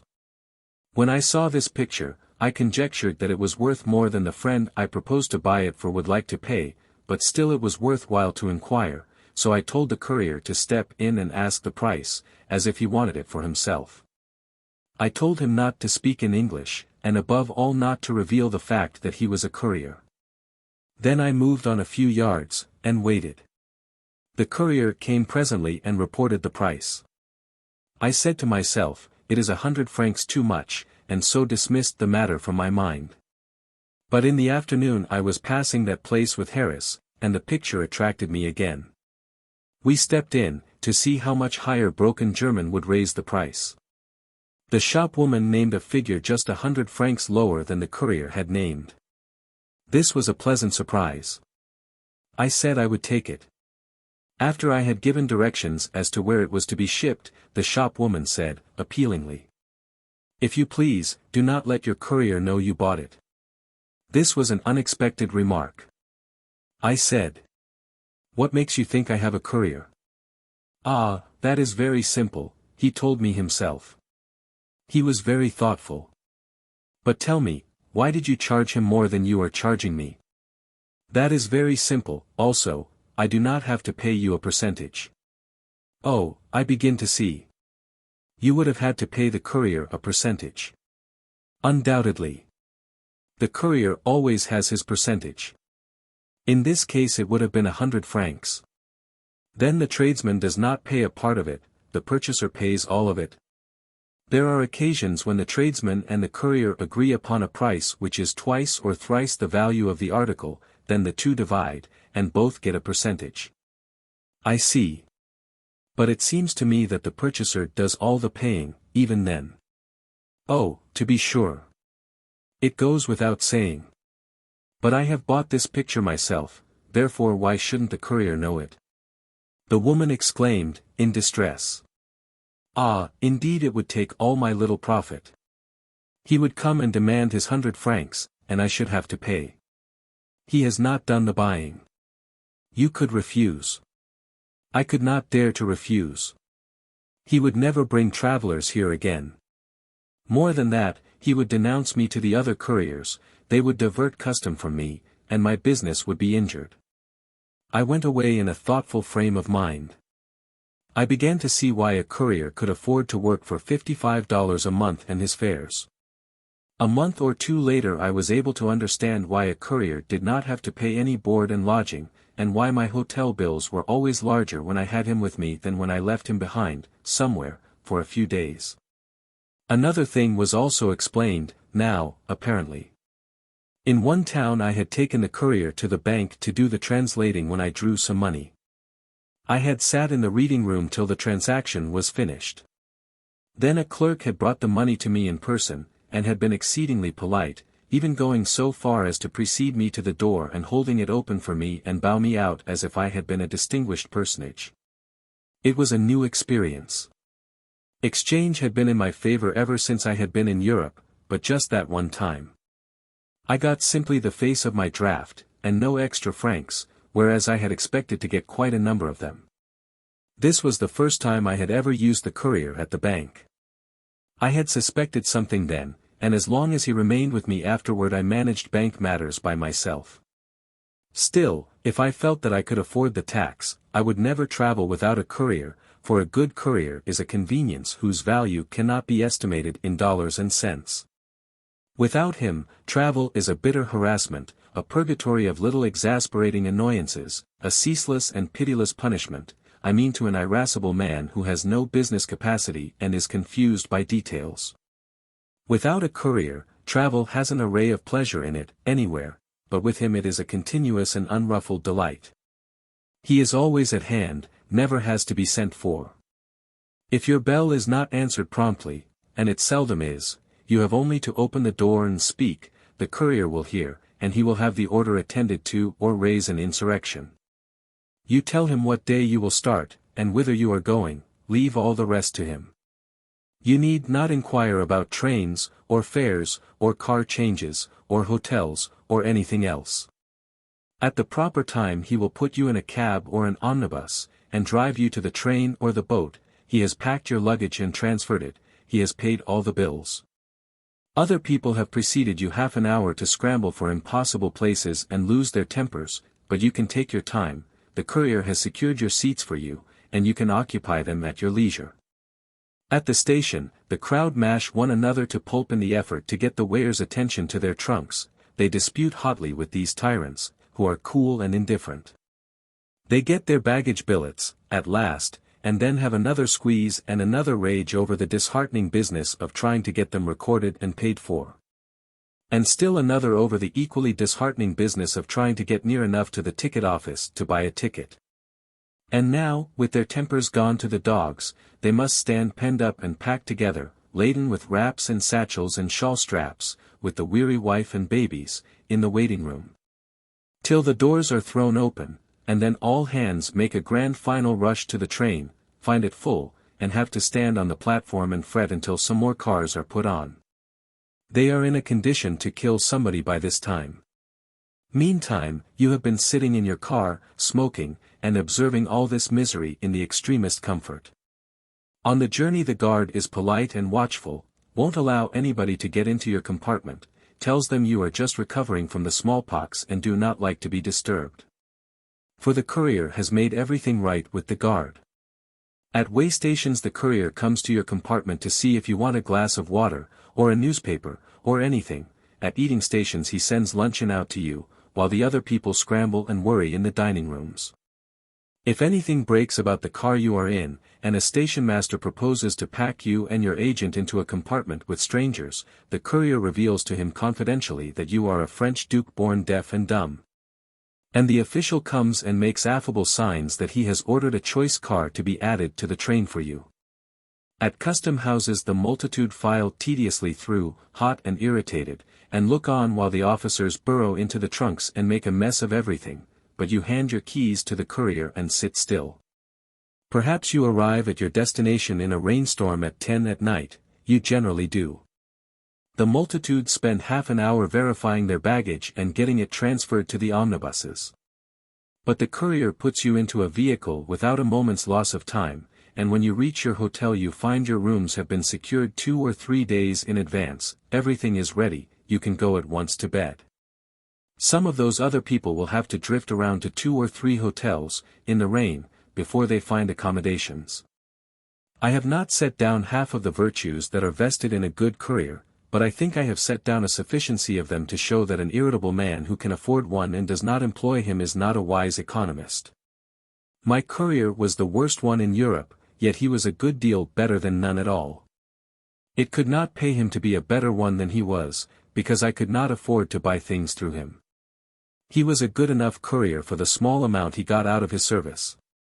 Yes, to travel with a courier is bliss, to travel without one is the reverse. I have had dealings with some very bad couriers. But I have also had dealings with one who might fairly be called perfection. He was a young Polander, named Joseph N. Viry. He spoke 8 languages, and seemed to be equally at home in all of them. He was shrewd, prompt, posted, and punctual. He was fertile in resources, and singularly gifted in the matter of overcoming difficulties. He not only knew how to do everything in his line, but he knew the best ways and the quickest. He was handy with children and invalids. All his employer needed to do was to take life easy and leave everything to the courier. His address is, care of Messrs. Gay & Son, Strand, London. He was formerly a conductor of Gay's tourist parties. Excellent couriers are somewhat rare. If the reader is about to travel, he will find it to his advantage to make a note of this one. Chapter 33. We climb far, by buggy. The beautiful Gijsbach Fall is near Interlaken, on the other side of the Lake of Brienz, and is illuminated every night with those gorgeous theatrical fires whose name I cannot call just at this moment. This was said to be a spectacle which the tourist ought by no means to miss. I was strongly tempted, but I could not go there with propriety, because one goes in a boat. The task which I had set myself was to walk over Europe on foot, not skim over it in a boat. I had made a tacit contract with myself, it was my duty to abide by it. I was willing to make boat trips for pleasure, but I could not conscientiously make them in the way of business. It cost me something of a pang to lose that fine sight, but I lived down the desire, and gained in my self-respect through the triumph. I had a finer and a grander sight, however, where I was. This was the mighty dome of the Jungfrau softly outlined against the sky and faintly silvered by the starlight. There was something subduing in the influence of that silent and solemn and awful presence. One seemed to meet the immutable, the indestructible, the eternal, face to face, and to feel the trivial and fleeting nature of his own existence the more sharply by the contrast. One had the sense of being under the brooding contemplation of a spirit, not an inert mass of rocks and ice, a spirit which had looked down, through the slow drift of the ages, upon a million vanished races of men, and judged them. And would judge a million more, and still be there, watching, unchanged and unchangeable, after all life should be gone and the earth have become a vacant desolation. While I was feeling these things, I was groping, without knowing it, toward an understanding of what the spell is which people find in the Alps, and in no other mountains, that strange, deep, nameless influence, which, once felt, cannot be forgotten, once felt, leaves always behind it a restless longing to feel it again, a longing which is like homesickness. A grieving, haunting yearning which will plead, implore, and persecute till it has its will. I met dozens of people, imaginative and unimaginative, cultivated and uncultivated, who had come from far countries and roamed through the Swiss Alps year after year, they could not explain why. They had come first, they said, out of idle curiosity, because everybody talked about it, they had come since because they could not help it, and they should keep on coming, while they lived, for the same reason. They had tried to break their chains and stay away, but it was futile, now, they had no desire to break them. Others came nearer formulating what they felt. They said they could find perfect rest and peace nowhere else when they were troubled, all frets and worries and chafings sank to sleep in the presence of the benignant serenity of the Alps. The great spirit of the mountain breathed his own peace upon their hurt minds and sore hearts, and healed them. They could not think base thoughts or do mean and sordid things here, before the visible throne of God. Down the road a piece was a Kursaal, whatever that may be, and we joined the human tide to see what sort of enjoyment it might afford. It was the usual open-air concert, in an ornamental garden, with wines, beer, milk, whey, grapes, etc. The whey and the grapes being necessaries of life to certain invalids whom physicians cannot repair, and who only continue to exist by the grace of whey or grapes. One of these departed spirits told me, in a sad and lifeless way, that there is no way for him to live but by whey, and dearly, dearly loved whey. He didn't know whey he did, but he did. After making this pun he died, that is the way it served him. Some other remains, preserved from decomposition by the grape system, told me that the grapes were of a peculiar breed, highly medicinal in their nature. And that they were counted out and administered by the grape doctors as methodically as if they were pills. The new patient, if very feeble, began with 1 grape before breakfast, took 3 during breakfast, a couple between meals, 5 at luncheon, 3 in the afternoon, 7 at dinner, 4 for supper, and part of a grape just before going to bed. By way of a general regulator. The quantity was gradually and regularly increased, according to the needs and capacities of the patient, until by and by you would find him disposing of his 1 grape per second all the day long, and his regular barrel per day. He said that men cured in this way, and enabled to discard the grape system, never afterward got over the habit of talking as if they were dictating to a slow amanuensis. Because they always made a pause between each two words while they sucked the substance out of an imaginary grape. He said these were tedious people to talk with.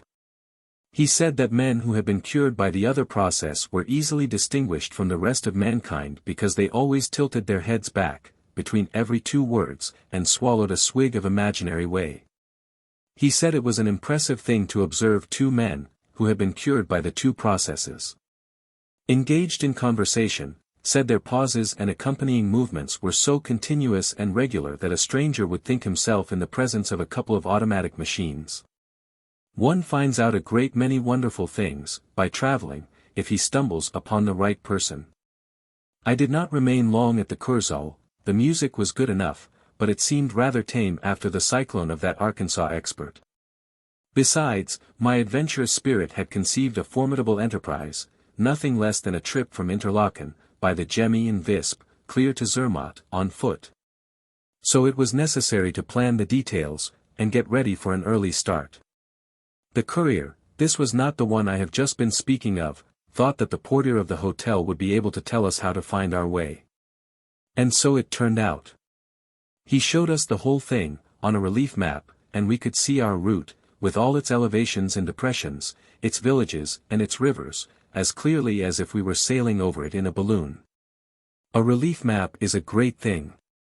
The portier also wrote down each day's journey and the nightly hotel on a piece of paper, and made our course so plain that we should never be able to get lost without high-priced outside help.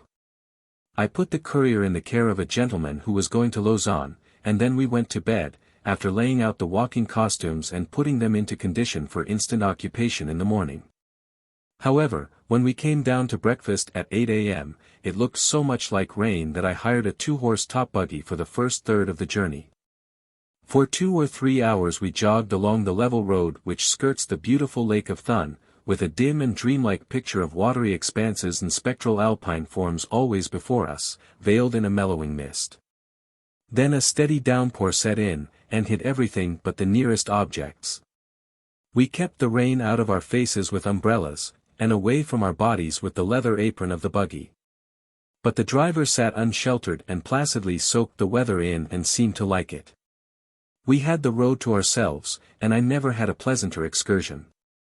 The weather began to clear while we were driving up a valley called the Kienthal, and presently a vast black cloud bank in front of us dissolved away and uncurtained the grand proportions and the soaring loftiness of the Blumous Alp. It was a sort of breathtaking surprise, for we had not supposed there was anything behind that low-hung blanket of sable cloud but level valley. What we had been mistaking for fleeting glimpses of sky away aloft there, were really patches of the Blumous's snowy crest caught through shredded rents in the drifting pall of vapor. We dined in the inn at Frutigen, and our driver ought to have dined there, too, but he would not have had time to dine and get drunk both, so he gave his mind to making a masterpiece of the latter, and succeeded. A German gentleman and his 2 young lady daughters had been taking their nooning at the inn, and when they left, just ahead of us, it was plain that their driver was as drunk as ours, and as happy and good-natured, too. Which was saying a good deal. These rascals overflowed with attentions and information for their guests, and with brotherly love for each other. They tied their reins, and took off their coats and hats, so that they might be able to give unencumbered attention to conversation and to the gestures necessary for its illustration. The road was smooth. It led up and over and down a continual succession of hills, but it was narrow, the horses were used to it, and could not well get out of it anyhow, so why shouldn't the drivers entertain themselves and us? The noses of our horses projected sociably into the rear of the forward carriage, and as we toiled up the long hills our driver stood up and talked to his friend, and his friend stood up and talked back to him, with his rear to the scenery. When the top was reached and we went flying down the other side, there was no change in the program. I carry in my memory yet the picture of that forward driver, on his knees on his high seat, resting his elbows on its back, and beaming down on his passengers, with happy eye, and flying hair, and jolly red face. And offering his card to the old German gentleman while he praised his hack and horses, and both teams were whizzing down a long hill with nobody in a position to tell whether we were bound to destruction or an undeserved safety. Toward sunset we entered a beautiful green valley dotted with chalets. A cozy little domain hidden away from the busy world in a cloistered nook among giant precipices topped with snowy peaks that seemed to float like islands above the curling surf of the sea of vapor that severed them from the lower world. Down from vague and vaporous heights, little ruffled zigzag milky currents came crawling, and found their way to the verge of one of those tremendous overhanging walls, whence they plunged, a shaft of silver. Shivered to atoms in mid-descent and turned to an air puff of luminous dust. Here and there, in grooved depressions among the snowy desolations of the upper altitudes, one glimpsed the extremity of a glacier, with its sea-green and honeycombed battlements of ice. Up the valley, under a dizzy precipice, nestled the village of Kandersteg, our halting place for the night. We were soon there, and housed in the hotel. But the waning day had such an inviting influence that we did not remain housed many moments, but struck out and followed a roaring torrent of ice water up to its far source in a sort of little grass-carpeted parlor. Walled in all around by vast precipices and overlooked by clustering summits of ice. This was the snuggest little croquet ground imaginable. It was perfectly level, and not more than a mile long by half a mile wide. The walls around it were so gigantic, and everything about it was on so mighty a scale that it was belittled, by contrast, to what I have likened it to, a cozy and carpeted parlor. It was so high above the Kandersteg valley that there was nothing between it and the snowy peaks. I had never been in such intimate relations with the high altitudes before. The snow peaks had always been remote and unapproachable grandeurs, hitherto, but now we were hobanob, if one may use such a seemingly irreverent expression about creations so august as these. We could see the streams which fed the torrent we had followed issuing from under the greenish ramparts of glaciers. But 2 or 3 of these, instead of flowing over the precipices, sank down into the rock and sprang in big jets out of holes in the mid-face of the walls. The green nook which I have been describing is called the Gasternthal. The glacier streams gather and flow through it in a broad and rushing brook to a narrow cleft between lofty precipices. Here the rushing brook becomes a mad torrent and goes booming and thundering down toward Kandersteg, lashing and thrashing its way over and among monster boulders, and hurling chance roots and logs about like straws. There was no lack of cascades along this route.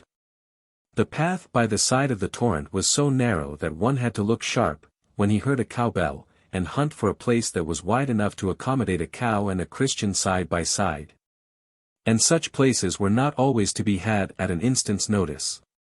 The cows were church bells, and that is a good idea in the cows, for where that torrent is, you couldn't hear an ordinary cowbell any further than you could hear the ticking of a watch. I needed exercise, so I employed my agent in setting stranded logs and dead trees adrift, and I sat on a boulder and watched them go whirling and leaping head over heels down the boiling torrent. It was a wonderfully exhilarating spectacle. When I had had enough exercise, I made the agent take some, by running a race with one of those logs. I made a trifle by betting on the log. After dinner we had a walk up and down the Kandersteg valley, in the soft gloaming, with the spectacle of the dying lights of day playing about the crests and pinnacles of the still and solemn upper realm for contrast, and text for talk. There were no sounds but the dulled complaining of the torrent and the occasional tinkling of a distant bell. The spirit of the place was a sense of deep, pervading peace. One might dream his life tranquilly away there, and not miss it or mind it when it was gone. The summer departed with the sun, and winter came with the stars. It grew to be a bitter night in that little hotel, backed up against a precipice that had no visible top to it, but we kept warm. And woke in time in the morning to find that everybody else had left for Gemmi 3 hours before, so our little plan of helping that German family, principally the old man, over the pass, was a blocked generosity. Chapter 34. The World's Highest Pig Farm. We hired the only guide left, to lead us on our way. He was over 70, but he could have given me 9/10 of his strength and still had all his age entitled him to. He shouldered our satchels, overcoats, and alpenstocks, and we set out up the steep path. It was hot work. The old man soon begged us to hand over our coats and waistcoats to him to carry, too, and we did it. One could not refuse so little a thing to a poor old man like that. He should have had them if he had been 150. When we began that ascent, we could see a microscopic chalet perched away up against heaven on what seemed to be the highest mountain near us. It was on our right, across the narrow head of the valley. But when we got up abreast it on its own level, mountains were towering high above on every hand, and we saw that its altitude was just about that of the little Gasternthal which we had visited the evening before. Still it seemed a long way up in the air, in that waste and lonely wilderness of rocks. It had an unfenced grassplot in front of it which seemed about as big as a billiard table, and this grassplot slanted so sharply downward, and was so brief, and ended so exceedingly soon at the verge of the absolute precipice, that it was a shuddery thing to think of a person's venturing to trust his foot on an incline so situated at all. Suppose a man stepped on an orange peel in that yard, there would be nothing for him to seize, nothing could keep him from rolling, 5 revolutions would bring him to the edge, and over he would go. What a frightful distance he would fall! For there are very few birds that fly as high as his starting point. He would strike and bounce, 2 or 3 times, on his way down, but this would be no advantage to him. I would as soon take an airing on the slant of a rainbow as in such a front yard. I would rather, in fact, for the distance down would be about the same, and it is pleasanter to slide than to bounce. I could not see how the peasants got up to that chalet, the region seemed too steep for anything but a balloon. As we strolled on, climbing up higher and higher, we were continually bringing neighboring peaks into view and lofty prominence which had been hidden behind lower peaks before. So by and by, while standing before a group of these giants, we looked around for the chalet again. There it was, away down below us, apparently on an inconspicuous ridge in the valley. It was as far below us, now, as it had been above us when we were beginning the ascent. After a while the path led us along a railed precipice, and we looked over. Far beneath us was the snug parlour again, the little Gasternthal, with its water jet spouting from the face of its rock walls. We could have dropped a stone into it. We had been finding the top of the world all along, and always finding a still higher top stealing into view in a disappointing way just ahead. When we looked down into the Gasternthal we felt pretty sure that we had reached the genuine top at last, but it was not so, there were much higher altitudes to be scaled yet. We were still in the pleasant shade of forest trees, we were still in a region which was cushioned with beautiful mosses and aglow with the many-tinted luster of innumerable wild flowers. We found, indeed, more interest in the wild flowers than in anything else. We gathered a specimen or 2 of every kind which we were unacquainted with, so we had sumptuous bouquets. But one of the chief interests lay in chasing the seasons of the year up the mountain, and determining them by the presence of flowers and berries which we were acquainted with. For instance, it was the end of August at the level of the sea. In the Kandersteg valley at the base of the pass, we found flowers which would not be due at the sea level for 2 or 3 weeks. Higher up, we entered October, and gathered fringed gentians. I made no notes, and have forgotten the details, but the construction of the floral calendar was very entertaining while it lasted. In the high regions we found rich store of the splendid red flower called the Alpine rose, but we did not find any examples of the ugly Swiss favorite called Edelweiss. Its name seems to indicate that it is a noble flower and that it is white. It may be noble enough, but it is not attractive, and it is not white. The fuzzy blossom is the color of bad cigar ashes, and appears to be made of a cheap quality of gray plush. It has a noble and distant way of confining itself to the high altitudes, but that is probably on account of its looks. It apparently has no monopoly of those upper altitudes, however, for they are sometimes intruded upon by some of the loveliest of the valley families of wild flowers. Everybody in the Alps wears a sprig of Edelweiss in his hat. It is the natives' pet, and also the tourists'. All the morning, as we loafed along, having a good time, other pedestrians went staving by us with vigorous strides, and with the intent and determined look of men who were walking for a wager. These wore loose knee breeches, long yarn stockings, and hobnailed high-laced walking shoes. They were gentlemen who would go home to England or Germany and tell how many miles they had beaten the guidebook every day. But I doubted if they ever had much real fun, outside of the mere magnificent exhilaration of the tramp through the green valleys and the breezy heights. For they were almost always alone, and even the finest scenery loses incalculably when there is no one to enjoy it with. All the morning an endless double procession of mule-mounted tourists filed past us along the narrow path, the one procession going, the other coming. We had taken a good deal of trouble to teach ourselves the kindly German custom of saluting all strangers with doffed hat, and we resolutely clung to it, that morning, although it kept us bareheaded most of the time and was not always responded to. Still we found an interest in the thing, because we naturally liked to know who were English and Americans among the passers-by. All continental natives responded of course. So did some of the English and Americans, but, as a general thing, these two races gave no sign. Whenever a man or a woman showed us cold neglect, we spoke up confidently in our own tongue and asked for such information as we happened to need, and we always got a reply in the same language.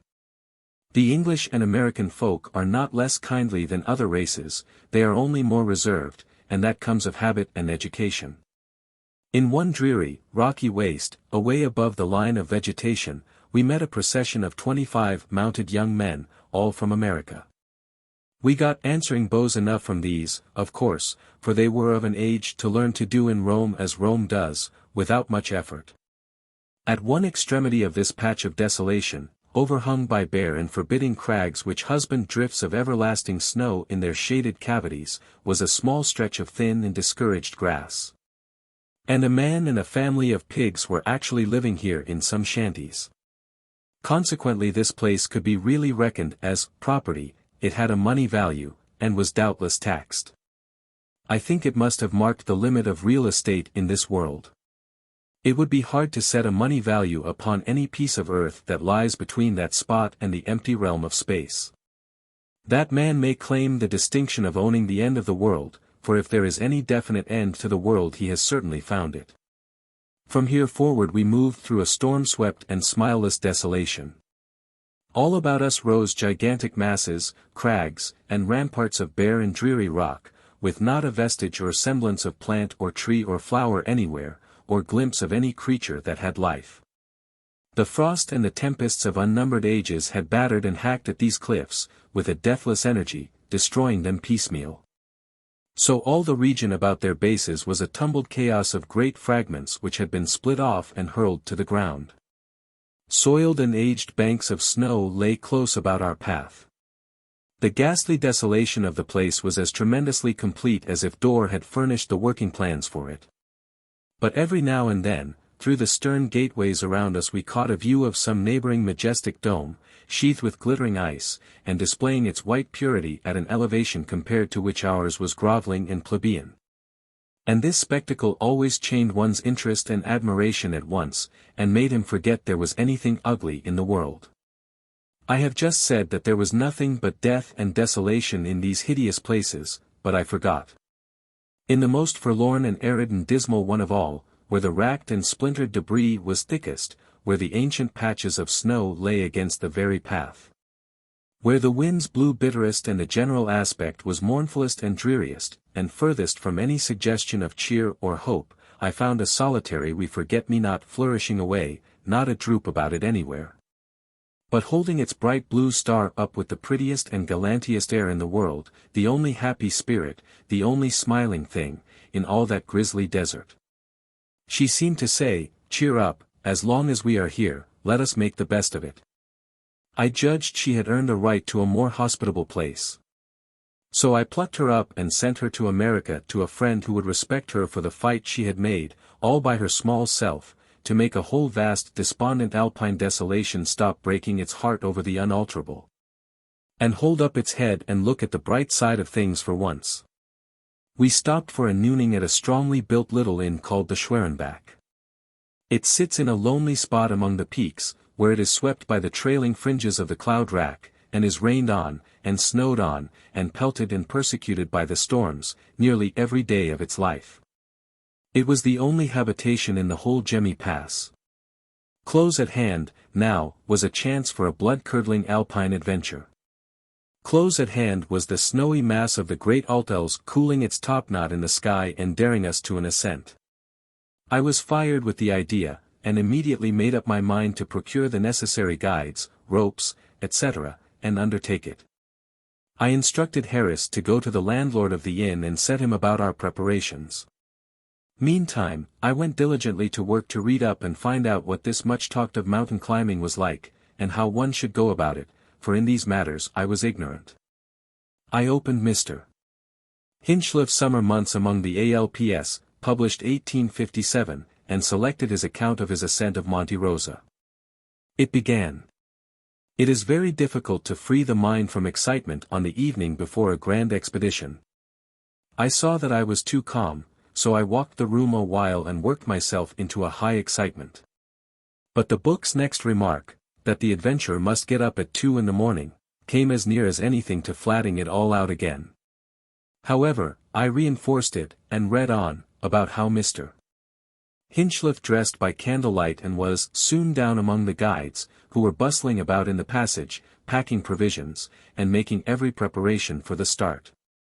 And how he glanced out into the cold clear night and saw that the whole sky was blazing with stars, larger and brighter than they appear through the dense atmosphere breathed by inhabitants of the lower parts of the earth. They seemed actually suspended from the dark vault of heaven, and their gentle light shed a fairy-like gleam over the snowfields around the foot of the Matterhorn, which raised its stupendous pinnacle on high, penetrating to the heart of the Great Bear, and crowning itself with a diadem of his magnificent stars. Not a sound disturbed the deep tranquility of the night, except the distant roar of streams which rush from the high plateau of the St. Theodule Glacier, and fall headlong over precipitous rocks till they lose themselves in the mazes of the Gorner Glacier. He took his hot toast and coffee, and then about 3:30 his caravan of 10 men filed away from the Riffel Hotel, and began the steep climb. At 5:30 he happened to turn around, and beheld the glorious spectacle of the Matterhorn, just touched by the rosy-fingered morning, and looking like a huge pyramid of fire rising out of the barren ocean of ice and rock around it. Then the Breithorn and the Dent Blanche caught the radiant glow. But, the intervening mass of Monte Rosa made it necessary for us to climb many long hours before we could hope to see the sun himself, yet the whole air soon grew warmer after the splendid birth of the day. He gazed at the lofty crown of Monte Rosa and the wastes of snow that guarded its steep approaches, and the chief guide delivered the opinion that no man could conquer their awful heights and put his foot upon that summit. But the adventurers moved steadily on, nevertheless. They toiled up, and still up, they passed the grand plateau, then toiled up a steep shoulder of the mountain, clinging like flies to its rugged face. And now they were confronted by a tremendous wall from which great blocks of ice and snow were evidently in the habit of falling. They turned aside to skirt this wall, and gradually ascended until their way was barred by a maze of gigantic snow crevices, so they turned aside again, and began a long climb of sufficient steepness to make a zigzag course necessary. Fatigue compelled them to halt frequently, for a moment or two. At one of these halts somebody called out, "Look at Mont-Blanc." And we were at once made aware of the very great height we had attained by actually seeing the monarch of the Alps and his attendant satellites right over the top of the Breithorn, itself at least 14,000 feet high. These people moved in single file, and were all tied to a strong rope, at regular distances apart, so that if one of them slipped on those giddy heights, the others could brace themselves on their alpenstocks and save him from darting into the valley, thousands of feet below. By and by they came to an ice-coated ridge which was tilted up at a sharp angle, and had a precipice on one side of it. They had to climb this, so the guide in the lead cut steps in the ice with his hatchet, and as fast as he took his toes out of one of these slight holes, the toes of the man behind him occupied it. Slowly and steadily we kept on our way over this dangerous part of the ascent, and I dare say it was fortunate for some of us that attention was distracted from the head by the paramount necessity of looking after the feet. For, while on the left the incline of ice was so steep that it would be impossible for any man to save himself in case of a slip, unless the others could hold him up. On the right we might drop a pebble from the hand over precipices of unknown extent down upon the tremendous glacier below. Great caution, therefore, was absolutely necessary, and in this exposed situation we were attacked by all the fury of that grand enemy of aspirants to Monte Rosa, a severe and bitterly cold wind from the north. The fine powdery snow was driven past us in the clouds, penetrating the interstices of our clothes, and the pieces of ice which flew from the blows of Peter's axe were whisked into the air, and then dashed over the precipice. We had quite enough to do to prevent ourselves from being served in the same ruthless fashion, and now and then, in the more violent gusts of wind, were glad to stick our alpenstocks into the ice and hold on hard. Having surmounted this perilous steep, they sat down and took a brief rest with their backs against a sheltering rock and their heels dangling over a bottomless abyss. Then they climbed to the base of another ridge, a more difficult and dangerous one still. The whole of the ridge was exceedingly narrow, and the fall on each side desperately steep. But the ice in some of these intervals between the masses of rock assumed the form of a mere sharp edge, almost like a knife. These places, though not more than 3 or 4 short paces in length, looked uncommonly awkward, but, like the sword leading true believers to the gates of paradise, they must needs be passed before we could attain to the summit of our ambition. These were in 1 or 2 places so narrow, that in stepping over them with toes well turned out for greater security, one end of the foot projected over the awful precipice on the right, while the other was on the beginning of the ice slope on the left, which was scarcely less steep than the rocks. On these occasions Peter would take my hand, and each of us stretching as far as we could, he was thus enabled to get a firm footing 2 paces or rather more from me, whence a spring would probably bring him to the rock on the other side. Then, turning around, he called to me to come, and, taking a couple of steps carefully, I was met at the third by his outstretched hand ready to clasp mine, and in a moment stood by his side. The others followed in much the same fashion. Once my right foot slipped on the side toward the precipice, but I threw out my left arm in a moment so that it caught the icy edge under my armpit as I fell, and supported me considerably. At the same instant I cast my eyes down the side on which I had slipped, and contrived to plant my right foot on a piece of rock as large as a cricket ball, which chanced to protrude through the ice, on the very edge of the precipice. Being thus anchored fore and aft, as it were, I believe I could easily have recovered myself, even if I had been alone, though it must be confessed the situation would have been an awful one. As it was, however, a jerk from Peter settled the matter very soon, and I was on my legs all right in an instant. The rope is an immense help in places of this kind. Now they arrived at the base of a great knob or dome veneered with ice and powdered with snow, the utmost summit, the last bit of solidity between them and the hollow vault of heaven.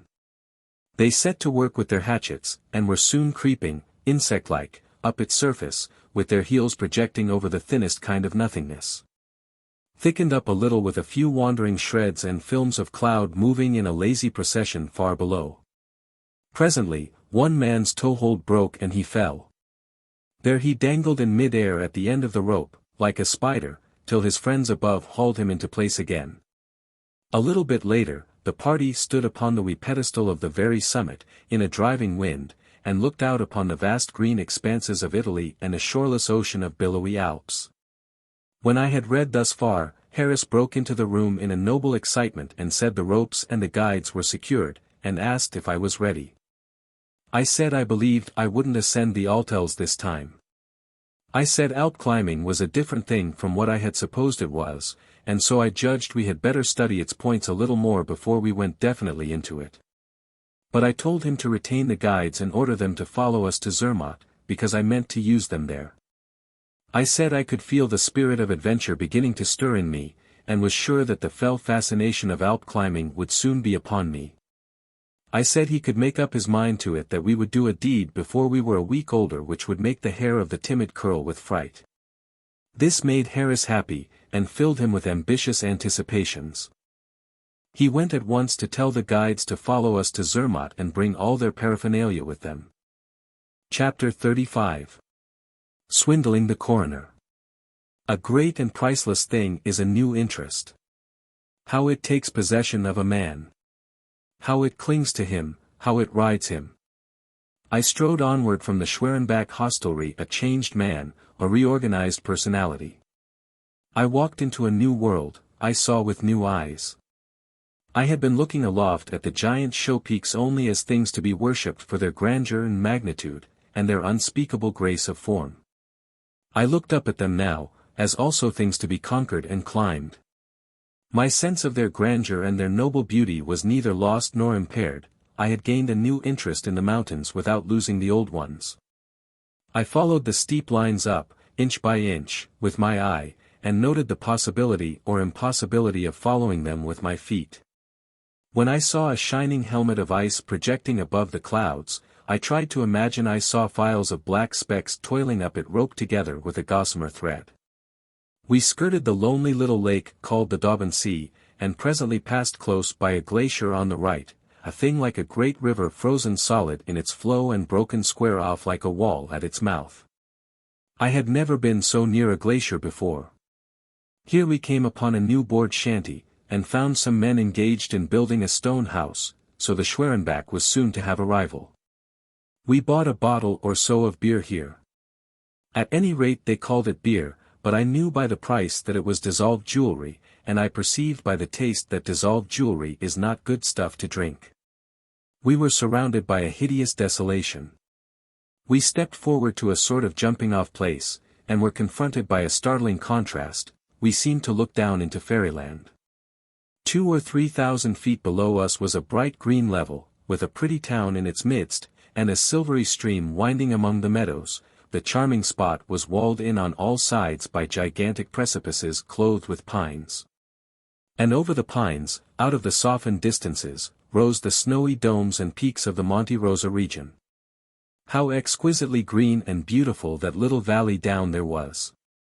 The distance was not great enough to obliterate details, it only made them little, and mellow, and dainty, like landscapes and towns seen through the wrong end of a spyglass. Right under us a narrow ledge rose up out of the valley, with a green, slanting, bench-shaped top, and grouped about upon this green baize bench were a lot of black and white sheep which looked merely like oversized worms. The bench seemed lifted well up into our neighborhood, but that was a deception, it was a long way down to it. We began our descent, now, by the most remarkable road I have ever seen. It wound its corkscrew curves down the face of the colossal precipice, a narrow way, with always the solid rock wall at one elbow, and perpendicular nothingness at the other. We met an everlasting procession of guides, porters, mules, litters, and tourists climbing up this steep and muddy path, and there was no room to spare when you had to pass a tolerably fat mule. I always took the inside, when I heard or saw the mule coming, and flattened myself against the wall. I preferred the inside, of course, but I should have had to take it anyhow, because the mule prefers the outside. A mule's preference, on a precipice, is a thing to be respected. Well, his choice is always the outside. His life is mostly devoted to carrying bulky panniers and packages which rest against his body, therefore he is habituated to taking the outside edge of mountain paths, to keep his bundles from rubbing against rocks or banks on the other. When he goes into the passenger business he absurdly clings to his old habit, and keeps one leg of his passenger always dangling over the great deeps of the lower world while that passenger's heart is in the highlands, so to speak. More than once I saw a mule's hind foot cave over the outer edge and send earth and rubbish into the bottom abyss, and I noticed that upon these occasions the rider, whether male or female, looked tolerably unwell. There was one place where an 18-inch breadth of light masonry had been added to the verge of the path, and as there was a very sharp turn here, a panel of fencing had been set up there at some time, as a protection. This panel was old and grey and feeble, and the light masonry had been loosened by recent rains. A young American girl came along on a mule, and in making the turn the mule's hind foot caved all the loose masonry and one of the fence posts overboard. The mule gave a violent lurch inboard to save himself, and succeeded in the effort, but that girl turned as white as the snows of Mont-Blanc for a moment. The path was simply a groove cut into the face of the precipice. There was a 4-foot breadth of solid rock under the traveler, and 4-foot breadth of solid rock just above his head, like the roof of a narrow porch. He could look out from this gallery and see a sheer summitless and bottomless wall of rock before him. Across a gorge or crack a biscuit's toss in width, but he could not see the bottom of his own precipice unless he lay down and projected his nose over the edge. I did not do this, because I did not wish to soil my clothes. Every few hundred yards, at particularly bad places, one came across a panel or so of plank fencing. But they were always old and weak, and they generally leaned out over the chasm and did not make any rash promises to hold up people who might need support. There was one of these panels which had only its upper board left. A pedestrianizing English youth came tearing down the path, was seized with an impulse to look over the precipice, and without an instant's thought he threw his weight upon that crazy board. It bent outward a foot. I never made a gasp before that came so near suffocating me. The English youth's face simply showed a lively surprise, but nothing more. He went swinging along valleyward again, as if he did not know he had just swindled a coroner by the closest kind of a shave. The alpine litter is sometimes like a cushioned box made fast between the middles of two long poles, and sometimes it is a chair with a back to it and a support for the feet. It is carried by relays of strong porters. The motion is easier than that of any other conveyance. We met a few men and a great many ladies in litters. It seemed to me that most of the ladies looked pale and nauseated. Their general aspect gave me the idea that they were patiently enduring a horrible suffering. As a rule, they looked at their laps, and left the scenery to take care of itself. But the most frightened creature I saw, was a led horse that overtook us. Poor fellow, he had been born and reared in the grassy levels of the Kandersteg Valley and had never seen anything like this hideous place before. Every few steps he would stop short, glance wildly out from the dizzy height, and then spread his red nostrils wide and pant as violently as if he had been running a race, and all the while he quaked from head to heel as with a palsy. He was a handsome fellow, and he made a fine statuesque picture of terror, but it was pitiful to see him suffer so. This dreadful path has had its tragedy. Baedeker, with his customary over-terseness, begins and ends the tale thus. The descent on horseback should be avoided. In 1861 a Comtesse de Herlincourt fell from her saddle over the precipice and was killed on the spot. We looked over the precipice there, and saw the monument which commemorates the event. It stands in the bottom of the gorge, in a place which has been hollowed out of the rock to protect it from the torrent and the storms. Our old guide never spoke but when spoken to, and then limited himself to a syllable or two, but when we asked him about this tragedy he showed a strong interest in the matter. He said the Countess was very pretty, and very young, hardly out of her girlhood, in fact. She was newly married, and was on her bridal tour. The young husband was riding a little in advance. One guide was leading the husband's horse, another was leading the bride's. The old man continued. The guide that was leading the husband's horse happened to glance back, and there was that poor young thing sitting up staring out over the precipice. And her face began to bend downward a little, and she put up her two hands slowly and met it, so, and put them flat against her eyes, so, and then she sank out of the saddle, with a sharp shriek, and one caught only the flash of a dress. And it was all over. Then after a pause. Ah, yes, that guide saw these things, yes, he saw them all. He saw them all, just as I have told you. After another pause. Ah, yes, he saw them all. My God, that was me.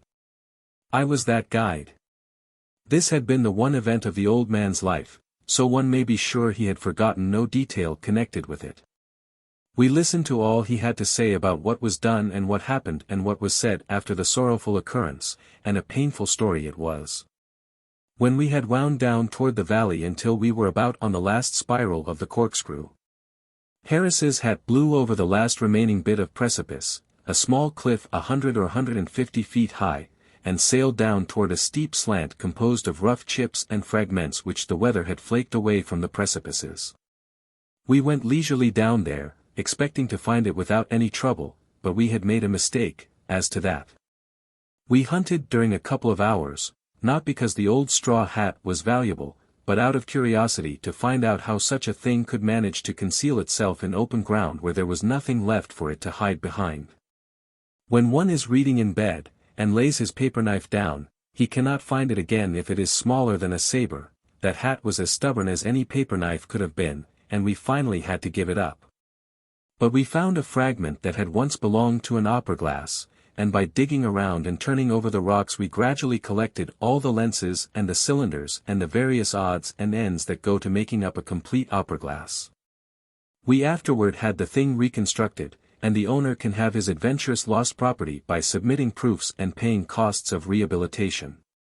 We had hopes of finding the owner there, distributed around amongst the rocks, for it would have made an elegant paragraph, but we were disappointed. Still, we were far from being disheartened, for there was a considerable area which we had not thoroughly searched. We were satisfied he was there, somewhere, so we resolved to wait over a day at Luke and come back and get him.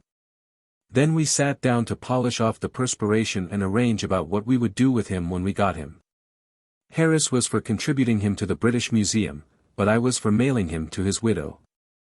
That is the difference between Harris and me. Harris is all for display, I am all for the simple right, even though I lose money by it. Harris argued in favor of his proposition against mine, I argued in favor of mine and against his. The discussion warmed into a dispute, the dispute warmed into a quarrel. I finally said, very decidedly, my mind is made up. He goes to the widow. Harris answered sharply.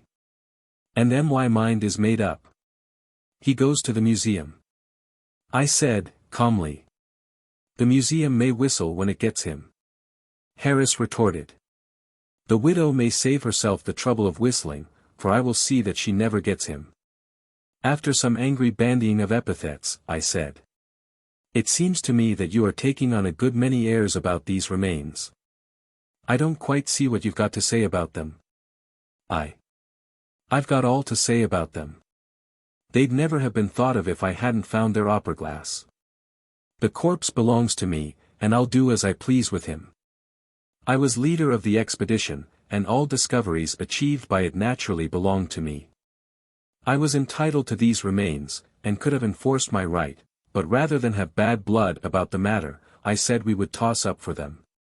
I threw heads and won, but it was a barren victory, for although we spent all the next day searching, we never found a bone. I cannot imagine what could ever have become of that fellow. The town in the valley is called Luke or Luckerbad. We pointed our course toward it, down a verdant slope which was adorned with fringed gentians and other flowers, and presently entered the narrow alleys of the outskirts and waded toward the middle of the town through liquid fertilizer. They ought to either pave that village or organize a ferry. Harris's body was simply a chamois pasture, his person was populous with the little hungry pests, his skin, when he stripped, was splotched like a scarlet fever patient's.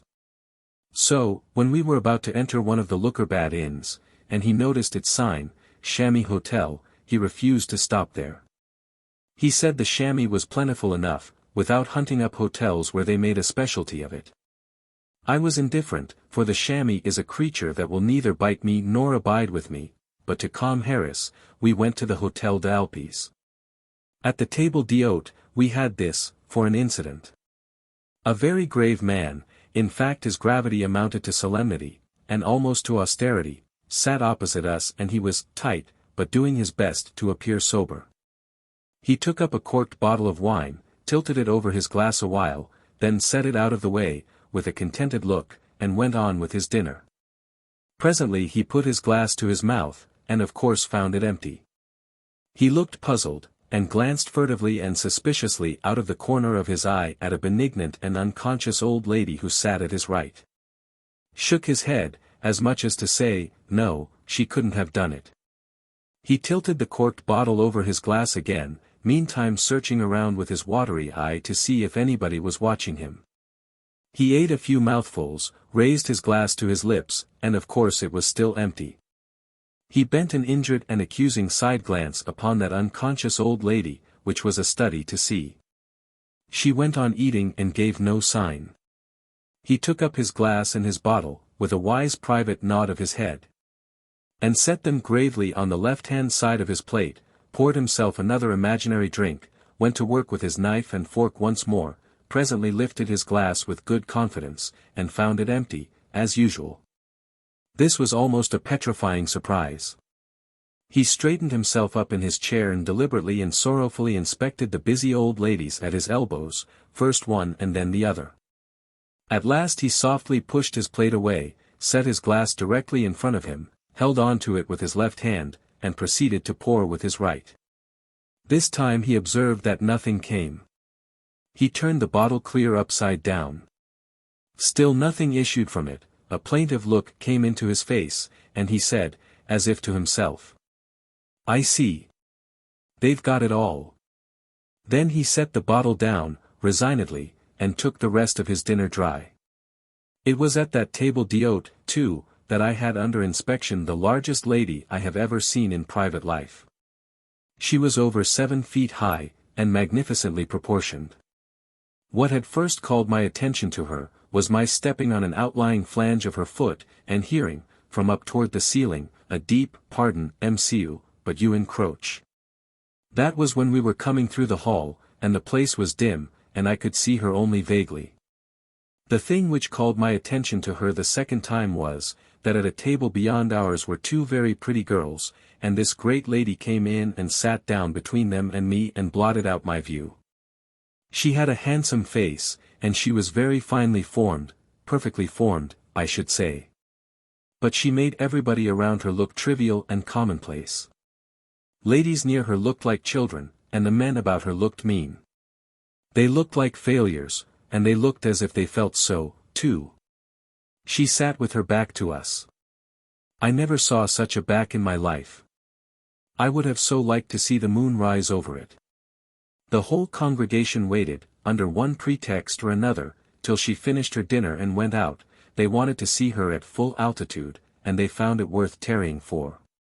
She filled one's idea of what an empress ought to be, when she rose up in her unapproachable grandeur and moved superbly out of that place. We were not at Luc in time to see her at her heaviest weight. She had suffered from corpulence and had come there to get rid of her extra flesh in the baths. 5 weeks of soaking, 5 uninterrupted hours of it every day, had accomplished her purpose and reduced her to the right proportions. Those baths remove fat, and also skin diseases. The patients remain in the great tanks for hours at a time. A dozen gentlemen and ladies occupy a tank together, and amuse themselves with rompings and various games.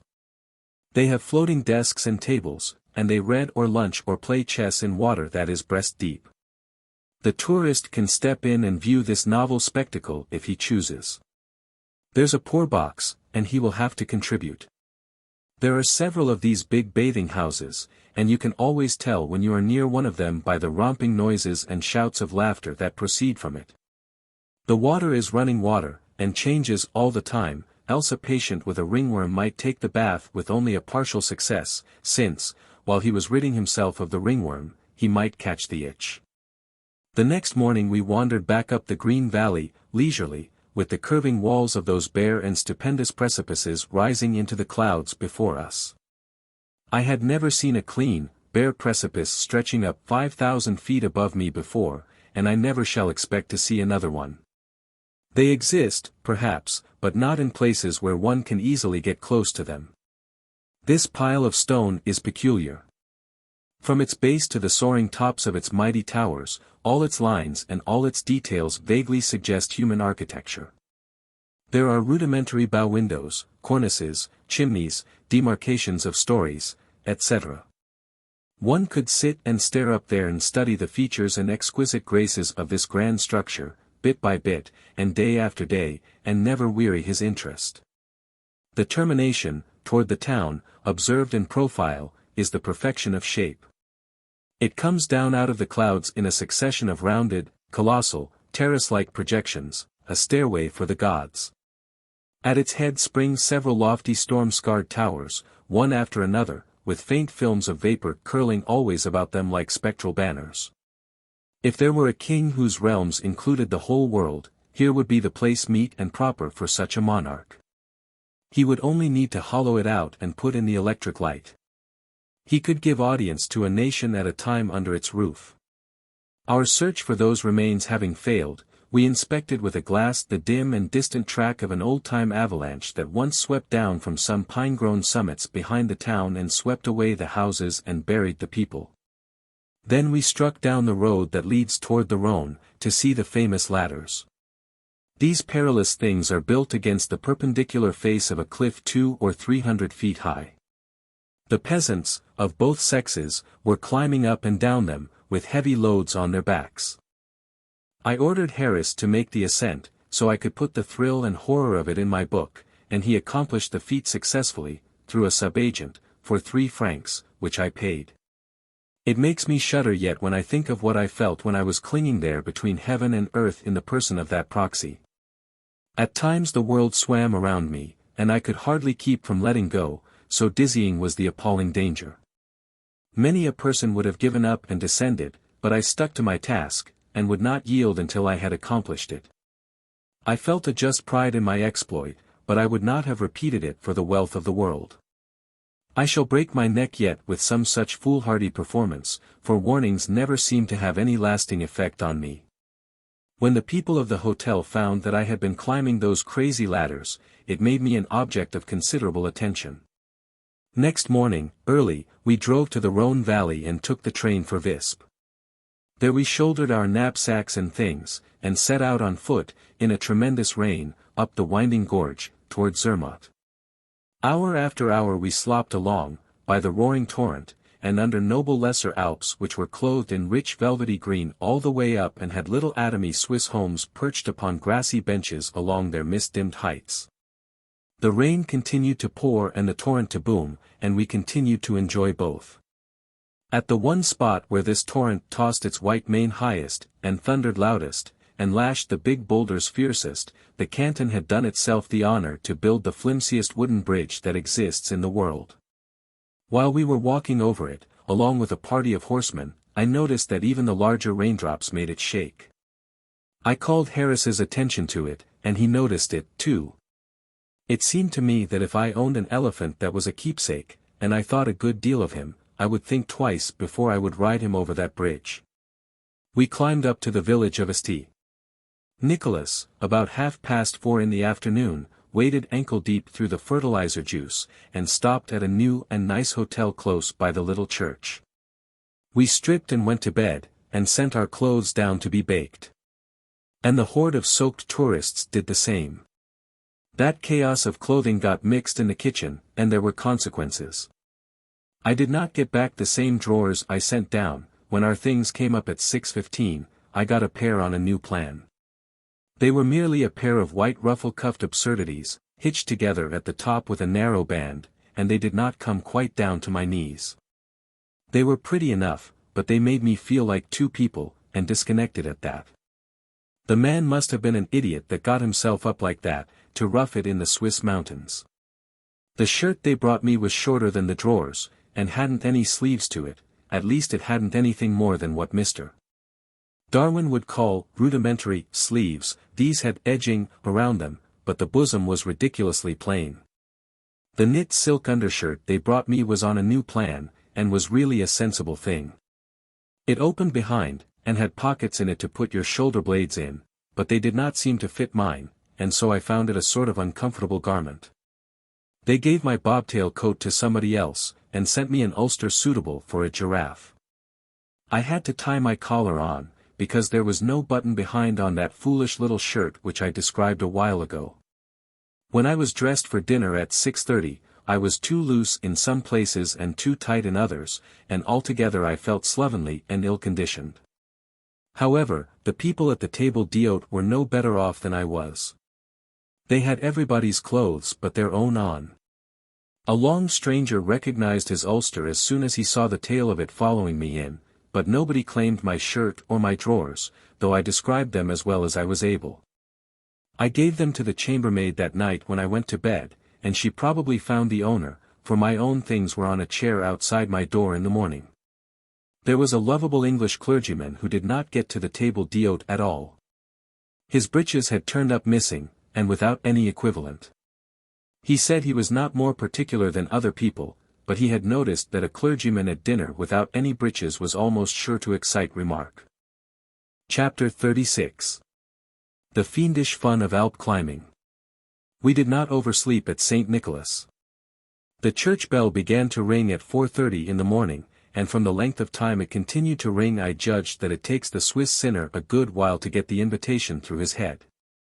Most church bells in the world are of poor quality, and have a harsh and rasping sound which upsets the temper and produces much sin, but the St. Nicholas bell is a good deal the worst one that has been contrived yet, and is peculiarly maddening in its operation. Still, it may have its right and its excuse to exist, for the community is poor and not every citizen can afford a clock, perhaps. But there cannot be any excuse for our church bells at home, for there is no family in America without a clock, and consequently there is no fair pretext for the usual Sunday medley of dreadful sounds that issues from our steeples. There is much more profanity in America on Sunday than in all the other 6 days of the week put together, and it is of a more bitter and malignant character than the weekday profanity, too. It is produced by the crackpot clangor of the cheap church bells. We build our churches almost without regard to cost. We rear an edifice which is an adornment to the town, and we gild it, and fresco it, and mortgage it, and do everything we can think of to perfect it, and then spoil it all by putting a bell on it which afflicts everybody who hears it. Giving some the headache, others St. Vitus's dance, and the rest the blind staggers.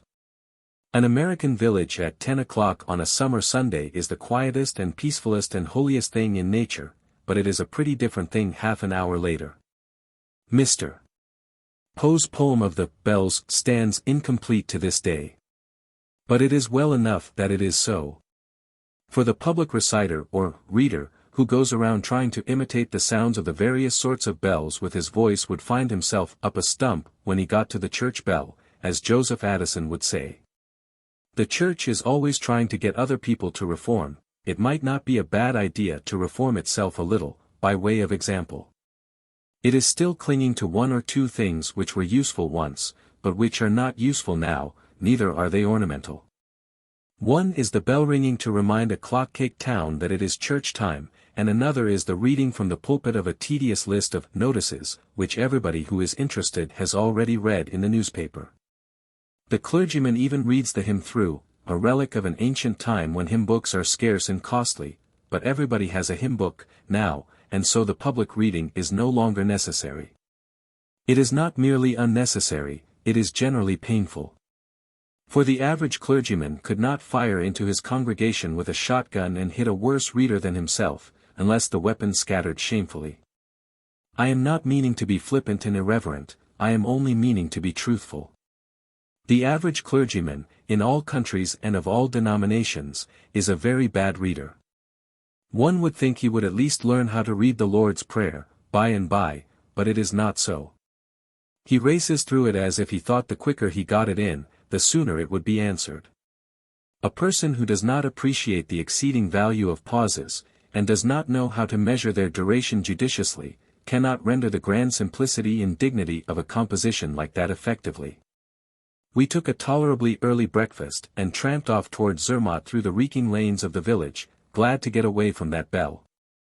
By and by we had a fine spectacle on our right. It was the wall-like but end of a huge glacier, which looked down on us from an alpine height which was well up in the blue sky. It was an astonishing amount of ice to be compacted together in one mass. We ciphered upon it and decided that it was not less than several hundred feet from the base of the wall of solid ice to the top of it. Harris believed it was really twice that. We judged that if St. Paul's, St.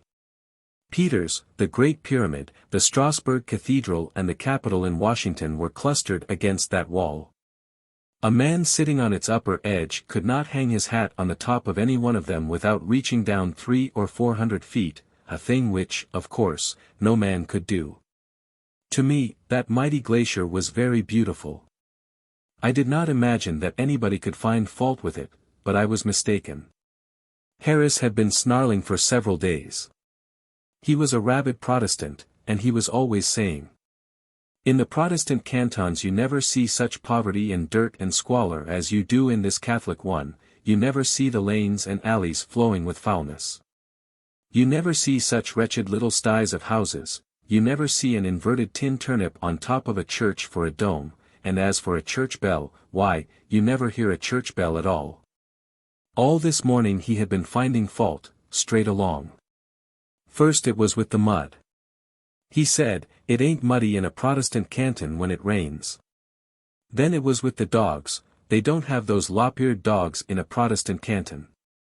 Then it was with the roads, they don't leave the roads to make themselves in a Protestant canton, the people make them, and they make a road that is a road too. Next it was the goats, you never see a goat shedding tears in a Protestant canton, a goat, there, is one of the cheerfulest objects in nature. Next it was the chamois, you never see a Protestant chamois act like one of these, they take a bite or two and go, but these fellows camp with you and stay. Then it was the guide boards, in a Protestant canton you couldn't get lost if you wanted to, but you never see a guide board in a Catholic canton. Next, you never see any flower boxes in the windows, here, never anything but now and then a cat, a torpid one, but you take a Protestant canton, windows perfectly lovely with flowers, and as for cats, there's just acres of them. These folks in this canton leave a road to make itself, and then fine you 3 francs if you trot over it, as if a horse could trot over such a sarcasm of a road.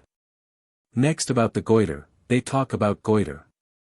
I haven't seen a goiter in this whole canton that I couldn't put in a hat. He had growled at everything, but I judged it would puzzle him to find anything the matter with this majestic glacier. I intimated as much. But he was ready, and said with surly discontent, you ought to see them in the Protestant cantons. This irritated me. But I concealed the feeling, and asked. What is the matter with this one? Matter? Why, it ain't in any kind of condition. They never take any care of a glacier here.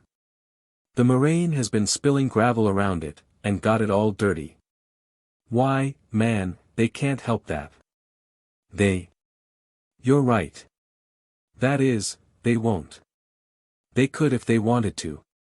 You never see a speck of dirt on a Protestant glacier. Look at the Rhone Glacier. It is 15 miles long, and 700 feet thick. If this was a Protestant glacier you wouldn't see it looking like this, I can tell you. That is nonsense. What would they do with it? They would whitewash it. They always do. I did not believe a word of this, but rather than have trouble I let it go, for it is a waste of breath to argue with a bigot. I even doubted if the Rhone Glacier was in a Protestant canton, but I did not know, so I could not make anything by contradicting a man who would probably put me down at once with manufactured evidence. About 9 miles from St. Nicholas we crossed a bridge over the raging torrent of the Visp, and came to a log strip of flimsy fencing which was pretending to secure people from tumbling over a perpendicular wall 40 feet high and into the river.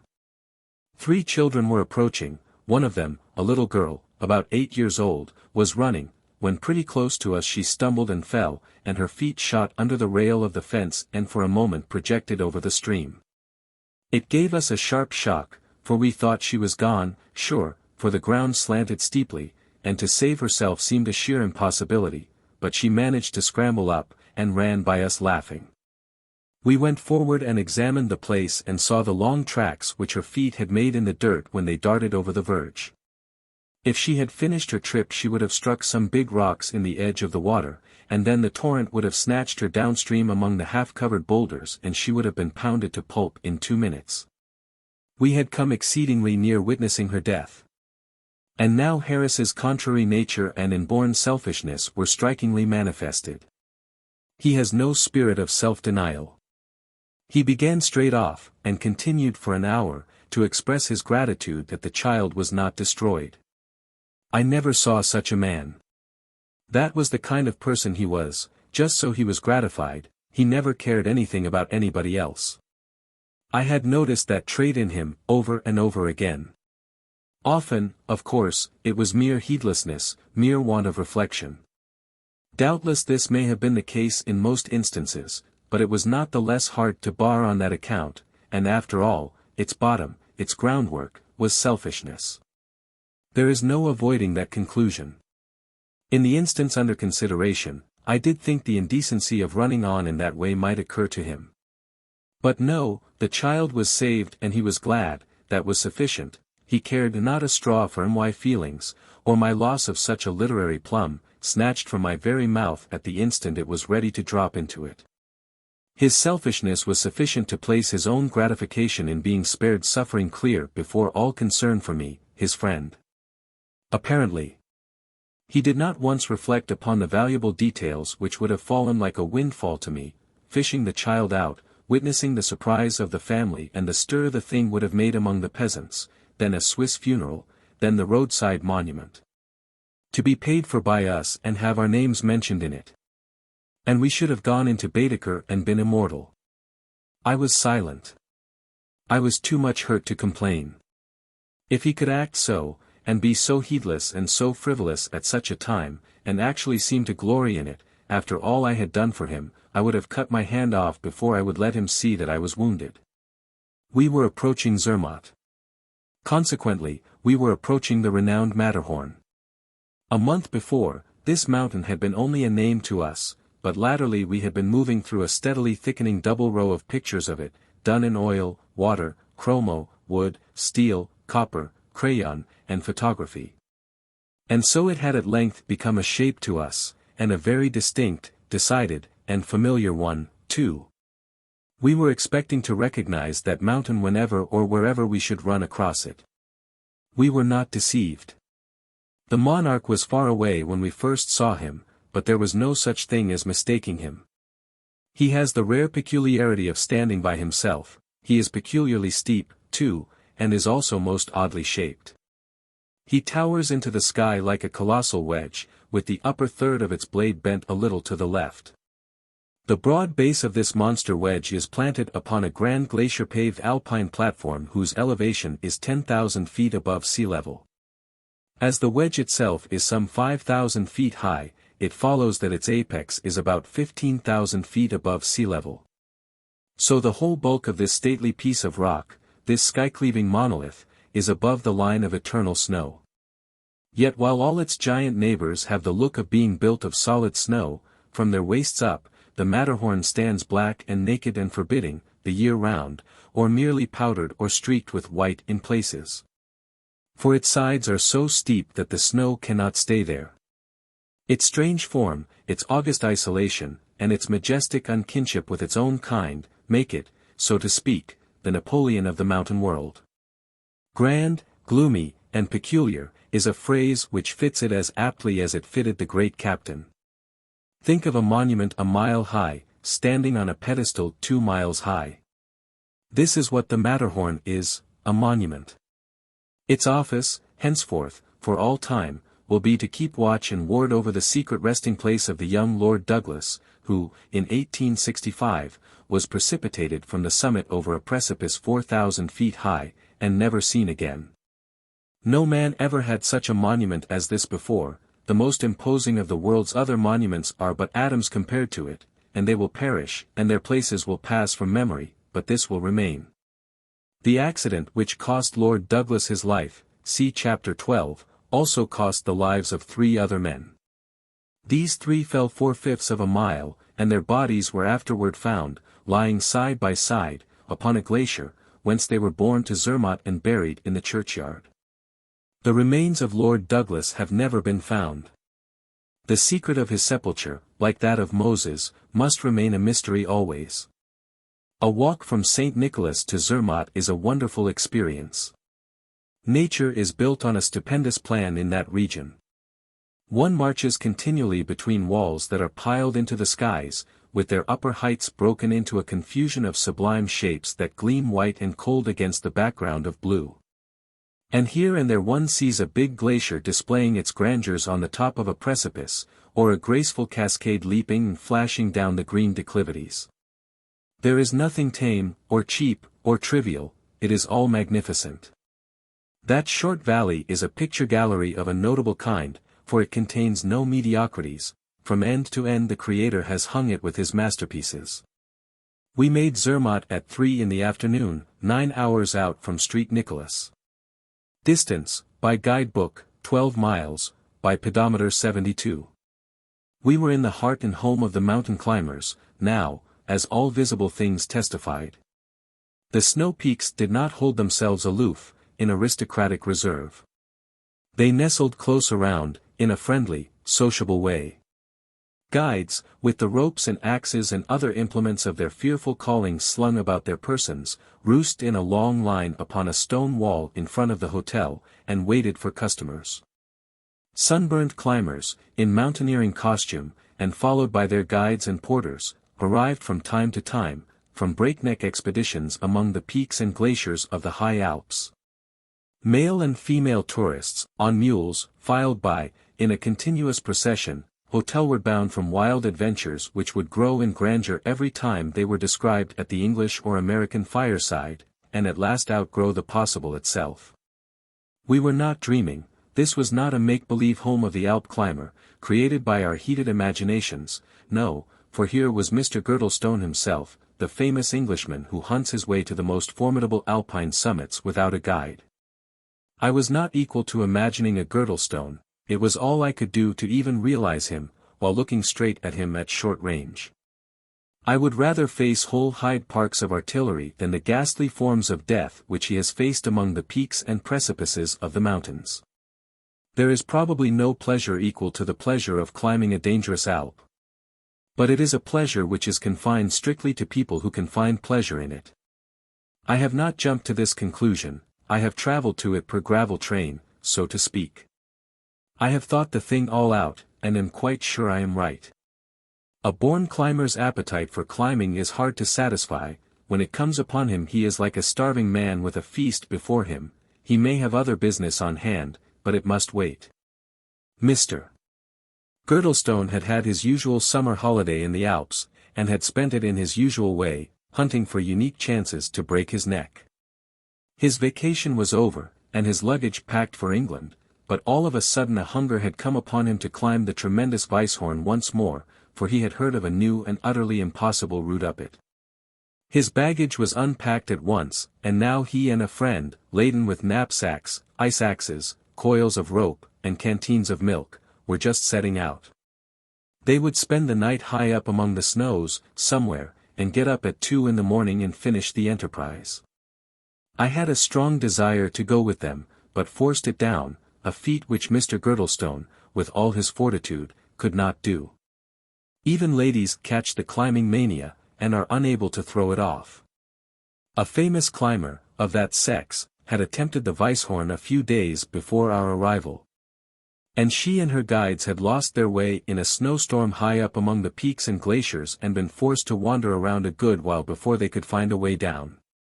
When this lady reached the bottom, she had been on her feet 23 hours. Our guides, hired on the Gemmi, were already at Zermatt when we reached there. So there was nothing to interfere with our getting up an adventure whenever we should choose the time and the object.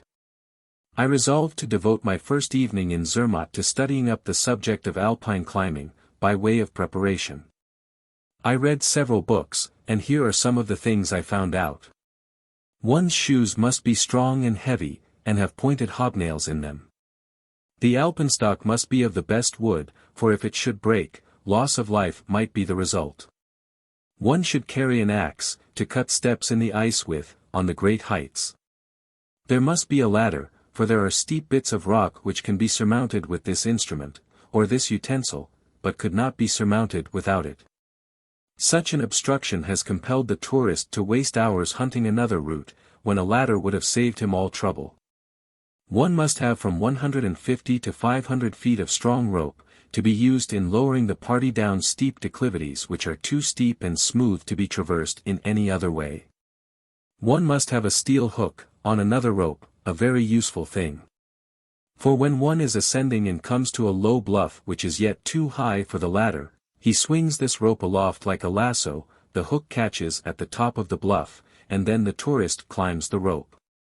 Hand over hand, being always particular to try and forget that if the hook gives way he will never stop falling till he arrives in some part of Switzerland where they are not expecting him. Another important thing, there must be a rope to tie the whole party together with, so that if one falls from a mountain or down a bottomless chasm in a glacier, the others may brace back on the rope and save him.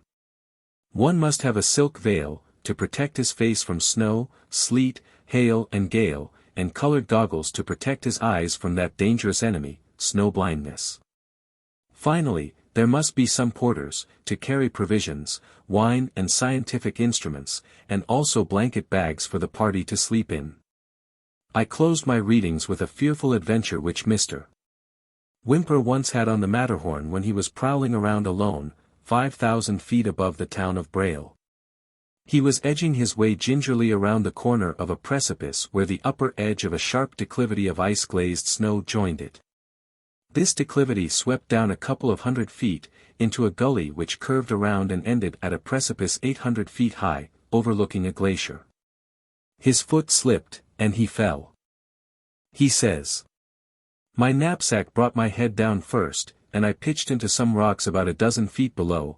They caught something, and tumbled me off the edge, head over heels, into the gully. The baton was dashed from my hands, and I whirled downward in a series of bounds, each longer than the last, now over ice, now into rocks, striking my head 4 or 5 times, each time with increased force. The last bound sent me spinning through the air in a leap of 50 or 60 feet, from one side of the gully to the other, and I struck the rocks, luckily, with the whole of my left side. They caught my clothes for a moment, and I fell back onto the snow with motion arrested. My head fortunately came the right side up, and a few frantic catches brought me to a halt, in the neck of the gully and on the verge of the precipice. Baton, hat, and veil skimmed by and disappeared, and the crash of the rocks, which I had started, as they fell onto the glacier, told how narrow had been the escape from utter destruction. As it was, I fell nearly 200 feet in 7 or 8 bounds.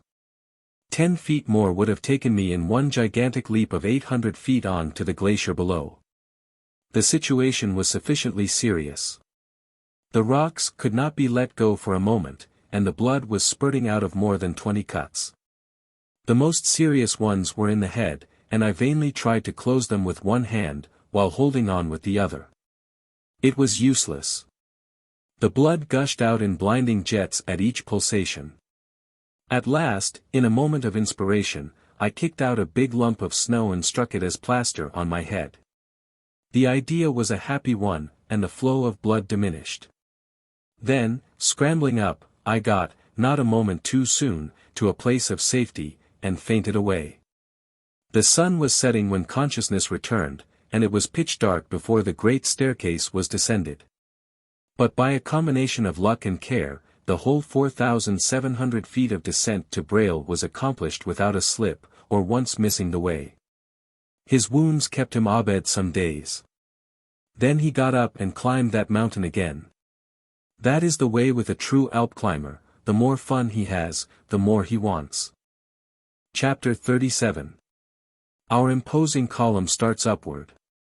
After I had finished my readings, I was no longer myself.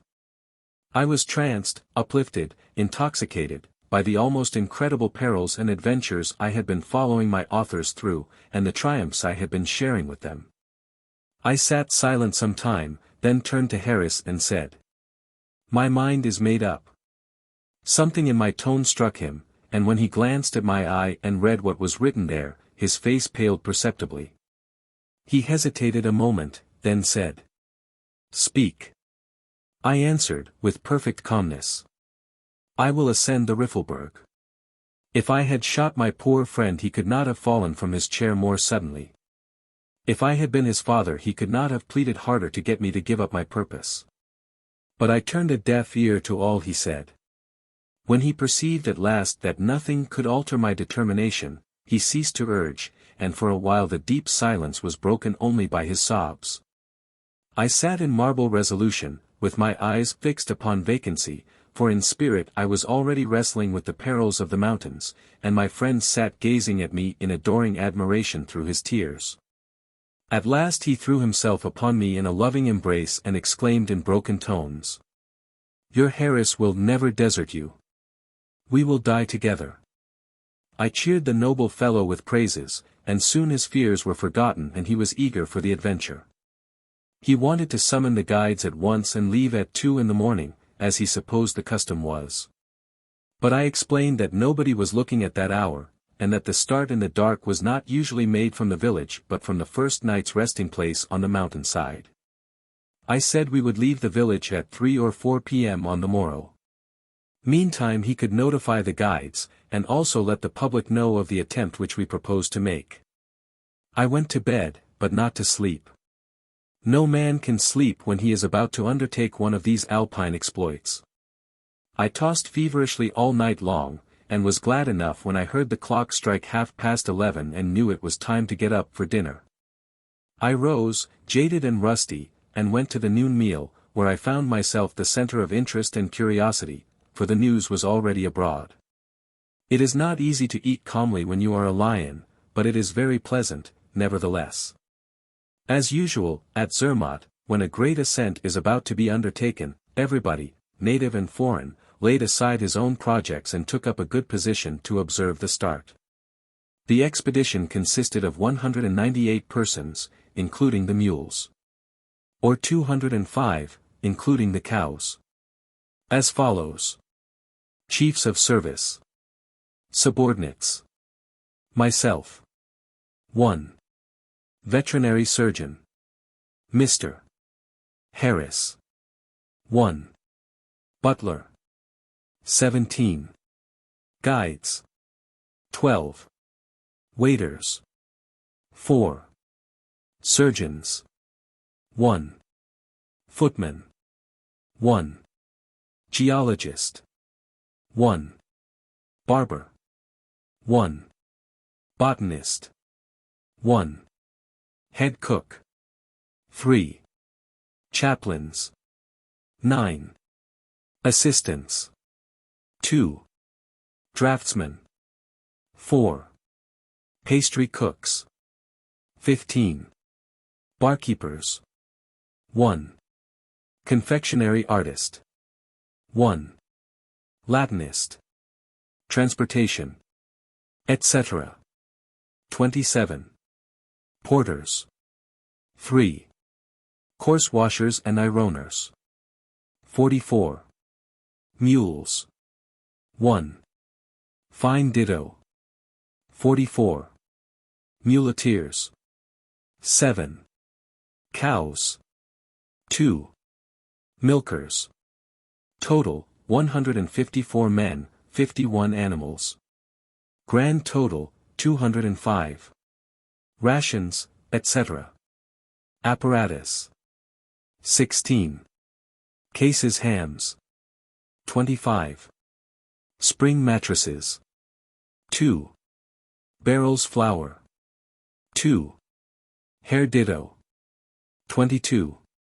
Barrels whiskey. Bedding for same. 1. Barrel sugar. 2. Mosquito nets. 1. Keg lemons. 29. Tents. 2. 000.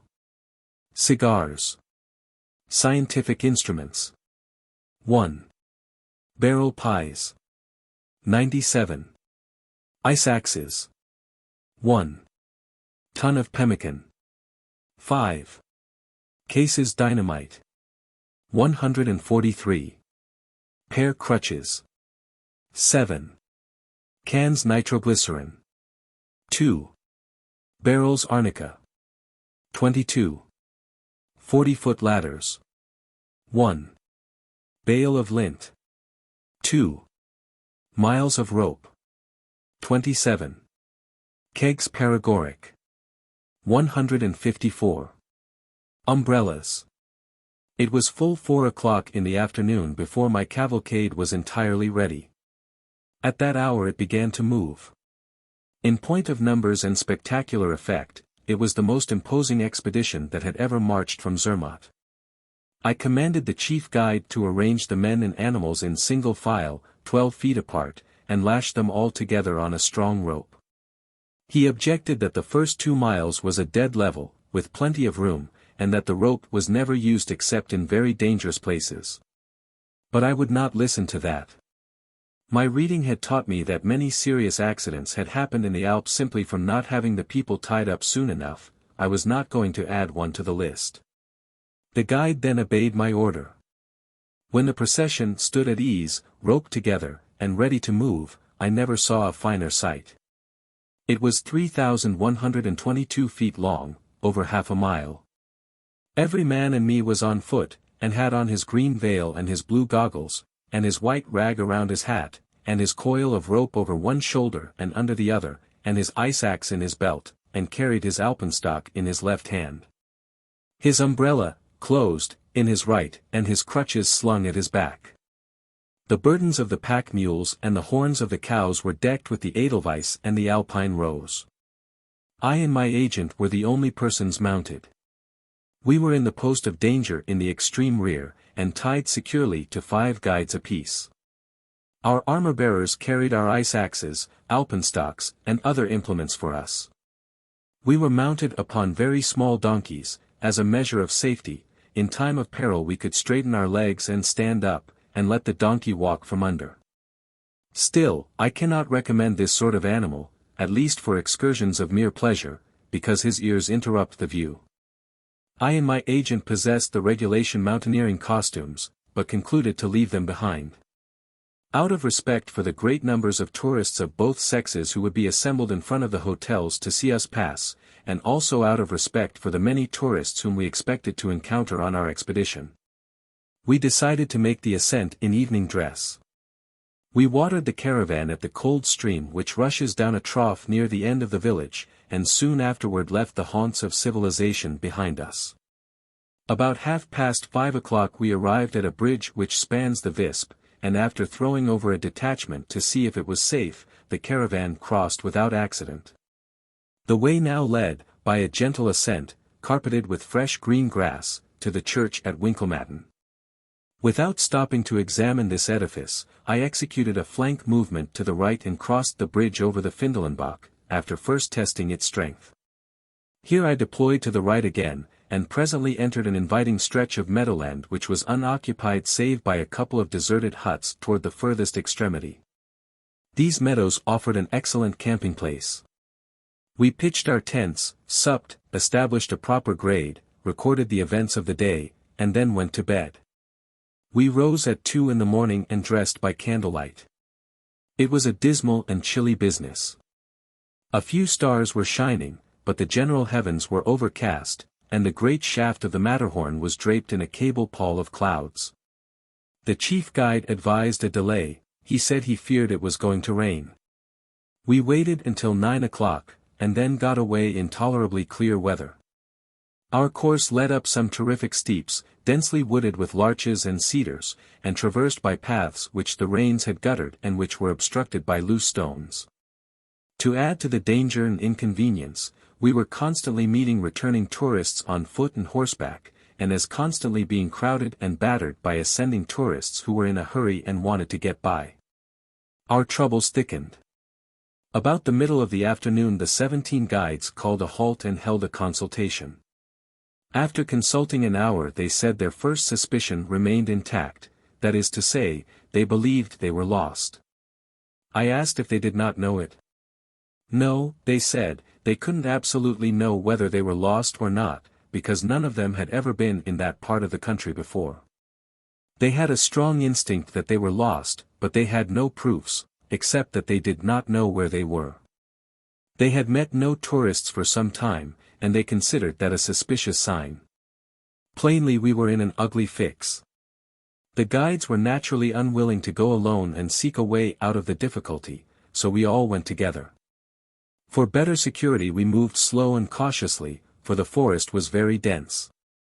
We did not move up the mountain, but around it, hoping to strike across the old trail. Toward nightfall, when we were about tired out, we came up against a rock as big as a cottage. This barrier took all the remaining spirit out of the men, and a panic of fear and despair ensued. They moaned and wept, and said they should never see their homes and their dear ones again. Then they began to upbraid me for bringing them upon this fatal expedition. Some even muttered threats against me. Clearly it was no time to show weakness. So I made a speech in which I said that other Alp climbers had been in as perilous a position as this, and yet by courage and perseverance had escaped. I promised to stand by them, I promised to rescue them. I closed by saying we had plenty of provisions to maintain us for quite a siege, and did they suppose Zermatt would allow half a mile of men and mules to mysteriously disappear during any considerable time, right above their noses. And make no inquiries? No, Zermatt would send out searching expeditions and we should be saved. This speech had a great effect. The men pitched the tents with some little show of cheerfulness, and we were snugly under cover when the night shut down. I now reaped the reward of my wisdom in providing one article which is not mentioned in any book of alpine adventure but this. I refer to the paregoric. But for that beneficent drug, would have not one of those men slept a moment during that fearful night. But for that gentle persuader they must have tossed, unsoothed, the night through, for the whiskey was for me. Yes, they would have risen in the morning unfitted for their heavy task. As it was, everybody slept but my agent and me, only we and the barkeepers. I would not permit myself to sleep at such a time. I considered myself responsible for all those lives. I meant to be on hand and ready, in case of avalanches up there, but I did not know it then. We watched the weather all through that awful night, and kept an eye on the barometer, to be prepared for the least change. There was not the slightest change recorded by the instrument, during the whole time. Words cannot describe the comfort that that friendly, hopeful, steadfast thing was to me in that season of trouble. It was a defective barometer, and had no hand but the stationary brass pointer, but I did not know that until afterward. If I should be in such a situation again, I should not wish for any barometer but that one. All hands rose at 2 in the morning and took breakfast, and as soon as it was light we roped ourselves together and went at that rock. For some time we tried the hook rope and other means of scaling it, but without success, that is, without perfect success. The hook caught once, and Harris started up it hand over hand, but the hold broke and if there had not happened to be a chaplain sitting underneath at the time, Harris would certainly have been crippled. As it was the chaplain. He took to his crutches, and I ordered the hook rope to be laid aside. It was too dangerous an implement where so many people are standing around. We were puzzled for a while, then somebody thought of the ladders. One of these was leaned against the rock, and the men went up it tied together in couples. Another ladder was sent up for use in descending. At the end of half an hour everybody was over, and that rock was conquered. We gave our first grand shout of triumph. But the joy was short-lived, for somebody asked how we were going to get the animals over. This was a serious difficulty, in fact, it was an impossibility. The courage of the men began to waver immediately. Once more we were threatened with a panic.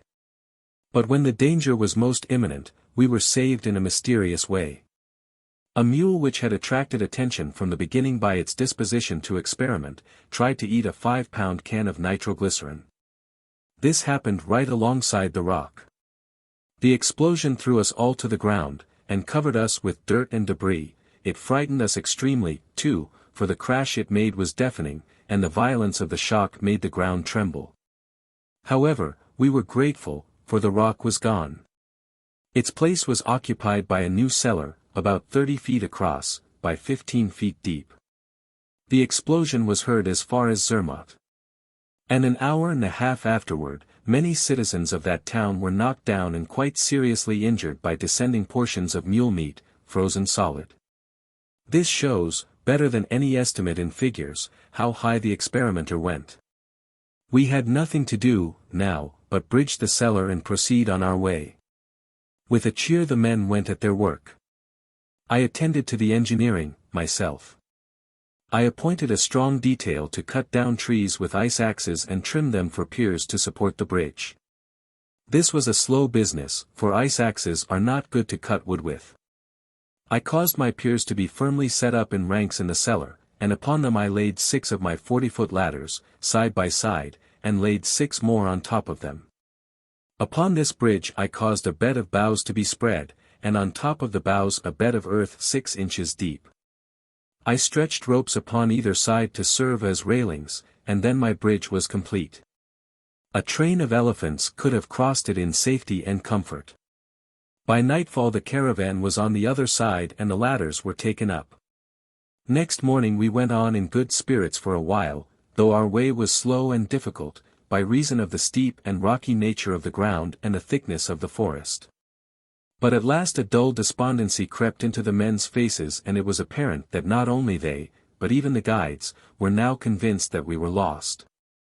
The fact that we still met no tourists was a circumstance that was but too significant. Another thing seemed to suggest that we were not only lost, but very badly lost, for there must surely be searching parties on the road before this time, yet we had seen no sign of them. Demoralization was spreading. Something must be done, and done quickly, too. Fortunately, I am not unfertile in expedients. I contrived one now which commended itself to all, for it promised well. I took 3/4 of a mile of rope and fastened one end of it around the waist of a guide, and told him to go find the road, while the caravan waited. I instructed him to guide himself back by the rope, in case of failure. In case of success, he was to give the rope a series of violent jerks, whereupon the expedition would go to him at once.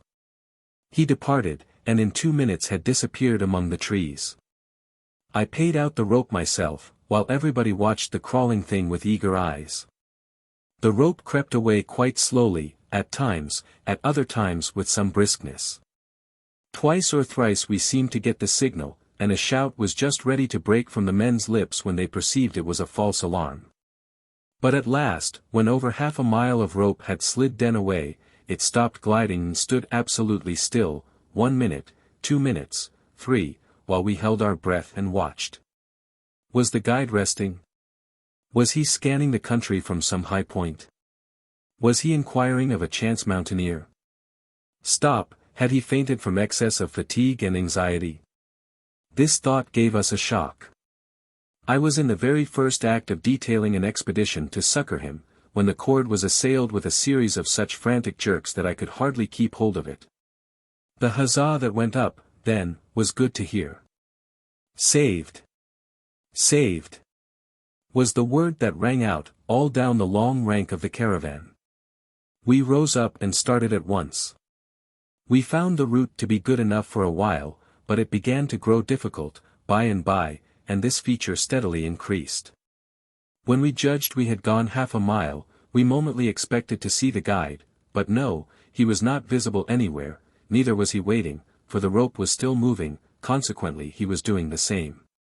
This argued that he had not found the road, yet, but was marching to it with some peasant.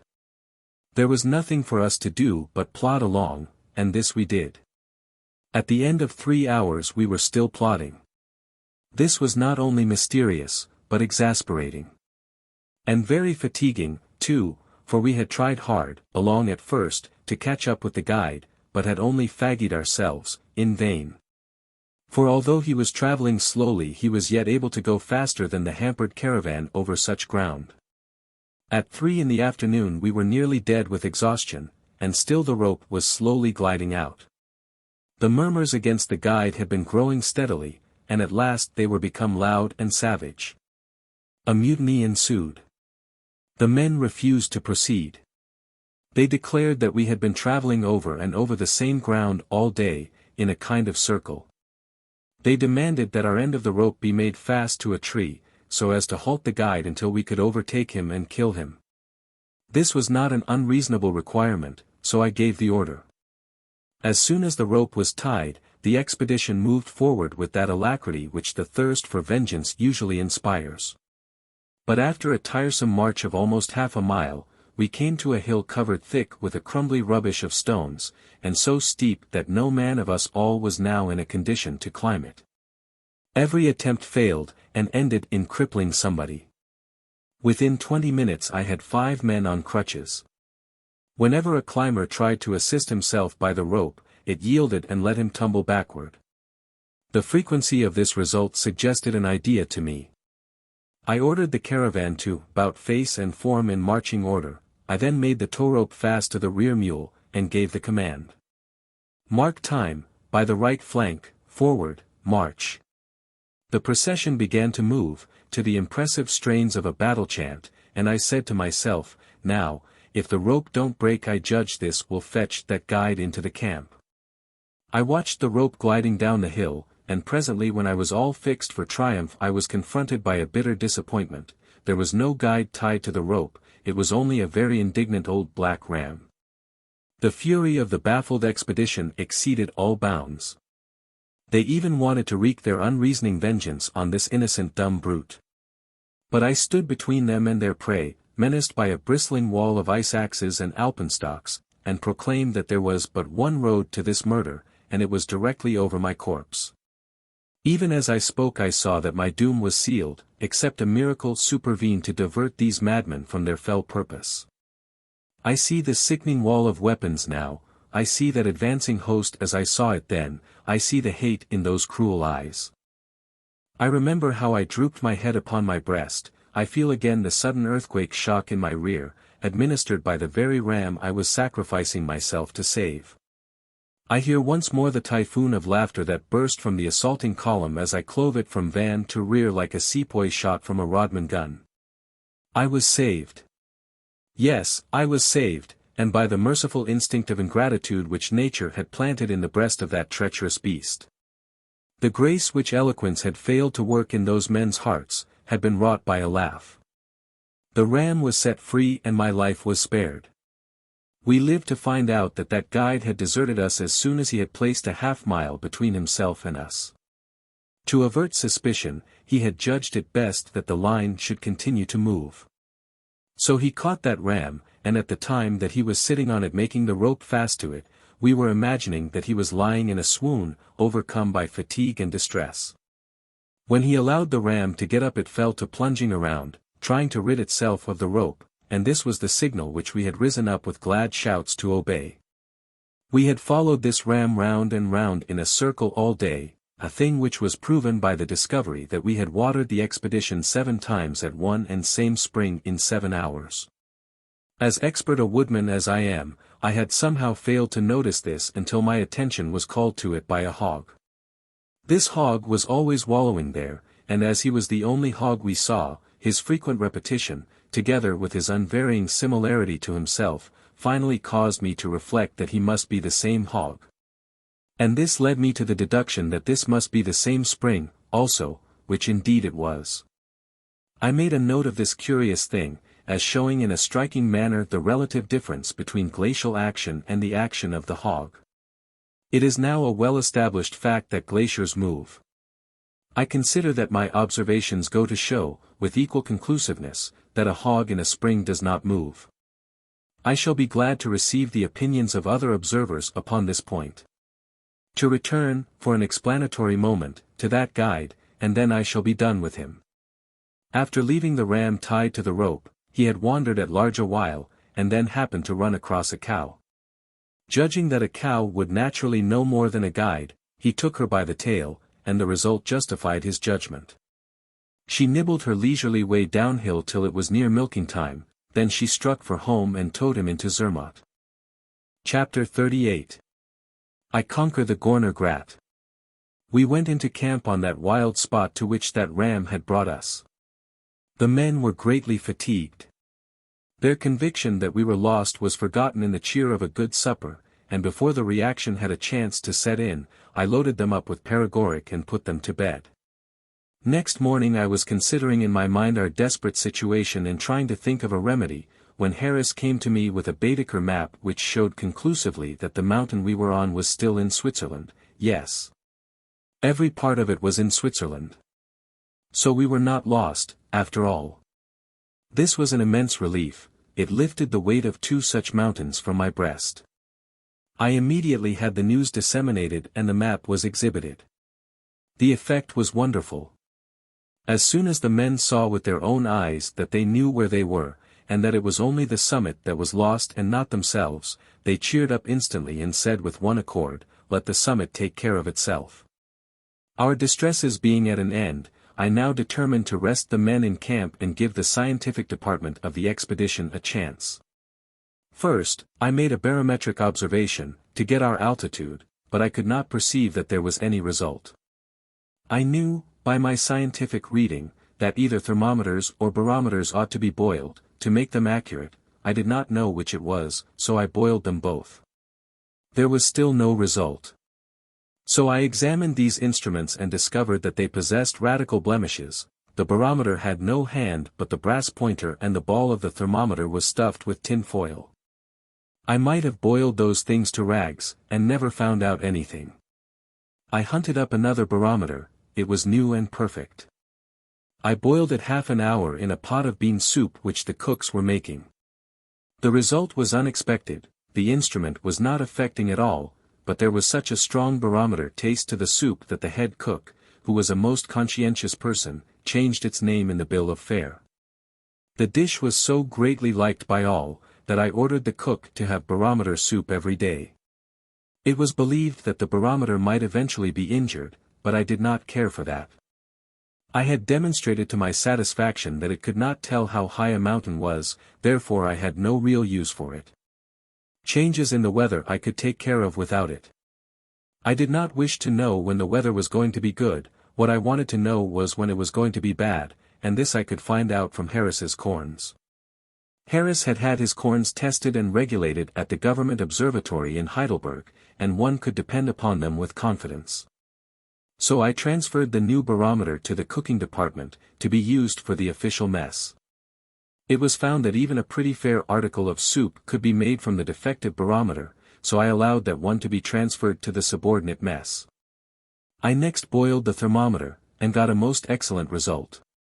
The mercury went up to about 200 degrees Fahrenheit. In the opinion of the other scientists of the expedition, this seemed to indicate that we had attained the extraordinary altitude of 200,000 feet above sea level. Science places the line of eternal snow at about 10,000 feet above sea level. There was no snow where we were, consequently it was proven that the eternal snow line ceases somewhere above the 10,000-foot level and does not begin any more. This was an interesting fact, and one which had not been observed by any observer before. It was as valuable as interesting, too, since it would open up the deserted summits of the highest Alps to population and agriculture. It was a proud thing to be where we were, yet it caused us a pang to reflect that but for that ram we might just as well have been 200,000 feet higher. The success of my last experiment induced me to try an experiment with my photographic apparatus.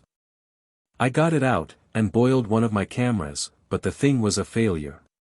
It made the wood swell up and burst, and I could not see that the lenses were any better than they were before. I now concluded to boil a guide. It might improve him, it could not impair his usefulness. But I was not allowed to proceed. Guides have no feeling for science, and this one would not consent to be made uncomfortable in its interest. In the midst of my scientific work, one of those needless accidents happened which are always occurring among the ignorant and thoughtless. A porter shot at a chamois and missed it and crippled the Latinist. This was not a serious matter to me, for a Latinist's duties are as well performed on crutches as otherwise, but the fact remained that if the Latinist had not happened to be in the way a mule would have got that load. That would have been quite another matter, for when it comes down to a question of value there is a palpable difference between a Latinist and a mule. I could not depend on having a Latinist in the right place every time. So, to make things safe, I ordered that in the future the chamois must not be hunted within limits of the camp with any other weapon than the forefinger.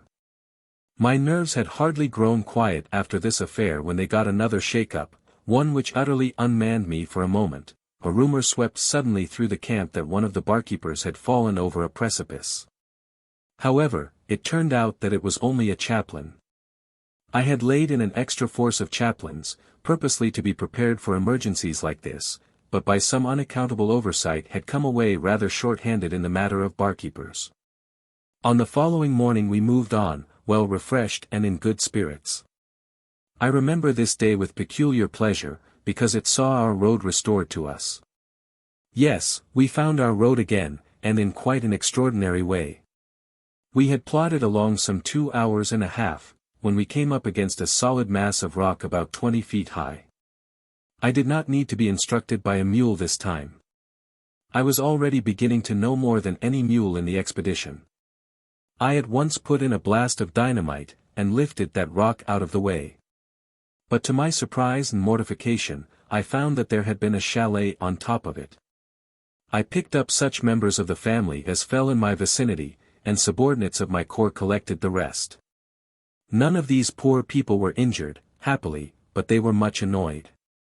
I explained to the head chaleteer just how the thing happened, and that I was only searching for the road, and would certainly have given him timely notice if I had known he was up there. I said I had meant no harm, and hoped I had not lowered myself in his estimation by raising him a few rods in the air. I said many other judicious things, and finally when I offered to rebuild his chalet, and pay for the breakages, and throw in the cellar, he was mollified and satisfied. He hadn't any cellar at all, before. He would not have as good a view, now, as formerly, but what he had lost in view he had gained in cellar, by exact measurement. He said there wasn't another hole like that in the mountains, and he would have been right if the late mule had not tried to eat up the nitroglycerin. I put 116 men at work, and they rebuilt the chalet from its own debris in 15 minutes. It was a good deal more picturesque than it was before, too. The man said we were now on the Pfeilstutz, above the Schwegmatt, information which I was glad to get, since it gave us our position to a degree of particularity which we had not been accustomed to for a day or so. We also learned that we were standing at the foot of the Riffelberg proper, and that the initial chapter of our work was completed. We had a fine view, from here, of the energetic Visp, as it makes its first plunge into the world from under a huge arch of solid ice, worn through the footwall of the great Gorner Glacier. And we could also see the Furgenbach, which is the outlet of the Furgen Glacier. The mule road to the summit of the Riffelberg passed right in front of the chalet, a circumstance which we almost immediately noticed, because a procession of tourists was filing along it pretty much all the time. Pretty much may not be elegant English, but it is high time it was. There is no elegant word or phrase which means just what it means. Mt. The chaletier's business consisted in furnishing refreshments to tourists. My blast had interrupted this trade for a few minutes, by breaking all the bottles on the place.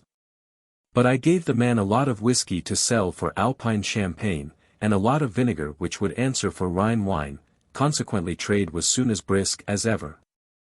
Leaving the expedition outside to rest, I quartered myself in the chalet, with Harris, proposing to correct my journals and scientific observations before continuing the ascent. I had hardly begun my work when a tall, slender, vigorous American youth of about 23, who was on his way down the mountain, entered and came toward me with that breezy self-complacency which is the adolescent's idea of the well-bred ease of the man of the world. His hair was short and parted accurately in the middle, and he had all the look of an American person who would be likely to begin his signature with an initial, and spell his middle name out. He introduced himself, smiling a smirky smile borrowed from the courtiers of the stage, extended a fair-skinned talon, and while he gripped my hand in it he bent his body forward 3 times at the hips, as the stage courtier does, and said in the airiest and most condescending and patronizing way, I quite remember his exact language. "Very glad to make your acquaintance, am sure. Very glad indeed, assure you. I've read all your little efforts and greatly admired them, and when I heard you were here, I indicated a chair, and he sat down. This grandee was the grandson of an American of considerable note in his day, and not wholly forgotten yet, a man who came so near being a great man that he was quite generally accounted one while he lived. I slowly paced the floor, pondering scientific problems, and heard this conversation. Grandson. First visit to Europe. Harris. Mine. Yes. G.S. With a soft reminiscent sigh suggestive of bygone joys that may be tasted in their freshness but once. Ah, I know what it is to you. A first visit, ah, the romance of it. I wish I could feel it again. Yes, I find it exceeds all my dreams. It is enchantment. I go. G.S., with a dainty gesture of the hand signifying, spare me your callow enthusiasms, good friend. Yes, I know, you go to cathedrals, and exclaim. And you drag through league-long picture galleries and exclaim, and you stand here, and there, and yonder, upon historic ground, and continue to exclaim, and you are permeated with your first crude conceptions of art, and are proud and happy. Ah, yes, proud and happy, that expresses it. Yes, enjoy it, it is right, it is an innocent revel. And you? Don't you do these things now? Gs. I. Oh, that is very good. My dear sir, when you are as old a traveler as I am, you will not ask such a question as that.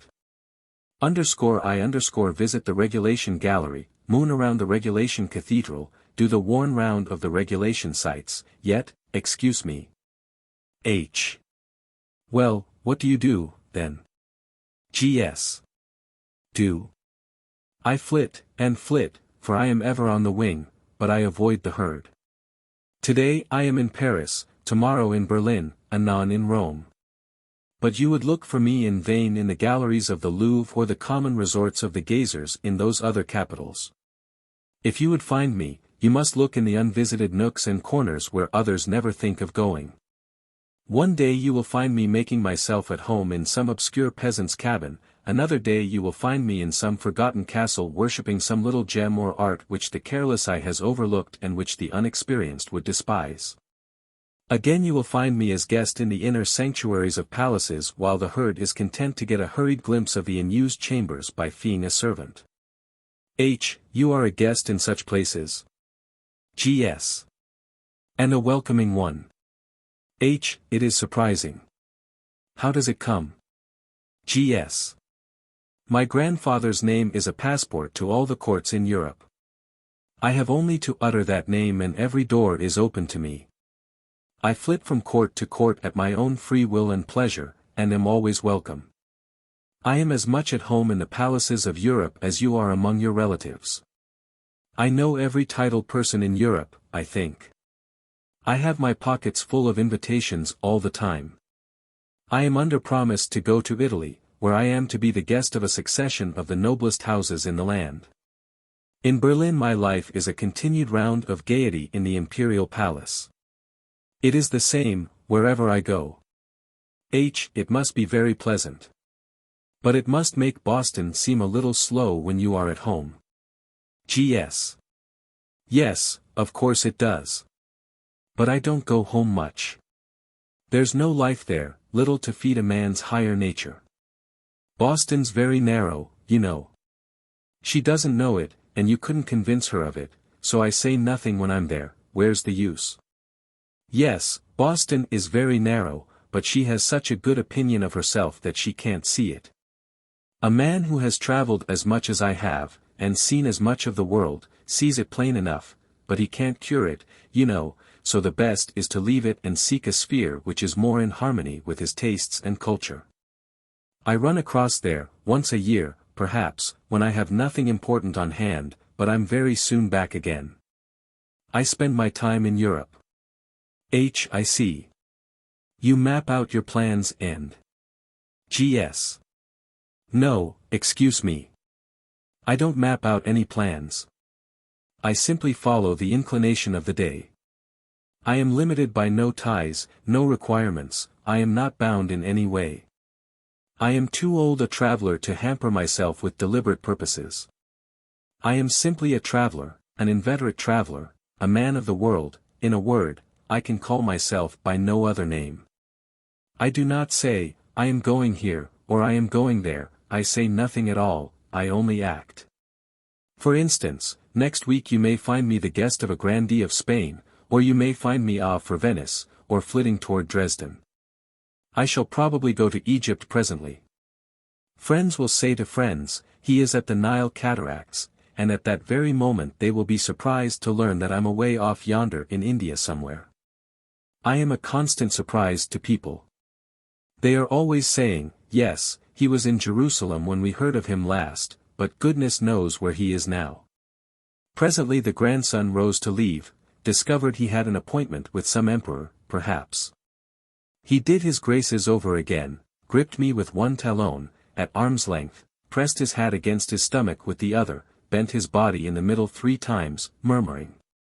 Pleasure, am sure, great pleasure, am sure. Wish you much success. Then he removed his gracious presence. It is a great and solemn thing to have a grandfather. I have not purposed to misrepresent this boy in any way, for what little indignation he excited in me soon passed and left nothing behind it but compassion. One cannot keep up a grudge against a vacuum. I have tried to repeat this lad's very words.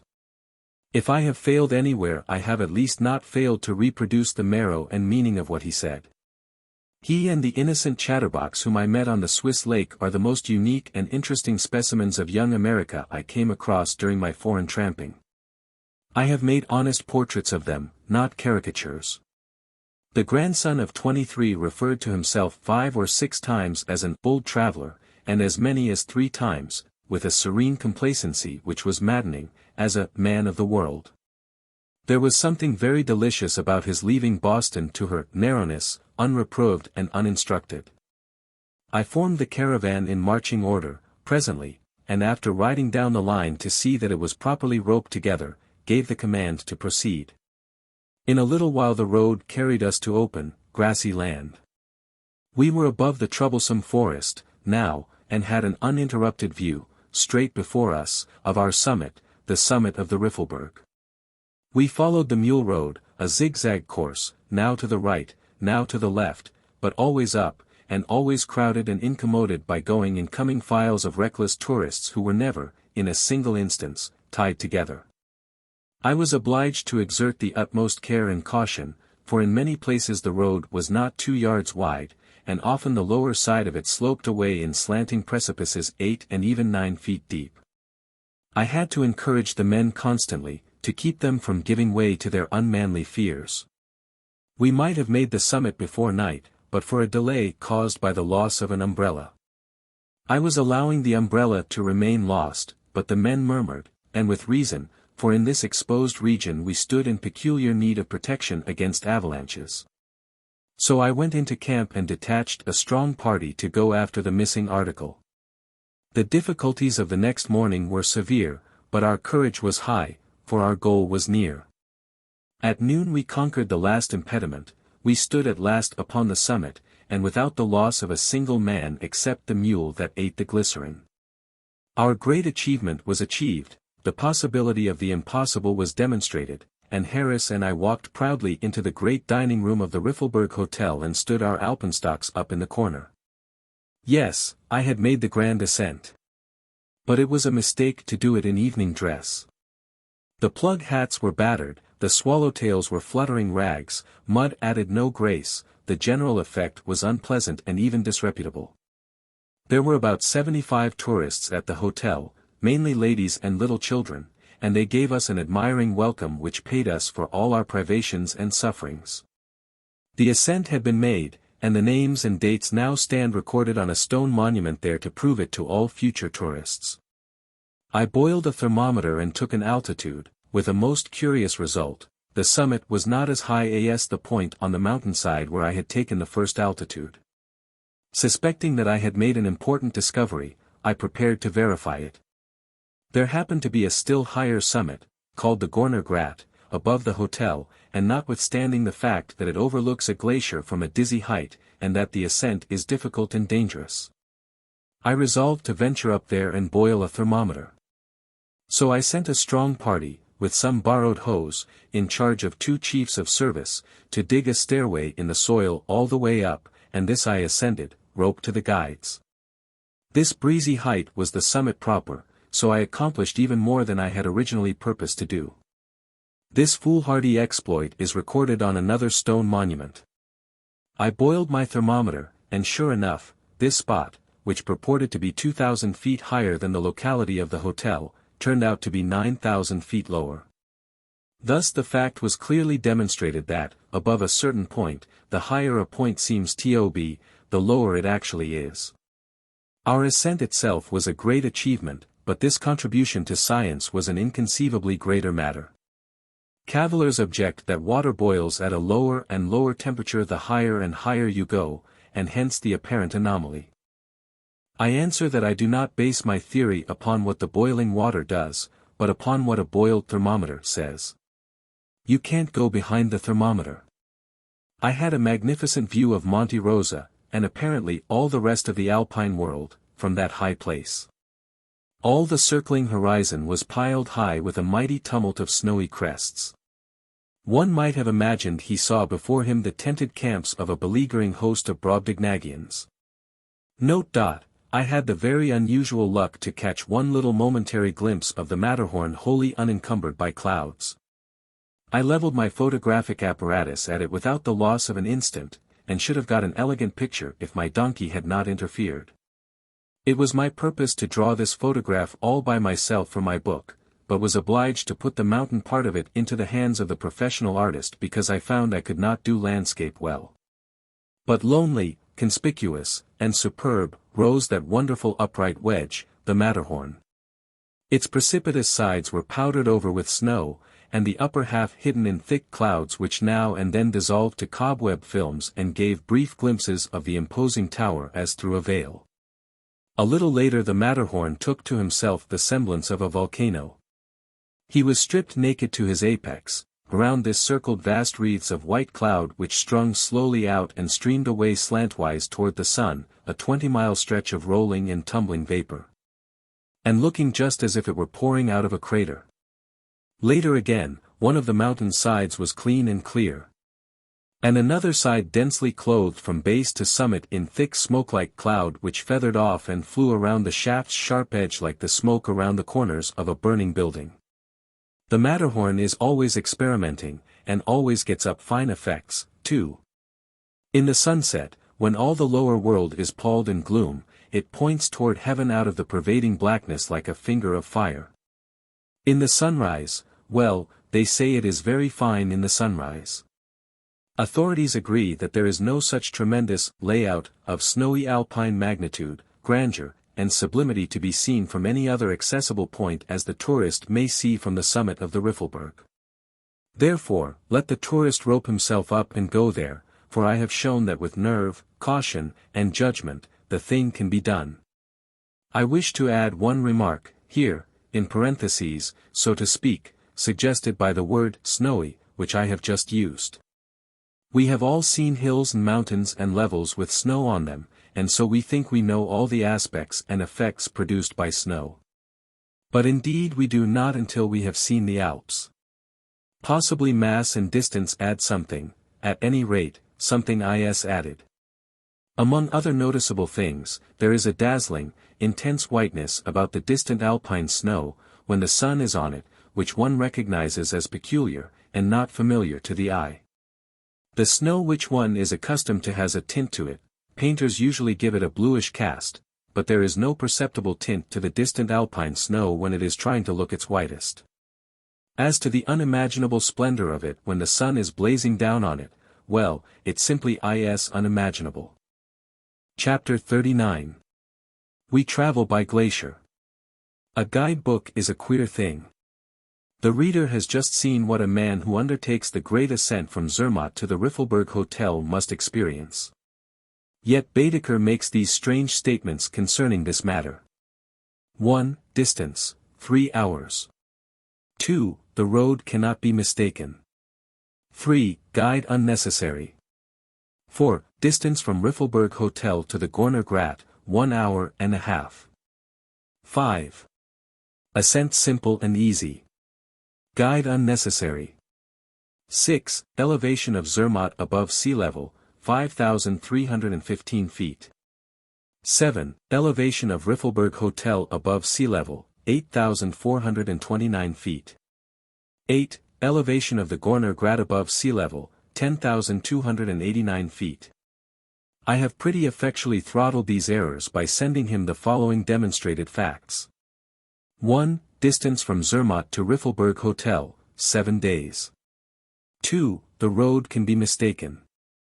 If I am the first that did it, I want the credit of it, too. 3.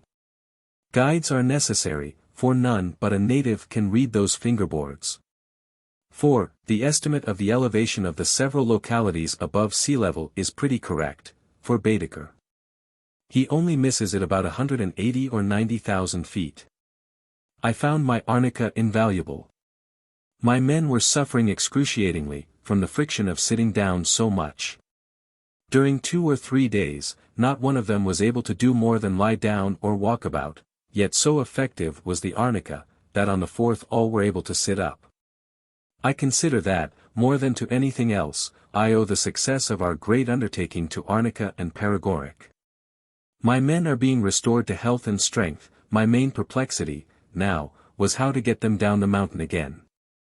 I was not willing to expose the brave fellows to the perils, fatigues, and hardships of that fearful route again if it could be helped. First I thought of balloons, but, of course, I had to give that idea up, for balloons were not procurable. I thought of several other expedients, but upon consideration discarded them, for cause. But at last I hit it. I was aware that the movement of glaciers is an established fact, for I had read it in Baedeker. So I resolved to take passage for Zermatt on the Great Gorner Glacier.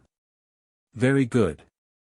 The next thing was, how to get down the glacier comfortably, for the mule road to it was long, and winding, and wearisome.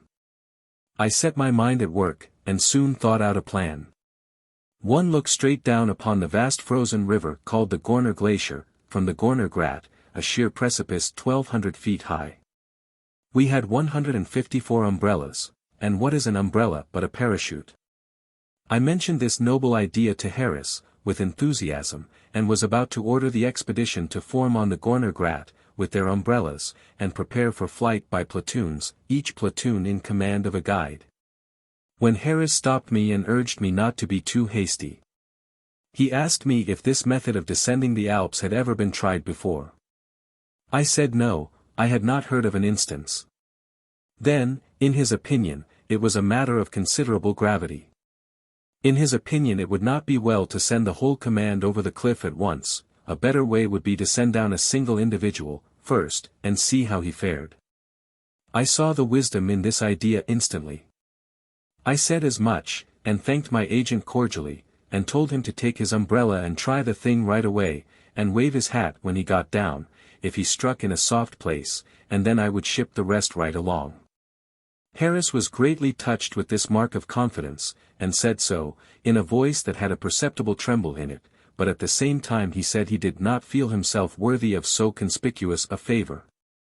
That it might cause jealousy in the command, for there were plenty who would not hesitate to say he had used underhanded means to get the appointment, whereas his conscience would bear him witness that he had not sought it at all, nor even, in his secret heart, desired it. I said these words did him extreme credit, but that he must not throw away the imperishable distinction of being the first man to descend an Alp per parachute, simply to save the feelings of some envious underlings. No, I said, he must accept the appointment. It was no longer an invitation, it was a command. He thanked me with effusion, and said that putting the thing in this form removed every objection. He retired, and soon returned with his umbrella, his eye flaming with gratitude and his cheeks pallid with joy. Just then the head guide passed along. Harris's expression changed to one of infinite tenderness, and he said, "That man did me a cruel injury 4 days ago." And I said in my heart he should live to perceive and confess that the only noble revenge a man can take upon his enemy is to return good for evil. I resign in his favor. Appoint him. I threw my arms around the generous fellow and said, "Harris, you are the noblest soul that lives. You shall not regret this sublime act, neither shall the world fail to know of it. You shall have opportunity far transcending this one, too, if I live, remember that." I called the head guide to me and appointed him on the spot. But the thing aroused no enthusiasm in him. He did not take to the idea at all. He said, "Tie myself to an umbrella and jump over the Gorner Grat. Excuse me, there are a great many pleasanter roads to the devil than that." Upon a discussion of the subject with him, it appeared that he considered the project distinctly and decidedly dangerous. I was not convinced, yet I was not willing to try the experiment in any risky way, that is, in a way that might cripple the strength and efficiency of the expedition. I was about at my wit's end when it occurred to me to try it on the Latinist. He was called in.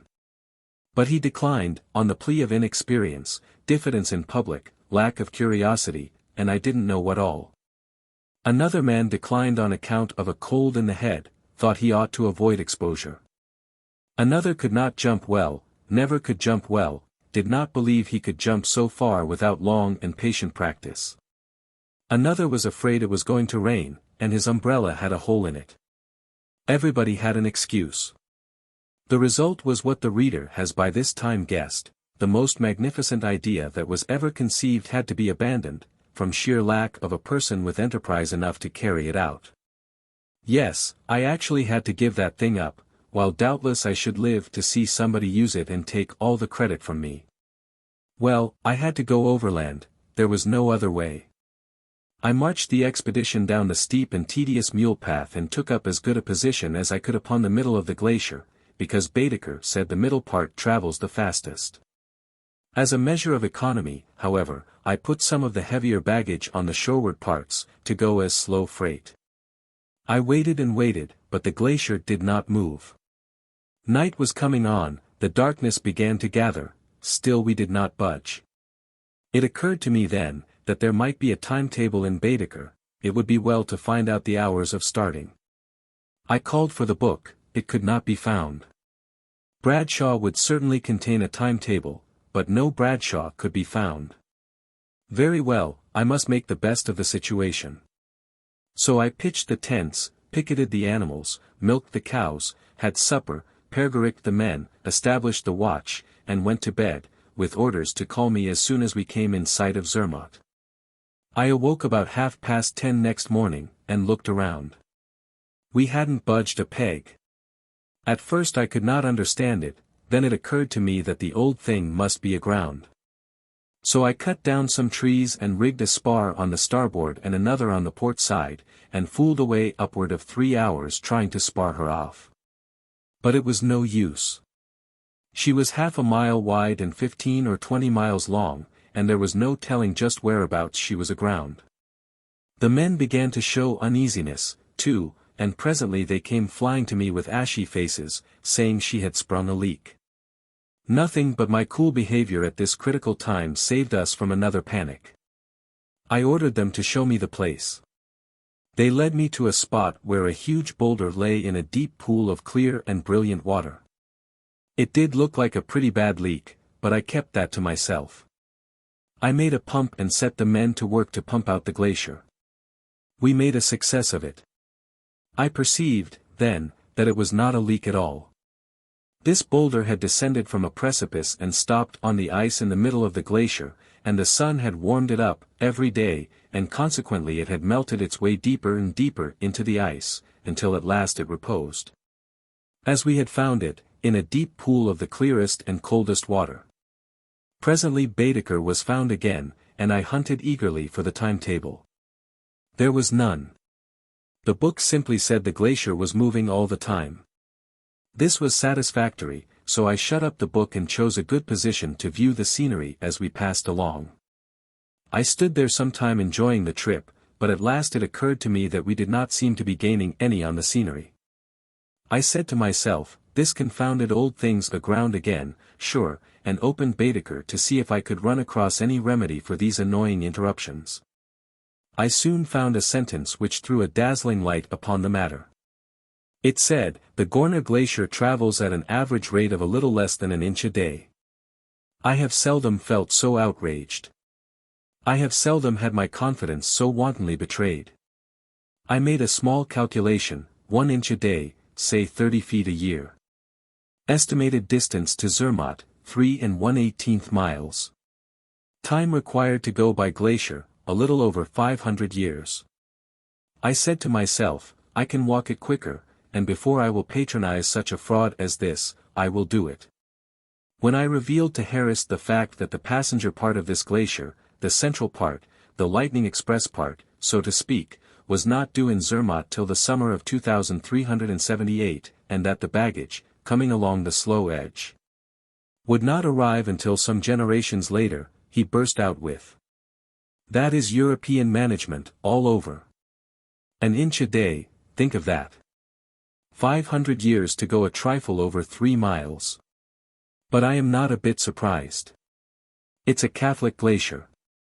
You can tell by the look of it. And the management." I said, no, I believed nothing but the extreme end of it was in a Catholic canton. "Well, then, it's a government glacier," said Harris. "It's all the same. Over here the government runs everything, so everything's slow, and ill-managed. But with us, everything's done by private enterprise, and then there ain't much lolling around, you can depend on it.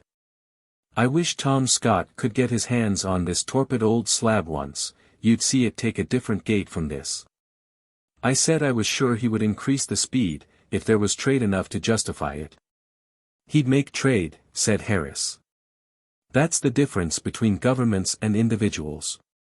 Governments don't care, individuals do.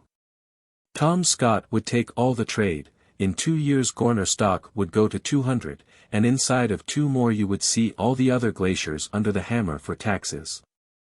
After a reflective pause, Harris added, a little less than an inch a day, a little less than an inch, mind you. Well, I'm losing my reverence for glaciers. I was feeling much the same way myself.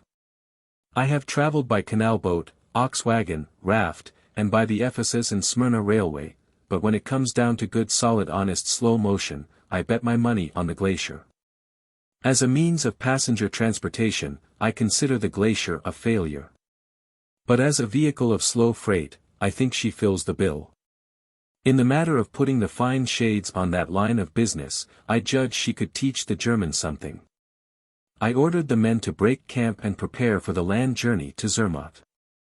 At this moment a most interesting find was made. A dark object, bedded in the glacial ice, was cut out with the ice axes, and it proved to be a piece of the undressed skin of some animal, a hair trunk, perhaps. But a close inspection disabled the hair trunk theory, and further discussion and examination exploded it entirely, that is, in the opinion of all the scientists except the one who had advanced it. This one clung to his theory with affectionate fidelity characteristic of originators of scientific theories, and afterward won many of the first scientists of the age to his view, by a very able pamphlet which he wrote, entitled Evidences going to show that the hair trunk, in a wild state, belonged to the early glacial period, and roamed the wastes of chaos in the company with the cave bear, primeval man, and the other oolitics of the old Silurian family. Each of our scientists had a theory of his own, and put forward an animal of his own as a candidate for the skin. I sided with the geologist of the expedition in the belief that this patch of skin had once helped to cover a Siberian elephant, in some old forgotten age, but we divided there. The geologist believing that this discovery proved that Siberia had formerly been located where Switzerland is now, whereas I held the opinion that it merely proved that the primeval Swiss was not the dull savage he is represented to have been, but was a being of high intellectual development, who liked to go to the menagerie. We arrived that evening, after many hardships and adventures, in some fields close to the great ice arch where the mad Visp boils and surges out from under the foot of the great Gorner Glacier, and here we camped. Our perils over and our magnificent undertaking successfully completed.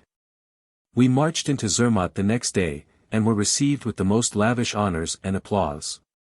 A document, signed and sealed by the authorities, was given to me which established and endorsed the fact that I had made the ascent of the Riffelberg. This I wear around my neck, and it will be buried with me when I am no more. Chapter 40. Piteous Relics at Chamonix. I am not so ignorant about glacial movement, now, as I was when I took passage on the Gorner Glacier. I have read up since. I am aware that these vast bodies of ice do not travel at the same rate of speed. While the Gorner Glacier makes less than an inch a day, the Unteraar Glacier makes as much as 8, and still other glaciers are said to go 12, 16, and even 20 inches a day. One writer says that the slowest glacier travels 25 feet a year, and the fastest 400. What is a glacier? It is easy to say it looks like a frozen river which occupies the bed of a winding gorge or gully between mountains. But that gives no notion of its vastness. For it is sometimes 600 feet thick, and we are not accustomed to rivers 600 feet deep. No, our rivers are 6 feet, 20 feet, and sometimes 50 feet deep. We are not quite able to grasp so large a fact as an ice river 600 feet deep. The glacier's surface is not smooth and level, but has deep swales and swelling elevations, and sometimes has the look of a tossing sea whose turbulent billows were frozen hard in the instant of their most violent motion. The glacier's surface is not a flawless mass, but is a river with cracks or crevices, some narrow, some gaping wide. Many a man, the victim of a slip or a misstep, has plunged down one of these and met his death. Men have been fished out of them alive, but it was when they did not go to a great depth. The cold of the great depths would quickly stupefy a man, whether he was hurt or unhurt. These cracks do not go straight down. One can seldom see more than 20 to 40 feet down them. Consequently, men who have disappeared in them have been sought for, in the hope that they had stopped within helping distance, whereas their case, in most instances, had really been hopeless from the beginning. In 1864 a party of tourists was descending Mont-Blanc, and while picking their way over one of the mighty glaciers of that lofty region, roped together, as was proper, a young porter disengaged himself from the line and started across an ice bridge which spanned a crevice. It broke under him with a crash, and he disappeared. The others could not see how deep he had gone, so it might be worthwhile to try and rescue him. A brave young guide named Michel Payot volunteered. 2 ropes were made fast to his leather belt and he bore the end of a third one in his hand to tie to the victim in case he found him. He was lowered into the crevice, he descended deeper and deeper between the clear blue walls of solid ice, he approached a bend in the crack and disappeared under it. Down, and still down, he went, into this profound grave. When he had reached a depth of 80 feet he passed under another bend in the crack, and thence descended 80 feet lower, as between perpendicular precipices. Arrived at this stage of 160 feet below the surface of the glacier, he peered through the twilight dimness and perceived that the chasm took another turn and stretched away at a steep slant to unknown deeps. For its course was lost in darkness. What a place that was to be in, especially if that leather belt should break. The compression of the belt threatened to suffocate the intrepid fellow. He called to his friends to draw him up, but could not make them hear. They still lowered him, deeper and deeper. Then he jerked his third cord as vigorously as he could, his friends understood, and dragged him out of those icy jaws of death. Then they attached a bottle to a cord and sent it down 200 feet, but it found no bottom. It came up covered with congelations, evidence enough that even if the poor porter reached the bottom with unbroken bones, a swift death from cold was sure, anyway. A glacier is a stupendous, ever-progressing, resistless plow. It pushes ahead of it masses of boulders which are packed together, and they stretch across the gorge, right in front of it, like a long grave or a long, sharp roof. This is called a moraine. It also shoves out a moraine along each side of its course. Imposing as the modern glaciers are, they are not so huge as were some that once existed. For instance, Mr. Whymper says, at some very remote period the valley of Aosta was occupied by a vast glacier, which flowed down its entire length from Mont-Blanc to the plain of Piedmont, remained stationary, or nearly so, at its mouth for many centuries, and deposited there enormous masses of debris. The length of this glacier exceeded 80 miles, and it drained a basin 25 to 35 miles across, bounded by the highest mountains in the Alps. The great peaks rose several thousand feet above the glaciers, and then, as now, shattered by sun and frost, poured down their showers of rocks and stones. In witness of which there are the immense piles of angular fragments that constitute the moraines of Ivrea. The moraines around Ivrea are of extraordinary dimensions. That which was on the left bank of the glacier is about 13 miles long, and in some places rises to a height of 2,130 feet above the floor of the valley. The terminal moraines, those which are pushed in front of the glaciers, cover something like 20 square miles of country. At the mouth of the valley of Aosta, the thickness of the glacier must have been at least 2,000 feet, and its width, at that part, 5 miles and a quarter. It is not easy to get at a comprehension of a mass of ice like that. If one could cleave off the butt end of such a glacier, an oblong block 2 or 3 miles wide by 5 and a quarter long and 2,000 feet thick, he could completely hide the city of New York under it. And Trinity steeple would only stick up into it relatively as far as a shingle nail would stick up into the bottom of a Saratoga trunk. The boulders from Mont Blanc, upon the plain below Ivrea, assure us that the glacier which transported them existed for a prodigious length of time. Their present distance from the cliffs from which they were derived is about 420,000 feet, and if we assume that they traveled at the rate of 400 feet per annum, their journey must have occupied them no less than 1,055 years. In all probability they did not travel so fast. Glaciers are sometimes hurried out of their characteristic snail pace. A marvelous spectacle is presented then. Mr. Whymper refers to a case which occurred in Iceland in 1721. It seems that in the neighborhood of the mountain Cuckoo-Clock, large bodies of water formed underneath, or within the glaciers, either on account of the interior heat of the earth, or from other causes, and at length acquired irresistible power, tore the glaciers from their mooring on the land, and swept them over every obstacle into the sea. Prodigious masses of ice were thus borne for a distance of about 10 miles over land in the space of a few hours. And their bulk was so enormous that they covered the sea for 7 miles from the shore, and remained aground in 600 feet of water. The denudation of the land was upon a grand scale. All superficial accumulations were swept away, and the bedrock was exposed. It was described, in graphic language, how all irregularities and depressions were obliterated, and a smooth surface of several miles area laid bare, and that this area had the appearance of having been planed by a plane.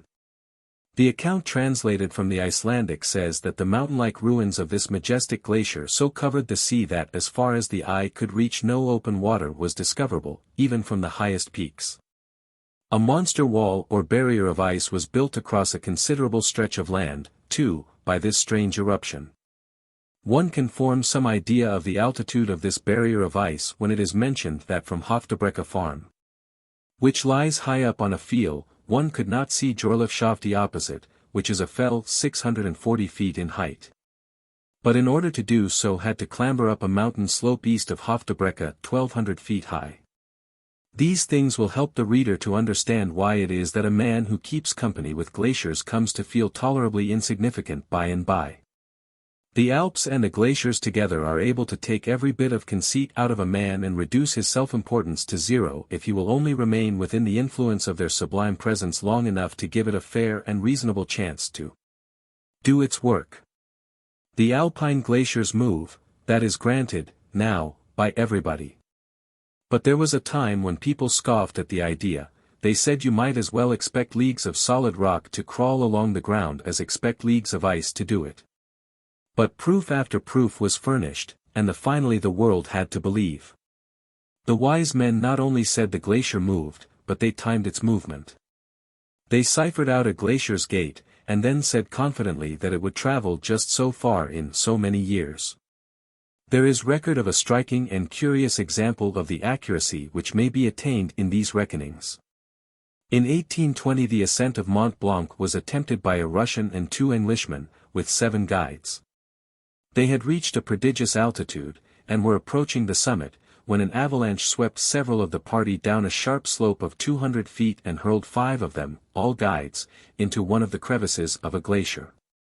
The life of one of the 5 was saved by a long barometer which was strapped to his back. It bridged the crevice and suspended him until help came. The alpenstock or baton of another saved its owner in a similar way. 3 men were lost, Pierre Balmat, Pierre Carrier, and Auguste Tyraz. They had been hurled down into the fathomless great deeps of the crevice. Dar. Forbes, the English geologist, had made frequent visits to the Mont Blanc region, and had given much attention to the disputed question of the movement of glaciers. During one of these visits he completed his estimates of the rate of movement of the glacier which had swallowed up the 3 guides, and uttered the prediction that the glacier would deliver up its dead at the foot of the mountain 35 years from the time of the accident, or possibly 40. A dull, slow journey, a movement imperceptible to any eye, but it was proceeding, nevertheless, and without cessation. It was a journey which a rolling stone would make in a few seconds. The lofty point of departure was visible from the village below in the valley. The prediction cut curiously close to the truth. 41 years after the catastrophe, the remains were cast forth at the foot of the glacier. I find an interesting account of the matter in the Histoire du Mont Blanc, by Stephen d'Arve. I will condense this account, as follows. On the 12th of August, 1861, at the hour of the close of Mass, a guide arrived out of breath at the Mairie of Chamonix, and bearing on his shoulders a very lugubrious burden. It was a sack filled with human remains which he had gathered from the orifice of a crevice in the Glacier de Bossons. He conjectured that these were remains of the victims of the catastrophe of 1820, and a minute inquest, immediately instituted by the local authorities, soon demonstrated the correctness of his supposition. The contents of the sack were spread upon a long table, and officially inventoried, as follows. Portions of 3 human skulls. Several tufts of black and blonde hair. A human jaw, furnished with fine white teeth. A forearm and hand, all the fingers of the latter intact. The flesh was white and fresh, and both the arm and hand preserved a degree of flexibility in the articulations. The ring finger had suffered a slight abrasion, and the stain of the blood was still visible and unchanged after 41 years. A left foot, the flesh white and fresh.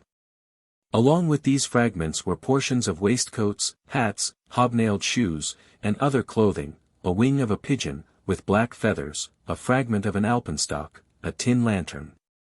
And lastly, a boiled leg of mutton, the only flesh among all the remains that exhaled an unpleasant odor. The guide said that the mutton had no odor when he took it from the glacier. An hour's exposure to the sun had already begun the work of decomposition upon it. Persons were called for, to identify these poor pathetic relics, and a touching scene ensued. 2 men were still living who had witnessed the grim catastrophe of nearly half a century before, Marie Couttet, saved by his baton, and Julien Davuesseau, saved by the barometer. These aged men entered and approached the table.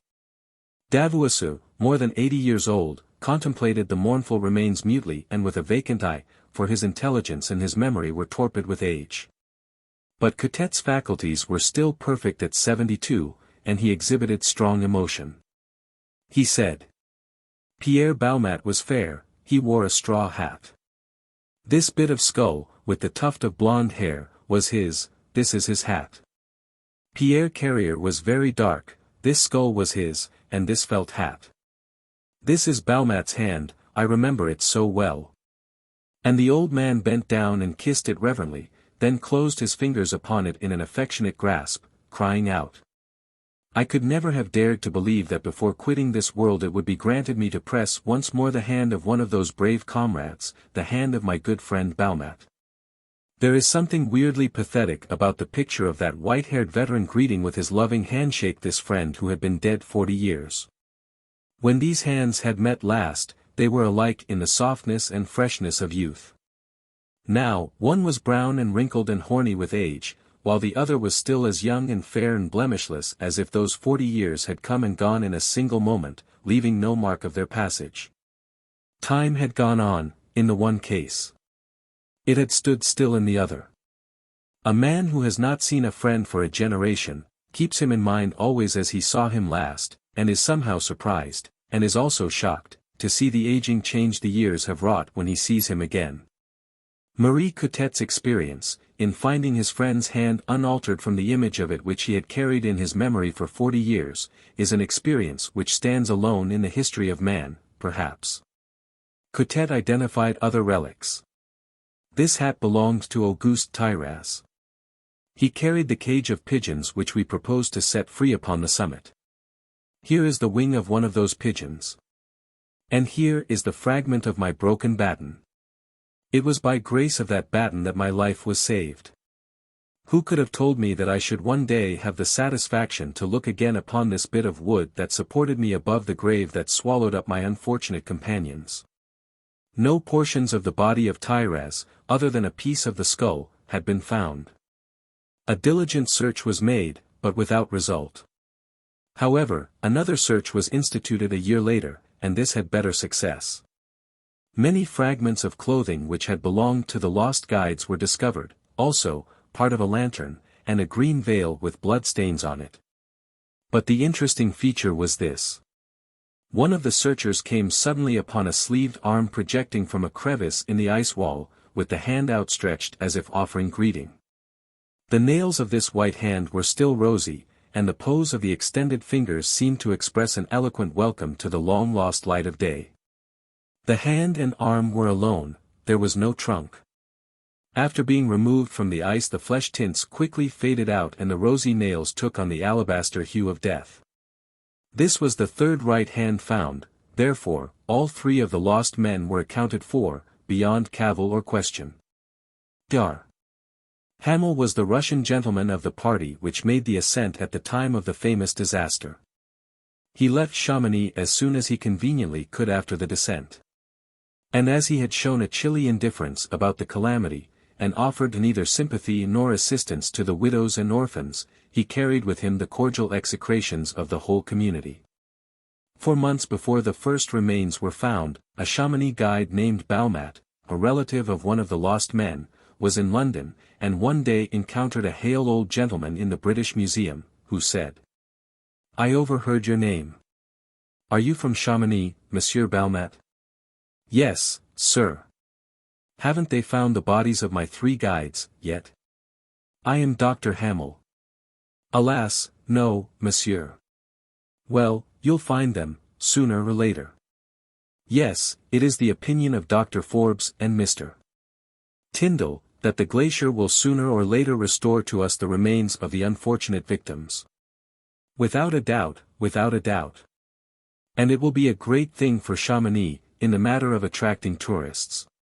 You can get up a museum with those remains that will draw. This savage idea has not improved the odor of Dr. Hamel's name in Chamonix by any means. But after all, the man was sound on human nature. His idea was conveyed to the public officials of Chamonix, and they gravely discussed it around the official council table.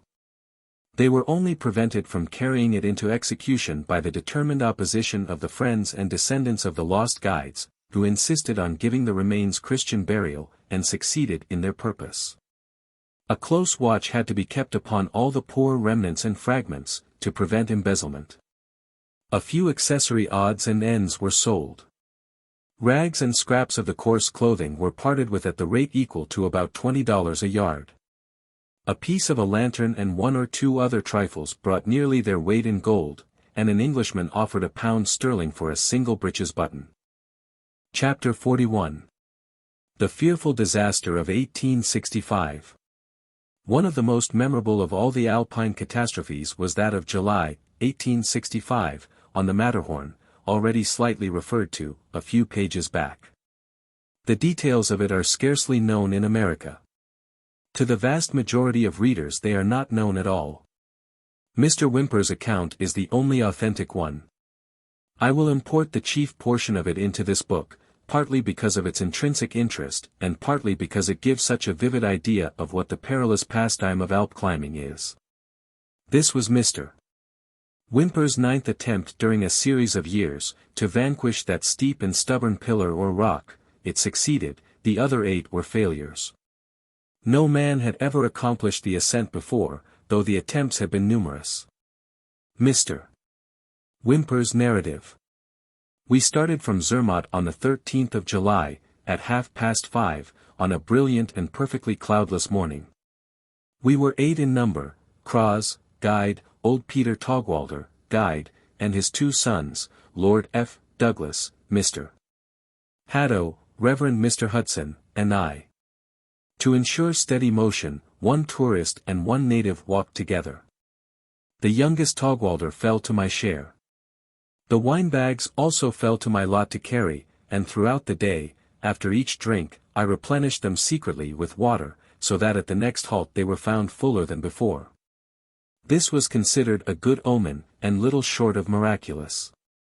On the first day we did not intend to ascend to any great height, and we mounted, accordingly, very leisurely. Before 12 o'clock we had found a good position for the tent, at a height of 11,000 feet. We passed the remaining hours of daylight, some basking in the sunshine, some sketching, some collecting. Hudson made tea, I coffee, and at length we retired, each one to his blanket bag.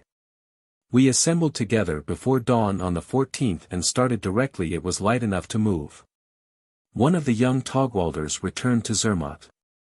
In a few minutes we turned the rib which had intercepted the view of the eastern face from our tent platform. The whole of this great slope was now revealed, rising for 3,000 feet like a huge natural staircase.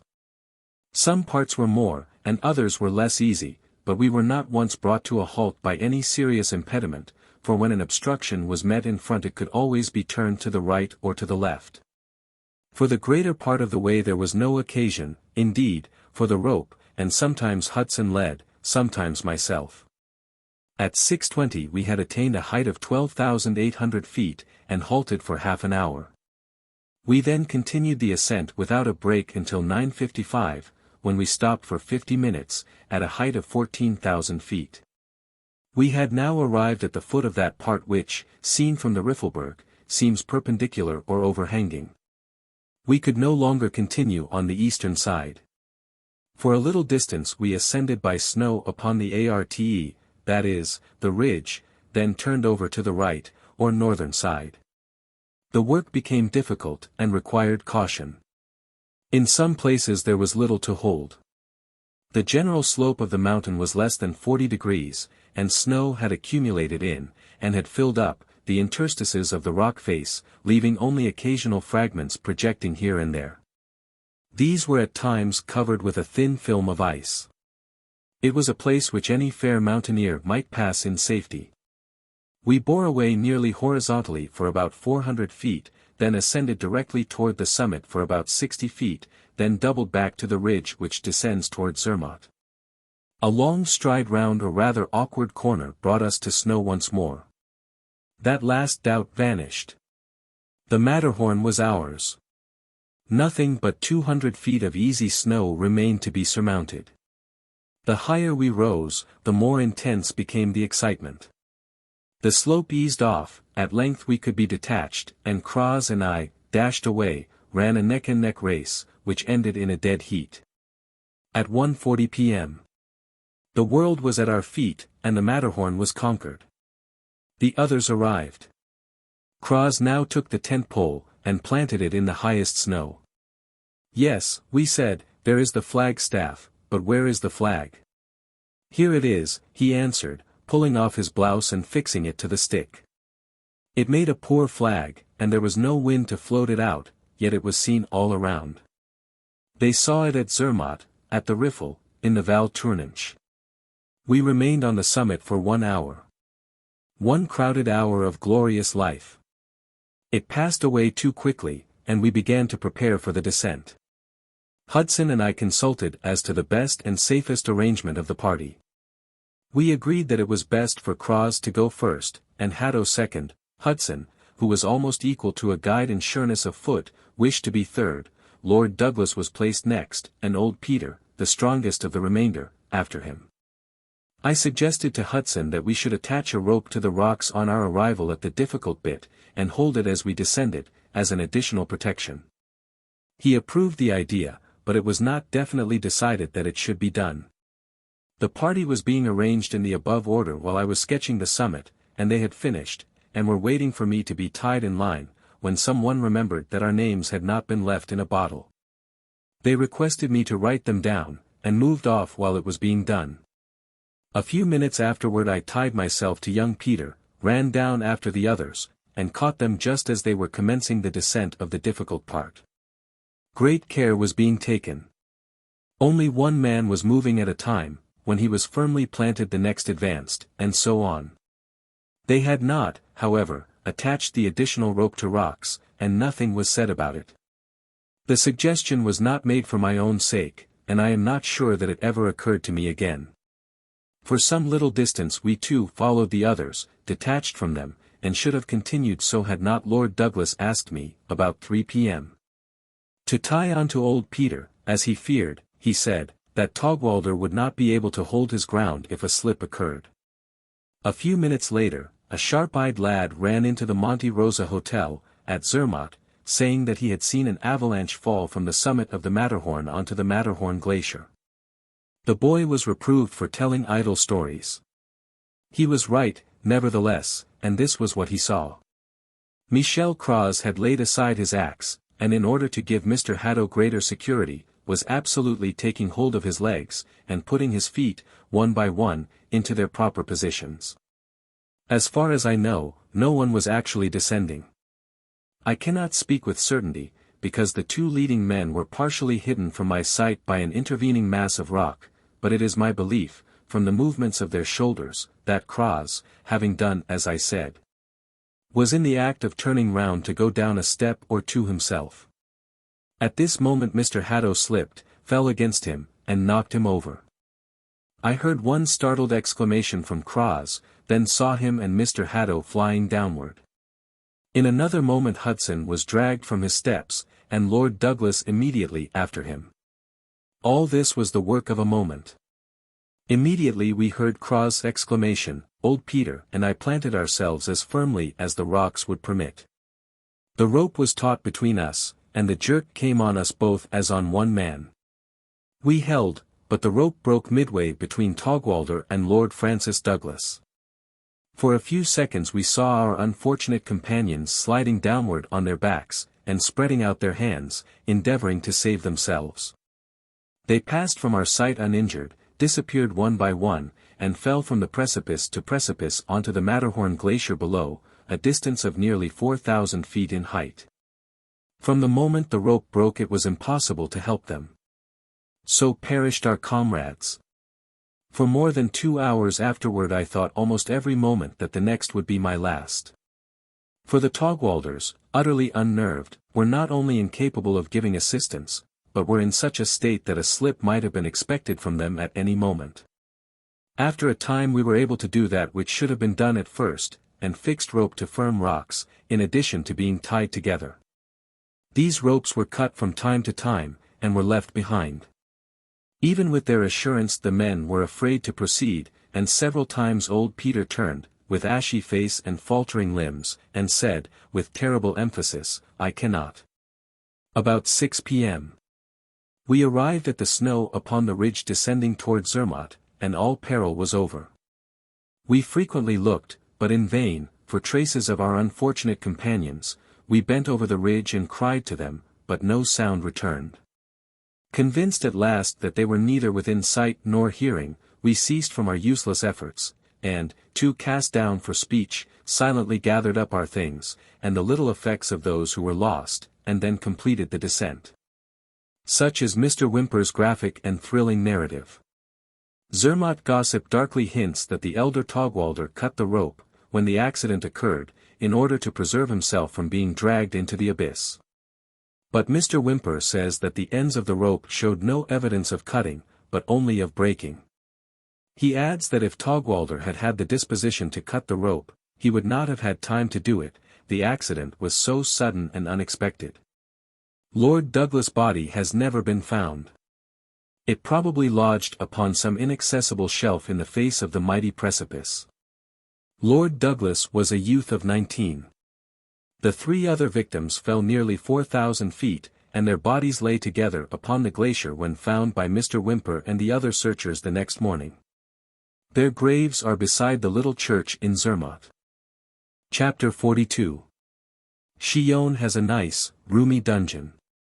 Switzerland is simply a large, humpy, solid rock, with a thin skin of grass stretched over it.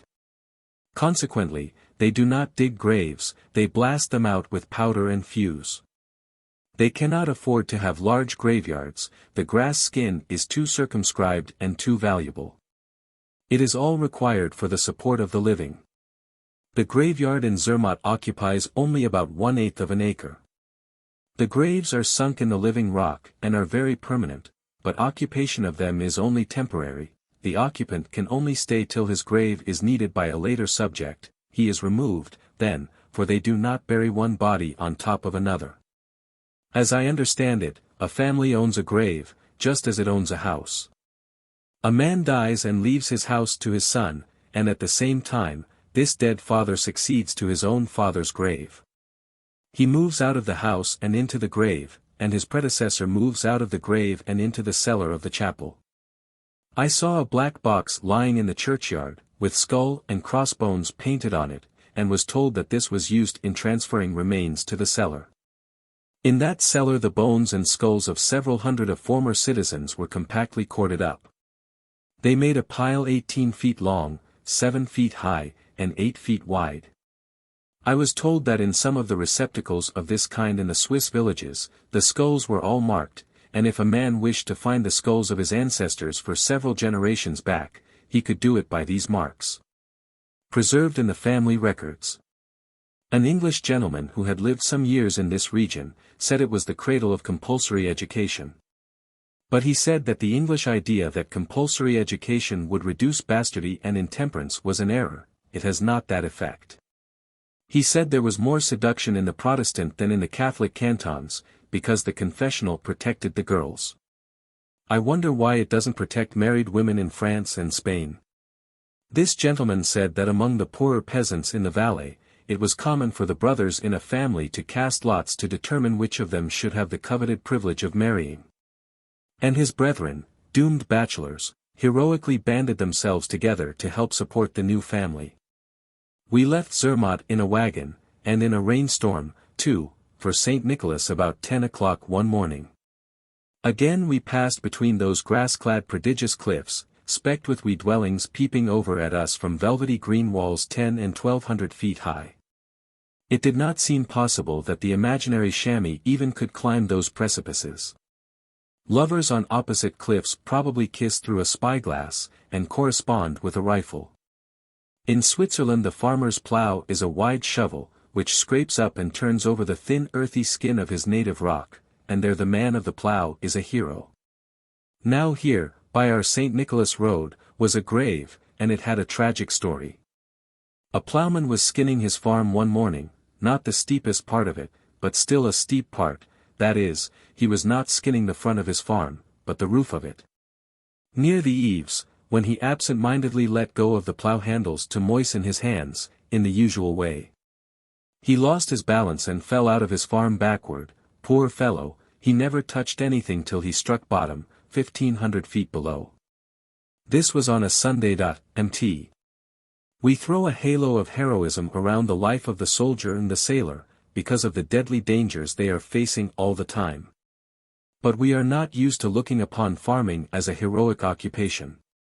This is because we have not lived in Switzerland. From St. Nicholas we struck out for Visp, or Vispach, on foot. The rainstorms had been at work during several days, and had done a deal of damage in Switzerland and Savoy. We came to one place where a stream had changed its course and plunged down a mountain in a new place, sweeping everything before it. 2 poor but precious farms by the roadside were ruined. One was washed clear away, and the bedrock exposed. The other was buried out of sight under a tumbled chaos of rocks, gravel, mud, and rubbish. The resistless might of water was well exemplified.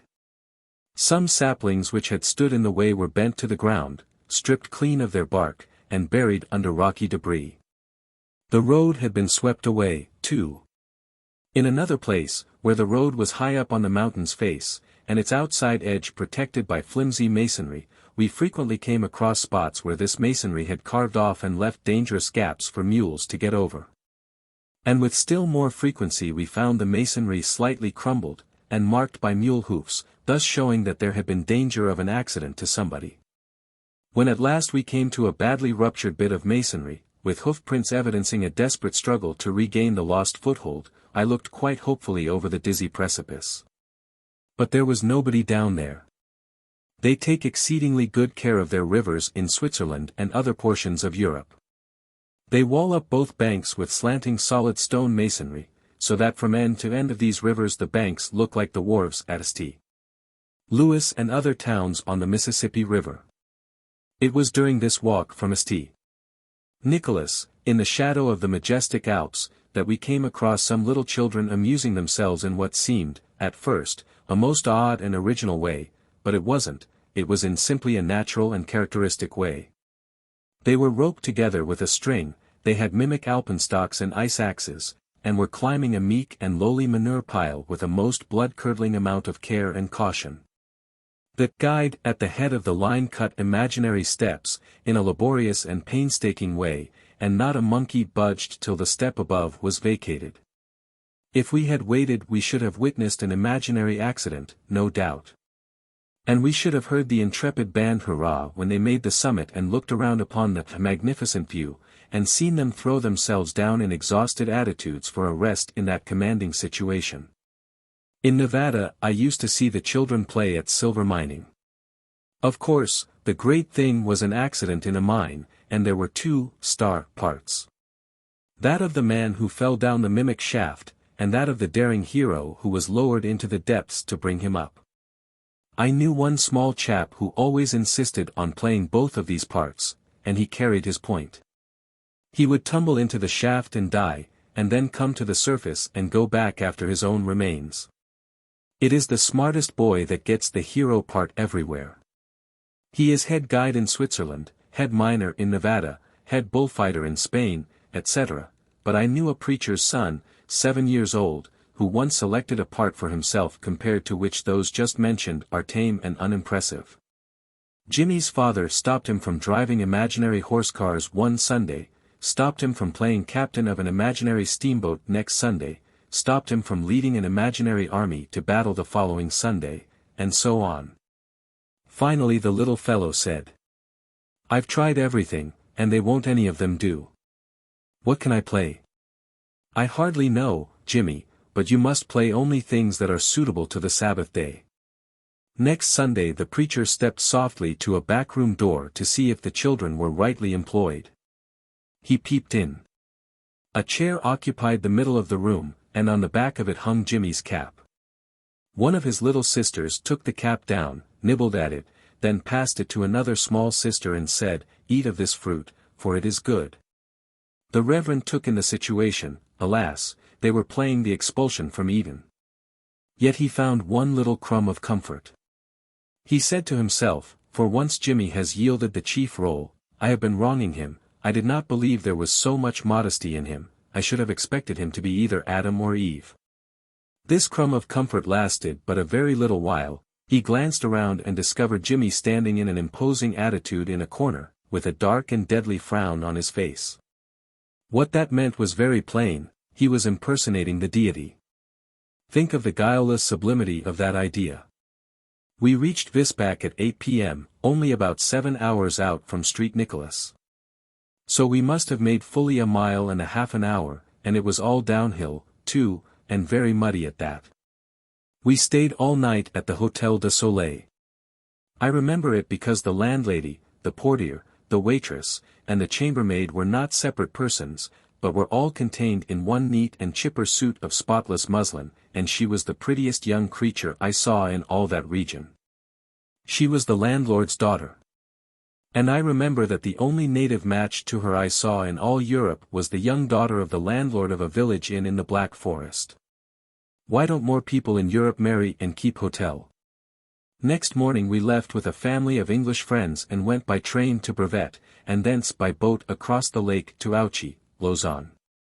Ouchy is memorable to me, not on account of its beautiful situation and lovely surroundings, although these would make it stick long in one's memory, but as the place where I caught the London Times dropping into humor. It was not aware of it, though. It did not do it on purpose. An English friend called my attention to this lapse, and cut out the reprehensible paragraph for me. Think of encountering a grin like this on the face of that grim journal. Erratum. We are requested by Reuters Telegram Company to correct an erroneous announcement made in their Brisbane Telegram of the 2 Dynasty, published in our impression of the 5th inst.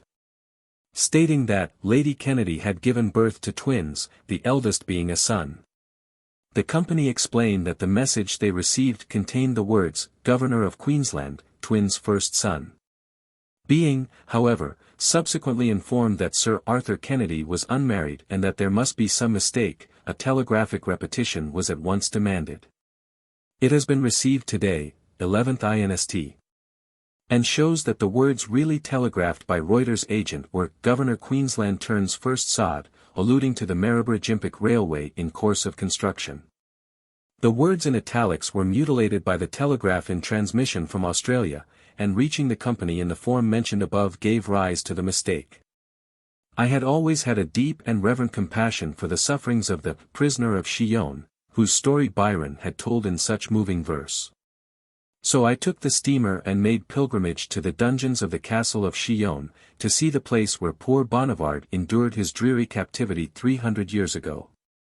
I am glad I did that, for it took away some of the pain I was feeling on the prisoner's account. His dungeon was a nice, cool, roomy place, and I cannot see why he should have been dissatisfied with it. If he had been imprisoned in St. Nicholas' private dwelling, where the fertilizer prevails, and the goat sleeps with the guest, and the chickens roost on him and the cow comes in and bothers him when he wants to muse, it would have been another matter altogether. But he surely could not have had a very cheerless time of it in that pretty dungeon. It has romantic window slits that let in generous bars of light, and it has tall, noble columns, carved apparently from the living rock. And what is more, they are written all over with thousands of names, some of them, like Byron's and Victor Hugo's, of the first celebrity. Why didn't he amuse himself reading these names? Then there are the couriers and tourists, swarms of them every day. What was to hinder him from having a good time with them? I think Bonnivard's sufferings have been overrated. Next, we took the train and went to Martigny, on the way to Mont-Blanc. Next morning we started, about 8 o'clock, on foot. We had plenty of company, in the way of wagon loads and mule loads of tourists, and dust. This scattering procession of travelers was perhaps a mile long. The road was uphill, interminable uphill, and tolerably steep. The weather was blisteringly hot, and the man or woman who had to sit on a creeping mule, or in a crawling wagon, and broil in the beating sun, was an object to be pitied. We could dodge among the bushes, and have the relief of shade, but those people could not. They paid for a conveyance, and to get their money's worth they rode. We went by the way of the Tête Noire, and after we reached high ground there was no lack of fine scenery. In one place the road was tunneled through a shoulder of the mountain. From there one looked down into a gorge with a rushing torrent in it, and on every hand was a charming view of rocky buttresses and wooded heights. There was a liberal allowance of pretty waterfalls, too, on the Tête Noire route. About half an hour before we reached the village of Argentière a vast dome of snow with the sun blazing on it drifted into view and framed itself in a strong V-shaped gateway of the mountains, and we recognized Mont-Blanc. The monarch of the Alps. With every step, after that, this stately dome rose higher and higher into the blue sky, and at last seemed to occupy the zenith. Some of Mont-Blanc's neighbors, bare, light brown, steeple-like rocks, were very peculiarly shaped. Some were whittled to a sharp point, and slightly bent at the upper end, like a lady's finger. One monster sugar loaf resembled a bishop's hat. It was too steep to hold snow on its sides, but had some in the division. While we were still on very high ground, and before the descent toward Argentière began, we looked up toward a neighboring mountaintop, and saw exquisite prismatic colors playing about some white clouds which were so delicate as to almost resemble gossamer webs. The faint pinks and greens were peculiarly beautiful, none of the colors were deep, they were the lightest shades. They were bewitching commingled. We sat down to study and enjoy this singular spectacle. The tints remained during several minutes, flitting, changing, melting into each other. Paling almost away for a moment, then reflushing, a shifting, restless, unstable succession of soft opaline gleams, shimmering over that air film of white cloud, and turning it into a fabric dainty enough to clothe an angel with. By and by we perceived what those superdelicate colors, and their continuous play and movement, reminded us of. It is what one sees in a soap bubble that is drifting along, catching changes of tint from the objects it passes. A soap bubble is the most beautiful thing, and the most exquisite, in nature. That lovely phantom fabric in the sky was suggestive of a soap bubble split open, and spread out in the sun. I wonder how much it would take to buy a soap bubble, if there was only one in the world. One could buy a hatful of Kohinoors with the same money, no doubt. We made the tramp from Martigny to Argentière in 8 hours. We beat all the mules and wagons. We didn't usually do that. We hired a sort of open baggage wagon for the trip down the valley to Chamonix, and then devoted an hour to dining. This gave the driver time to get drunk. He had a friend with him, and this friend also had had time to get drunk. When we drove off, the driver said all the tourists had arrived and gone by while we were at dinner. But, said he, impressively, be not disturbed by that, remain tranquil, give yourselves no uneasiness, their dust rises far before us, rest you tranquil, leave all to me, I am the king of drivers. Behold! Down came his whip, and away we clattered. I never had such a shaking up in my life. The recent flooding rains had washed the road clear away in places, but we never stopped, we never slowed down for anything. We tore right along, over rocks, rubbish, gullies, open fields, sometimes with 1 or 2 wheels on the ground, but generally with none. Every now and then that calm, good-natured madman would bend a majestic look over his shoulder at us and say, "Ah, you perceive? It is as I have said, I am the king of drivers." Every time we just missed going to destruction, he would say, with tranquil happiness, "Enjoy it, gentlemen, it is very rare, it is very unusual, it is given to few to ride with the king of drivers, and observe, it is as I have said, I am he." He spoke in French, and punctuated with hiccups. His friend was French, too, but spoke in German, using the same system of punctuation, however. The friend called himself the captain of Mont-Blanc, and wanted us to make the ascent with him. He said he had made more ascents than any other man, 47, and his brother had made 37. His brother was the best guide in the world, except himself, but he, yes, observe him well, he was the captain of Mont-Blanc, that title belonged to none other. The king was as good as his word, he overtook that long procession of tourists and went by it like a hurricane. The result was that we got choicer rooms at the hotel in Chamonix than we should have done if His Majesty had been a slower artist, or rather, if he hadn't most providentially got drunk before he left Argentière. Chapter 43. My poor sick friend disappointed. Everybody was out of doors, everybody was in the principal street of the village, not on the sidewalks, but all over the street. Everybody was lounging, loafing, chatting, waiting, alert, expectant, interested, for it was train time. That is to say, it was diligence time, the half-dozen big diligences would soon be arriving from Geneva, and the village was interested, in many ways, in knowing how many people were coming and what sort of folk they might be. It was altogether the livest-looking street we had seen in any village on the continent. The hotel was by the side of a booming torrent, whose music was loud and strong. We could not see this torrent, for it was dark, now, but one could locate it without a light. There was a large enclosed yard in front of the hotel, and this was filled with groups of villagers waiting to see the diligences arrive, or to hire themselves to excursionists for the morrow. A telescope stood in the yard, with its huge barrel canted up toward the lustrous evening star. The long porch of the hotel was populous with tourists, who sat in shawls and wraps under the vast overshadowing bulk of Mont-Blanc, and gossiped or meditated. Never did a mountain seem so close. Its big side seemed at one's very elbow, and its majestic dome, and the lofty cluster of slender minarets that were its neighbors, seemed to be almost over one's head. It was night in the streets, and the lamps were sparkling everywhere. The broad bases and shoulders of the mountains were in a deep gloom, but their summits swam in a strange rich glow which was really daylight. And yet had a mellow something about it which was very different from the hard white glare of the kind of daylight I was used to. Its radiance was strong and clear, but at the same time it was singularly soft, and spiritual, and benignant. No, it was not our harsh, aggressive, realistic daylight, it seemed proper to an enchanted land, or to heaven. I had seen moonlight and daylight together before, but I had not seen daylight and black night elbow to elbow before. At least I had not seen the daylight resting upon an object sufficiently close at hand, before, to make the contrast startling and at war with nature. The daylight passed away. Presently the moon rose up behind some of those sky-piercing fingers or pinnacles of bare rock of which I have spoken, they were a little to the left of the crest of Mont-Blanc. And right over our heads, but she couldn't manage to climb high enough toward heaven to get entirely above them. She would show the glittering arch of her upper third, occasionally, and scrape it along behind the comb-like row.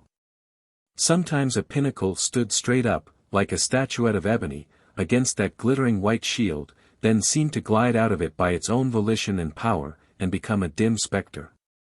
While the next pinnacle glided into its place and blotted the spotless disk with the black exclamation point of its presence. The top of one pinnacle took the shapely, clean-cut form of a rabbit's head, in the inkiest silhouette, while it rested against the moon. The unillumined peaks and minarets, hovering vague and phantom-like above us while the others were painfully white and strong with snow and moonlight, made a peculiar effect. But when the moon, having passed the line of pinnacles, was hidden behind the stupendous white swell of Mont-Blanc, the masterpiece of the evening was flung on the canvas. A rich greenish radiance sprang into the sky from behind the mountain, and in this some airy shreds and ribbons of vapor floated about, and being flushed with that strange tint, went waving to and fro like pale green flames. After a while, radiating bars, vast broadening fan-shaped shadows, grew up and stretched away to the zenith from behind the mountain. It was a spectacle to take one's breath, for the wonder of it, and the sublimity.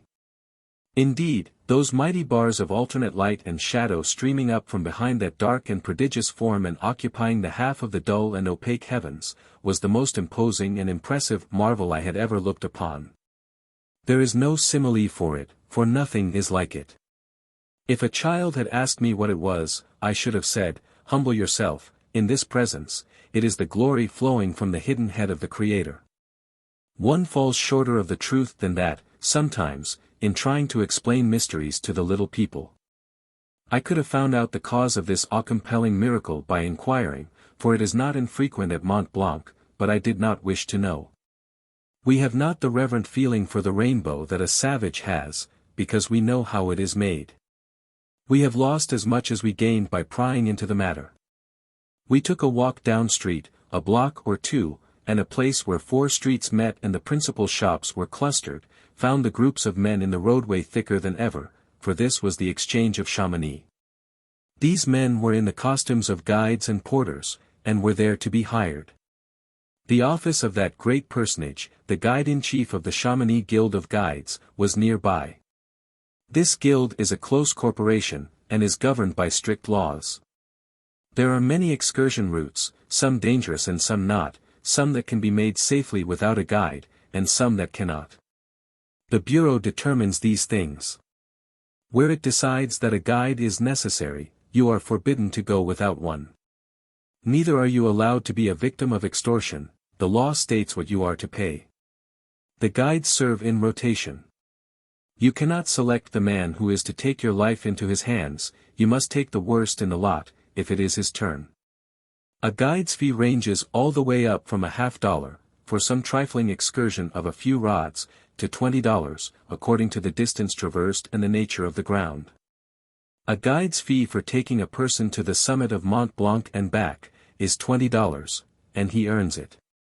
The time employed is usually 3 days, and there is enough early rising in it to make a man far more healthy and wealthy and wise than any one man has any right to be. The porter's fee for the same trip is $10. Several fools, no, I mean several tourists, usually go together, and divide up the expense, and thus make it light, for if only one tourist, went, he would have to have several guides and porters, and that would make the matter costly. We went into the chief's office. There were maps of mountains on the walls, also 1 or 2 lithographs of celebrated guides, and a portrait of the scientist de Saussure. In glass cases were some labeled fragments of boots and batons, and other suggestive relics and remembrances of casualties on Mont Blanc. In a book was a record of all the ascents which have ever been made, beginning with Nos. 1 and 2, being those of Jacques Balmat and de Saussure, in 1787, and ending with number 685, which wasn't cold yet. In fact no. 685 was standing by the official table waiting to receive the precious official diploma which should prove to his German household and to his descendants that he had once been indiscreet enough to climb to the top of Mont Blanc. He looked very happy when he got his document, in fact, he spoke up and said he was happy. I tried to buy a diploma for an invalid friend at home who had never traveled, and whose desire all his life has been to ascend Mont Blanc, but the guide-in-chief rather insolently refused to sell me one. I was very much offended. I said I did not propose to be discriminated against on the account of my nationality, that he had just sold a diploma to this German gentleman, and my money was as good as his. I would see to it that he couldn't keep his shop for Germans and deny his produce to Americans. I would have his license taken away from him at the dropping of a handkerchief. If France refused to break him, I would make an international matter of it and bring on a war. The soil should be drenched with blood, and not only that, but I would set up an opposition show and sell diplomas at half price. For 2 cents I would have done these things, too, but nobody offered me 2 cents. I tried to move that German's feelings, but it could not be done. He would not give me his diploma, neither would he sell it to me. I told him my friend was sick and could not come himself, but he said he did not care a verdammt's pfennig, he wanted his diploma for himself. Did I suppose he was going to risk his neck for that thing and then give it to a sick stranger? Indeed he wouldn't, so he wouldn't. I resolved, then, that I would do all I could to injure Mont-Blanc. In the record book was a list of all the fatal accidents which happened on the mountain. It began with the one in 1820 when the Russian Dr. Hammel's 3 guides were lost in a crevice of the glacier, and it recorded the delivery of the remains in the valley by the slow-moving glacier 41 years later. The latest catastrophe bore the date 1877. We stepped out and roved about the village a while. In front of the little church was a monument to the memory of the bold guide Jacques Balmat, the first man who ever stood upon the summit of Mont Blanc. He made that wild trip solitary and alone. He accomplished the ascent a number of times afterward. A stretch of nearly half a century lay between his first ascent and his last one. At the ripe old age of 72 he was climbing around a corner of a lofty precipice of the Pic du Midi, nobody with him, when he slipped and fell. So he died in the harness. He had grown very avaricious in his old age, and used to go off stealthily to hunt for non-existent and impossible gold among those perilous peaks and precipices. He was on a quest of that kind when he lost his life. There was a statue to him, and another to de Saussure, in the hall of our hotel, and a metal plate on the door of a room upstairs bore an inscription to the effect that that room had been occupied by Albert Smith. Balmat and de Saussure discovered Mont Blanc, so to speak, but it was Smith who made it a paying property. His articles in Blackwood and his lectures on Mont Blanc in London advertised it and made people as anxious to see it as if it owed them money. As we strolled along the road we looked up and saw a red signal light glowing in the darkness of the mountainside. It seemed but a trifling way up, perhaps 100 yards, a climb of 10 minutes. It was a lucky piece of sagacity in us that we concluded to stop a man whom we met and get a light for our pipes from him instead of continuing the climb to that lantern to get a light, as had been our purpose. The man said that that lantern was on the Grands Mulets, some 6,500 feet above the valley. I know by our Riffelberg experience, that it would have taken us a good part of a week to go up there. I would sooner not smoke at all, than take all that trouble for a light. Even in the daytime the foreshadowing effect of this mountain's close proximity creates curious deceptions. For instance, one sees with the naked eye a cabin up there beside the glacier, and a little above and beyond he sees the spot where that red light was located. He thinks he could throw a stone from the one place to the other. But he couldn't, for the difference between the two altitudes is more than 3,000 feet. It looks impossible, from below, that this can be true, but it is true, nevertheless. While strolling around, we kept the run of the moon all the time, and we still kept an eye on her after we got back to the hotel portico. I had a theory that the gravitation of refraction, being subsidiary to atmospheric compensation, the refrangibility of the Earth's surface would emphasize this effect in regions where great mountain ranges occur.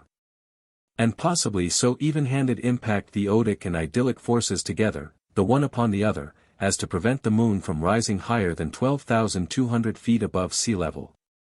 This daring theory had been received with frantic scorn by some of my fellow scientists, and with an eager silence by others. Among the former I may mention Professor H. Y., and among the latter Professor T. L. Such is professional jealousy. A scientist will never show any kindness for a theory which he did not start himself.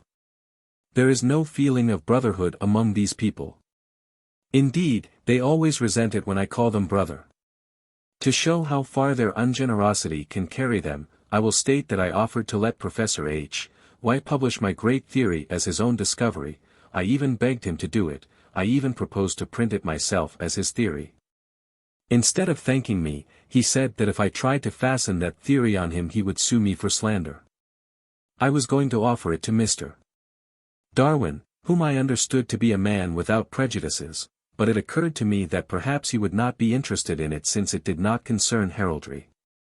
But I am glad now, that I was forced to father my intrepid theory myself, for, on the night of which I am writing, it was triumphantly justified and established.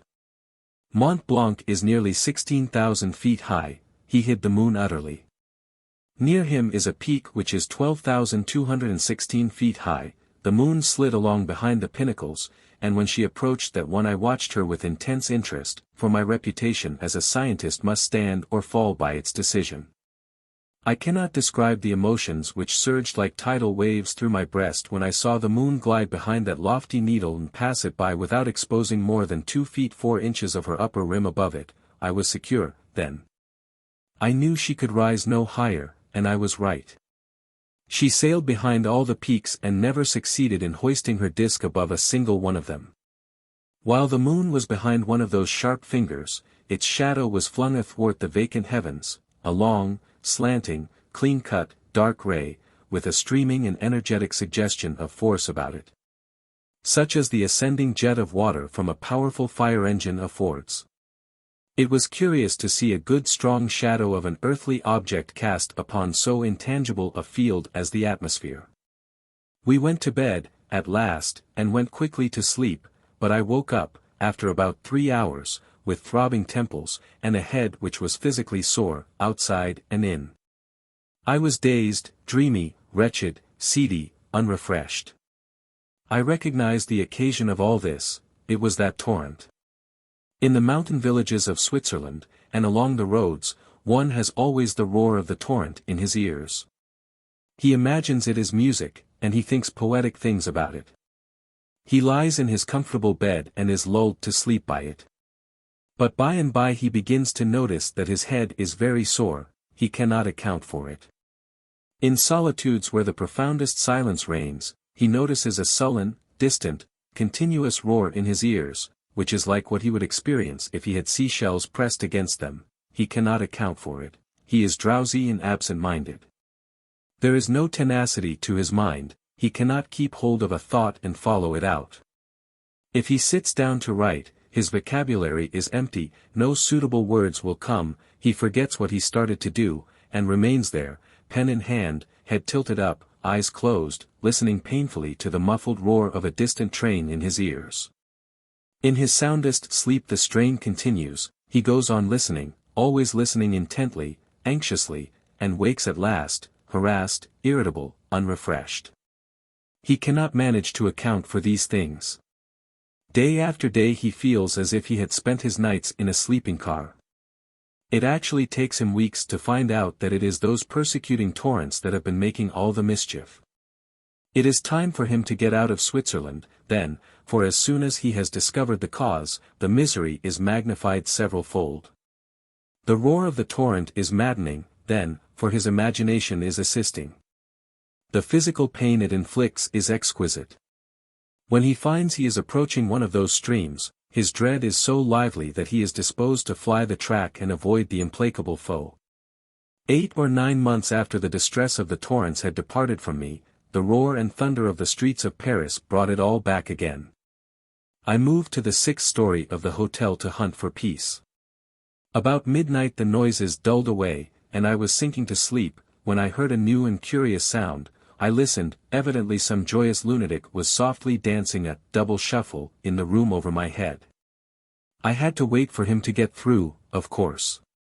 5 long minutes he smoothly shuffled away, a pause followed, then something fell with a thump on the floor.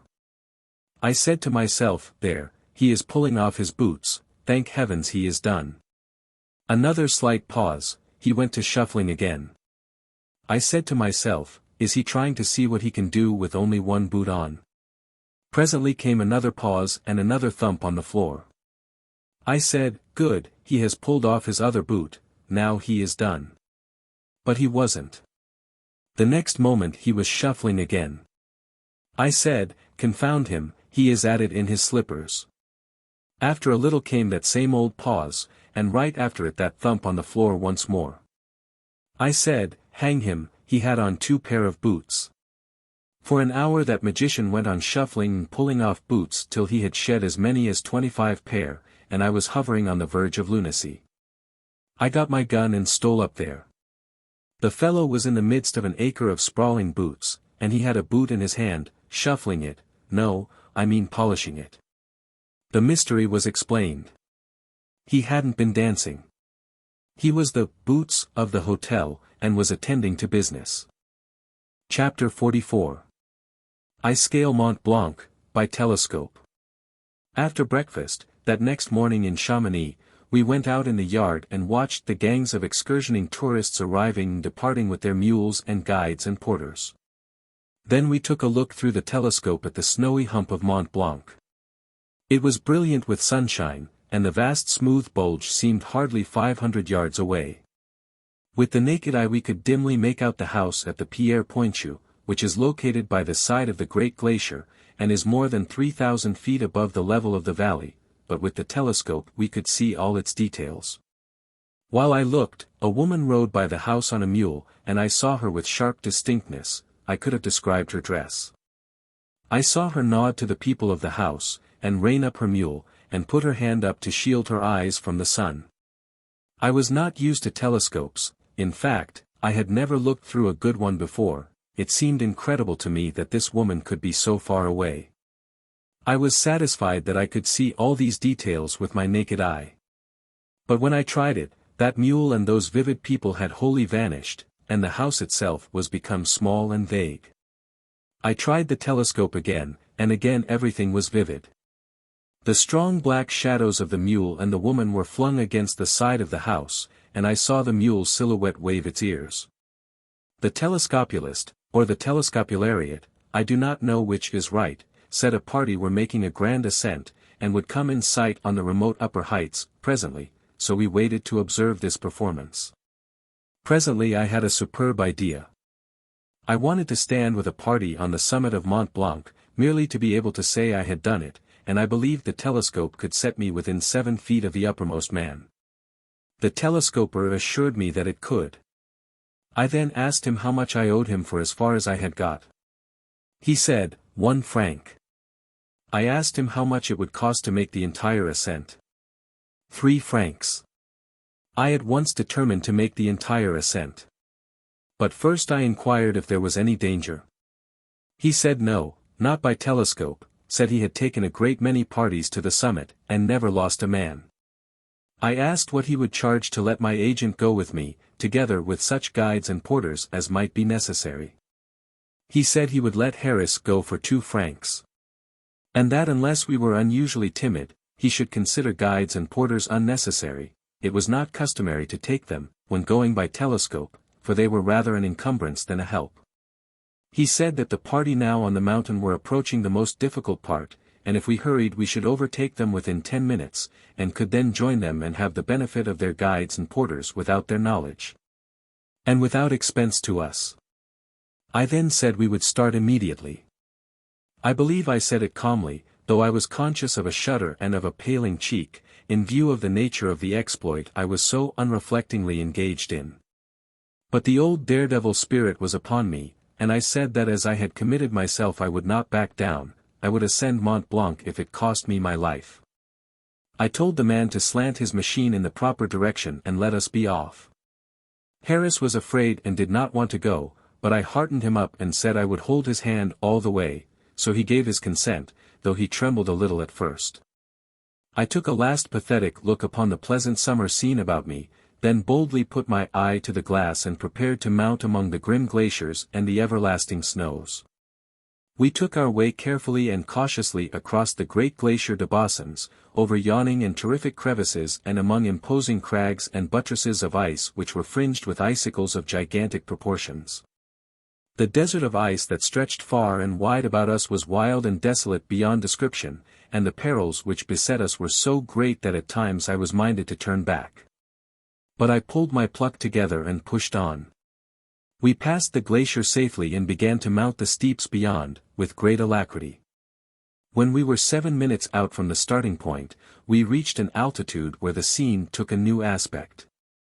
An apparently limitless continent of gleaming snow was tilted heavenward before our faces. As my eye followed that awful acclivity far away up into the remote skies, it seemed to me that all I had ever seen before of sublimity and magnitude was small and insignificant compared to this. We rested a moment, and then began to mount with speed. Within 3 minutes we caught sight of the party ahead of us, and stopped to observe them.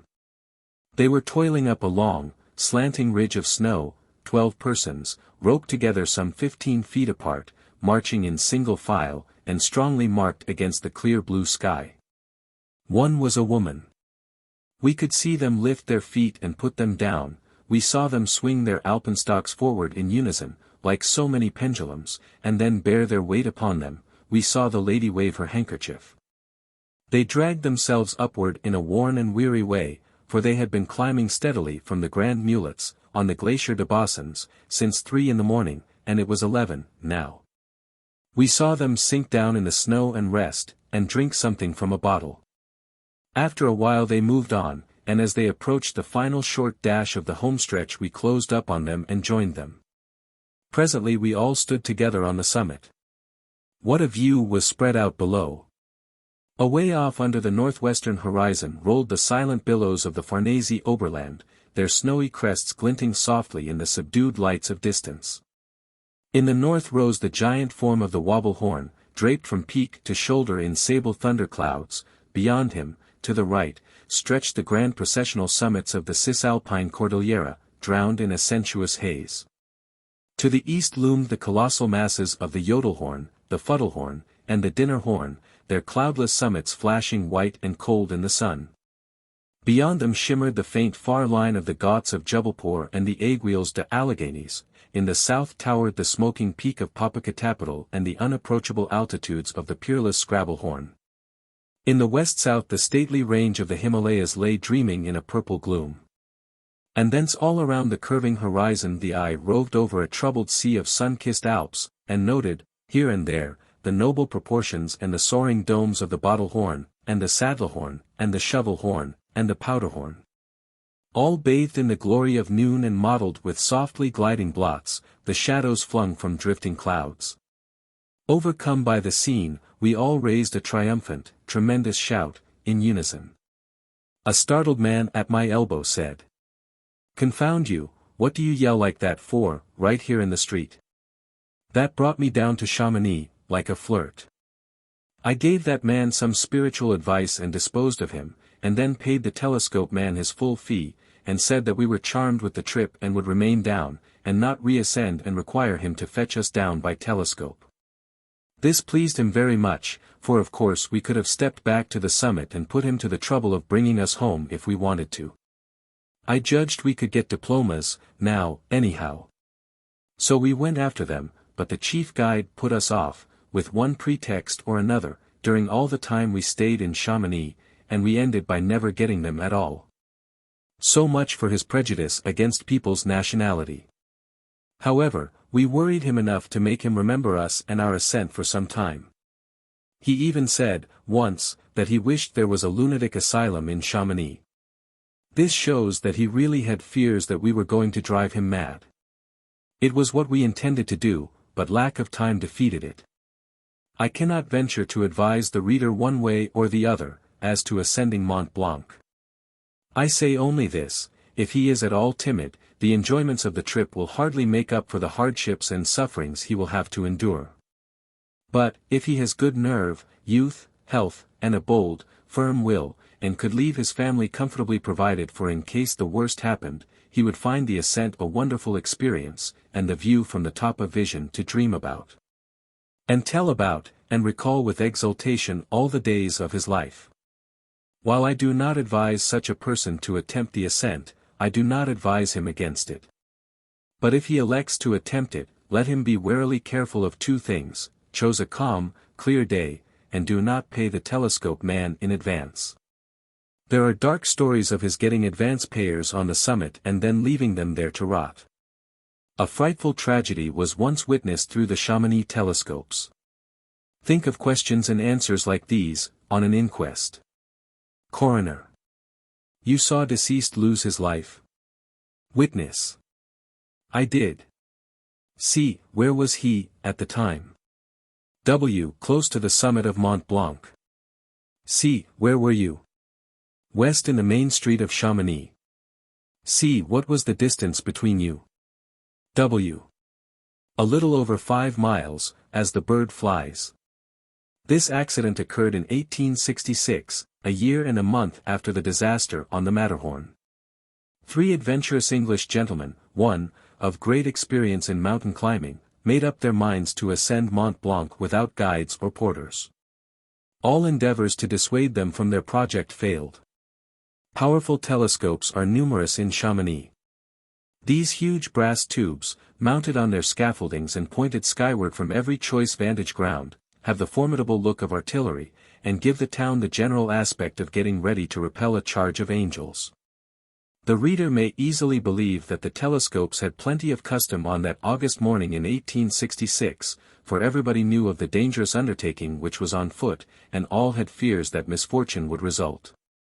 All the morning the tubes remained directed toward the mountain heights, each with its anxious group around it, but the white deserts were vacant. 1. Sir George Young and his brothers James and Albert. At last, toward 11 o'clock, the people who were looking through the telescopes cried out, "There they are." And sure enough, far up, on the loftiest terraces of the Grand Plateau, the 3 pygmies appeared, climbing with remarkable vigor and spirit. They disappeared in the corridor, and were lost to sight during an hour. Then they reappeared, and were presently seen standing together upon the extreme summit of Mont Blanc. So, all was well. They remained a few minutes on that highest point of land in Europe, a target for all the telescopes, and were then seen to begin descent. Suddenly all 3 vanished. An instant after, they appeared again, 2,000 feet below. Evidently, they had tripped and been shot down an almost perpendicular slope of ice to a point where it joined the border of the upper glacier. Naturally, the distant witness supposed they were now looking upon 3 corpses. So they could hardly believe their eyes when they presently saw 2 of the men rise to their feet and bend over the 3rd. During 2 hours and a half they watched the 2 busying themselves over the extended form of their brother, who seemed entirely inert. Chamonix affairs stood still.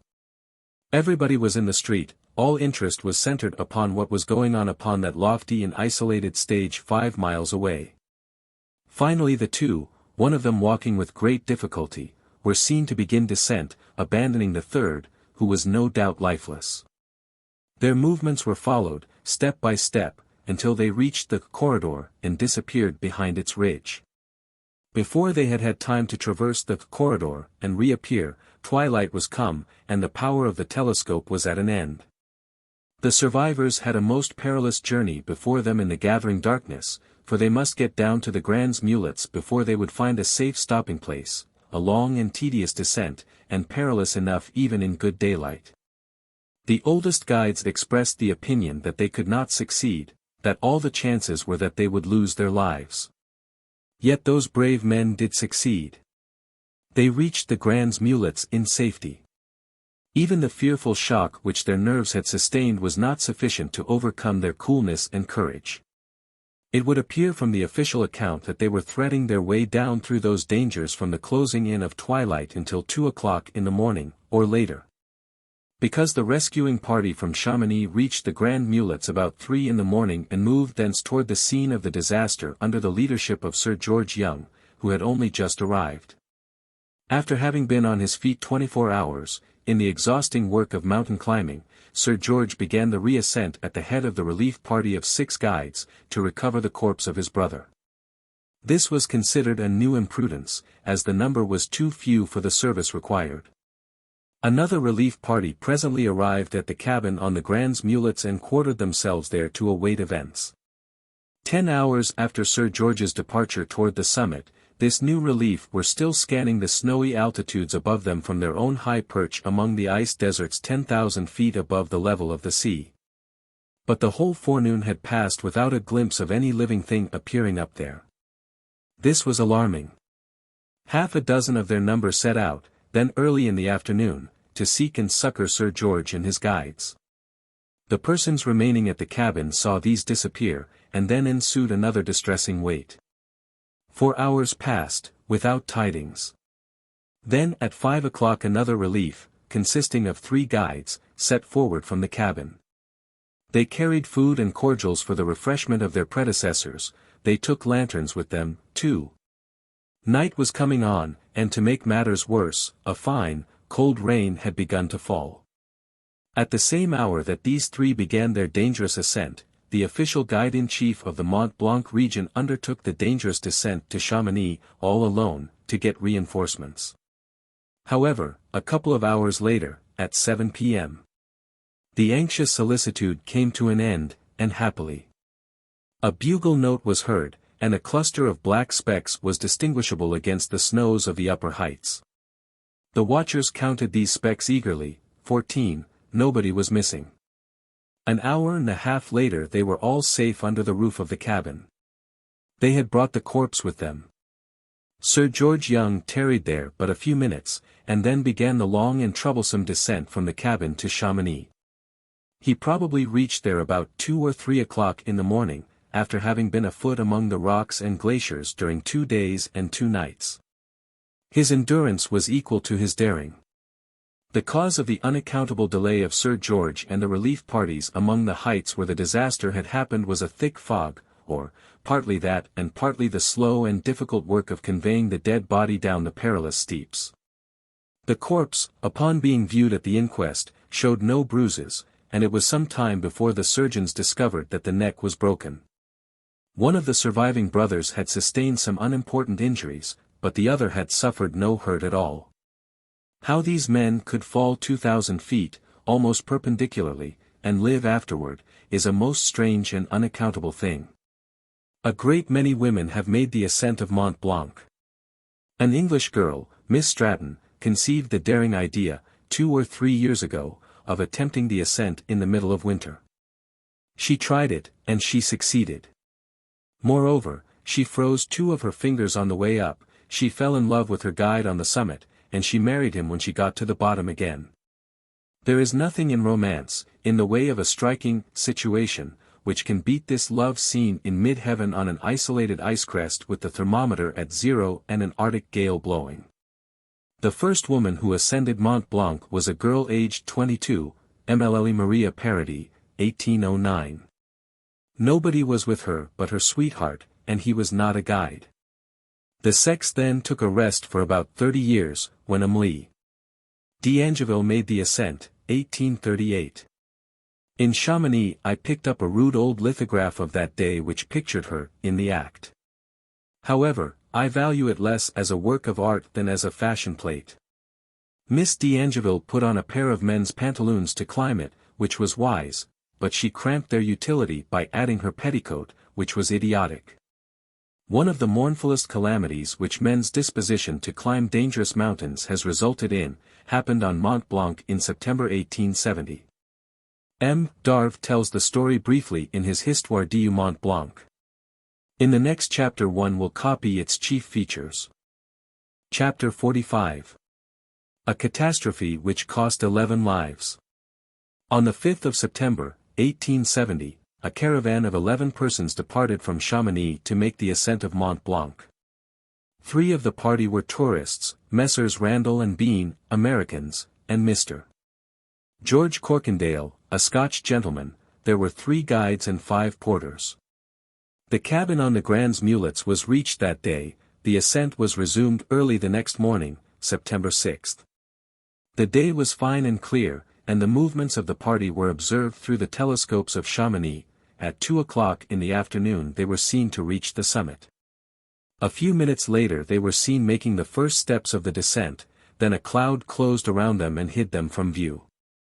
8 hours passed, the cloud still remained, night came, no one had returned to the Grands Mulets. Sylvain Cotet, keeper of the cabin there, suspected a misfortune, and sent down to the valley for help. A detachment of guides went up, but by the time they had made the tedious trip and reached the cabin, a raging storm had set in.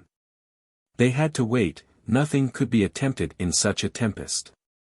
The wild storm lasted more than a week, without ceasing, but on the 17th, Cotet, with several guides, left the cabin and succeeded in making the ascent.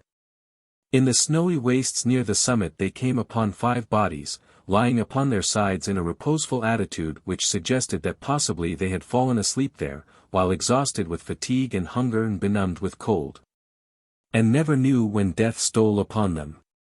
Cotet moved a few steps further and discovered 5 more bodies. The 11th corpse, that of a porter, was not found, although diligent search was made for it. In the pocket of Mr. Bean, one of the Americans, was found a notebook in which had been penciled some sentences which admit us, in flesh and spirit, as it were, to the presence of these men during their last hours of life. And to the grisly horrors which their fading vision looked upon and their failing consciousness took cognizance of. Tuesday, Sept. 6. I have made the ascent of Mont-Blanc, with 10 persons, 8 guides, and Mr. Corkindale and Mr. Randall. We reached the summit at 2:30. Immediately after quitting it, we were enveloped in clouds of snow. We passed the night in a grotto hollowed in the snow, which afforded us but poor shelter, and I was ill all night. September 7th, morning. The cold is excessive. The snow falls heavily and without interruption. The guides take no rest. Evening. My dear Hesse, we have been 2 days on Mont Blanc, in the midst of a terrible hurricane of snow, we have lost our way, and are in a hole scooped in the snow, at an altitude of 15,000 feet. I have no longer any hope of descending. They had wandered around, and around, in the blinding snowstorm, hopelessly lost, in a space only 100 yards square. And when cold and fatigue vanquished them at last, they scooped their cave and lay down there to die by inches, unaware that 5 steps more would have brought them into the truth path. They were so near to life and safety as that, and did not suspect it. The thought of this gives the sharpest pang that the tragic story conveys. The author of the Histoire du Mont Blanc introduced the closing sentences of Mr. Bean's pathetic record thus. Here the characters are large and unsteady, the hand which traces them is become chilled and torpid, but the spirit survives, and the faith and resignation of the dying man are expressed with a sublime simplicity. Perhaps this notebook will be found and sent to you. We have nothing to eat, my feet are already frozen, and I am exhausted, I have strength to write only a few words more. I have left means for C's education, I know you will employ them wisely. I die with faith in God, and with loving thoughts of you. Farewell to all. We shall meet again, in heaven. I think of you always. It is the way of the Alps to deliver death to their victims with a merciful swiftness, but here the rule failed. These men suffered the bitterest death that has been recorded in the history of those mountains, freighted as that history is with grisly tragedies.